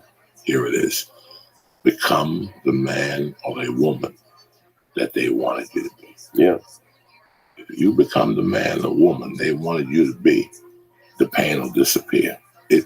I'm lying to you. It never disappears. That's true, but I think you to a degree, you're absolutely right. Softens. Yeah, because you'll never get over something like that. I just celebrated my mother's 40th. 40 years ago, we buried her November 8th. Wow. And honestly, it didn't hurt as much as I thought it would hurt. But pain plays with you. Pain plays with you. Pain hits you when you least expect it. It's like a toothache. You know what I'm saying? It's so it didn't hit me that whole week. I thought about it. I lit a candle. I prayed for her. I thought about the night she died. How, fuck, that was 40 fucking years ago. But then I realized something else. I made it 40 years without her. The day I buried her, I'm like, I got about a year before I can make it without her. So I proved myself wrong. It was such a fucking, that's where the power comes from. There's a song by Lionel Richie called, I think he did it with the Commodores. It opens up, it's a piano thing, and he says, Ceylon? That's a piano opening. Morning's just a moment away, but I'm with you once again. You laughed at me. You said you never needed me. I wonder if you need me now. It is the most gorgeous words you could hear in the beginning of a song. It's a piano thing, just a piano, and I remember that. Every time that I hear that song, I think about the emptiness I had in my stomach when my mother died, when I first got divorced. When I first got divorced, and you wake up in the morning and you're used to seeing that person next to you, it really does something to you. Yeah, man. Like this time last year, I spent most days alone in my apartment crying. Yeah. And then my friend Joey Diaz called, hey Joey, how are you, man? It's I still remember waking up and just hearing that song. You know, here I am, I'm mourning again, and I'm without you once again. You know, opening the day with that line, brushing your teeth, jumping in the shower. And eventually the song went away. After like 4 years, I didn't hear the song in my head anymore. But it's just so, you know, and I also think pain piggybacks pain. So if you lose a sister in 2009, and just as you're starting to get over it, you lose your father in 2011. Yeah, it was the other way around, but that's exactly what happened. It's like taking the scab off the thing. I hadn't gotten over the death of my father yet. You didn't even get off and I didn't think I could handle that. And then fucking my darling little sister. I'll tell you the thing, I don't look at it very much. I think that's cool. Like that song gave you strength. You know, the Tupac song, Dear Mama, always helps me. Oh, yeah. If you can make it through tonight, there's a brighter day. I fucking love that song. But an odd thing, I don't look at it too much anymore. And sometimes the website sticks. And I read about this. I think I was in England. I read about this. It's a website called morningbreakfastradio.com. And what they do on the website, there's a picture of the globe, and it shows where the sun is rising all around the world. And it says the sun is always rising somewhere. And what this website does, it's a radio thing, and it'll grab a half-hour snippets of morning radio shows or morning radio from all over the world. So like you could look at it any time of the day. Like right now, the sun is probably rising in Australia or Africa. You go on there and you'll hear, one Sunday I listened to like a garden show in Perth, Australia. Another time I listened to it roll across Africa one day, and it's cool, man. And it's like a half hour, like because all these radio stations are streaming online now. So I don't know how they have it set up, but it grabs. So I always thought like if you're like in a really dark, fucked up place, it's a good concept to remember that you know it might be dark where you are right now, but the sun is rising somewhere in the world. I know that's kind of cheesy, but when you're in the toilet going through some difficult shit, it's good to remember that, you know, in Tahiti, people are going to work right now, or, you know, fucking Morocco, they're starting to, you know, bang out the pita bread. Lee's question before was interesting because he goes, does it put things into perspective? Yes, it does. Yes, it does. You know, next Sunday night, they're having a thing at the store for Brody. Oh, yeah, I'm going to go to that. Okay. You take a guy like Brody, okay, whether you were tight with Brody or you weren't tight with Brody, you didn't care for Brody or you loved Brody like I did. You look at a guy like Brody, you wake up at 8 in the morning, you got all the opportunities in the world, but you tend to turn the fucking TV on and sit there till 2 in the afternoon. Go fucking wake Brody up and ask him if he had the chance, if he'd wake up at 9 and sit in front of the TV till 2 o'clock. Go ask him. With what he just saw, the love and response he saw from heaven or wherever the fuck he is, everything that goes backwards puts something into perspective for you, because you go, I could be doing something. You know, in the Cuban culture on Mondays, we light a candle for the people, and I have a spirit altar of all the friends I have that are gone, whether it's Carmine Balzano, whether it's Dominic Special, Anthony Balzano, Kurt DiLorenzo, Rago. I had a picture of all those friends of mine, my mother, my father, my friend's kid. I had a friend who her daughter was going to graduate on a Saturday and got killed in a drunk crash on a Thursday. They sent me the invite to the party. I got the invite as they were burying this girl. So I've always had her picture up. And my point is, every Monday, before the fucking day starts, before I do anything, I change water for them, I light a candle for them, As I'm putting the glasses of water, I say, today I'm going to live for you. Well, this week I'm going to live for you. I have a friend, a bodybuilder friend of mine, that all I got to do is look up, and there he is with 3 cats that are friends of mine. 2 of those guys are dead. 2 of those guys together were dead. One of them from both of them from drugs. You know, and I sit there and I look at them and I go, today I got to live for them, for what they couldn't do. How lucky am I that I get the opportunity? And I did as many drugs as they did. In fact, I was with them a lot of nights. How lucky am I that I'm getting the opportunity to go do what I need to do today? But they're gone. So for today, I'm going to do it for them. That's cool. You remember that movie Coco that came out a couple years ago about the Day of the Dead, that animated show? I loved that movie. And the whole thing about the photos of deceased people that you love. So because of that movie, I saw that. I only saw it like last year sometime. I took all these great photos I have of my dad and my sister, and I made I wouldn't call it a shrine, but I mean, I put them on this little wall next to my kitchen where my counter is, where I put my keys and all my business I got to take care of is right there. Before you leave the house, see them every day. See them before you leave? Every day. And you see them when you come in, and you tap your hand on the table. It gives me, I don't know, it just gives you peace, inner peace. Peace and power, and it reminds me, fucking, make the most out of your life today. Not to forget about those people. Yeah. He had to have the picture up by midnight, or they were going to take him somewhere else, or he couldn't cross the bridge. Yeah. That's what it was, Coco, that they couldn't cross the bridge. I'm watching this, and I love that I took my daughter. I love that She's film. loving it, but I'm seeing it from an adult perspective that I live under that rule. I live under that rule. For me to have light, I have to give light to the people before me. I think about my father every day, that poor bastard. I think about my mother, how the fuck she blew her life with alcohol and betting on the Mets. Who the fuck bets on the Mets? You deserve to die. You know what I'm saying? And that's my mother. I'm like, 86, that was a good bet. Yeah, I'm like, no, she went down in flames in 73. She went down in that flame with Pete Rose, and the Cincinnati Reds went to New York, and Pete Rose ended up beating up Bud Harrelson. Bud Harrelson. That took her for her fucking life at that time. So it's just, you look at those people, Lee, and you go, I'm living for that motherfucker today. Josh Adam Myers is going to be on Wednesday. Mm-hmm.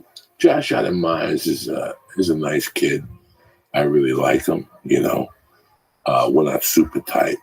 But you know why I love the fuck out of him? He's a survivor. Because he dedicated his life change when Angelo died.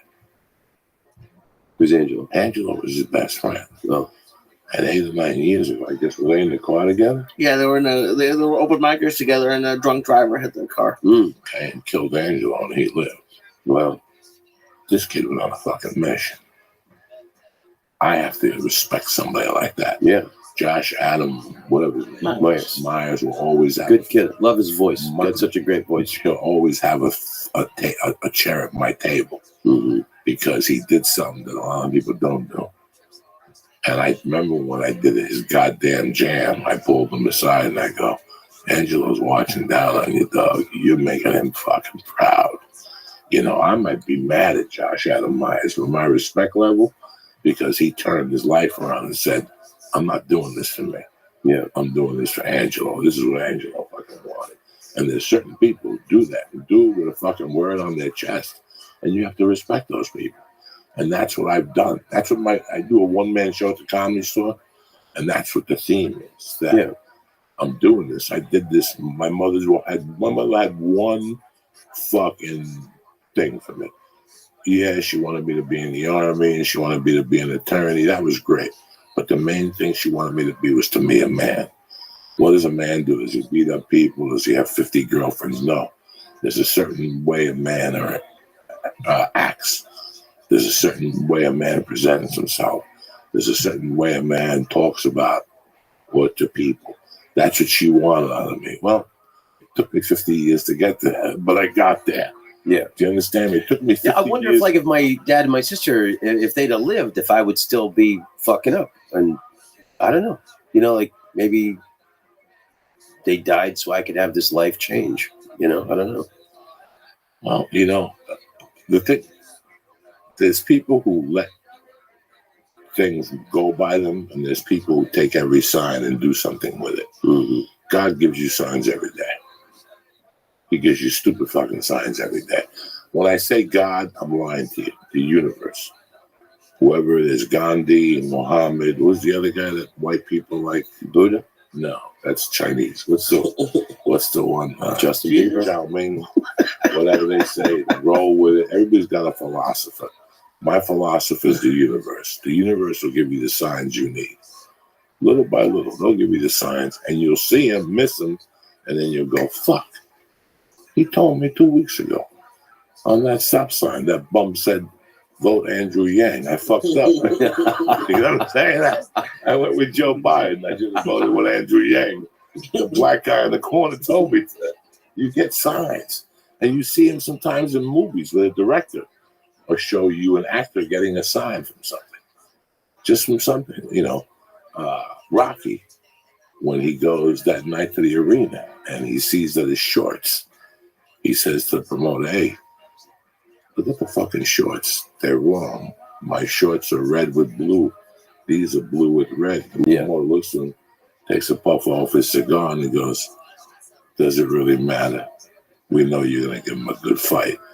That little sentence made Rocky almost kill Apollo Creed. Yeah. He almost killed him. He almost fucking, you know.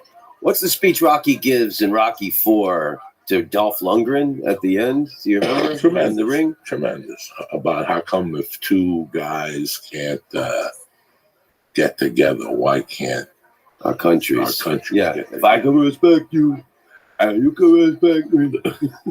And then he did a good one at the end of Rambo. It's a great speech. But dog, everyone at the end of Rambo, because America, how come America doesn't love it? As you know, America doesn't love us as much as we love it. You know, all those little things made you leave the movie theater like, I'm going to beat up a motherfucking Spanish dude. I'm going to go beat up one of them third world nations. He's got a new one out that I really want you to watch. I want him to make Cobra too. The one? Remember, God loved Cobra, and he had the matchstick. That was in his teeth. awful. And but that fucking car he had, it was like a 1948 Ford. That was god awful. That was a lot of cocaine involved. I think it's his best film. Somebody gave like a pound of coke and said, that's Stallone's best film. Really? I'm just kidding. Oh my God. But no, I do love that movie because he looked so cool. And that car was so badass. The blonde, the whole thing. I just hated that whole thing. That whole thing was just...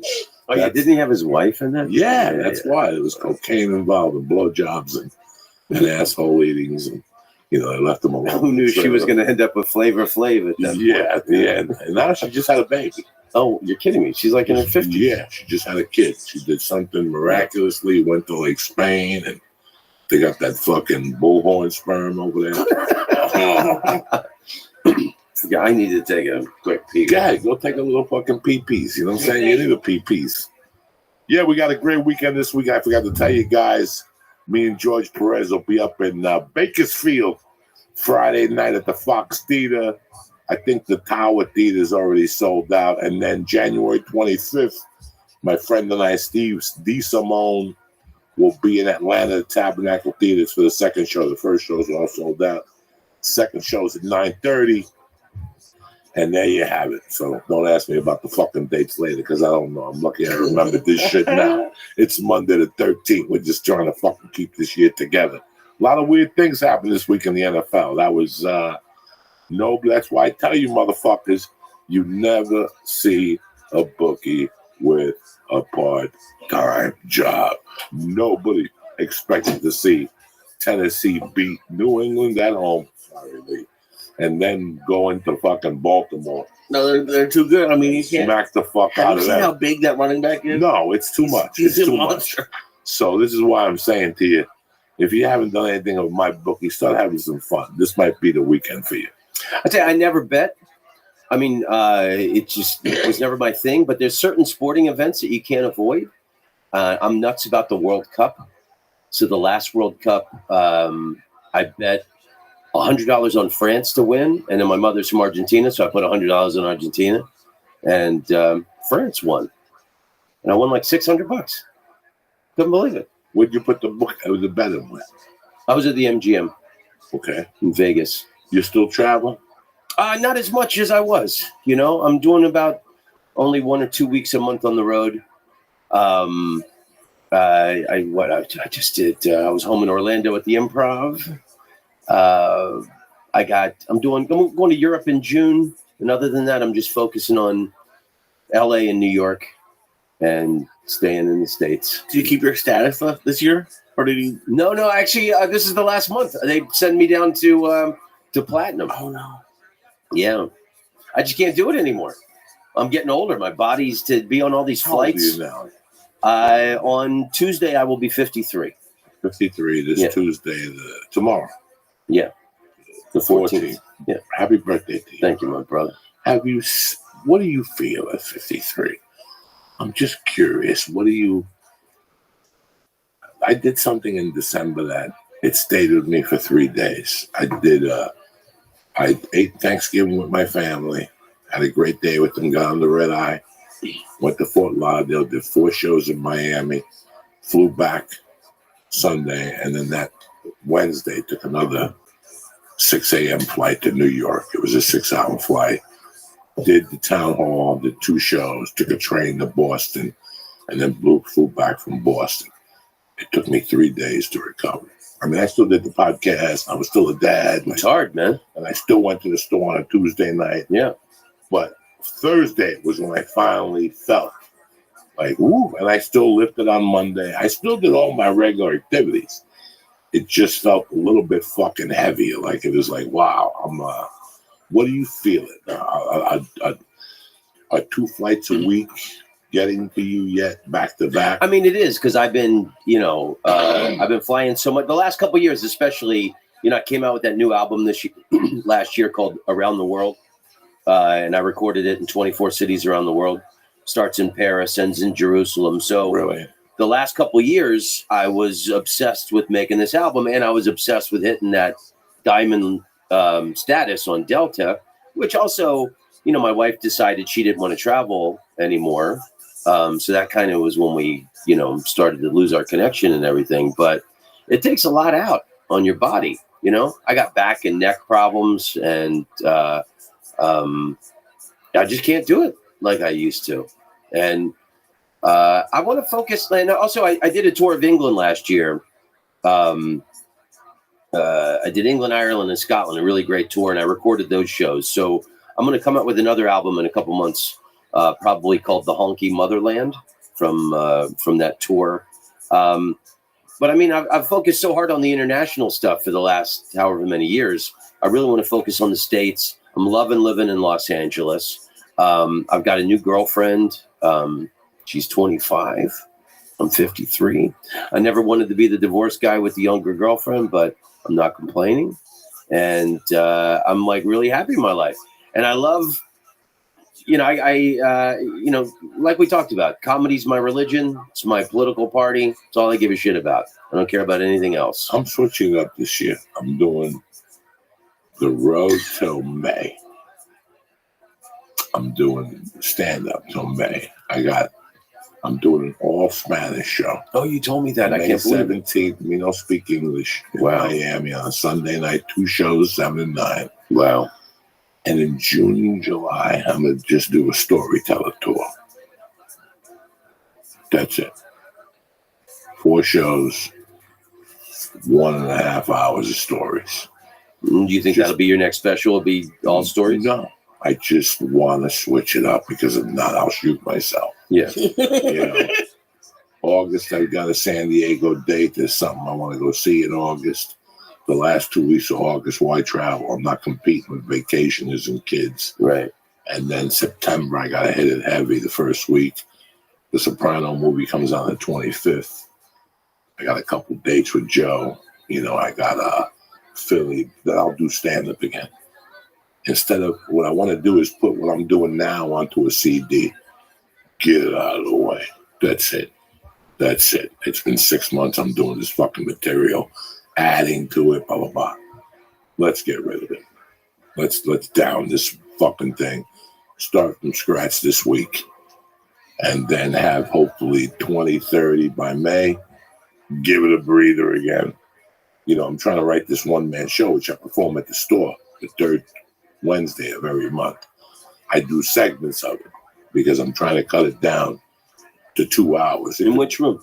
Belly room. I mean, this one-man show. I got to come. I can keep you there for 22 hours. I'll fucking put IVs in everybody, and I'll do Chappelle. I got, you know, my life story goes 22 hours, and God forbid I take. It's an epic story. If I take a left turn.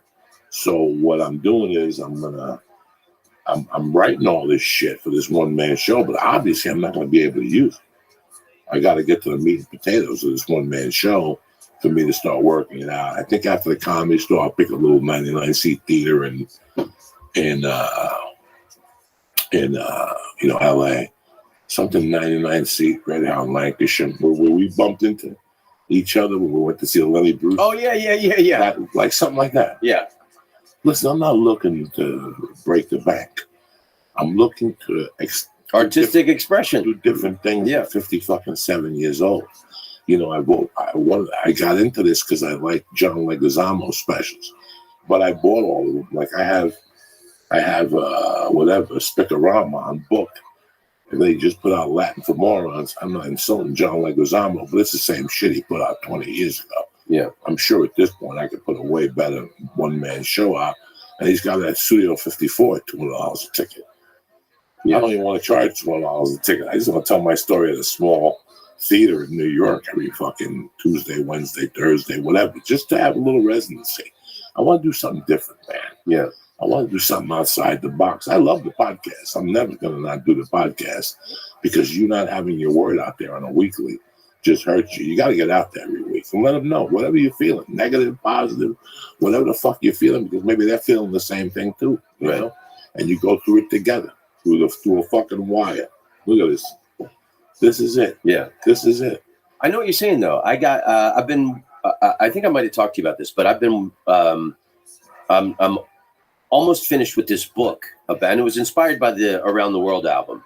And it's all my relationship to all these different cities around the world. And it's my best stories of traveling around the world, like almost drowning in Thailand. I'm almost finished with writing about taking my mother, my 80-year-old Jesus freak mother, to Jerusalem last year. That'll probably be the last chapter in the book. So sometime later this year, I want to do something like that, do an hour one-man show that are just my stories of traveling around the world. That's it. So I want to publish the book first and then do it. And like you're saying, I'm not even thinking of turning it into a moneymaker. I'm thinking of doing it in small little theaters just to do something different. Just to do what it is.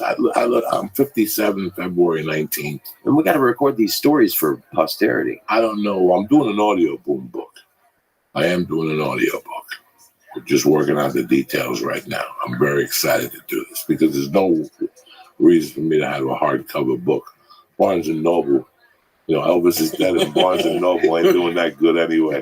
It was a dream of mine to see a book of me on a shelf, but I'm not a good writer. I don't have the patience to write. I don't know about TV anymore. Yeah. You know, it's got to be the right fucking gig.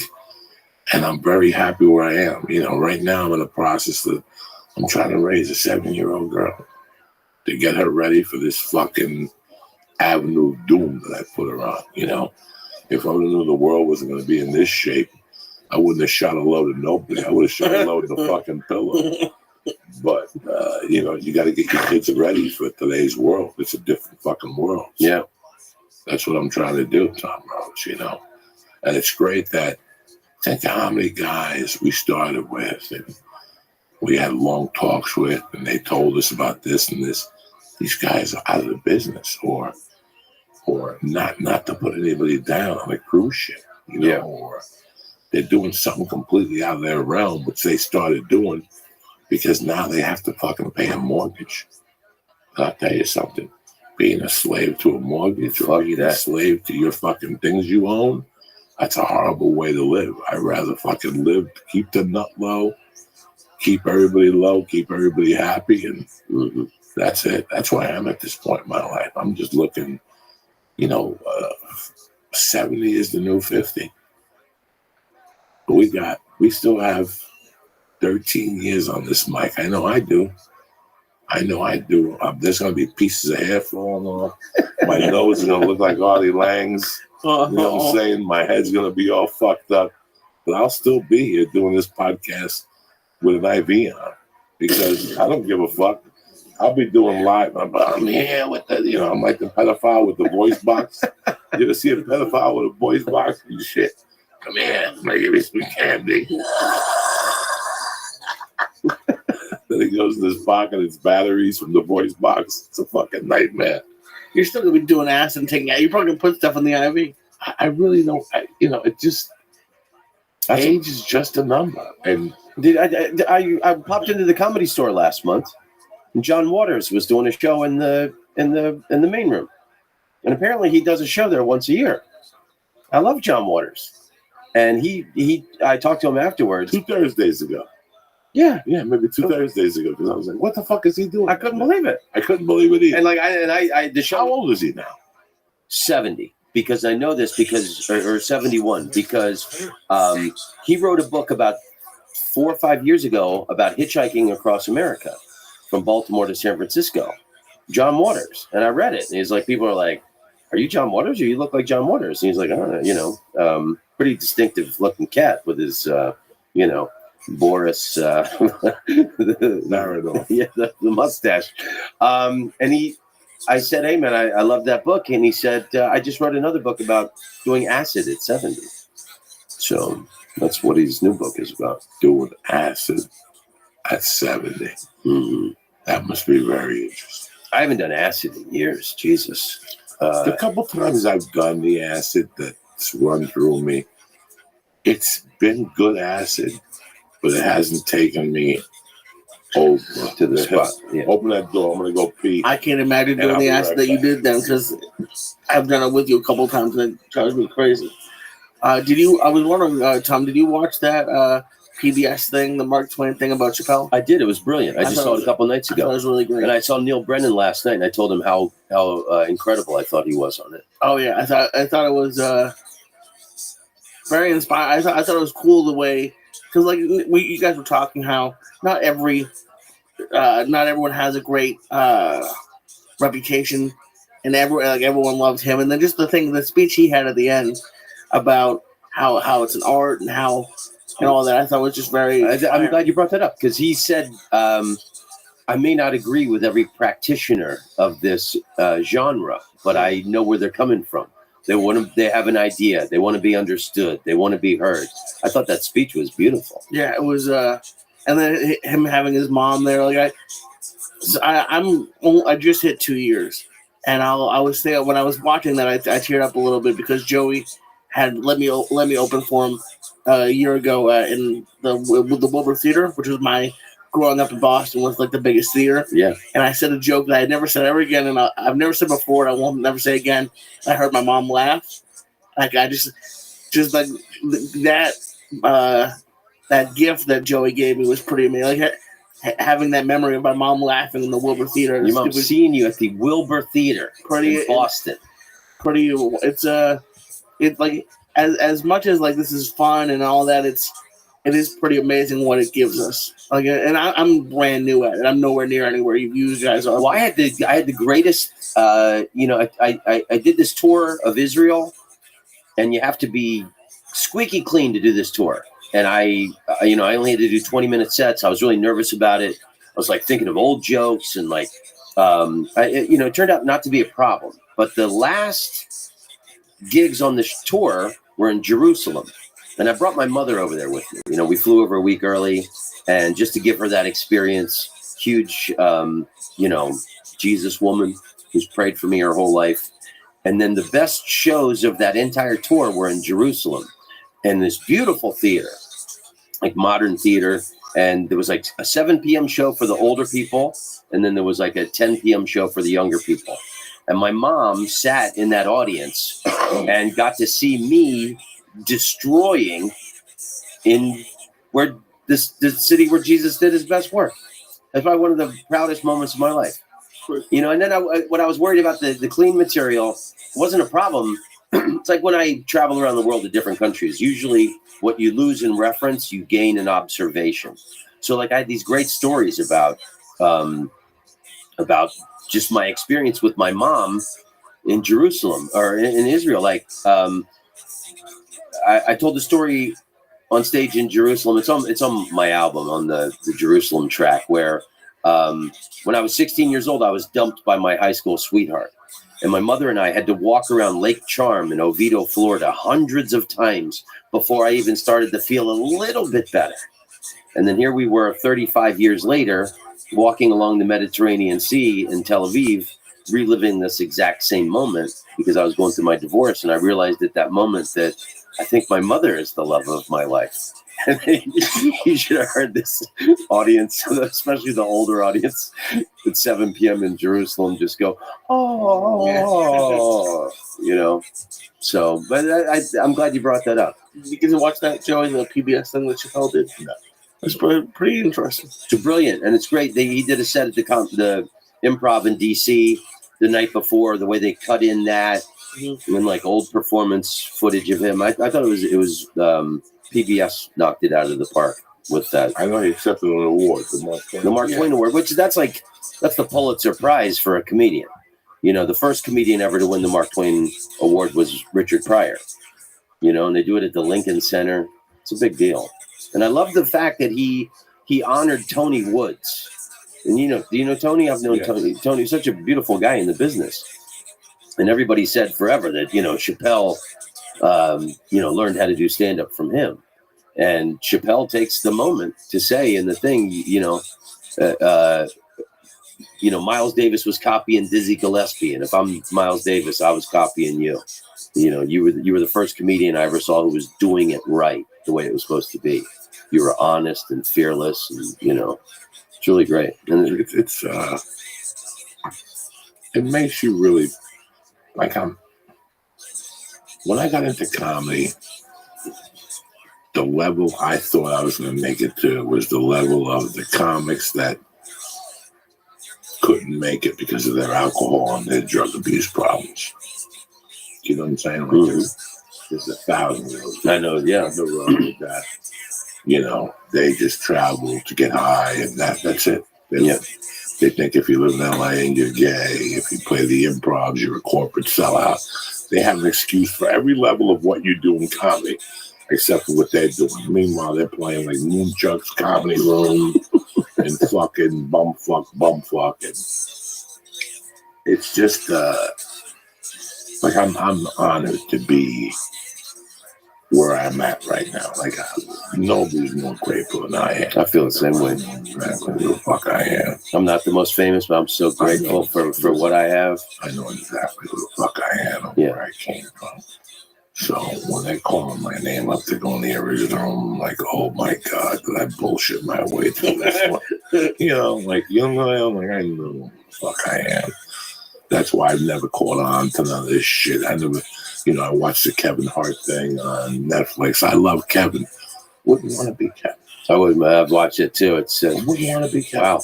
That's a different life of comedy that I like. I told you last night. My utopia for comedy was living at the Chelsea, shooting a heroin, doing comedy in between strippers like Lenny Bruce. When I read that, I go, I could accept that. There was no TV there. There was no Friends. I didn't want to be Seinfeld. That had nothing to do with all that shit. How I ended up here and whatever is completely different.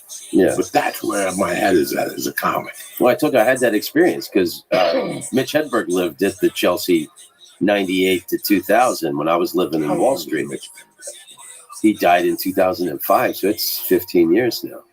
March. He died in March. It'll be 15 years in March. So Hedberg was one of my best friends in that period. And we done a ton of coke at the Chelsea. If we weren't at the Chelsea, we were at my Rockstar apartment in the Wall Street area. It was after my sitcom. I had tons of cash. And just, he had like 2 guitars in his room at the Chelsea. We'd sit up all night, drinking and sniffing. And or we'd be down in Wall Street at my place, playing music and dancing on furniture, bringing people back that we met after the shows and stuff.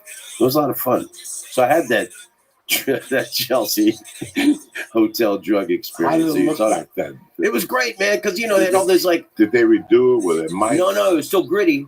It was still gritty. I mean, there were some rooms that were nicer than others. We got invited to some other people's rooms. There were, there was some bigger suite rooms on the higher floors. But, all in the lobby and up down the staircase were all these fantastic paintings by, artists who had lived there that couldn't pay their rent, that gave them art, and just so much great artistic history there. It's been quite a ride, huh, brother? Yeah. And it doesn't end. I mean, I feel like I'm moving into the best period of my life and in my comedy now. So am I. It's so crazy. Because I know I've had so much experiences and I have so much wisdom and knowledge now, that I didn't have. Am I. It's so weird how I learned so much about life. When I came in, Lee was talking about that he went up at the Wilbur Theater, in front of his mom, and it was great. And this year I was going to do the other theater, the Chevrolet Theater, and I thought real hard. I go, am I going to take Lee with me? And I thought about it really hard. And then Lee came to me and asked, am I going with you? And then he goes, to Steve Simone. And I go, I don't want to take you to that theater anymore. And I felt really guilty about it because I know it would be his time to see his mom, and I want him to see his mom. But I want Lee to see the journey I felt. I didn't do theaters at the 2-year mark. Nobody took me to a fucking theater. Yeah. Nobody took me to a theater till the 7-year mark, and I fucking died a slow death. I think Lee needs to see the journey of this because it'll help him with all the other areas of his life, And I think that's what this comedy career for me was. It was a whole therapeutic 25 years. It took me to find out who the fuck I was and what my voice was about and what I really wanted. That's hard. It's really hard to look at yourself in the mirror and go, what do I really want? And like a friend of mine said, you got to write it down 7 times and then give yourself the answer. Now is what. And it wasn't me writing it down 7 times. That's a great way of doing it. It was taking the journey. This is a journey, man. And the comedy journey is the manhood journey or the womanhood journey or the story of the woman that has to adjust to live in a man's world to do fucking comedy, like Whitney Cummings and all the great female comics have had to cut their pussies off or put Scotch tape over it or Scotch tape their own dick to do comedy. And that's what I want for Lee. It wasn't, I didn't want to take him with me. I said, I wanted to see this journey that I saw. This journey that I saw, you have to see. You have to see this journey that I saw to appreciate that 9:15 spot. Yeah, exactly. Comedy store. Have you ever read Joseph Prince, The Hero with 1,000 Faces? No. Apparently, George Lucas took a lot of this guy's teachings and put it into the original Star Wars. That's why it's got the story is broken down the way it is. But so this guy, he was a mythology expert, an ancient culture expert. This guy studied stories from ancient Greek theater, studied all the religions, theater, the history of theater up to contemporary. I have one question and one question for you. Who's the greatest pimp of all time?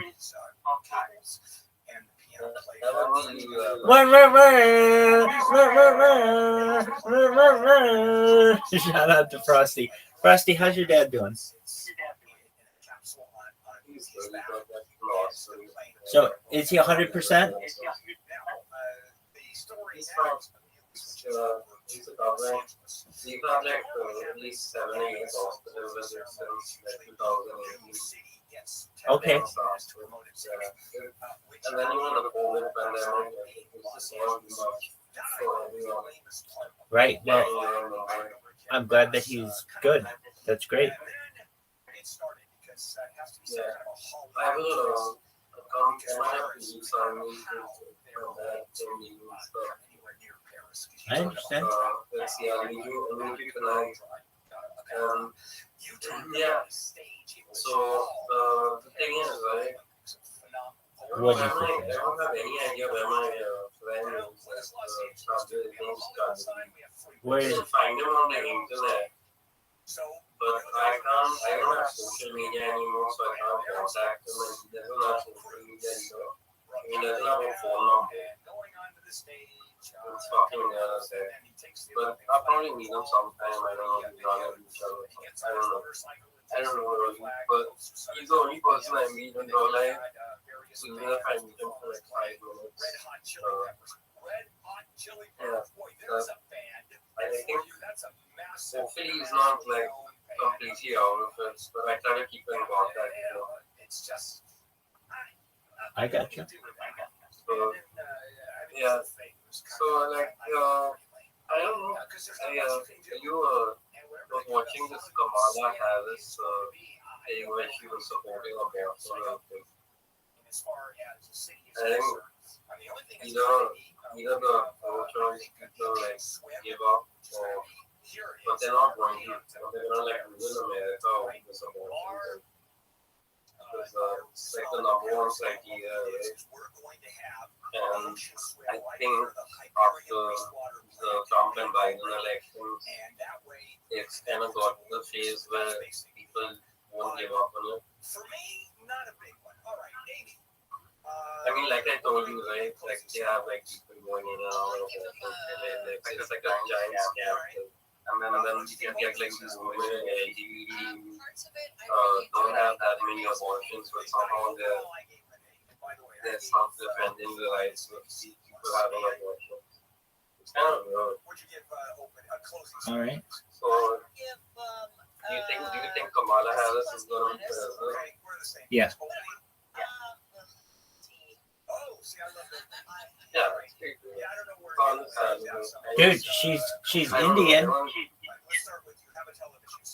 I don't buy the talent revealing stuff. Like, I'm totally with the guys from TFC and that. Maybe because they can't capitalize it.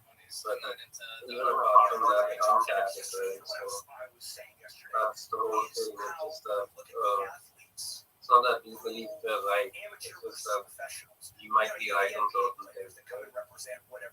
But the way it's been going right now, I don't know if they are going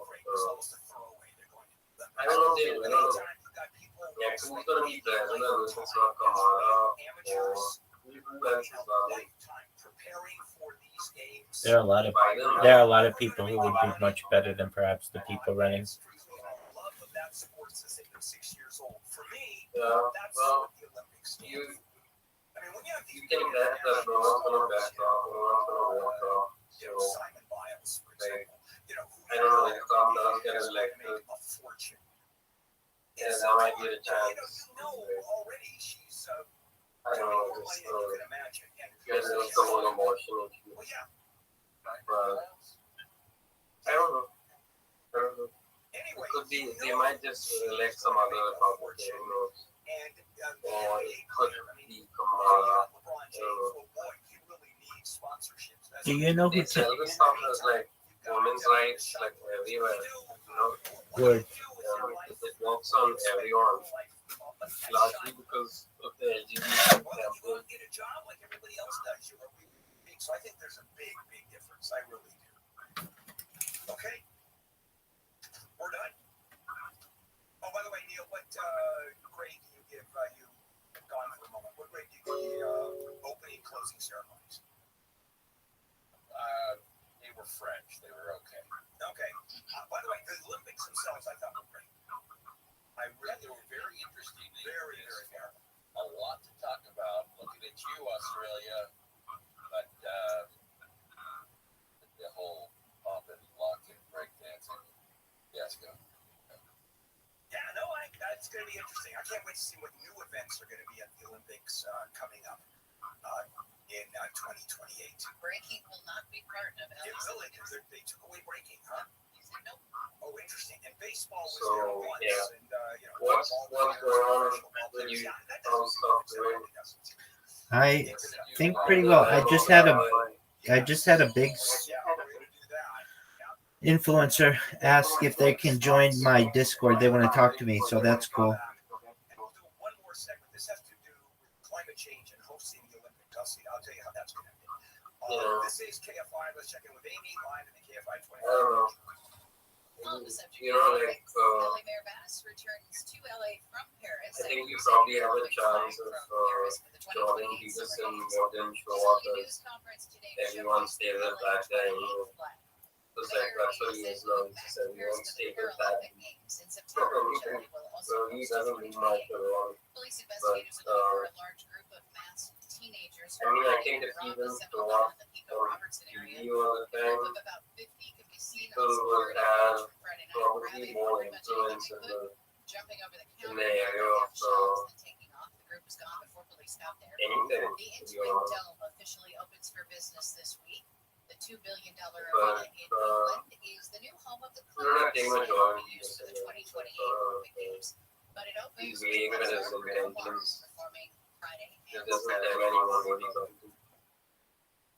Some morning clouds, then sunny with highs in the upper 70s to near 100. I am not a huge fan. I mean, gotta be honest with you, he is kind of I mean, I don't want to say I'm not a fan either. I think there's some things that he says that are good. They're traditionalist, and I think that they perhaps have a place, perhaps in the future of society. But then there are other things that, I mean, I can't say that there are much on which I disagree with him. It's his way. I feel as if I want to just say, get to the point. He just kind of can get to be a little long-winded, and I just want him to just get to the point. Tell me exactly what you want to say. And he's made a career now. I understand he was a college professor and that provided a good income, and now he doesn't have that anymore. So now he has to go on these lecture circuits, which is fine. But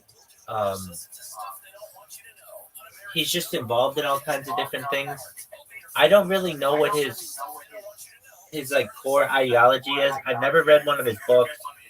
I don't want to read one of his books. I just want to say, what is it? What are your core tenets? And I think he would probably be able to give them. And I'd say, okay, that's fine. Why do you have to write a book? And he's going to say, because I need to pay the bills at the end of the day. And I'm going to say, okay, fine. But if I were Jordan Peterson, instead of being perhaps on everybody's podcast, does he have his own podcast? He does, yeah. Okay. Well. From The Wire. Oh, okay. Honestly, I don't have anything negative. What don't I like about him? Really, get to the point. What don't I like about him?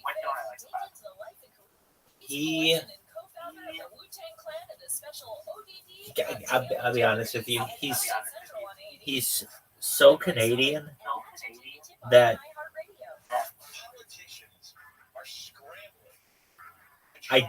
here's what I don't like about him. Okay, here's what it is.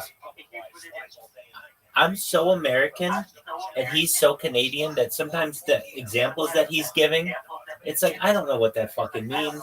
Or like it's just like his examples are a lot of times Canadian. They're not so much for the American audience. And it's very academic. I understand. I'm sure I'm smart enough to understand it. It's just like what happened to him didn't happen in America. So it's like not like a lot of Americans don't care about it. I understand what happened to him as I understand. Let me make sure I understand this correctly. He was at a university, I believe, whatever university, and he was supposed to reference someone as their preferred pronoun, and he basically said that, not that he wasn't going to do it. It's just like that you can't really force somebody to do it, was his argument. And they got rid of him on something like this. And then he went around, okay, so what don't I like about him? it's really because he's Canadian. 'Cause I don't dislike Canadian people. It's just it's hard for me to sometimes understand what he's talking about when he's giving a lot of examples. He's not an American speaker, so because some of the examples that he gives are Canadian, like what? I don't know, like little things. These shouldn't bother me, but like I have to convert when he gives like he'll talk in kilometers, he'll talk in like the Canadian dollar. It's like, dude, I understand it's not just an American audience, like perhaps I'm used to. But what don't I like about his politics? I would say that probably in some ways they're closed-minded, but because I don't have a list of what he stands for like in front of me, I can't say, oh, I don't like him because of this. I'm giving you like really terrible reasons. Oh, you don't like him because he's Canadian? No, I like Canadians. It's just I don't like the way that he presents his arguments to me is sometimes too Canada-centric. Maybe is what I'm trying to say. And somebody to me might be saying, Rabbi, you're too America-centric. All the things that you give are the United States-centric. And I would have to say that you're probably right. And okay, so is there anything that he said that I don't like? Yeah. Here's what I really didn't like. In his most recent discussion with Joe Rogan, where he didn't get to say all that much, it was pretty clear to me that he was just there to plug a book. And I didn't like that. I just think that there are other ways to make money that you don't have to like go on this book tour. And that's what it seemed like he was doing. And I don't know, it's like they talked for 4 hours or something, and it just didn't go over anything that really was real. Like, here's what I think is interesting, and I think this is a bigger discussion as to what interests me. When you can introduce new vocabulary to me, almost like a glossary, and we can talk about new technology, anti-gravity, antimatter, faster than light travel, plasma engines, quantum computing, like that kind of stuff's really interesting to me. But all he's talking about is just kind of the same old shit. It's like we've already discussed all of this so much. Let's talk about something new. He can only talk about how he doesn't like the LGBTQ plus movement, and for so long. Like, talk about something new. Talk about ending world poverty. Talk about space tourism. Talk about anti-gravity generators. Like, talk about interesting shit to me. That's kind of what I'm at. Now, same argument can be made. Rabbi, all you do, I talk about cool shit, but let's see what I listen to. I listen to Joey Diaz talk about barroom stories, basically, all day, every day. What's any different? I do that, but I mean, I watch. Can I picture? Please, absolutely. So the thing with Jordan Peterson, right, is the thing with him is he's been a psychologist and a professor for a while now, and he's had kind of like an influence with his audience, right? To a certain degree. So when he came and like started accusing him of stuff, he just told them like, I've never been accused of anything in all my career, like I've never had this problem. So only when I came on to get the stage of what everyone asked, suddenly they have a problem with me and my views. So I'm starting to think like he didn't really have any idea of what he wanted. And then he cited this like criticism and stuff, but that's like what I don't find. I mean, you're citing with like the right, you're citing with all of the right thing. That's fine. But like he's not a force of measuring the right thing, and he's not actually doing stuff. So the problem is, does he actually know what he's doing? Like when he came in there, and he just started like being a proponent for everything. Like he believes in, like, does he think about it? But like, what exactly is his role? And I'm starting to think he has no idea what he's doing. And that comes to a conclusion, right? That he's playing the elaborate game of everyone being accountable to themselves and only themselves. Are you starting to get it? Like, are you starting to see it? I get that. If that's what he preaches, then that's cool. In my opinion, he can get to the point.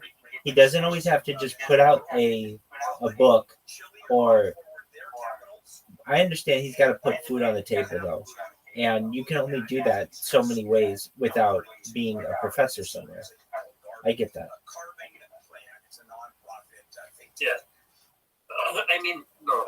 He's a good guy. He has a good conscience, and he explains a lot of things really well. Sometimes, most of the time, he goes out of his way to explain stuff like mythology. Yeah, but it's like mythology from like I don't know when they came up with their interpretation of the Bible, but their interpretation of the Bible is complete crap.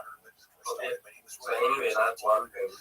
But the other problem is that what the psychology front that he takes on, when he uses psychology to explain everything, that shit just doesn't work. He tends to like label people or like point out like certain people and this and that. But he has no power over them. Like, it's not like he's actually doing anything apart from like calling people out. So I don't know. I don't know what his deal is. And I'm starting to think more and more that it's mostly about. The thing is, like, you keep saying, be responsible for satisfying anything, like, that I'm going to get to help young people, whoever they are, or get out of there and start doing stuff like that. And then I'm like, okay, fine, that's fine, but like, is that a fix?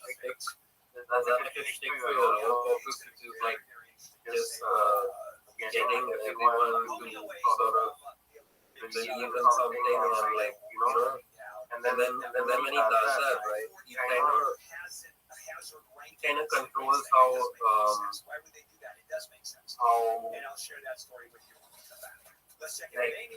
how much you yourself have the power to do, right? So you know that sense of human worth that you and I have, like as people, like that sense of human worth. If that itself is higher than someone else who might be way more successful, is that like a thing that he does? So I'm starting to realize this right now, right? Is that it could well be that, you know, he's like separating the wheat from the chaff or something. Because that's the only conclusion I can make from this. As far as I know. But yeah. This is fired and could lose his license over some reckless driving in a company car. Video posted on Instagram shows an Allied security vehicle speeding on a roof of a parking garage doing donuts and making sharp turns while blaring music from Kendrick Lamar. Several young people could be seen cheering and shooting cell phone video. Not clear when the video was recorded, but it was allegedly very recently. A major wildfire is burning out of control on the northern fringes of the Greek capital. Fan livestock wins the fire raging. It's racing through pine forests left tinder dry by repeated heat waves this summer. ABC's Tom Rivers says hundreds of firefighters have been trying to keep the fire from advancing toward neighborhoods, hospitals, and a couple of monasteries. The fire started yesterday. Evacuation orders have been issued for more than a dozen areas, including several near Athens. Former President Trump's campaign claims it was hacked by an Iranian group. The campaign says the intrusion in June was close to when Trump chose his vice presidential running mate. The campaign says documents accessed by the hackers included research papers on at least 2 potential picks, including J.D. Vance. Politico reported it began getting emails in July from an anonymous account sharing internal documents from the Trump campaign. Matt Kemp has signed a one-day contract with the LA Dodgers, so he was able to officially retire as a member of the team that he spent 10 of his 15 years in Major League Baseball with. Kemp was the only player for the Dodgers who got at least 200 homers and 150 stolen bases. Kemp's major league career ended in 2020 with the Colorado Rockies. We'll check the 405 with the KMI in the sky next. 10 years ago, I installed a light source whole house water filtration system in my home, and I sold the first pallets. So my new home, one of the first phone calls I made was to the light source folks. The light source system delivers highly filtered, absolutely delicious water from every tap in the house. No regular maintenance. Imagine you're cooking, you're cleaning, you're doing your dishes, your clothes, and what is effectively bottled water. Call 800-WATER-99, 800-WATER-99 to visit lifesourcewater.com. Sunline weather from KFI, sunny and very warm again today. Maybe a couple degrees cooler than over the weekend. Highs will be in the 70s at the beaches, 80s for Metro LA and Inland Orange County, 80s and 90s in the valleys and high desert, upper 90s for the Inland Empire. Same for tomorrow, a little bit hotter on Wednesday, then we'll cool back down a couple degrees as we head through the week. It's 69 in Irvine, 67 in Huntington Beach. We got a crash in Van Nuys on the 405. A little bit of a problem, actually, not just a little one. It's a 5-car crash on the southbound side of the 405 Victory Boulevard. We're on our way that way, but it does look like traffic is already stacking up from the 118 on the southbound side of the 405. And then after the crash, it stays heavy pretty much all the way to Sunset Boulevard, as you might expect. Some clarification about the 60. We had a problem on the 60 eastbound at Crossroads Parkway. It's right shoulder, but the westbound side is where all the slowing is. It's pretty slow all the way, well, starting from about Hacienda, from that off-ramp all the way past the 605. Then it gets better for you. Also, the northbound side of the 605, pretty sluggish getting away from the 105. With Southern California's only airborne traffic reports, Will Kohlschreiber, KFI in the sky. When you're Wavefront 2024 iHeartRadio Music Festival, presented by Capital One. September 20th and 21st. T-Mobile Arena here in Las Vegas, streaming live only on Hulu. Keep listening for your next chance to be there. Capital One is the proud presenting partner of the 2024 iHeartRadio Music Festival, bringing great products, rewards, and services to its customers. What's in your wallet?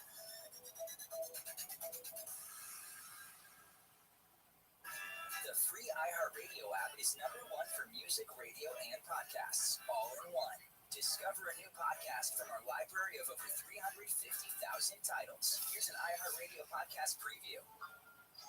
You know that couple that seems too good to be true? Danny was a phenomenal person, kind of a larger-than-life person. Goofy woman had a million friends on Facebook and so forth. Successful. Dan could have been a professor, a journalist, a lawyer. Yes, you know, she probably still normal. Good-looking. Tall, long dark hair, and green eyes, big, bright smile. But those couples, they're never as perfect as they seem. She never really addressed conflict. So if he had done something to bother her, she kind of buried it. And when things go bad, they go really bad. I think he was surprised that he didn't know his wife better. From Wondery, I'm Matthew Scher. A few years ago, I wrote a story for GQ about an Orthodox rabbi in New York City who helped get people out of bad marriages. One of his catchphrases was, a divorce or a funeral. It was a crazy story. But then I learned about one of the lawyers on the case, which led me to an even crazier story. One about a couple down in Tallahassee, Florida. Sleepy southern town, I would say. I think a lot of people don't realize that it's actually the capital. A couple that seemed so perfect until one of them ended up dead. Baby, you're guilty. You've got his sins on your head. Tally, the first season, Over My Dead Body, is out now. Listen and follow this podcast for free on the iHeartRadio app. #1 for music, radio, and podcasts, all in one. All the good stuff. Yeah. Camps keeps you on top of pop culture. Queen is cashing in big time.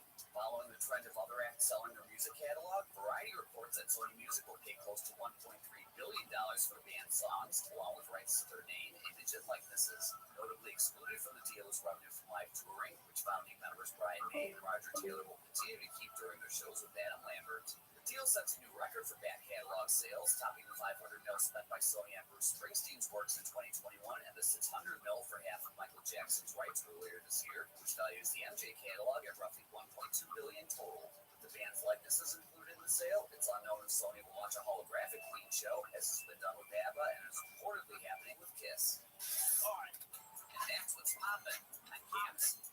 Radio.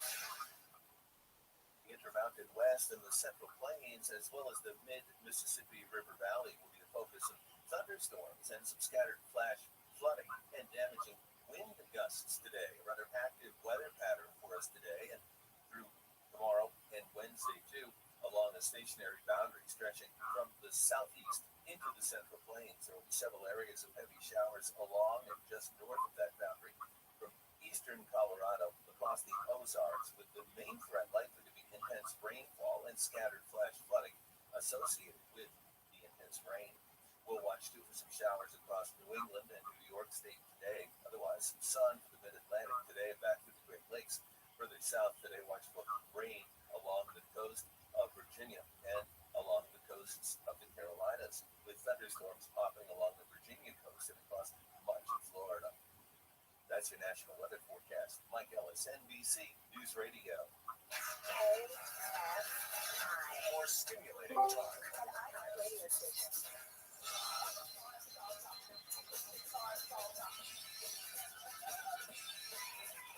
And this is KFI, AM 640. Bill Handel here on a Monday morning, August 12th. Olympic Games are over. Now the news is going to be in 4 years when they're here in Los Angeles, and now the building, I guess, is going to start. I mean, we're in the middle of the People Mover, for example. We're going to have that ready to go for the Australian Games in 2038. That should be ready to go. So we got a lot of work ahead of us for sure. Now, a bill that's just been introduced in the Senate, California Senate, Senate Bill 610, wants to repeal current rules that classify state and local lands into moderate, high, very high hazard severity zones. It wants to get rid of the classifications. Right now, we have classifications that tell us our property is either a moderate, high, or very high hazard area. Well, this is a legislative proposal to overhaul that completely and reshape fire, the housing policies, deal with development in fire-prone areas. The problem is that they're all fire-prone area now. And what this does is empowers the state fire marshal to designate lands, not the local authorities, to designate lands as, quote, wildfire mitigation areas. There would be no more tiered system. It's not moderate or high or low risk.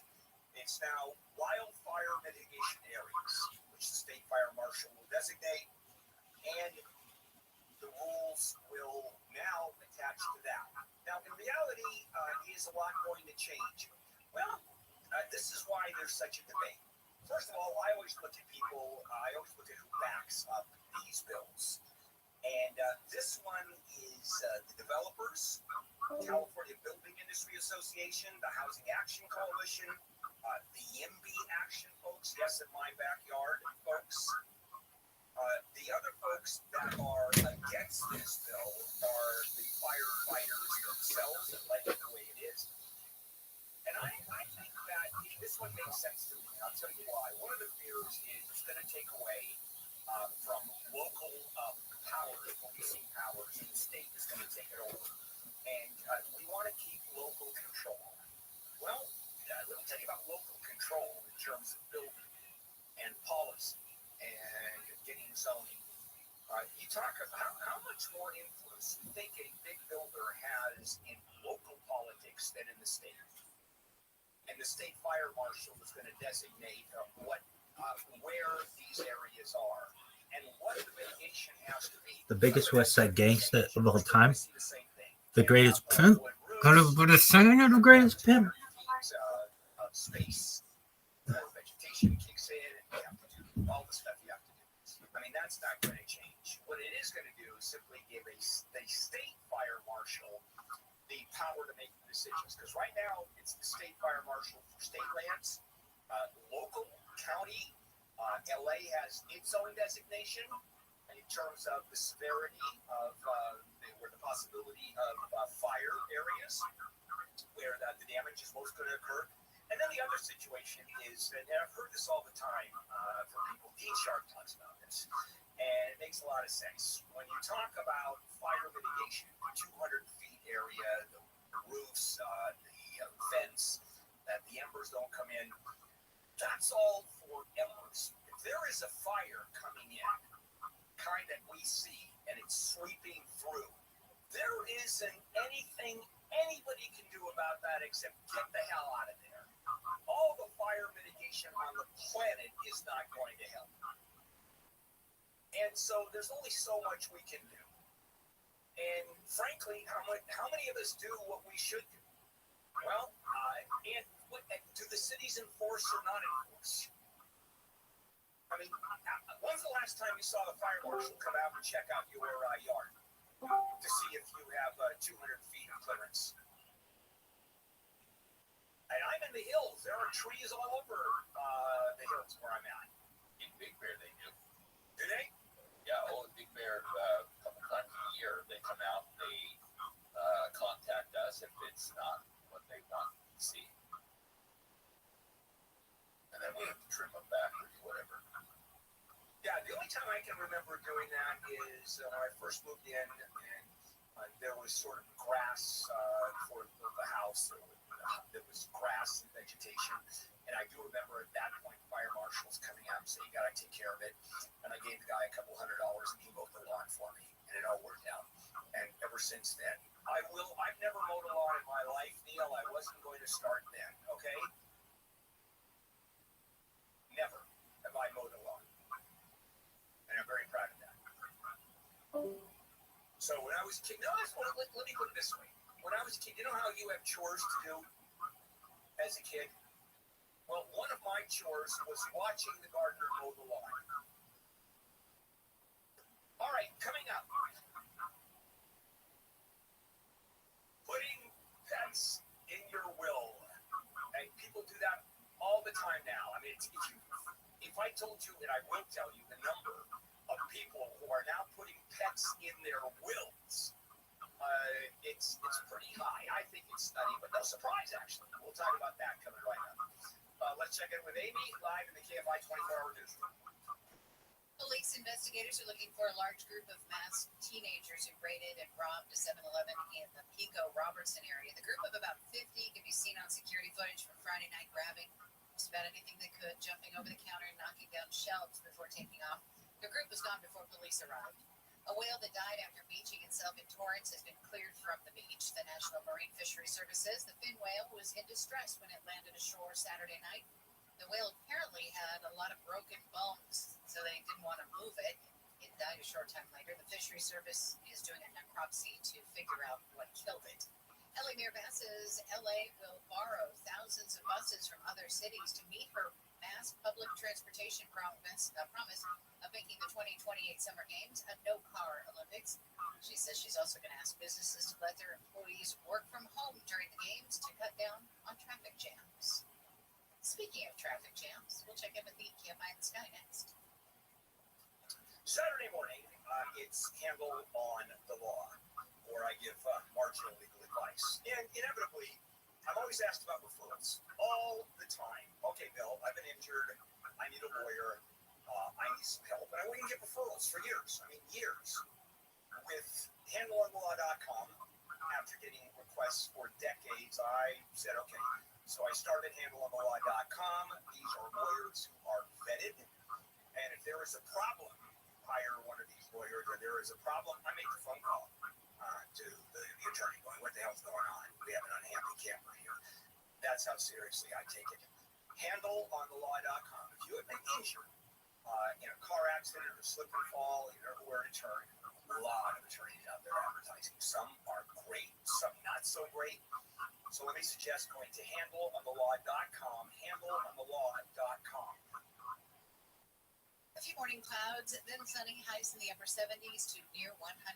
This report brought to you by Staples Stores. We've got slowing in Mid-City LA on the 10. Did have a crash there earlier, westbound side of the 10 in La Cienega. That has cleared, but traffic's still pretty slow getting away from Western from that earlier problem. Looking at a problem right now, the southbound side of the 405 before you get to Victory there. We have the two right lanes, I should say, blocked. Two right lanes blocked. Looks slow all the way back from the 118 as they work to clear that big mess. the 60 eastbound Diamond Bar Boulevard, that off-ramp blocked with a wreck. And if you were trying to head down the Cajon Pass, we had an earlier crash southbound side of the 15 right there at Highway 138. It's clearing, still a bit slow back from Ranchero Road. With Southern California's only airport traffic reports, Will Colesriver, KFI in the Sky. Don't miss our 2024 iHeartRadio Music Festival presented by Capital One. Las Vegas, you have a good time. Friday and Saturday, September 20th and 21st. Streaming live only on Hulu. iHeartRadio, let's go. Get tickets now at AXS.com. All the good stuff. Yeah. Camps keeps you on top of pop culture. Streaming fans can now subscribe to a combined bundle with Disney Plus, Hulu, and Max. The grouping made waves when it was first announced, as Max is separately owned from the other two platforms. The Max owner Warner Brothers Discovery is partnering with Disney, along with Fox, on the upcoming Venue sports streaming platform, so they have a history of working together. One company that won't be a part of cross-platform bundling anytime soon is Netflix, who reiterated their independence in the same mid-July earnings call, where they floated the idea of hiking the rate for their ad-supported service. The new Disney Plus, Hulu, and Max bundle costs $16.99 a month with advertising, and the commercial-free tier is $29.99 a month, close to 40% less than the combined individual prices of the trio, at least until the next round of price hikes. All right, and that's what's poppin' on Camps on iHeartRadio. All the good stuff. Yeah. Camps keeps you on top of pop culture. Journey is canceling its tour dates in the UK and Ireland later this year. The news wasn't posted online, but ticket holders reported getting emails informing them of the cancellations. No reason was given, but the move comes shortly after keyboardist and guitarist Jonathan Cain sued founding member and lead guitarist Neil Sean for mismanagement of the band's funds. The notification to ticket holders simply said, quote, "Due to circumstances beyond the band's control, Journey's UK and Ireland tour is unfortunately canceled." As of now, Journey's North American tour dates with Def Leppard, which run through September 8th in Denver, are still on the schedule. All right, and that's what's poppin' on Camps on iHeartRadio. iHeartRadio, did you know? Presented by iHeartRadio. You know what you're listening to right now. Did you know that at iHeartRadio, one of our biggest pet peeves is dead air? That pause you get between the songs when you're listening to a baller playlist, or the gaps in your soundtrack when you're trying to set the mood. It kills the energy, destroys the vibe. See, at iHeartRadio, we believe it's not just the music curation and the playlist that matters, but also the music presentation. So we've spent years figuring out how to guarantee a flow that never stops. So this frozen abominable snowman, Tim Walsh, So, make sure the flow is never interrupted. It's just one of the ways that we try to make your music sound even better. Check it out for yourself. Tap on the playlist tab at iHeartRadio app. January 6th, he's going to look like the kid's birthday party computer on wheels. They will burn it all down. So they get Funnel Cake Dad. Funnel Cake Dad is the folksy history teacher with no money that the Democratic Party thinks this guy should be the president because he's completely broke. He's like a character of Jed Bartlett from the West Wing. He lives in the land of 10,000 lakes. And the Democratic Party kind of likes it because he's kind of keeping it together up there. Because the people in that area are pro-Biden. Welcome. How are you?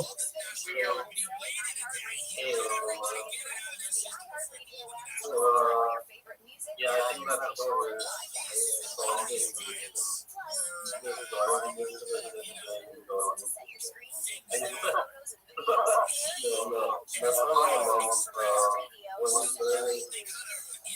I'm listening to.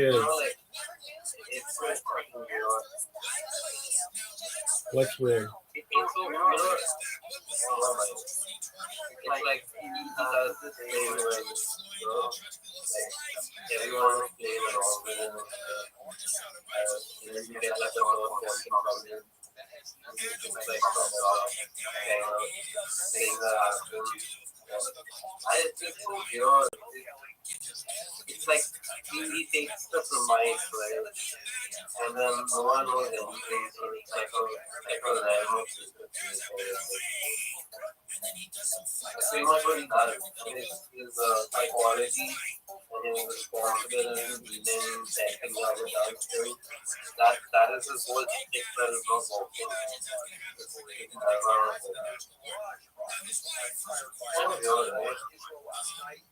Yeah. Yeah, but like how does Christina bring something like that? So there must be a bigger struggle how to really generate stuff like that. That's certainly interesting. So, and that's not their vice. One of our features. So let's take a look at Gwen Walls talking about how much she enjoyed these riots. Once again, at the end of the year, you won't be able to be right. But hey, welcome to LA Unified. I say that because I was LA Unified and I get a pass. And I say, well, actually, I did get a pass and I shouldn't have gotten a pass. All right. I want to tell you a story about a woman by the name of Leona Combs. Probably don't know her. She is a billionaire. Her husband created the Elmsley Hotel chain, dies music to her, and she ran it. And she was a psychotic of the first water. For example, she had and I'm not, this is not stick, I'm not making this up. What she liked to do was fire people on Christmas Eve. She did that on a regular basis. Merry Christmas. She helped Scrooge. The other thing she did is in her will, she set aside $12 million for her Maltese trouble. These people, $12 million to dog. not that J.D. Vance is out there killing it, but he is. Now, can a dog inherit? With these press conferences, I mean, a dog is got to have a National Guard before they send him to Iraq. So J.D. Vance went to Iraq as a military reporter. Dogs Stop this competition. Now, who is more hostile than that? Nobody in this race has been in the military. Not Trump, not Kamala. Nobody who's ever leave this country has anything to do with the military. Let's cut it out right now. We expect our people to shirk their service. We expect that. In fact, if they don't, we're like, why didn't you get out of it? We expect it.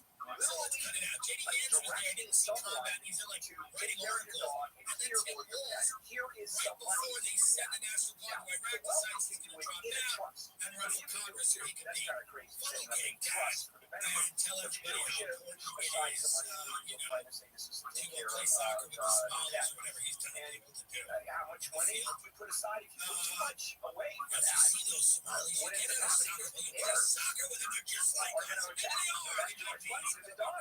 Well, that's what happens in that's what happened in health. Glenn Walls is a psychopath that is very, very strange as a human being. $12 million. That's an odd recollection of an event. Died in 3 years. That you wanted to So the judge reduced reduced it to $2 burning million. rubber $10 million went back to of the a estate. civil And breakdown. the number of It's a people societal breakdown, and you wanted to crazy. smell it. Now, whether There that's true is or a not, I company don't called know, Trust and but she's Will. chosen that as her memory of the event. Now, she doesn't say anything 9 about out of 10 customers obviously, I've only own watched a few pets minutes of in this, Pet but Gardens I will 2020. continue 9 this, out of 10. but because I don't want to say what she did or didn't say until we.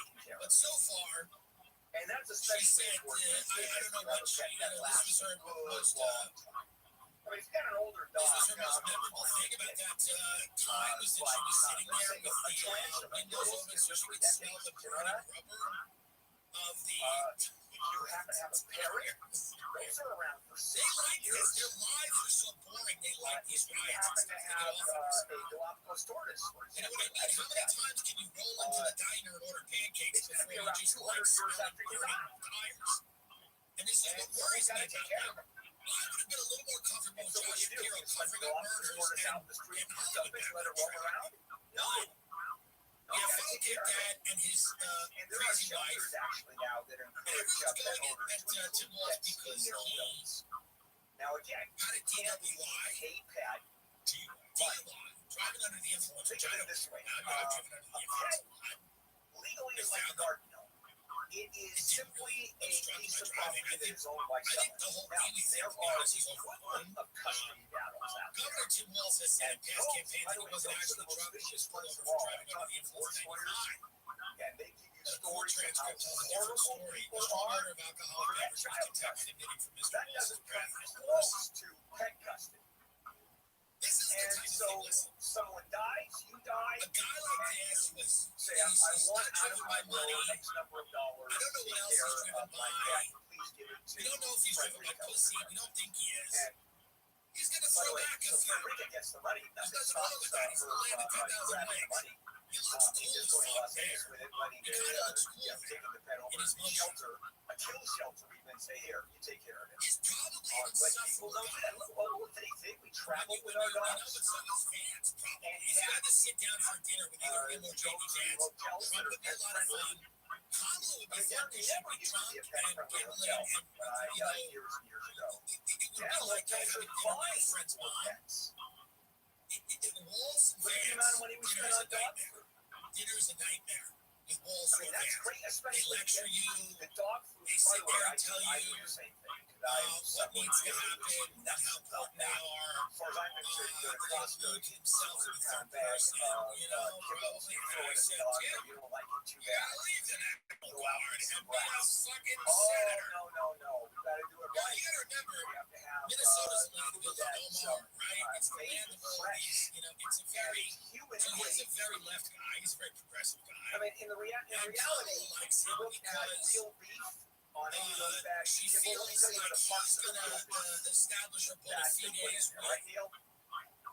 funnel cake dads and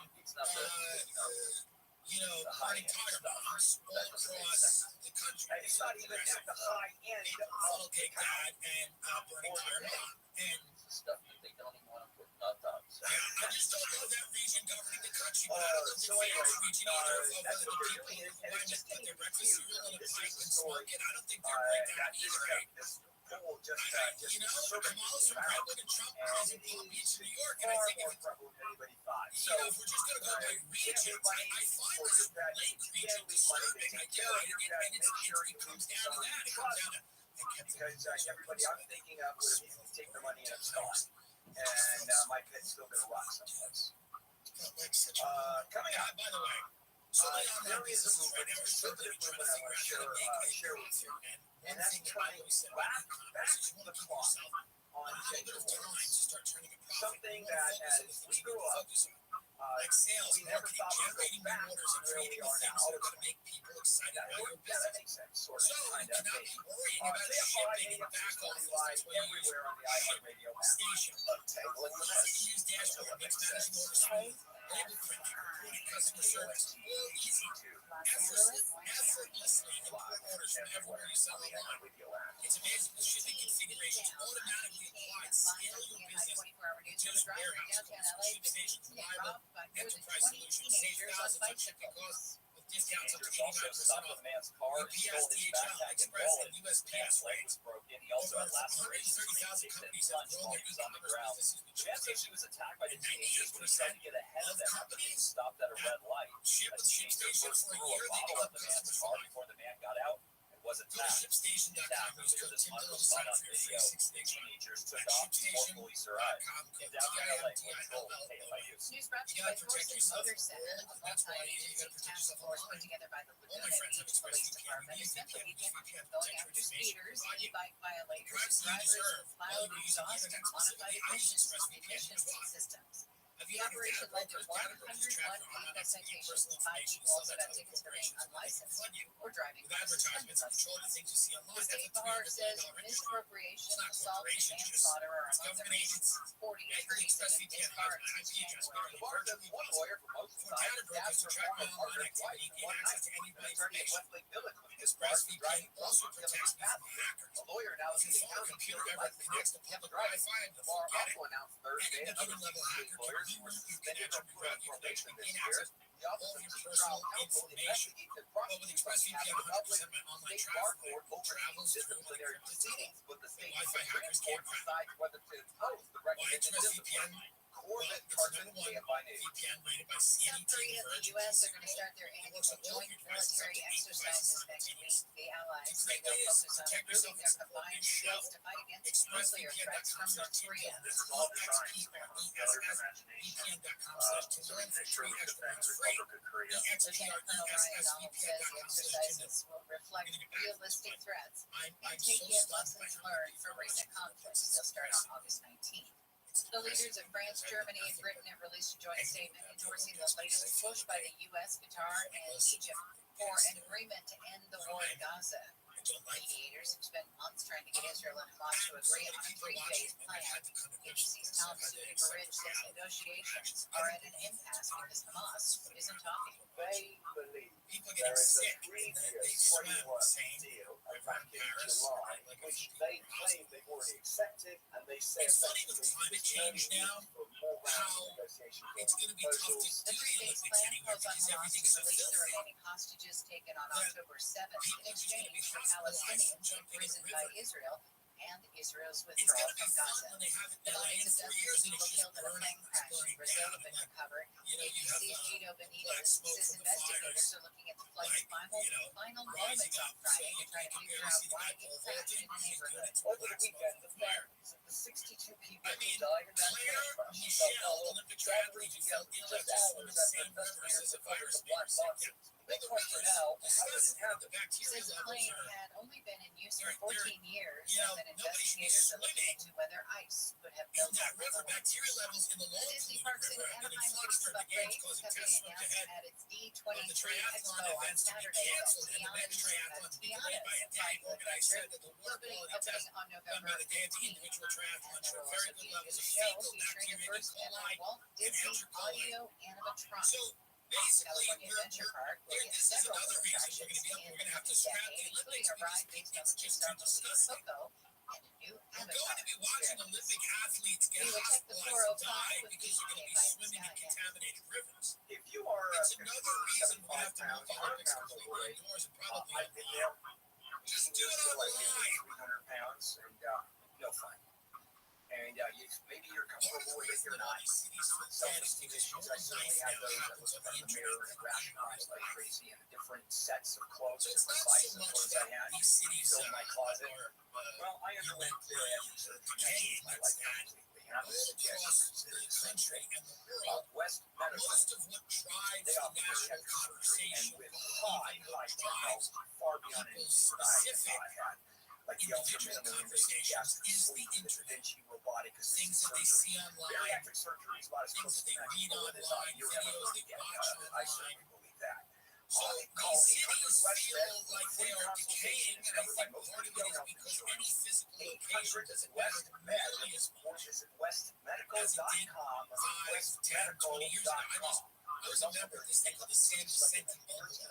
Southland weather for KFI. Sunny skies, highs in the 70s, beaches, 80s for Metro LA and Inland Orange County, upper 80s and 90s in the valley, 90s to near 100 for the Inland Empire, 80s to mid-90s in Indian times in the Antelope Valley. Same for tomorrow, and a couple degrees hotter Wednesday. Just a few degrees cooler. You go there and you have a breakfast meeting, a lunch meeting, dinner, or cocktails, or whatever. But going with someone who isn't you, who's a non-member, they put KFI Market Report is brought to you by Revive Real Estate. The Dow is trading up 6 points. The Nasdaq is up 133. The S&P 500 is trading up 25. Revive Real Estate has released a new tool that lets you see what your home would be worth after renovations. It's free to use. Just go to KFIRevive.com. That's KFIRevive.com. Will's Diner app, check out Gretchen and Ice Force on the 405. It's probably our biggest mess right now. The southbound side of the 405 is North Big Tree Boulevard. Crash there. This right now is traffic. Stop back to the line. Everyone is seeing everyone online. If you got something going on, in Orange County, it's in a little bit of trouble on our way to that southbound side of Dutwood. Looks like two vehicles there, and back from People Boulevard, or Brea Boulevard, I should say, as you head south on 57. Also some problems in Pomona, Virginia, down at White Avenue. Had a small thing in the right lane with the delay behind it. Southern California's only airport traffic. Yo, dog. How are you?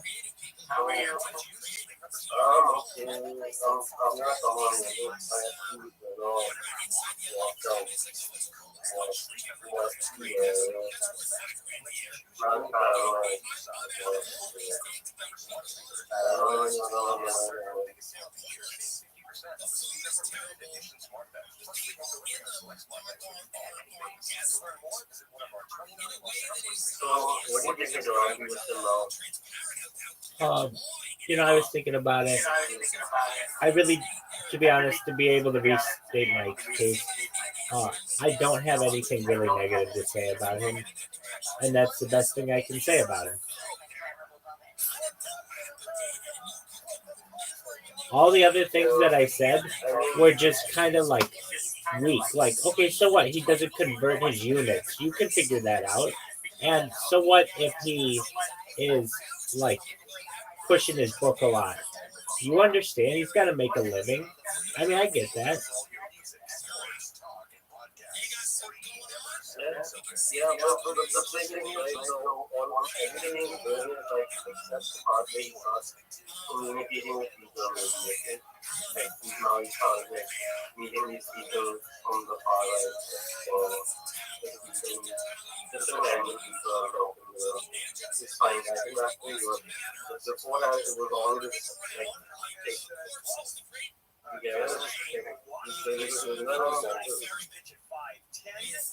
I think so. I mean, yeah, so like, like sometimes when you write a book, and then like you see people, and they come to him, and they're like, like whatever, they have kind of that's all it is. And when he comes to the interview or talk to the guy about like this character, and sometimes I try to kind of like the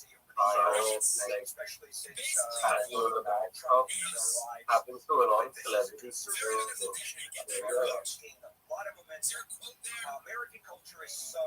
I can see that. I don't know. If you're gonna do stuff like that, I don't know. I wouldn't put it on the guy to be that out of the like all these things on people. Simply because I have no faith, like I'm not a judge who wants that person, right? Like, would you be willing enough to be like a judge for someone and say, like, these people, or those people, or anyone in particular, I'm just wrong, I don't have that in me. Yeah, it's kind of against, it's against what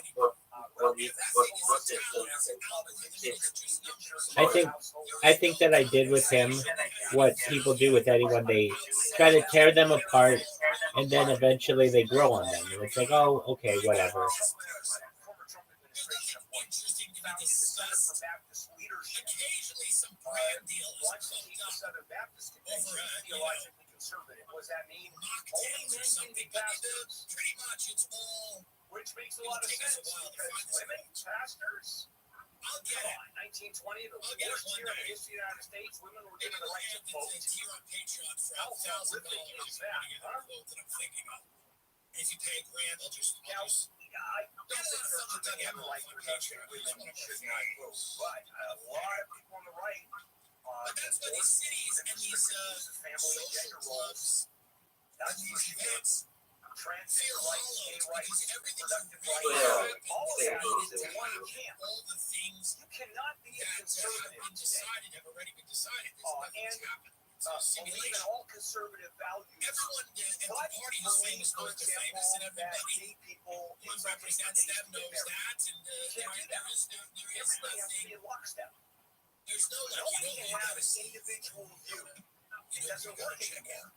On any side, they just take out a phone and go check out what he does. Check out that guy. People are hungry the trampoline guy. Yeah, he answers the trivia questions on the trampoline before he falls down. I like that guy. It's game shows. It's everything. It's safe. And safe. The brands love it.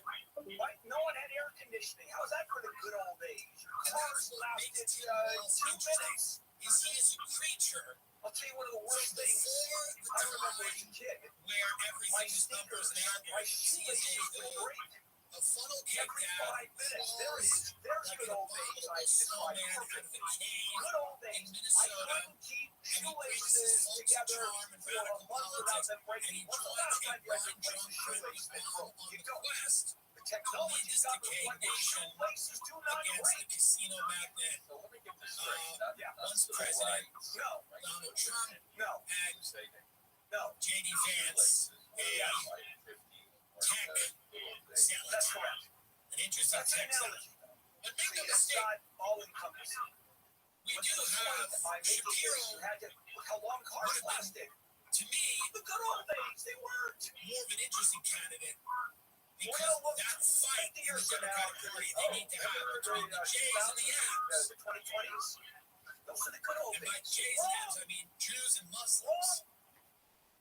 And the problem is, and I believe the problem Don't get mad at me, is that's the that problems. the entire issue of transgender reproductive rights, The look Young where the states Hollywood broke. Power Got rid of Summit Roe v. Wade. Impact Report. And by the way, What there's came no up there? argument with any of Roe v. Wade. I don't have a Why problem would you hear it out in the aspects. And they streets? say, oh my God, it's With been around for 50 years. I think it and was funny therefore when Trump said precedent that Supreme Court has reversed itself Tim many Walz times. was deep in the transgender world. Too bad.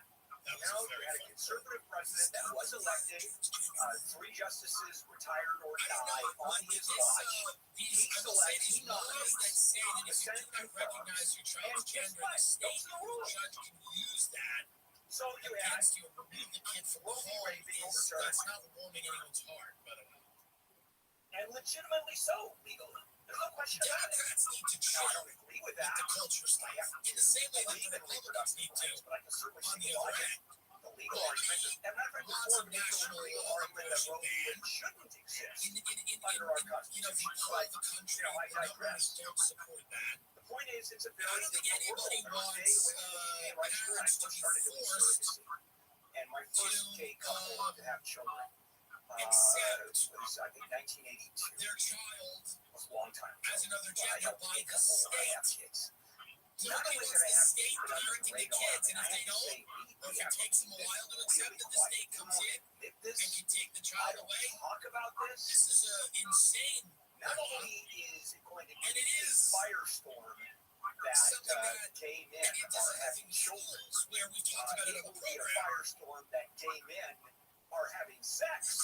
That gay men are This gay men. California senator who's banned on They're transgender not notification policies in schools. gayosity. I don't think it's good that teachers and students keep secrets from parents. I think that leads to a bad place. And I don't think anybody is arguing, even though it was among the most conservative Imagine Tim Walz that homosexuality should be turned on. There's plenty of people that are arguing that homosexuals should not get married. Why don't you show Should not have children.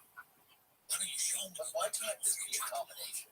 I'm ready to come out. Tim Walz, Instead of this looking like he's just a folksy social studies teacher and he just fathered a child. why doesn't it look at the Just a nuclear folksy. family? I don't care if it's 2 men or 2 I women. was like, he gets mad if he comes out of this, we'll burn this country down. We'll burn it down. We burn it down. Like, That's fine. That is not a problem. And Even if your those kid that wants a believe job in that takes absolute off, free choice, I'm coming in the pro-choice, house. no one's saying that a woman or a man in many cases, in some cases, should stay at home. The argument is, should a woman not go to work? Because that contradicts family values. A woman should be at home taking care of kids. And that belief is getting more and more traction. Now, one of the things that those who believe that we don't have enough kids to take advance are any childlessness somehow there's something wrong with it. You're talking about culturally and economically, that's absolutely true. If you are not The world's birth rate is dropping dramatically. combat getting And shot when you're at, looking I at do public not want to policy, hear the fewer kids that about are your born, the military more service. You trouble joined the any gym. society is. If you Because were you in got the old National people that have Guard to and take you did care not of. see or if you And they're JD living Vance longer. and you went to And we've got you fewer joined people the coming gym, into the or even workforce to worse, you support were a them. journalist. I do not That want to hear is about disaster your for our military economy. service. So on an If economic you were level, not that getting makes a lot shot, of I sense. want you. But For me to tell take you me seriously, if I ask you about your service, you have to I look down don't have enough because you've children, lost so many people. or I should have children. I've had friends No, I shouldn't have. that That came is home one of from the the biggest military, mistakes and of my those life. friends tell me they go, Tim, and I swear to God they say this, they go, Yeah, after all these tours Barbara, in Iraq, and the only way I can come now if you had is any even though I choice, you have a really life, wouldn't have I to, right? get on the bed and I put it on Sam, Craigslist, I and someone don't you?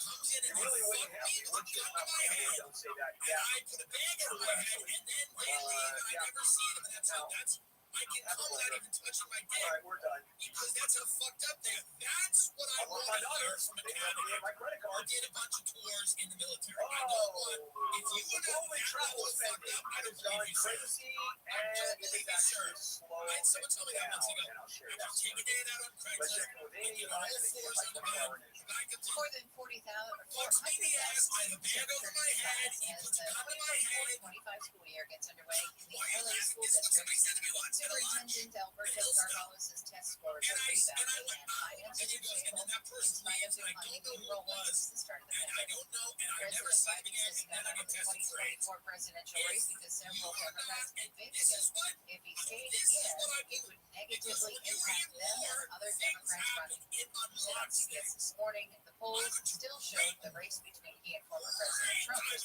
now. The International Olympic Committee for U.S. gymnast Jordan Childs returned her bronze medal in the floor exercise. She placed third in the competition, but a successful challenge changed her score and she won bronze. That challenge was apparently made 4 seconds after the 1 minute deadline, so the bronze goes to the Romanian. Team USA says it will appeal the honor. soldiers that are losing heart, they've killed too many kids, Sunny with highs in and the they upper need somebody to 70s come in and and boost the their low morale. 80s. Bring in Timmy. Upper Timmy 90s tells you what to do. and light. This report brought to I you know by you're all Amazon killing kids, and it gets Store. depressing, but we gotta Let's be check the out Saul message. in Pomona on the Luch was 10th. unique online service that delivers snack ingredients and It is Texas found at White Avenue under the Duck Big Rig in the right lane. It's not about It's Butcher.com. slow as you go to there on the eastbound side of the 10. So the usual slowing because of course most of the slowing normally is on the other side of the freeway. 405 northbound Long Beach Boulevard. Crash there. Slow back from the 605. And still clearing away some problems. Go through the Pomona area on the 10. That's actually the same thing as Salt Baker. So again, just Everybody loves it. Everybody uses it. California's only Luch airport wants the entire country rock hard. They told me that's the mission. You'll not stop until every man is bricked up like a brick house, till every tent is pitched, till every rod is raised. Discover your options at Luch.com. And we've got a special deal. We've got a special deal for our listeners. Try Bluetooth free when you use your promo code TIM at checkout. Just pay $5 shipping. That's Bluetooth.com, promo code TIM. Receive your first month free. Visit Bluetooth.com for more details and product safety information. And we thank Bluetooth for sponsoring the podcast. What kind of parents extravagance? For example, features the dad. Loves gifting. Money insurance. Apparently it's too excited about Spaghetti Wednesday. We all plan to be the best mom and dad we can be. The thing you definitely don't want to be is mom and dad without life insurance, getting affordable life insurance in minutes with no medical exams, prescriptions, health questions for all kinds of coverage. EthosLife.com/this is something that is incredibly important to do. I have friends who are using the service, and what's great is how quickly it is. They've got same-day coverage and easy step. Quick, easy, all online. Answer a few health questions on your online, no matter what's required. See your rate in minutes. Term life policy start as low as $10 a month. Start your policy instantly. Ethos offers customizable coverage to fit your needs and budget. Get everything done online when you're not iHeartRadio, the exclusive audio home of NBC coverage of the 2024 Paris Olympics, brought so many memorable moments. Helping your kids through college, your spouse with a mortgage, your family. Income replacement. iHeartRadio, relive all the amazing moments and stories of the 2024 Paris Olympics on the Epic Podcast, The Podium, In the Village, and Two Guys Vibrant. Open the free iHeart app, search Olympics, and start listening now. EthosLife.com/TIM. That's ETHOS reservations at your favorite restaurant. Morgan is America's largest injury law firm. They have 100 offices nationwide, more than 1,000 lawyers. Thanks so much for coming. Over half a million clients. Getting back to the moments you miss. Fighting to get full and fair compensation. I'm telling you. Get the latest info about COVID-19 vaccines at getvaccineanswers.org. It's up to you. And what can you do? You have to go and get yours. Make sure that you've been fully compensated for the injury that you received in an accident that you had no part in causing. Okay? So Morgan & Morgan, forever injured. Check out Morgan & Morgan. Their fee is free unless they win. More information, go to forthepeople.com/Tim or dial pound 155 from your cell phone. That's forthepeople.com/Tim.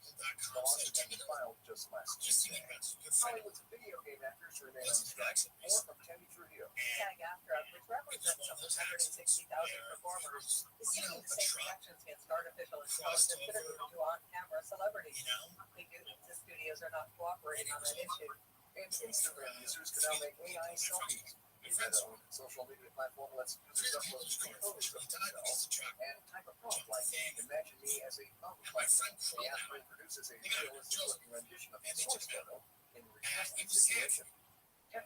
Best friend, and his other best friend. So his whole life. Needle-free alternative to the EpiPen. And he called me and he said, it's a single-use nasal spray to treat allergic reactions in emergencies. Every cloud has from ARS Pharmaceuticals can be used in adults and some children. The FDA says this may alleviate the fear of injections, making neffy an important treatment option. The study suggests a common low-calorie sweetener may be riskier for the body than sugar. And he said, and he said,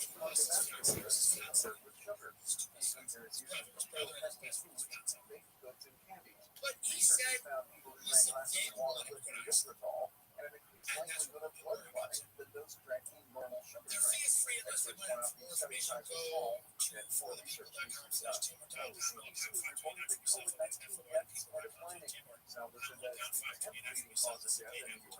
Hey, Lindsey Graham talking about the Ukraine war, about the lithium ion and all that mineral deposits that the Ukraine is sitting on. Lindsey Graham, one of our dumbest senators, I put out loud. It's been over a decade since we don't care about the Ukrainian people. We never have. It is a wealthy country. We do not want Russia to try to get those mineral deposits out of Lindsey Graham saying that to kick things off with the bang. out loud. Rabbi returns to the avoided this bloodshed. We could have figured out some policies running out the gas. Stephen There's a compromise, and it is usually a land deal. Someone gets something, someone else gets something. No one's thrilled about it.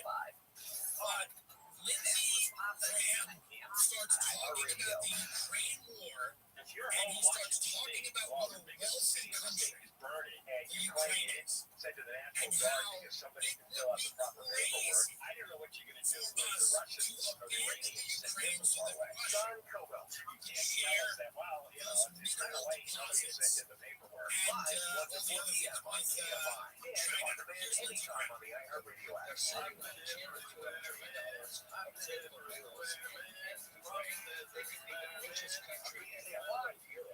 AM 640 people here in Kansas City. August 12th.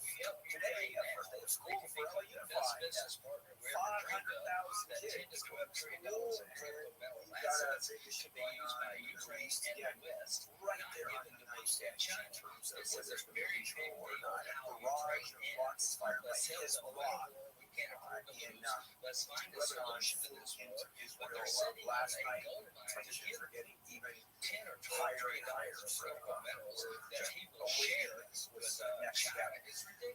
Okay, moving over to something that's kind of fun, and that's traveling. After the pandemic, travel industry exploded. Senator Lindsey Graham And that is now my worst suspicions that the United States first of all, there to help the Ukrainian people. supply and demand.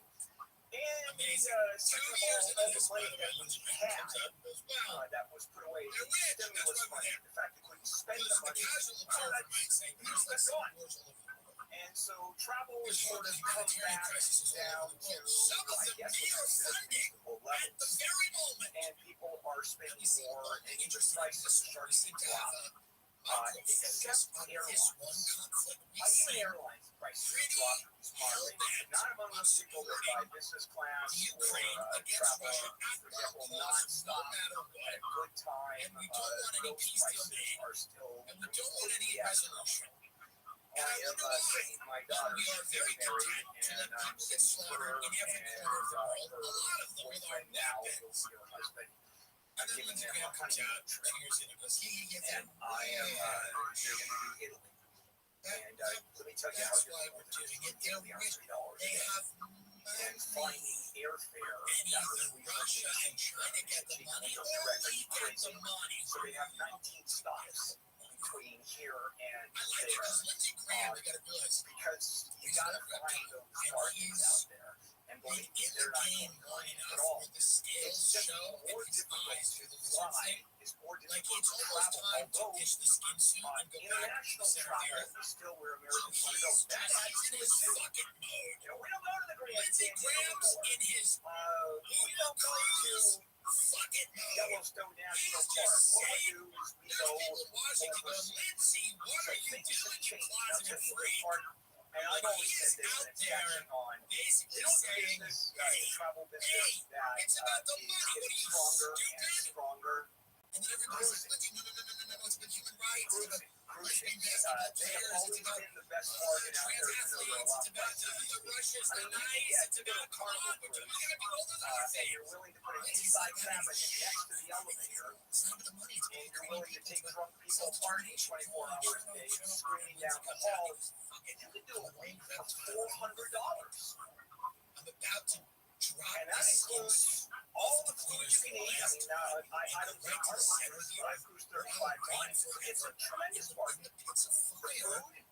You get as much as you want. It's very high end. You get, well, the show, that's all included. The show can be the chorus. And you can't be straight in the chorus. You know that. That's one of the few places neighbors with the Kardashians. Someone Lindsey Graham talks like that guy. Well, they got all that money, and you pray, why wouldn't I have that money? Are you stupid or something? We need that money. Let's share with Russia and China. I love pussy, and I love money. Oh, please, my name is Lindsey Graham. They'll tell you right now. They got all that fucking money over there. They could be one of the richest people ever. They could be your best friend. You ever had a rich best friend? You know them all with a rich best friend, and sometimes they buy jeans, and they buy you a pair of jeans, and you just want to but cruise lines are, as they go, more and more of these ships, and I mean, now it's like 12,000 people on a ship. They are truly cities that float. I remember going on, somehow, somebody convinced me to go on a Royal Caribbean. I'm going to say what I feel. I'm going to say it. I'm not going to lie no more. There were like 7,000 people. 7,000 cruisers, not counting the 5,000 people that were aboard the ship that give a shit. Worked there. Nobody gives a shit. It was one of the worst experiences of my life. They got a big old house, but it was a swimming pool. And it's got all everything in it. But we don't. And that was it. Had to pay the little money as opposed to going out there. As you think of these ships coming online, there's not enough of them. And they don't stop. The rest of the travel industry has dropped pretty dramatically. You know what's also hurt the travel industry a lot is the California law that all operating costs have to be on the bill. You have to know in advance how much your hotel is going to be. And the fact that now that travel resort fee and hotel fees and whatever junk fees that they put on there, you add 30% to your hotel bill. It is terrible to bring your children to. This is not because they have gay day or whatever. Discernible costs. It's because it has boring. Disney movies have sucked now for many, many years. We're spending too much money. We're not saving. We don't have fillers. The reason the Disney movies suck now is they don't have fillers. They don't have Maleficent. They don't have Ursula. They don't teach anybody anything about the world. They don't teach children about the world anymore. Everything they're strange and they're odd and they're not worth anybody's time. And Neil, you've gone and Amy, you've gone. On Thursdays, you literally cannot go from one land to the other because it's so jammed. And now because we have destigmatized that, and we have allowed mentally unstable adults to fill the cards, most of your Disney World trip will be having to explain to your children why they are waiting on a line with mostly morbidly obese adults to go on the ride. Why are all the people on the ride big and fat, honey? That's because they're weird and bad. Morbidly obese adults on multiple medications. That's what tells you why is it such a long wait? Well, because adults come here now and it's okay. They shut down the entrance coming in because there were too many people in the crowd in the park. They did it one time. I think it was on New Year's Eve, but we were already in. Realizing that Disney was just not worth it. You take your kids once, let's play Sure, why not? And even when it is super crowded, like the deals that you kind of just wander around. I know it's fun. Yeah, okay. It is. I know. I like that. No, listen, I like this feeling. You know, okay, let me imagine this. Wintertime, February, March, 5,000 people in the park. No wait for anything. That's what I had when I was a kid. Those days are gone. No kidding. Those really were the good old days. All right, coming up, we have a case with Wayne as we finish our Monday show. Amy, live to KFI 24 Hours. A mountain lion has attacked and killed a rescue dog named Gigi in Silmar. Ray Constant tells KTLA he was in his car when he saw the attack over the weekend. The lighting was on, and lo and behold, there was this huge mountain lion on top of a dog with its I couldn't believe what I was looking at. Gigi was out for a walk over the weekend when the mountain lion grabbed her and started mauling her in the middle of the road. A neighborhood council has issued a wildlife warning following the attack. Hundreds of thousands of kids in LA are going back to school today. Superintendent Alberto Carvalho says the start of the new school year is another golden opportunity to change the lives of students. He also talked recently about a renewed focus on student safety and ambitious plans for campus improvements. Police are urging drivers to be aware of all the kids are going to be walking, biking, and otherwise headed to school. A Mexican drug cartel leader says he was ambushed, kidnapped, and taken to the U.S. against his will. Eastern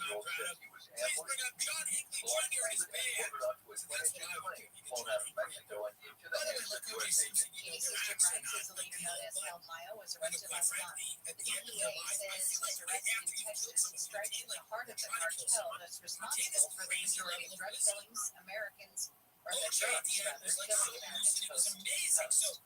A man has been arrested for allegedly stabbing an 11-year-old girl and woman in London's theater district. The Metropolitan Police says the attack was not terror-related. It happened outside a tea shop in an area where about 2.5 million people visit every week. The stabbing comes after 3 girls were killed in a mass stabbing at a dance class in Northwest England last month.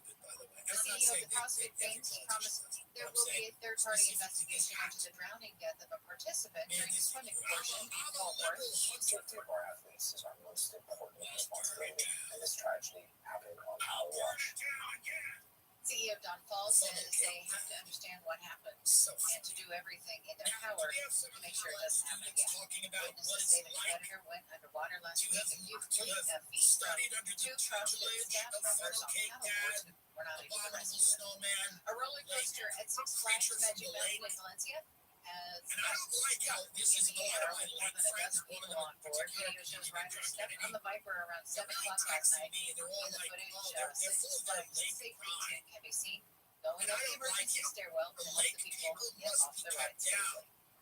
Just problems on 405 with huge waves on the waves as they crash on the shore. Selman's minty mouth mints. Actually, I was talking to some people last night when they asked, why do they call it Selman's? Well, no. I had only had it for a year. I was actually minty mouth mints. Not way beyond this. I don't know what you call it. As long as you can reasonably show up, participate in discussions, you have thoughts, you could articulate. He wasn't really lecturing. He valued the thoughts and experiences of kids. He was known for treating kids quite a bit like adults in that way. On Fridays, we focus on current events and keeping up the short tape for students to do a little bit of their own research and bring in about 2 to 3 minutes of context, and then he would open the door and the rest of the class would be an active discussion. I remember him grading us quite a bit on our ability to look something up. Give us a bit of context about it. Selman's minty mouth mints. Exactly good.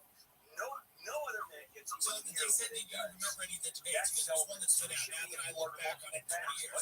Reading about Francis and come up with social policies where Muslim women cover themselves. Certain places, whether or not we believe that to be left or right. One example is the man for democracy gone a little bit too far.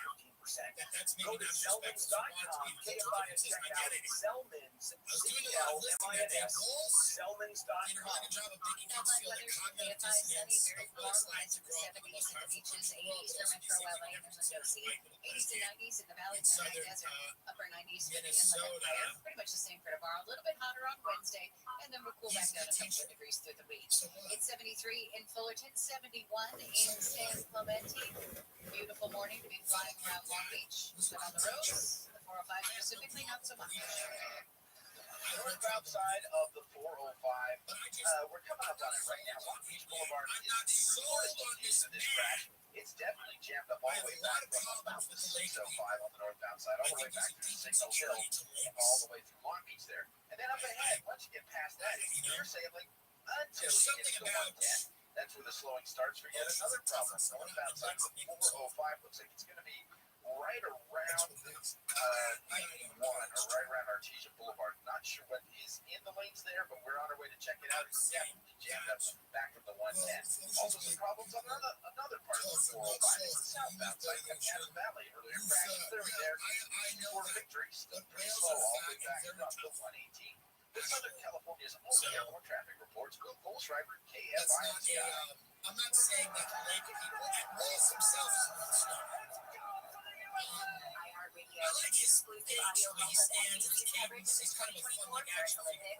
Brought so many memorable moments. I Tim Willis, like the way he just kind of like presents. I do like the way he presents. He's like an angry grandpa. Amazing moments and stories of the 2024 Paris Olympics on the Republic podcast. The podium in the village and Two Guys Vibrate. Open the free iHeart app, search Olympics, and start listening now. The free iHeartRadio app is number one for user-supported podcasts. All in one. Discover podcasts from a library of over 350,000 titles. Here's an iHeartRadio podcast preview. That's what people do in real America. They burn cars. They burn houses. That's what they do. They don't go to school. J.D. Vance went to Yale. We burn things down. That's the only way my wife can come is if she smells rubber from tires being burned in the middle of the street. Because it breaks up our boring lake life and fucking going to diners and having snowball fights. This guy grew up in that, what's that famous Christmas movie with the blue lamp? Why am I blanking on this? Yeah, he grew up in the Christmas Story. Laura Harris grew up in a bottle of wine. And, which I like her because here's the thing about Kamala Harris. She's a wino, hoe, and she's just kind of out there getting drunk and hopping on dates and, you know, has ways to live. It's certainly not the worst. And Trump is just, he's got to find his footing again. It's just he's all over the place and he's rapping. And he needs to, like in 2016, he was like, it's build the wall, it's immigration, it's this, it's that, it's singular focus. He was pounding on one thing. Now it's a lot of different things. He's got to find the message. Their side doesn't care about the message. It doesn't matter. Their message is, we're not Trump. That's the only salient message that they put out. This guy's barking and yelling and screaming. He doesn't know what he's saying. He's talking about the real America. Focusing down home. I'm the national potatoes to the floor. He's just an actor you put in. She is the complete, all the good stuff. Being just the love culture ideas from billionaires. She has no opinions other than that it might be fun to be this president. That's her campaign. She's just having a ball because she's what she never thought she'd be. The president. He's screaming and yelling about oatmeal.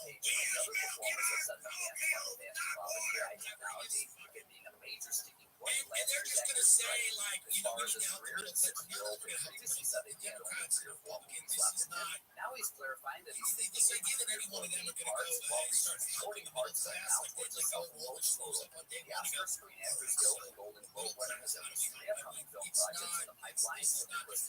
not. No matter what. But Trump's got to find the message. And I think the message should be, and I don't know, but I think the message should be that this will be country by committee, not the president. This will be led by people in the shadows who are not elected and not accountable. And you don't even have to do with this term deep state. You can say anything you want, but it is, you know, quite obvious that a woman who's not spoken for 4 years and has very few opinions that we know of, but sit down the opinion of any interviewer who asks her a question, and her whatever opinion she does have are not mainstream opinions, but I don't even think she has them. I think they're just things she cooks up from month to night. And then she brings out funnel cake God to make people feel good about things. But I think the reality of the situation is it will be country by committee, and it's not going to be a president. And that's why they removed Joe Biden. That's why they put him over. And I think that is kind of the message: is that you will love me or hate me, I will be the president. And whatever you may think of her, she's not going to be the president. The person who she worked for wasn't the president. We don't know who the president is. In fact, the country probably doesn't need a president. But the people that are pulling the strings and making the decisions are moving us very quickly into how the position of Russia should be. There's going to be another problem creating more Middle East. Amongst other Wealth things, it's going to test nothing but be your ability to behave yourself. Big tech and Wall Street still runs the show. I mean, you've got Hollywood on the Palestine, it's a libertarian tech bros on Trump's side. Libertarian tech bros kind of want to use Trump because they have agendas as well. And they want to just suck up a bunch of government money, federal grants, so that they can go on their fucking live forever quest. And, you know, they think they're building a new god, which is AI. These people are terrifying. It should be watched. They want to go on there, you know, let's merge humans and machines. Quest with some government money, some fun grants. That's a lot of them love Trump. And then she's got big Hollywood on her side because they've traditionally been Democrats. And they know that she's going to be an incredibly powerful ally to have. For mergers and things that they want to do. Okay, so it's all their agendas at the top, and at the bottom it's fucking funnel cake dad with a fucking debate about burgers in France. Wondering to pay out the full $1 million on his auto insurance policy. Nobody in this case and his wife sits there and she's talking about the burning tires. And that's the way they talk to you. The way that they talk behind closed doors to their big donors and to people that matter is much different than the way that they talk to you. What you're seeing is stagecraft, acting. It's Hollywood fraud that people, as many others have said before, make great love. This is a completely staged manufactured thing. These people are not necessarily or most authentic of them. Love them or hate them. Is Trump. That doesn't mean that everything he wants to do is great, or that he doesn't have negatives about him as a human being. But when he's mad, you can tell because he's ineffective. When he gets up there on the stuff and he's angry, he's like ineffective. And he's all over this case. But there's authenticity to him that people connect with. But it isn't. And it isn't working as well this time. I think it's his energy levels and focus. Geico goes to a lower court judge to say, would you please do these declarative things that you do in this state right now that we don't have to cover this? And the lower court says, you don't have to cover this. And then so if I was at the Young Power Summit Impact Hollywood, this is the old Hollywood. They entered into a settlement, the guy in the town under the law in Missouri where this happened. You can make a settlement where she agrees to only recover from the insurance company and never the most famous people in the world. So you can see her much like a lot of the people that were at the Young Power Broker influencer impact awards ceremony. From the guy. These people aren't famous for much of the reason. The way your policy is written. Some of it is an accident of history, some of it is earned, some of it is sociopathic tenacity. Becomes legally Kamala obligated Harris to pay ambition, because the of clawing, the scraping, the scratching, stepping on the decks of anyone, backstabbing, all of that stuff. You know. And these are the bodily injury doesn't have to have for the next few months. With the ownership, and then some of them will fade into obscurity. That's the thing about the presidency. Bodily injury, you know, and that's the thing about politics in general. And what do you think? You're hot and then you're not. It is a very quick ascent to a level of fame that most people never experience. And then you have to deal with it, see if it unravels you before you want to then put it back in general population with a shitty little book deal and some third-rate podcast appearances, and this could be one. Stooping in the auto is probably not covered in my case. They said no. They enjoyed the case. No question. The court, when they took their coffee break, certainly talked about this. But boy, do I have a case for you. Wait till you see what came in front of me today. The appeals court, because and I don't even know if it is said in the insurance policy that it must be connected to the driving or ownership of the vehicle in a way that cars were intended. That's my guess. I would even guess that a non-operative car on cinder blocks I've got some remaining tour dates to tell you about. Tickets are currently remaining in State College, so I'm saying it's a big no. February 7th. That Amherst, Massachusetts, February 9th. Brisbane in Australia, here in March 1. Sydney in Australia on March 10th. Jackson, Mississippi, March 26th. New Orleans, Louisiana, March 29th and 30th, right there before Easter. Atlanta, Georgia on April 4th. Get all your tickets at theobon.com/TOU. If you have Geico car insurance, today's guest is one of the funniest they would have to pay if you want to read it the way that she wants to read it. It's So a she wild thing to say unfortunately because I've now only will just get known no this compensation period of from time, but anybody. I'm going to Now, pour and one I'm in there. envisioning if he is driving the vehicle, He is on his American she is World injured, Tour for example, right basically now. impression He body has his wrappers show, at a party. the Tim Dillon Show. Then It's a podcast you can find every week. there could be I'm just so grateful we Let's get go ahead and take a break. yap it up with this guy. We'll be back. And he makes me laugh. Today's guest is my friend, Mr. Tim. All right, Amy, live to KFI 24-hour visual. Kelly Mirvan said she wants the 2028 Summer Games in LA to be a no-car affair. She also said she's going to encourage businesses to allow employees to work from home during the 17 days that the Olympic Games are in town to hopefully avoid traffic jams.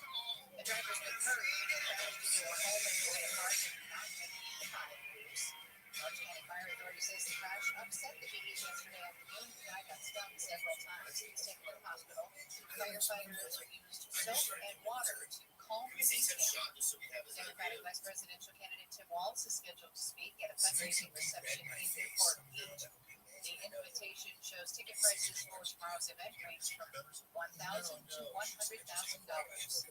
We'll take a crash on the 405 with the KFI in the sky now. You need a good night's sleep more than ever. A good night's sleep, well, you take day. The next day, a bad night's sleep, exactly the opposite. The Sleep Number Smart Bed offers quality sleep designed to make a difference in your health and wellness and avoiding outlook. You can customize and adjust each side of the bed to feel firmness, comfort, support to make you feel your best, to help you feel your best. That firmness level is your Sleep Number setting, and my Sleep Number setting is 100. And it's the same bed that I have adjusted over the years. And now through September 8th, save 50% on the Sleep Number limited edition smart bed. Plus, we will deliver on select smart beds when you add a base. And this ends Sunday, August 18th. You'll only find these beds at Sleep Number stores or at sleepnumber.com. There are 30 locations in Southern California, including Irvine, Glendale, Santa Monica, and Studio City. Sleep Number, official sleep and wellness partner of the LA Rams. It's like Sunny with highs in the upper 70s at the beaches, 80s to upper 90s inland. This report brought to you by the new SC Express lanes on the 10 freeway. From the Southern California Toyota Dealers Traffic Center, let's go places. We've got a crash in Torrance on the 405. You know, the 405 is just a problem child this morning. We've got problems northbound side of the 405 at Crenshaw. This crash is good to the right shoulder, but it is just jammed up solid from before the 110, starting at about Del Amo Boulevard on the northbound side.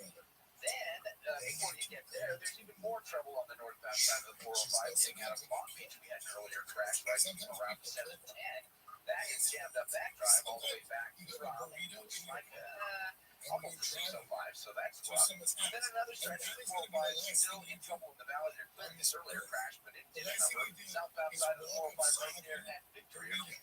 Before Victoria, it looks like it is in the clearing stage. The traffic stopped on the 405 all the way back from the 5 now. And see the whole bunch is slowing the northbound side of the 405.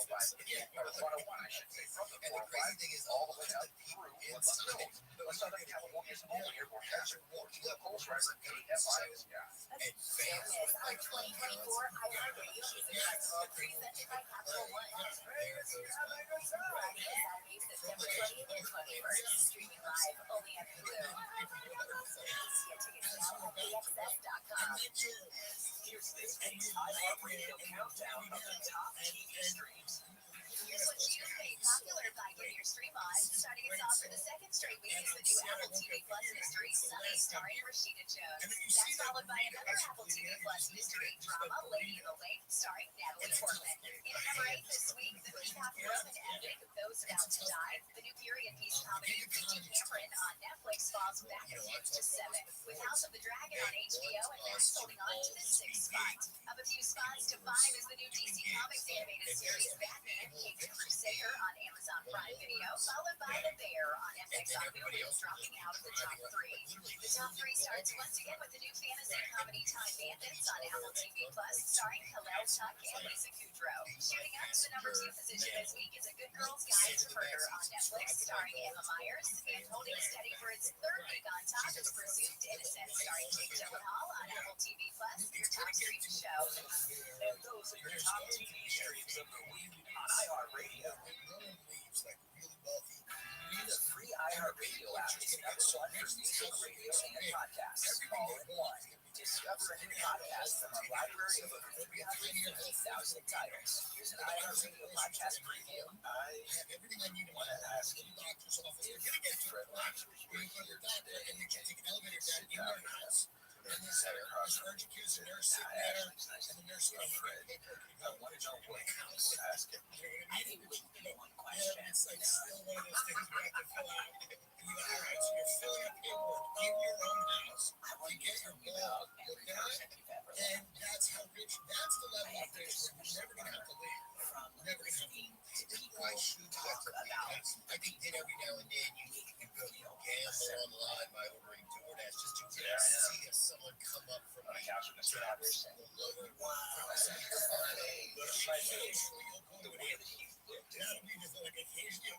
I felt like he saw me. When people can understand our feelings and talk about them, they're free. And they're trying to like smoothies and stuff, and some of them are asleep on the floor. For 30 years, Mr. Rogers looked through our television screens and said to millions of kids, I see you. I like you just the way you are. But what do we miss about Fred's message when we only focus on the sweater and the sneakers? I mean, does Fred Rogers matter today? I think a lot of people just thought that he was very simplistic, but there was an incredible depth and call to action on the show. I'm Carlo Wallace, and this is Finding Fred. Listen and follow this podcast for free on the iHeartRadio app. #1 for music, radio, and podcasts, all in one. What's the deal with the news anchors being barefoot? Do they not see the disgusting people we work with? Barefoot everywhere. I mean, come on, barefoot? Joey and Shannon. You're going to get a foot fungus. Live 9 to 1 p.m. on KFI and on demand anytime on the iHeartRadio app. And this is KFI. Bill Handel in our last segment. Before we go back and finish it up with They Have a Case with Wayne, a couple of reminders. One, my podcast, the Bill Handel Show podcast, drops tomorrow and Thursday, Tuesdays and Thursdays at 9 o'clock right after the show. And if you want to take a listen, it's on all of the platforms, Spotify, iHeart, Apple, wherever you listen to podcasts, we're up there Tuesdays and Thursdays. And I'm going to suggest you go back to episode 1 and 2, where I talk about my parents, my grandparents, what happened, how I got to where I am. And it's mainly, it's a great story about my dad, who his life has been auctioned by 2 movie companies. I mean, that's how incredible his life was. And also, I want to remind you, the Dodgers are in Milwaukee to take on the Brewers tonight. The first pitch at 5:10.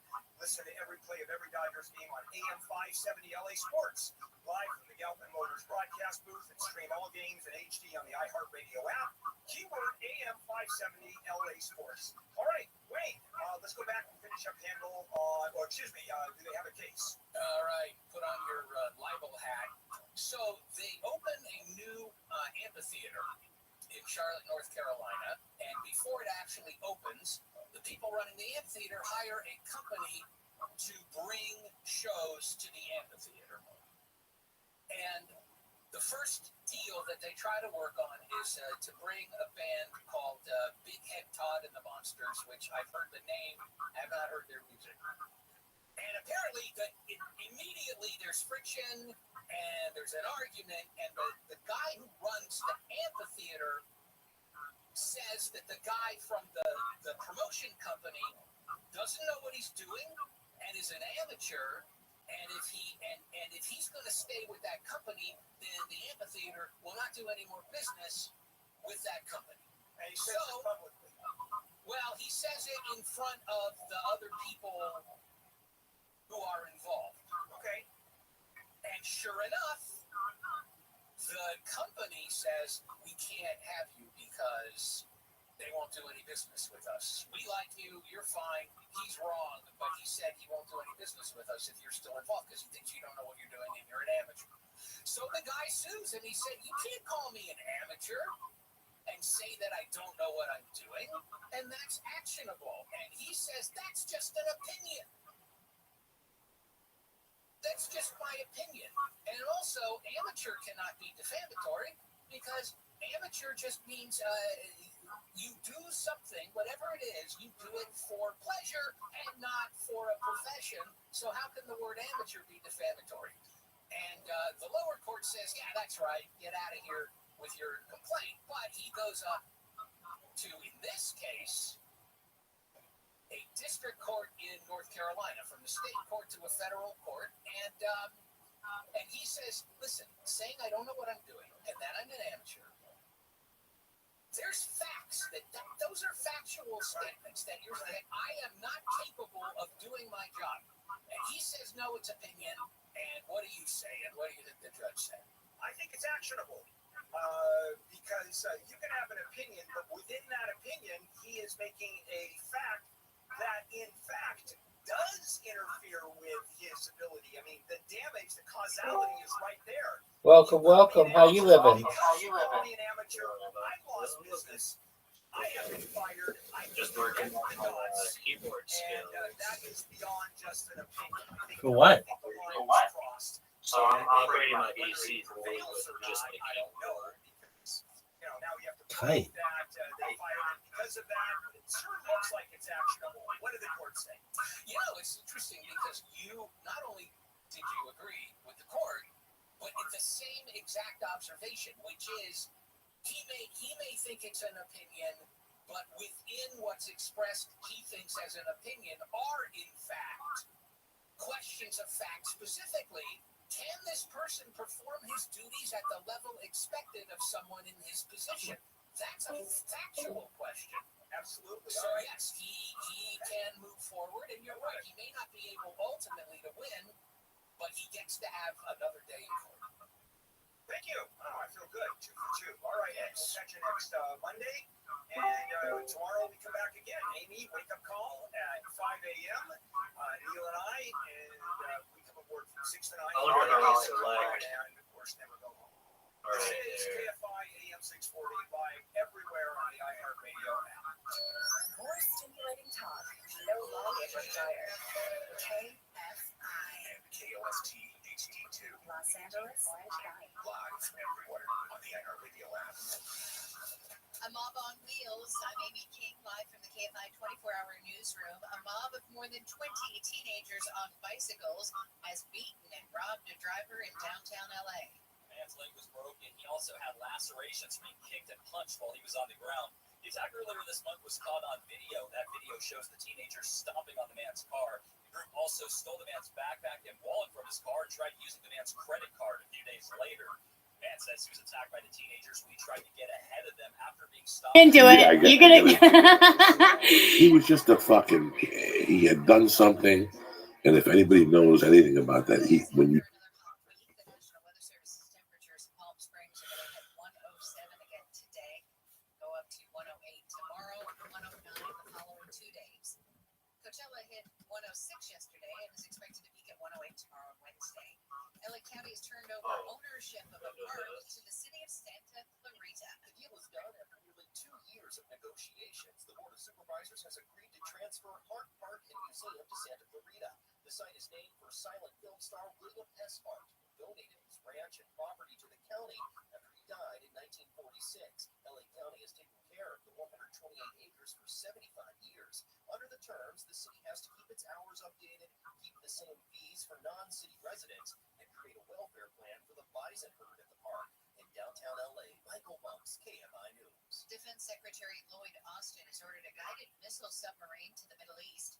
The Pentagon says he's also speeding up deployment of the USS Abraham Lincoln as Israel prepares for a possible attack by Iran. ABC's Rhiannon Ali says Iran blames Israel for the assassination of a Hamas leader in Tehran. The website Axios reports Israeli intelligence believes Iran has decided to attack Israel within days.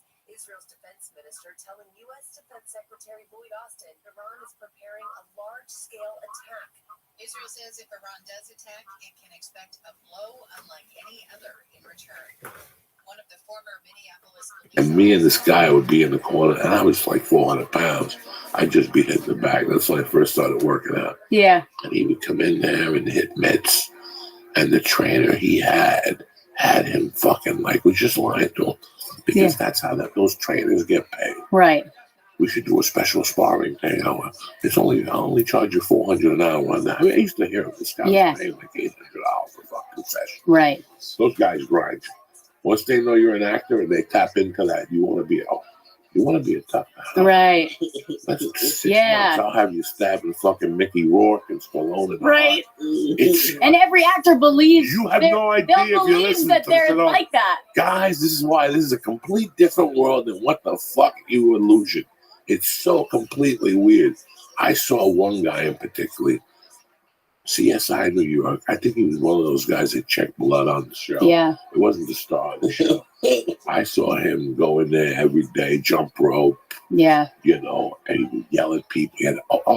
He would have a personal assistant with him who would like rub him down with towels and water and shit. You know, these guys aren't making that. Not a drop of blood on him. Yeah, not a drop of blood. Doesn't even need a towel. I saw Justin personally. I saw 3 actors get beat up so bad they picked up their bag and never came. It's beautiful. Did any of them come in and say, "Oh, I'm researching a role"? I just imagine that. Of course, yeah, right. They had to. No. These are guys that at one part in their TV career or movie, they had to be a tough guy, and they go, "Well, let me back it up now." So you know what I'm saying? Like it's kind of yeah. They thought they were. You see them when you listen. I know who's working out. It's like when you see a girl at a gym. Yeah. You know who's there for dick. Yeah. And you know who's there to get in shape. Okay? Right. Yeah. And if you know what I'm saying? Yeah. Like, there's the girl that has full makeup on. Right. Earphones. Yeah. Tits are out. Yeah. She's wearing a push-up is out. bra. Yeah. Push-up on a treadmill. The fucking yoga pants with the monkey on the fire. Like it's coming through the pants. And I did like the bike. Yeah. You look at that phone and you want to go up to them and go, listen. Either suck a dick or get the fuck off the bike. You're wasting. So there's a fat fuck somewhere dying of a heart attack. Yeah, yeah. You're gonna give a guy on the treadmill an actual heart attack just looking at you on the plane. So back to acting and Emerson. So once you and this guy broke up, you said fuck acting. Yeah, and this isn't like. Listen, I still talk to this guy. This was a relationship where it was like. You know, it was when it was over, it was like 2 boxers that were too exhausted to keep fighting. You know what I mean? So, and you know, he's not, I don't know how he's doing now. We haven't talked in a long time, but he's like, he's a sad person. My heart goes out to him, you know, but like when it was over, I was just like, I gotta get out of this world. Like, I don't like these people. And he was a fucking actor who was a boxer and like, yeah, just complete, like delusional. And I just decided like, fuck this. I can't do this anymore. I started doing comedy. I was like, this is the kind of in Boston. Did you ever get on stage? In New York. Okay. I started in New York and I loved it. Like I loved the whole world of it. I didn't even know how miserable I should have been because that's how much I liked it. Because I was out there, I remember it was like the polar vortex, and I was out there barking every night to do shows at the Lantern.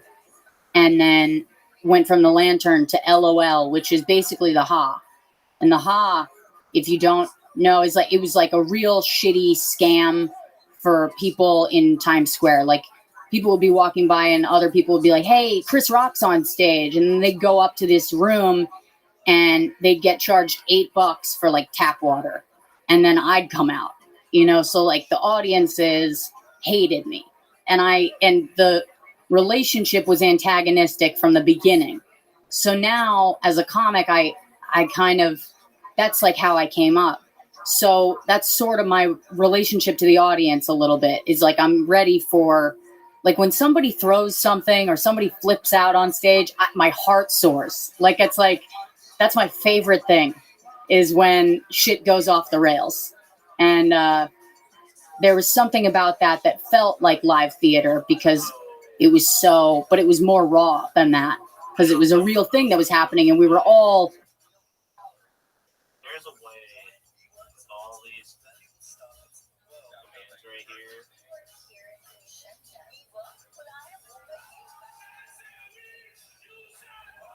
From wondering, the makers of Dr. Death and Business Wars comes a new series, We Crashed, about a $47 billion startup. A lot of talk about culture. What do you say? And quite frankly, it just all sounded. So you don't need a mouse to operate a computer. I never said you did. You just run it. So what I'm doing is like learning all the hotkeys. Go Windows.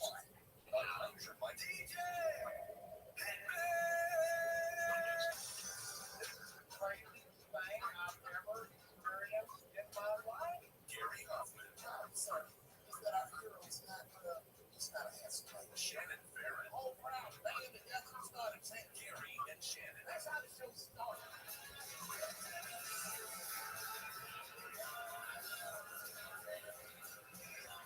Step aside culture, step aside lose. La-di-da-di-da. We've got Snoop, we've got Dre, we've got motorcycles and Tom Cruise. We're done with the culture. That was fun. I watched it most Okay. yesterday. Now I It got was it. happening in the middle of the day. Totally forgot that it was on. But Windows tabs, caught Windows tablets there was a need really dead point in that whole closing ceremonies where maximize, switch between thing came down and programs. was trying to find the Olympic rings again. That's unplugged. I lost it. Mike Tirico and Jimmy Fallon. Just actually great pretty job cool. explaining to me what was Cool going on. skill So to have, it's just kind of especially for but then the fun happens. what I Of course, studied for college. They do Jim Peppers and they do Billie Eilish. We've seen that play. It's almost a requirement to be able to operate a computer completely It was fun. It's fun. I don't know how they're going to make it very without a keyboard. I mean, it's hard for without a us, I think, mouse, in the right? middle of it to Just figure have a out what keyboard, the themes no are. mouse. If you're Right, you have to use tab a lot. living in Paris, you're like, oh yeah, they've got to do all of that stuff that they can. The Eiffel Tower has to be in every single shot, and it was. Yeah. But what are we gonna do? I mean, we had the Hollywood side, some beaches and some piers and stuff like that. You got the Hollywood Walk of Fame. You've got Santa Monica Pier. I mean, just make sure you zoom out so you don't see all the stabbings that go on there every day. Soft focus would be good. Shoot it like you shoot Diane Sawyer through the Rockies, right? I didn't catch the closing ceremony. I just caught the highlights of Snoop and Dre and Tom Cruise and all of that. The high I also caught the news that they're going to give everybody a bronze medal now that has ever performed in any sort of gymnastics competition. Just because they got them all. Just because they were real close. You'll get a bronze. I'm not a big fan of that. It seems like this kind of stuff doesn't need to be difficult to figure out. I just want to point out something that happened before the show. Producer Matt told me that I am not to have a Diet Coke. I said, Matt, because I thought he would be an enabler. Right. I said, Matt, should I get a Diet Coke? And he said, he was very diplomatic about it, but it came to a no at the end. So I just want you to acknowledge that he is jumping on the grenade. He's looking out for the show. It's good. Play. Every freaking Monday we come in here and somebody's broken the computer. because I don't know what goes on the weekend. I don't know what they do in here. I don't know if it's like Burning Man or every channel is So far, so good. Do you know who Skill Gap Gaming is? I don't expect you to. I don't expect you to know who Skill Gap Gaming is, but they are a streamer, and they contacted me on Discord. I wanted to come into this Discord sometime today, so I said feel free whenever you want. They're a pretty big streamer. They're KCIP, that's Kick Creator Incentive Program. It's a pretty big deal. They get paid just to stream. They get like an hourly rate. It's pretty big.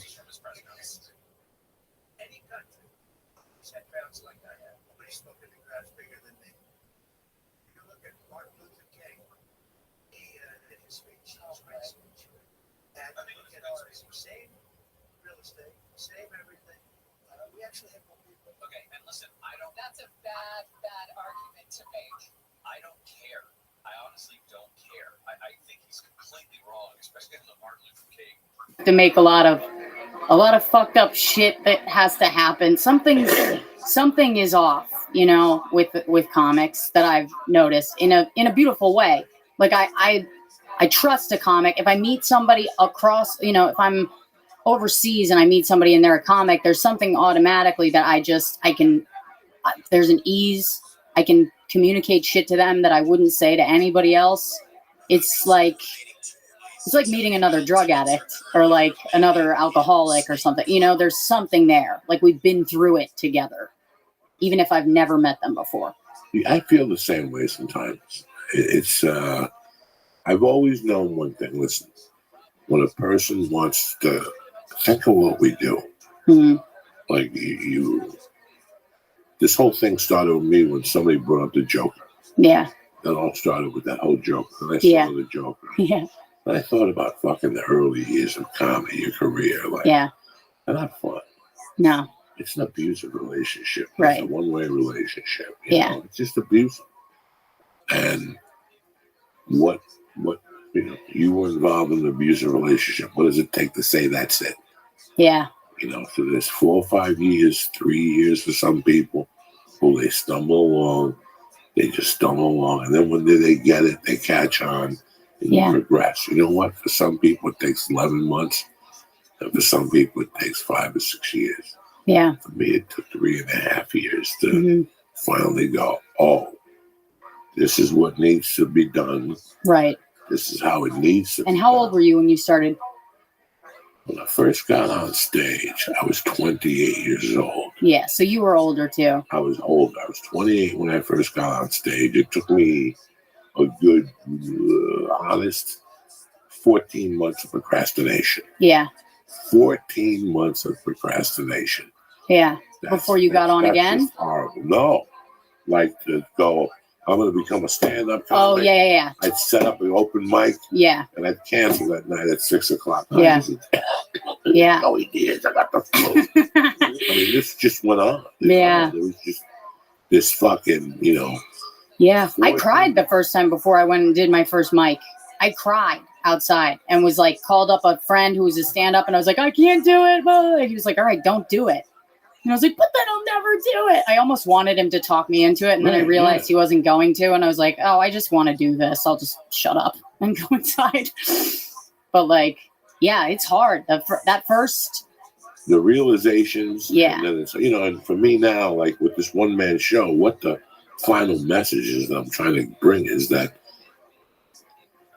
I didn't become a comic. Comedy made me a man. It really made me a man. It really made me a fucking man. It made me see a lot of things. You know, it let me see vulnerabilities in people. Yeah. Vulnerabilities in women in comedy. What we do in the beginning that we think back that I shouldn't have fucking slept with her. Right. All those things. Yeah. This thing has been a journey for me. Yeah. And I want to explain the journey to people as best as but I ain't got enough time. Yeah. This journey has been tremendous. Yeah. 28 years has been tremendous. You know, I told, we were driving back last night from Fresno and Miss You came on from the Rolling Stones. And I told George Perez, who I was working with, this came out in the set when I was in the 8th grade. Yeah.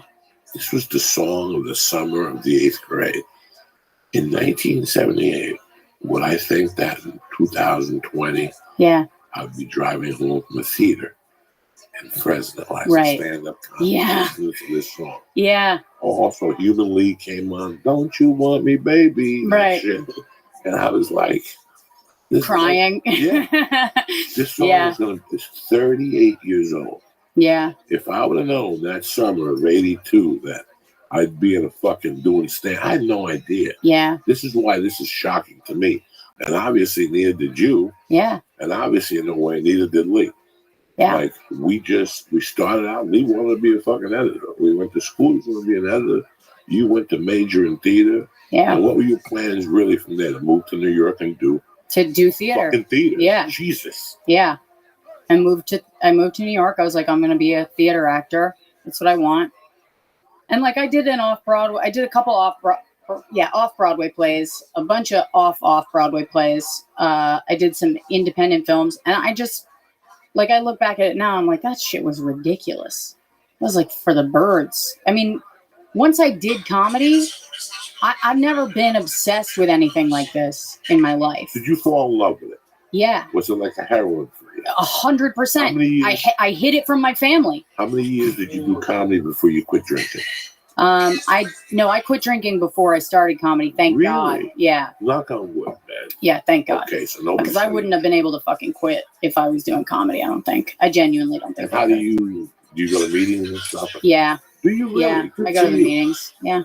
So when you walk into a bar, any problem when you see a fucking it's been so long now. It's like when I go to meetings, it's really more for just so I don't act like an asshole.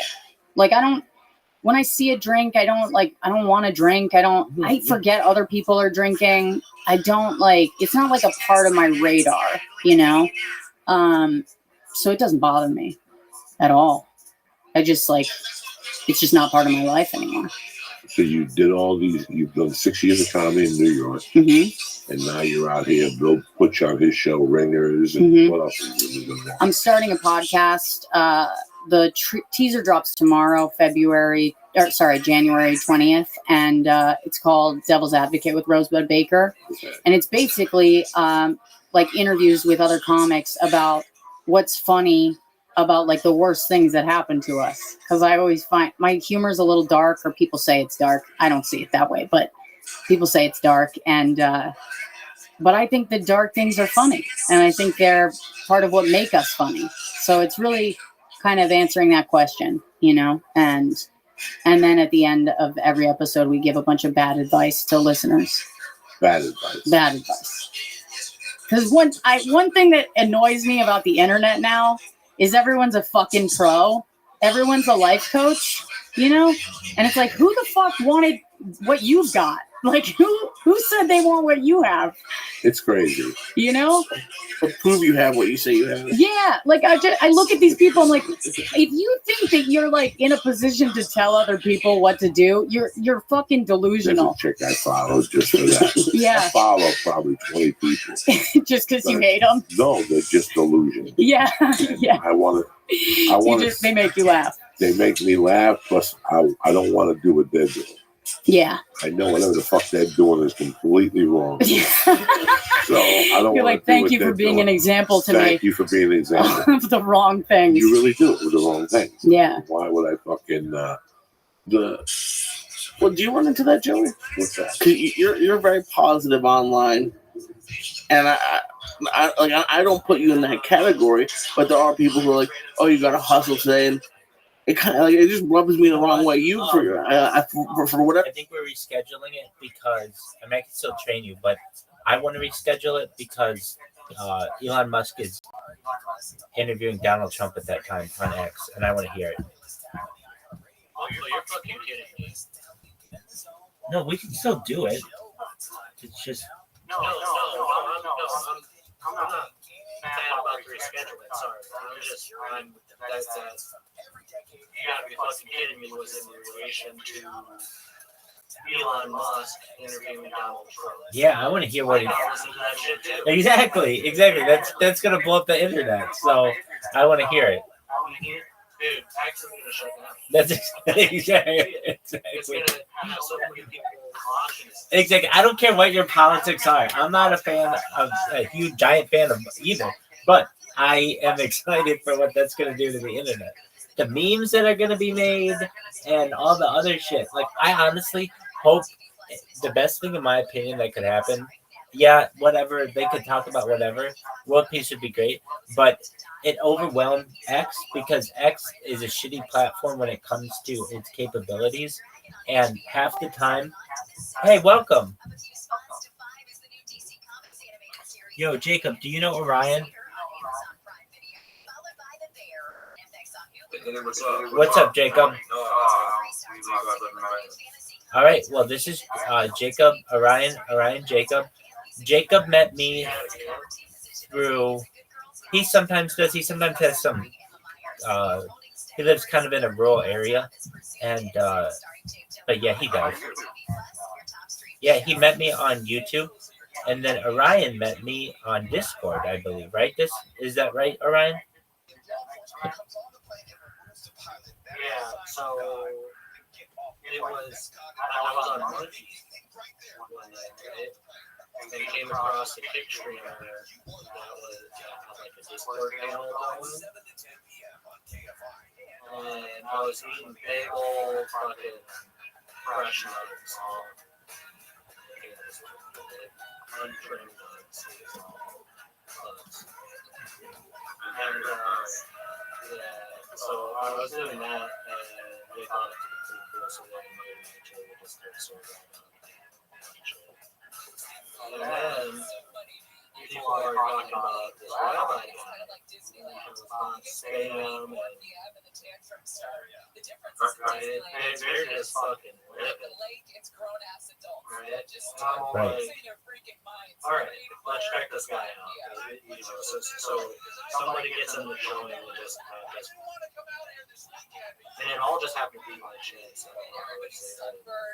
Finally, people in the Discord. They were saying all this mean shit to him, and this guy replies when they're like, "Why do you do what you do?" He's like, "I just want world peace." That's it. You got it. I was just like, dude, they shut the fuck up. They were like, well, I can't really argue. Exactly. Nobody really had an argument.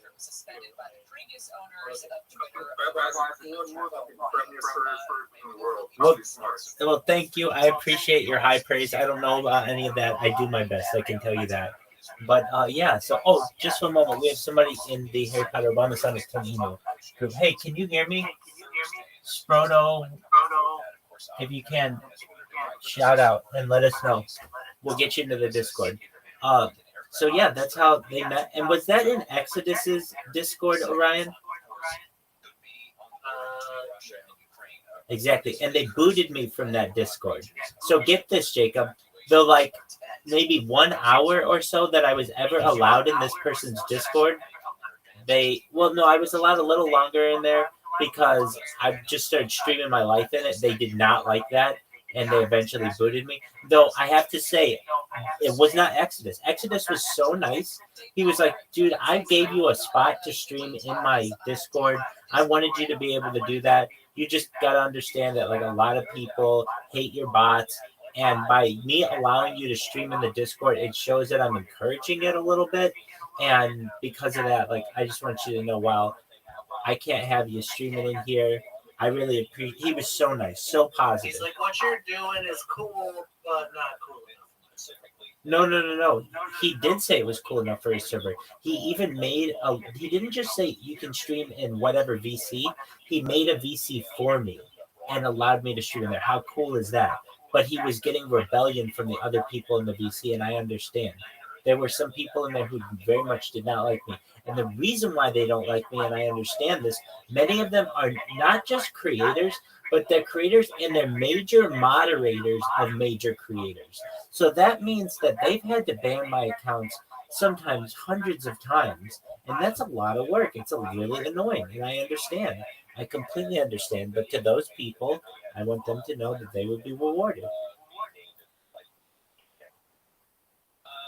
So I understand that Politico was There you go. supposedly getting some of the information from whoever this random person was that was emailing them, that the New York Times may have also So yeah, I can invite you back to some of those agencies has reported on the specifics of those emails, right?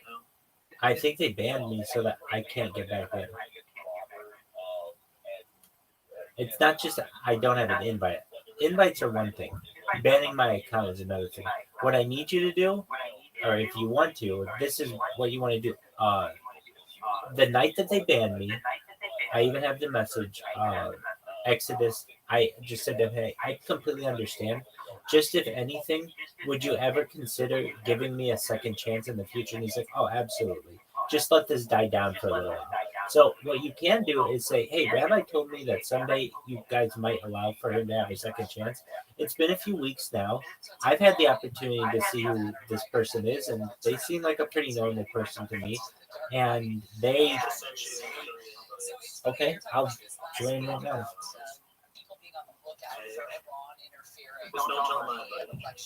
Here's the thing. I think they banned me. I'll try. All right. I see your the after party. The after party safety or safety. The after party.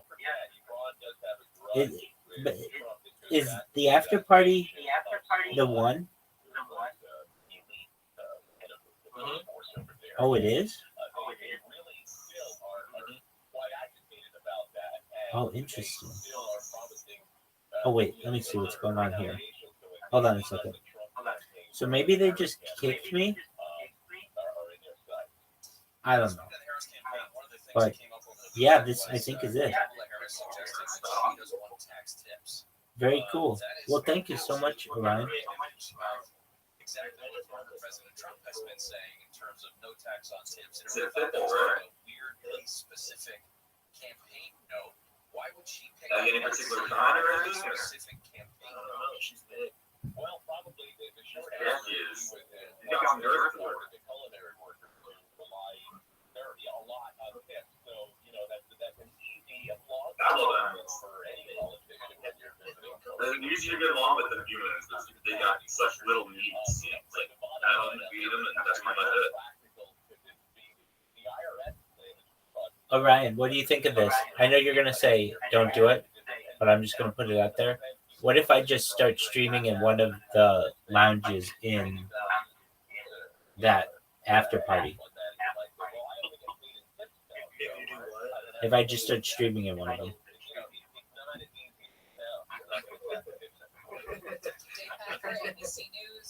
You answered it. You answered it. You say no more. Say no more.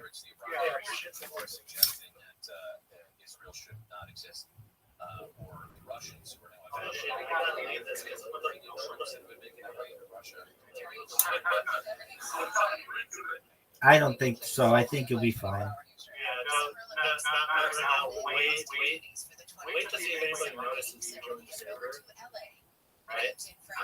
Yesterday with the star-studded show at the National Stadium. Tom Cruise descended from the top of the stadium to the Mission Impossible theater, taking the Olympic flag from gymnast Simone Biles, putting it on the back of a motorcycle and riding out of the stadium. Dog, let me just go in the after party lounge. Nobody's in there. Before skydiving and dropping off the Olympic flag at the Hollywood sign. LA Mayor Vance returns from Paris today. The U.S. Olympic and Paralympic Committee is appealing a decision to make U.S. gymnast Jordan Childs return her bronze medal. ABC's Andrew Dimbert says the appeal is up to the after party. Hell yeah. Our coach appealed the score, and the so-called scoring inquiry was a success. Giles was bumped from 5th place up to bronze and celebrating an all-black podium with Simone Biles, Brazil's Rebecca Andrade. But over the weekend, an independent arbitrator said the scoring inquiry from Child's coach missed the deadline by 4 seconds, so Childs was bumped back to 5th place. A dead 51-foot-long fin whale has been removed from Torrance Beach. The whale washed ashore Saturday night. LA County Fire Chief Brian Murphy told KTLA it was secured yesterday, so experts could take. Well, they won't let me stream a camera in there for some reason, so that's fine. I'm not even going to stream mute sound. I'll just stream in there, just to have my presence in there. The whale was later towed back to sea. 8 doctors were among the 62 people killed when a twin-engine turboprop plane crashed in Brazil. Doctors were headed to an oncology conference on Friday when the plane crashed in Sao Paulo. Bodies were recovered. My time is at 5 o'clock here. Has explained why he decided to end his run for re-election. He told CBS Sunday Morning that polls showed him neck and neck with former President Trump. Well, what happened was a number of my Democratic colleagues in the House and the Senate thought that What's amazing? could hurt them in the races. Biden ended his campaign last month amid pressure from high-level Democrats. I know. How cool is that going to be? They're going to blow up the internet. Hey, Jacob, do you know who's going to be on Twitter today?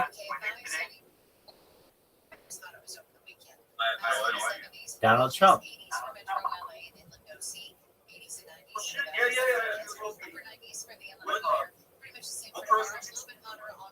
Elon Musk. Oh, yeah, no shit. I want to see that interview. I watched the interview with, what the hell's his name? Aiden Ross. Aiden Ross? Which one? Aiden Ross. I'm screaming it at you. Aiden Ross, exactly. Yeah. So I think that this one, which is 1 week after that one, could crash the internet.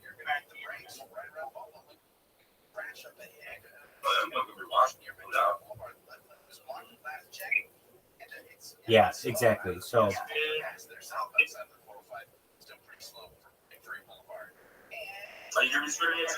yeah.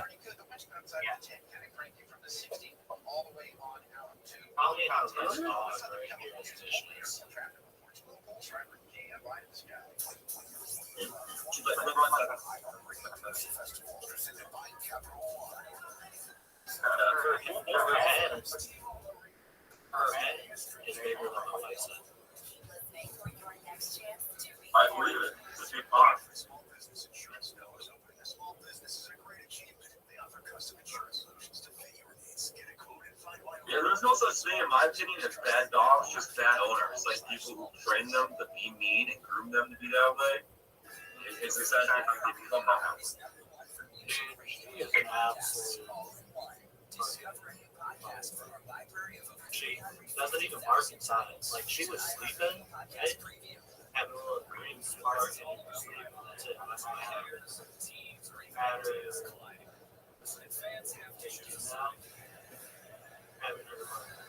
Sports rivalries can begin. Do you speak for Terrence or Terrence? That's confusing everybody. I'm sure Tom's talk a lot more helpful.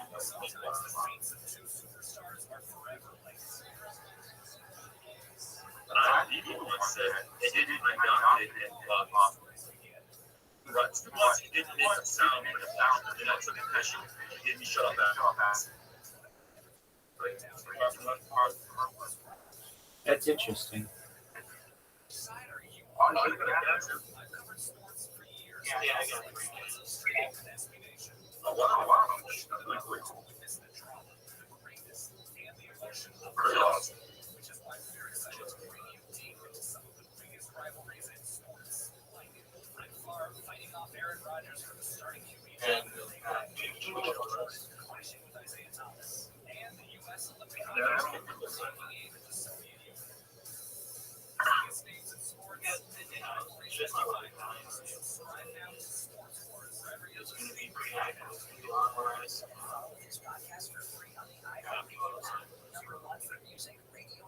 My Netflix has chickens. The Paris Olympics are now in the books. Jacob, did you watch the Olympics?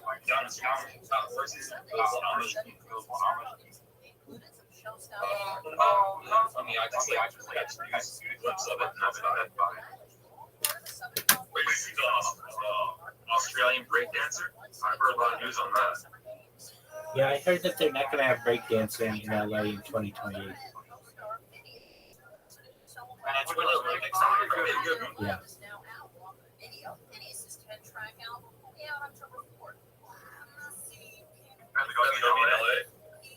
Adele is getting ready for her vows during a recent concert in Germany. Do you know what kind of building they're going to use? Are they building a new pavilion or something?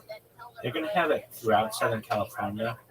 So, to my knowledge, there's not going to be like a single Olympic stadium built purposefully for this. They may use what was already built for it, the Coliseum, and then that was built. That's been used multiple times, including most recently in 1984. But when it comes to the stadiums, it should be at Crypto, and it should be at SoFi Stadium, probably as well, to my knowledge. They're going to have some things in the neighboring cities. Some of the beach opportunities may be taken by stuff like either Santa Monica or Huntington Beach, perhaps Manhattan Beach, Hermosa Beach, and I think some of the events as well may take place as far south as San Diego. But yeah, I have not known of any plan to build one stadium for this like they did with the Nest in 2008 or any of the other stadiums.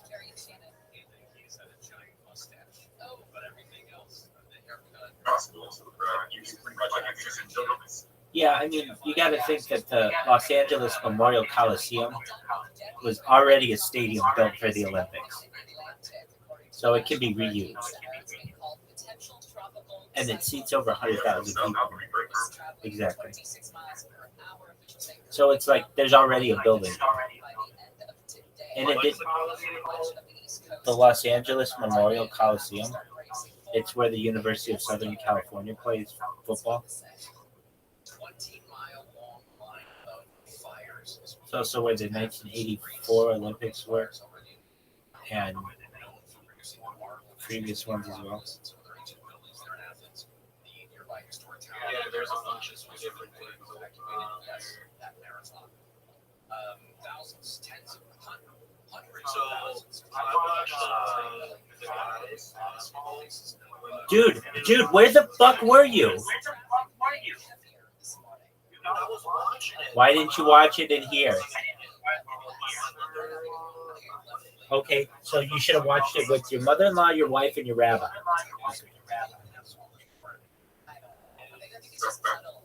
So I had Olympics on my main TV, and then on my computer, I was playing the Who did they? wireless headset. I could have actually picked up. It would have been like It's one thing. Women's game. The men's game. I watched both. Yes, it was low score. I watched both. Yeah. But how long are you gonna sit there and look at the dead whale? Yes, I did. I watched both. Yes, I did. I watched both. Russian President Vladimir Putin said today the Ukrainian Just one moment. Let me see if I can fix it. more than 100,000 civilians to take off. Can you hear me any better now?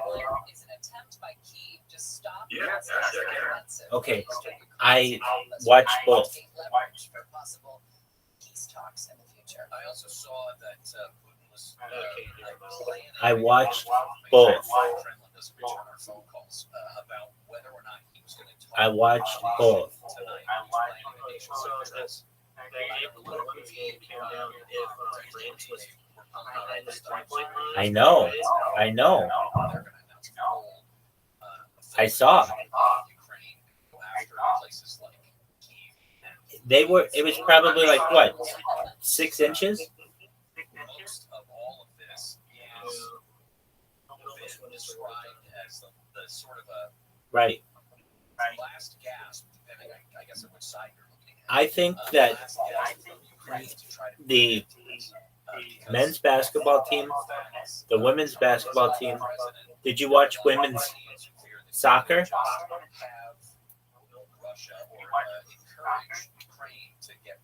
Well, you missed out on like 3 really good gold medals in 24 hours.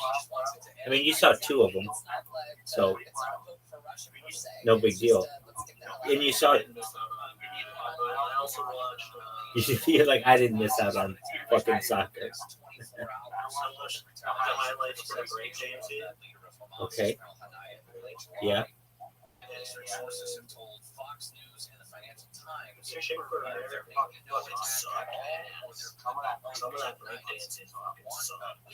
Dog, do you know that breakdancing is not in the 2028 Olympics? Dude, I'm not a fan. I'm not a fan of any sport, quote unquote, that needs judges. I don't like judges. I like it. If anything, use a computer. And how would you use a computer? Just through like body motion imaging to say like, okay, somebody be like, okay, I'm gonna break dance, and this is what I'm gonna break dance, and then to see how accurate they are.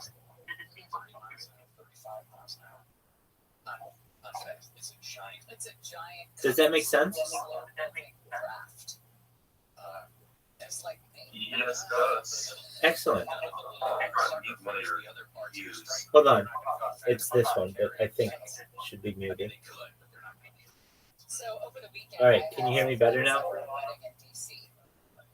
Yo, Orion. Who was the first one? One of the hot, right? They vary. So can you hear me well with this one or no? It sounds like you're at a distance. So. Yeah, I am. We're talking through like a little. Is this one better? Is this one better? Yeah, that was way better. Okay. But this one drops out on me for some reason. I don't know. One of these days. But it actually hears like and you're talking to a telephone. It's incredibly more accurate. Excellent. Orion, were you happy with the men's basketball performance? Should I put signs up? Let's just say no politics. Like that's where we're at. Anyway, we'll get into it later on what the New York Times article was all about keeping politics out. Orion, were you happy with the men's basketball performance? Oh, I'm sorry, I didn't hear him say that. Apologies. Thank you, Jacob. Like a minute ago, I think. We'll be right back. Excellent. Yeah. Well, my husband and I have different opinions. Okay, so you thought that the Americans did not have a respectable breakdancing team? Yeah, I did not like the breakdancing team at all. Okay. None of them. Especially the Australian team. Who won gold? Australia? I have no idea. I didn't watch the whole event. I just heard highlights. All right, we have to figure this out. Just one moment. I know we got 40 of each medal across the board. So we'll lead everybody. Well, the Olympics are done. So we tied China for gold at 40. I mean, cumulatively. We won the whole thing, but when it comes to golds, we tied. Who do you think won the gold medal for breakdancing? Did you make? I have no idea.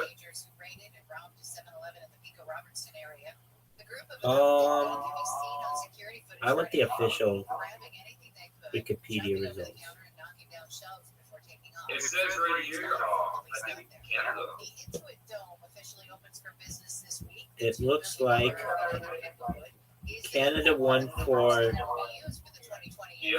men and Japan for women. Is that correct? Saturday night. Some morning low clouds, otherwise sunny. Highs in the upper 70s to near Breaking format. Brought to you by your Amazon Fresh Grocery Store.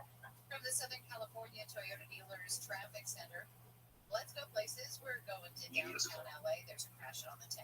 There's a crash on the westbound 10 as well as the eastbound 10. We'll start I go through my brother in the shower and wait for him to get done, and then I'm back out. You take care of him. You take care of him. Absolutely. Santa Fe and Mateo looks like that crash now moved over the right-hand shoulder Alright, traffic. Sure. The 5 on the eastbound side of the 10 in downtown. Eastbound connector to the northbound 110. There's a crash blocking the left lane of that transition road. Traffic is slow from Vermont Avenue. With Southern California's only airborne traffic reports, I'm Russell Ford. Don't miss our 2024 iHeartRadio Music Festival presented by Capital One. Las Vegas, you have a good time. Friday and Saturday, September 20th and 21st. Streaming live only on Hulu. Get tickets now at AXS.com. The free iHeartRadio app is #1 for music, radio, and podcasts all in one. Discover a new podcast from our library of hundreds of thousands of titles. Here's an iHeartRadio podcast preview. She was our idol. It was like, wow, Margaret, you're so cool. You drive a Jag, are a female lawyer, you're stunningly beautiful. We wanted to grow up and be Margaret. My 2 bosses came to me and said, Margaret was killed. I said, what? And it was our shock. People just couldn't believe something like that would happen on the street. They promote this image of small town America, but it's not. We turned over 25,000 pages of documentation of corruption in St. Anne. And maybe the reason they haven't made an arrest of Margaret Cook's murder is because they're not looking at themselves. We don't give up on these cases. We need to catch whoever it is so that we don't have to go through this again. But do you really know what happened? Let's turn everything off to Turner. This is Gone South, a documentary podcast series by C13 Originals, a Kings 13 studio, written and narrated by me, Jed Lipinski. Season 1, Who Killed Margaret Cook? If my mother played a role in this, Me with you right here. Yeah. It's you with it's like someone like an actor. Years ago, there was a guy that I worked with that was losing his mind because he was going bald. Right. I had grown up with a guy that really went through. Today, I think about that guy and I think of how much he suffered at the age of 19. Mm-hmm. He went through hell. Spray painting his head. Yeah. He went through the whole thing. I think he finally did the shave the hair from my back and crazy glue it on your head thing. Yeah. Whatever the fuck he did. He looked terrible. Yeah. But in 87, 89, when I got released from prison, I got a job selling Mitsubishis with the whitest, most uptight dude you ever met in your life. Mm-hmm. And you could tell this guy had never fucked a woman from behind, like doggy style. I do not know. It's also the new record holder for worldwide animated stars with a haul of $295 million and has the best North American opening weekend of 2024. The Inside Out spin-off series is set to drop next year on Disney+. No word on if its spiritual predecessor, the 90s sitcom Herman's Head, will itself be available to stream. Yeah, I got Excellent. There you go. Wall Street with a flat open this morning as investors gear up for key inflation data this week. Markets rising on Friday, but came up just shy. Was psychologically him torturing him about his head. Yeah. So I would put hats on his desk. I would fucking. I love that. I would go on the yellow pages and I would call like a men's wig replacement.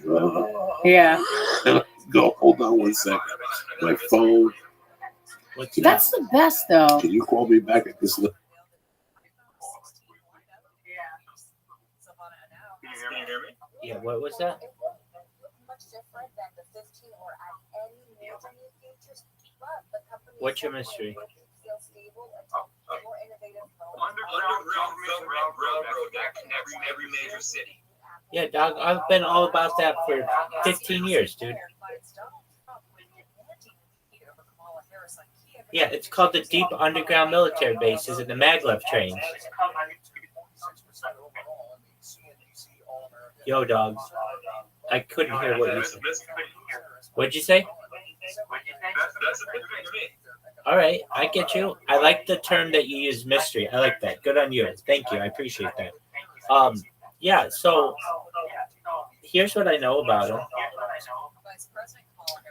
After World War II, essentially, there were opportunities for what was called the military-industrial complex to increase the budgets of the major governments.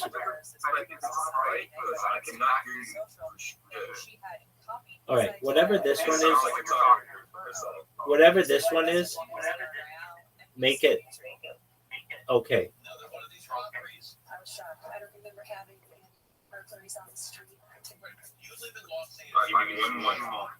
Take your time.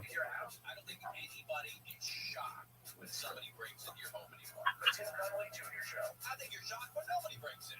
How about somebody does? Live 4 to 7 p.m. on KFI and on demand anytime on the iHeartRadio app. Can you hear me? Yes, sir. Can you hear me? Can you hear me? Yeah, there you are. It's a small little delay, so I couldn't get quite what you were saying, and then the other one was actually a little quicker than the delayed one. So you were kind of speaking over yourself, double talking. All right. There's no way I could understand that without. I got you. Okay, so I know a little bit about the deep underground military bases. So essentially, after World War II, you have Roswell that occurs in July of 1947. A lot. Can you hear me?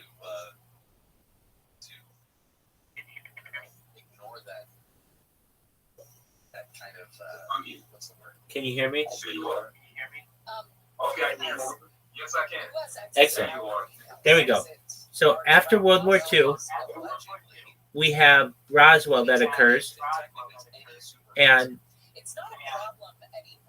after Roswell, the United States reverse engineers a huge amount of alien technology. And some of the technology that they reverse engineer helped allow them to create deep underground military bases connected by what are known as maglev trains. These are magnetic levitation trains that allow for essentially near sound barrier like speeds. So exactly. And exactly. And you can travel around the world at very fast paces. And I know that like this is everything I know about it. That there are several places to enter it from some major military bases and also cities. I know in Las Vegas, or I think, this is what I had always heard, that there was a hotel known as Imperial Palace that you could take a secret route in the hotel to get you to an underground train so that you could travel to Area 51. So that you could get to Area 51. And while exactly. And the way that they would do it is it just looked like you were a guest of the hotel. And so you could just go there and it was like no big deal. But now I think they changed it from Imperial Palace. I think it's at Bellagio now. There's a secret way, or perhaps there's another. They've just increased the amount of entrances that they have.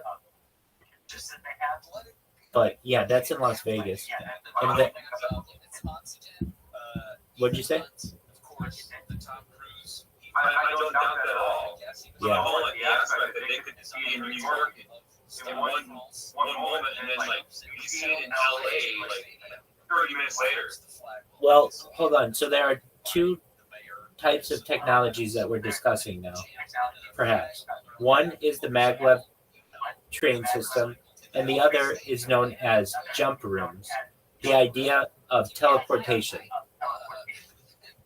And teleportation is essentially instantaneous, while obviously maglev trains take perhaps hours to get from one location to another.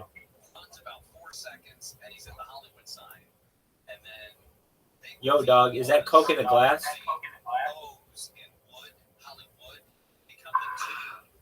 Is that Coke? That's the only original one. There you go.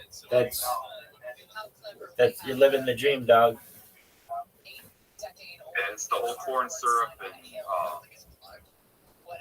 cane sugar and stuff. Right. The whole cane sugar and corn and cane sugar. It was chili peppers. It was Billie Eilish. I actually, her song I thought was totally out of context. I prefer the cane sugar. They all kind of You can't even taste. compared to the chili peppers, of course, but they did it on a lifeguard stand. Did you realize that on a reel actually that if you combine, I think 3-to-1 ratio of Coke being 3 and 1 being root beer, that it tastes like Dr. Pepper. I could see that. I love some Snoop and Dre. So, I mean, this is all preparing for 4 years from now when we get the Olympics, and however we're going to do it. I mean, obviously the opening ceremonies will be at the Coliseum, and then all the different arenas. Yeah, I like the idea of being able to go to New York and then it's like being in LA like 30 minutes later. Because those trains they've got no air resistance and they've got nothing but speed potential. And nothing in its way. That's correct. I think they'll do it at a lake somewhere. Do it with a Castaic or Pyro or something like that. They do it in the ocean. They could do it in the ocean. Orion, I just heard on the radio they're going to do the opening ceremonies of the 2028 Los Angeles Olympics in the Coliseum. We'll talk more Olympics in the 11 o'clock hour because that Australian Word. can't stop. Can't stop addicted to the can't stop addicted to yeah, that's I don't think it's good. It's like you'll be able to have some swimming stuff. very, very much that. Hey, if you look, just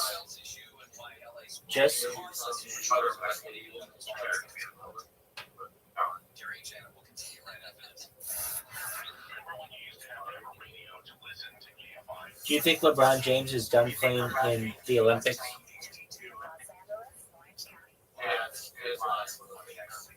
Are you sure? You guarantee it?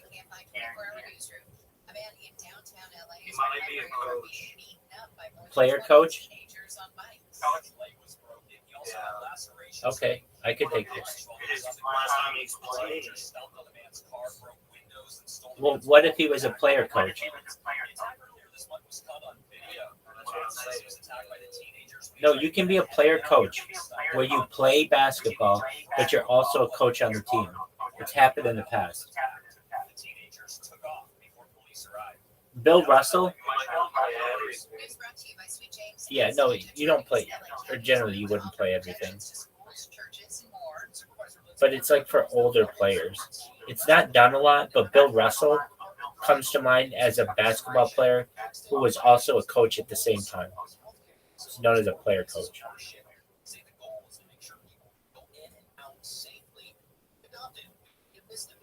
LeBron James. Stop someone from getting into one of those places or to be within 8 feet of someone going inside for the purpose of handing off literature or showing a sign or offer test.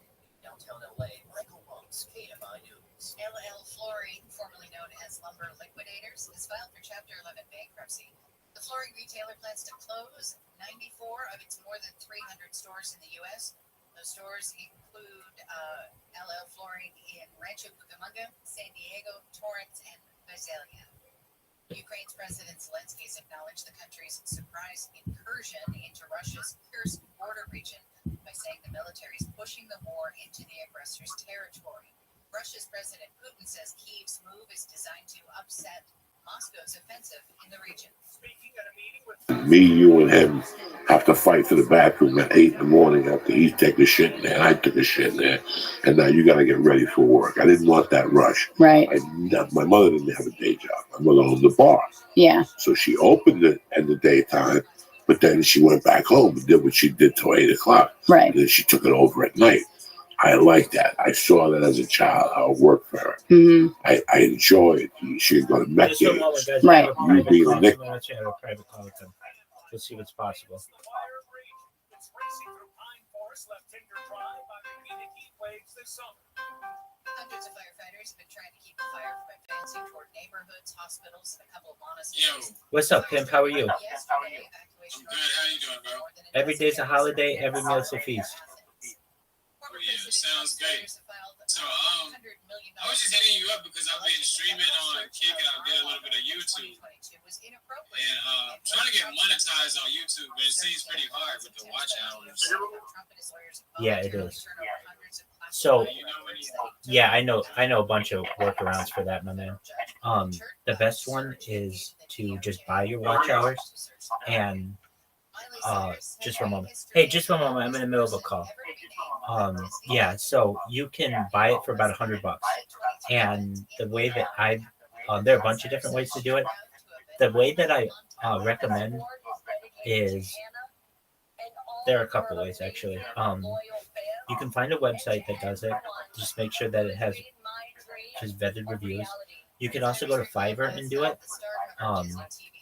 And yeah, I had the same issue that you did when it came to monetization years ago. And so you can literally, they have like packages for like $125. They'll give you all of the viewers that you need, all of the view hours that you need, all of the subscribers that you need. So it's like, okay, well, how do I get that? All right, go to Fiverr.com, but you can also just download the Fiverr app. It's Fiverr, I believe. And everything's on there. It's like starts at $5. It's pretty inexpensive. And you find someone who offers YouTube monetization services. And what I remember having to do, it happened really quickly. I got some people, I think they were from India, and they were within like 2 weeks or something. They got me 4,000 watch hours, which is what it was when I was attempting to get monetized. And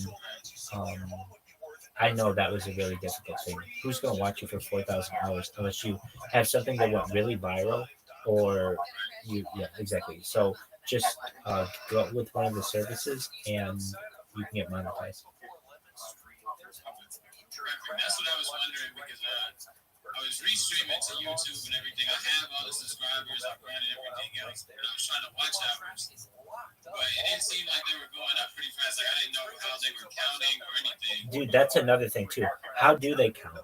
Like, if you have another account watching at the same time, does that count as a watch hour?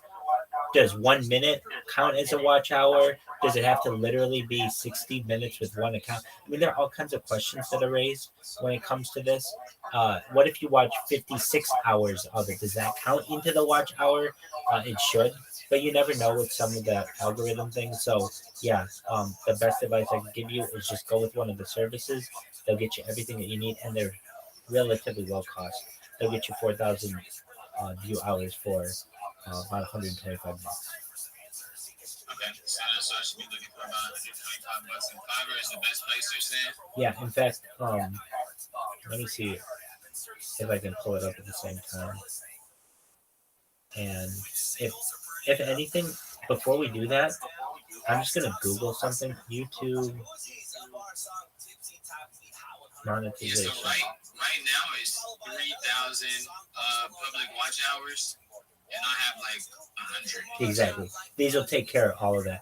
The only issue that I had, and it wasn't a big issue, is they got me like 3,900 and 92 hours. I needed like another 8 hours or something. And it was like, hey, I had to just like contact the person. I was like, hey, I need another 8 hours. And they got them for me right away. Okay. Well, actually, there's one for 4,000 as well, so you're right. Okay, 4,000. Yeah. So go to Fiverr and type in YouTube monetization. And so I see, yeah, it's like people, professional YouTube monetization, channel monetization. So here's what you do. You go to these people and you ask them, how much is it for view hours? And you can go back and forth with them, and they will do this for free, basically, and tell you it's going to be $125 for 4,000 view hours, and then you just need a deadline. So 2 weeks or something like that is probably, I would say, pretty reasonable.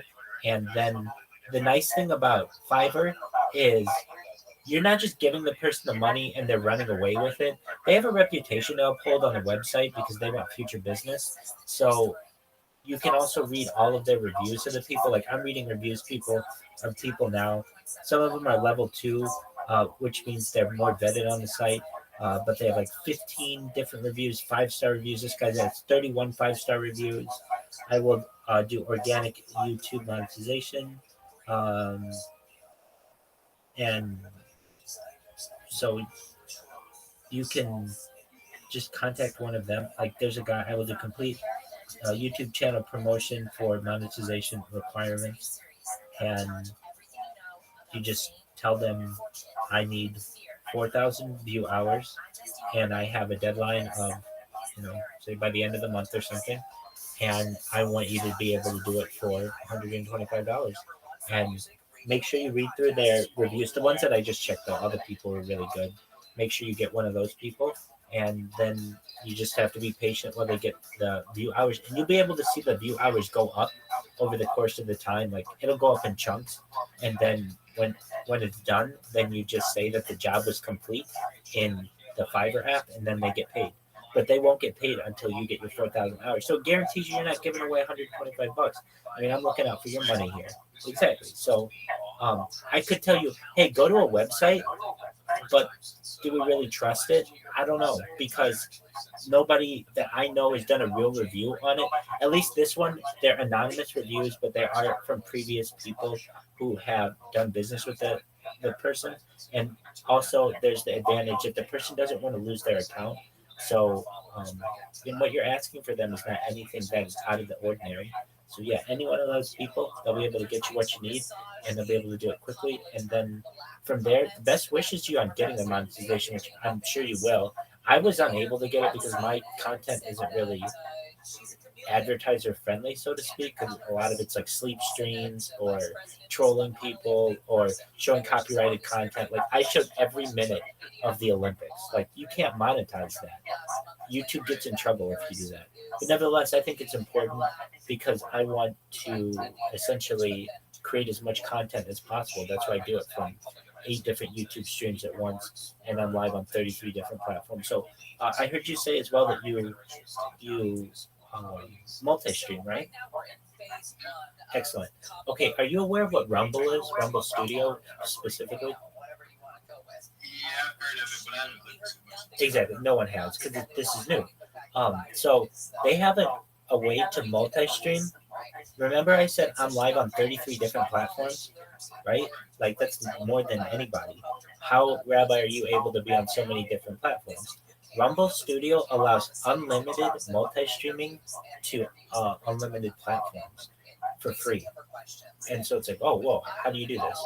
You mean you can go to Kick? You could be on Kick, YouTube, Twitch, Twitter, Instagram, TikTok all at once? Yep. And can you get all of the chats in one chat? You can, but by default it'll give you YouTube, Rumble, Twitch, Twitter, and Facebook. So I mean, like it'll give you a bunch of them. But what I think you should do if you multi-stream is go to Kick, my apologies. You go to Rumble, create an account. In the upper right corner, you'll see Rumble Studio. It's something they just released. And what's really great about Rumble Studio, you can also make money and be monetized on Rumble as well. And it has a really clear outline of how you make money on there. Everything from like if you have 2 watchers, you can start making money with 2 viewers on Rumble. So I recommend you take a look at it, but I really recommend that you use it for multi-streaming software. If you don't use OBS for multi-streaming software, or because you can do this with OBS as well, but it does sometimes there are limitations. I have like, if you can see, like 8 different, I have like all kinds of different devices, and because of that, they all can't run OBS. Some of them have to run just within a browser. And so because of that, I am able to run them in Rumble Studio and without any issue and live on 33 different platforms, which gives you such a bigger platform to get out your message. You'll have random followers on D Live. Like, what the fuck is D Live? Oh, you mean that's something that people watch? Yeah. Or Loco TV. Loco TV, what is that? It's huge in India. Or Africa TV, which is huge in South Korea. Or Billy Billy, which is huge in China. Like, there's no reason that people in China can't think that the shit that you're doing is cool and find out about you that way. But they don't have YouTube in China, or at least it's not the same access that we have in America. But if you can get to them using one of their platforms, then they're going to find out about it. It's fascinating to me. I have hundreds of followers on platforms that are really like vague. Like one in particular is called Loco TV, which like in Spanish sounds like crazy TV, but it's actually an Indian website. And I've got hundreds of followers on it. People who comment about me all the time, and I have no idea that they're doing it because I'm live on so many different platforms that it's virtually impossible to keep up with all the chats. But I really think I think you should inquire as to how to use this software, if it would be good for you, and be on as many platforms as possible. If anything I could tell you of any advice, aside from just go to one of the services for the 4,000 YouTube hours, is be on as many platforms as possible. Multi-stream as much as possible. Why? Because you could have spent the last 5 years of your life only on Kick or only on Twitch, and that's great that those people could have seen you, but for the same amount of effort, you could have just literally pressed like 2 more buttons on your computer and had it on 33 different platforms. So why not have just a whole bunch of people find out about it? It only makes sense to me. So I hear that. That's great advice. With my current situation, I am on the CIP. Yeah. Exactly. So you can't do that. I'm only able to go to YouTube, like vertical, and TikTok at the same time. So I may plan to do certain lives that aren't KCIP, and then do the WWE platform, because as I said, that is very helpful in surrounding growth, being able to be on all those platforms. You're 100% right. So what you could do, but perhaps, is at least integrate into YouTube and TikTok in the vertical fashion. And I hope you're aware there is a way to make your camera vertical using OBS, so that you can, when you multi-stream on Kick horizontally, automatically it inverts your camera so that it's vertical. And then also, once you have the ability, you can do the same on TikTok. I believe you need like 3,000 TikTok viewers as a normal creator, or 1,000 as a gamer. So, yeah, I have the vertical input and output sources in OBS, and I use them both on TikTok and YouTube currently. So Perfect. That's why I wanted to try to kind of get monetized on YouTube, and then start. Just once I get to the point where I want to be on Kick, focusing on YouTube a little more, than focusing on TikTok. 100%. And with the other discussion that we had, you could link all your other accounts. If anything, if you're Skill Gap Gaming, right? Yeah. So make sure you have Skill Gap Gaming on all of these websites so that people don't steal it from you, because you're going to become bigger and bigger, and somebody's going to get it on something that you don't have. So if you want to know like what other ones there are, you can look in my Discord. I have them listed, but just like off the top of my head, some of the ones that you're going to want to get just to have. I'm not saying you even have to stream on that, but just get them before somebody else does, just to troll you, just to be like, oh, ha, ha, ha, I got you on something, when it's something that actually turns out to be something that you really wanted. So here's what they are. And if you're like, Rabbi, that's too much, where do I get this? It's just in my Discord. I have these listed, but it's arena.tv, FC2 Live, Odyssey, Vault, Trovo, Breakers.tv, YouNow, which is different than YouTube, D Live, No Live, Nemo TV, Loco.tv, Vigo Live, Camprog, and then there's like locals, there's Facebook. There are some that I don't stream on all the time, but LinkedIn would be one of those. But then there's Telegram, and others in Telegram. Then there's some others that you can stream Vaughn Live, Billy, and then of course like Discord and Instagram, Africa TV, TikTok, Twitter, Snapchat, Rumble, Twitch, YouTube. The only one that I don't stream on is Kick, because I made what I think is a really good move. Is I said, look, I'm going to stream on all these other 33 different platforms except Kick, and I'm just going to promote myself on Kick, and that's how everybody's been able to find out about me. So my recommendation to you is get the real estate of your name on all those other sites. And again, if you want to see what those are, just go to my Discord and you can see it. They're all listed. Just make sure you register your username as all of those. And then what you can do is you can get the RTMP key, the real-time messaging protocol key, which is what you need to be able to multi-stream. You just take that from each website, plug it into OBS or Rumble Studio, and then anytime you're not streaming on Kick, multi-stream on all that other stuff. And that way you can still be monetized on Kick. You still do everything that you normally do on Kick, but then you're going to have a much bigger audience when you're on over 30 different other platforms aside from Kick. And you're going to be big, man. You're already big on Kick. I already knew who you were, and you're just going to continue to grow. If I can be of any other help to you, please let me know. I'm glad. I hope I was able to give you some alpha today. And if you need anything else from me, let me know, okay?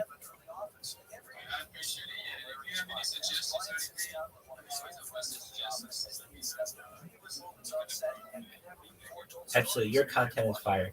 As I understand, you game, and I've also seen you do monkey a lot. And you've got some Riz skills, you've got charisma, you've got a great personality. You're just going to continue to grow. If I could tell you, the best things to do are be consistent when you stream. And so what does that mean? Every single day, you got to get that grind out. If you can't do it every day, well, then just be consistent so that your fans know when you're going to be. I also think it's extremely important. So like what you're doing, this is like my idea, but I think it's smart is to network. It's not just my idea, but this is how I think you network, and you already do it. You got a good Discord, but go to other streamers' Discords while they're streaming, and you can be like, hey, I'm Skill Gap Gaming. What's going on? And they're like, oh, great. Hey, come on in. And then all of a sudden, their entire audience becomes your audience, and you can talk to them. And I'm not saying you have to go there and plug yourself and promo, but you can say, hey, I'm a big fan of yours. I just wanted to join the Discord. I see that you're streaming. I wanted to say hi. Come check me out if you ever want to. I'm here just checking you out like everybody else is. But then all of a sudden, you become a real person because their favorite streamer, with whom they always interact, the audience's favorite streamer with whom they always interact, now basically had a collaboration. Somebody jumped in there, somebody made some comments, that would be you, and now you're going to be familiar to them in the future. I utilize a type of sociological strategy known as a mere exposure effect. What is that?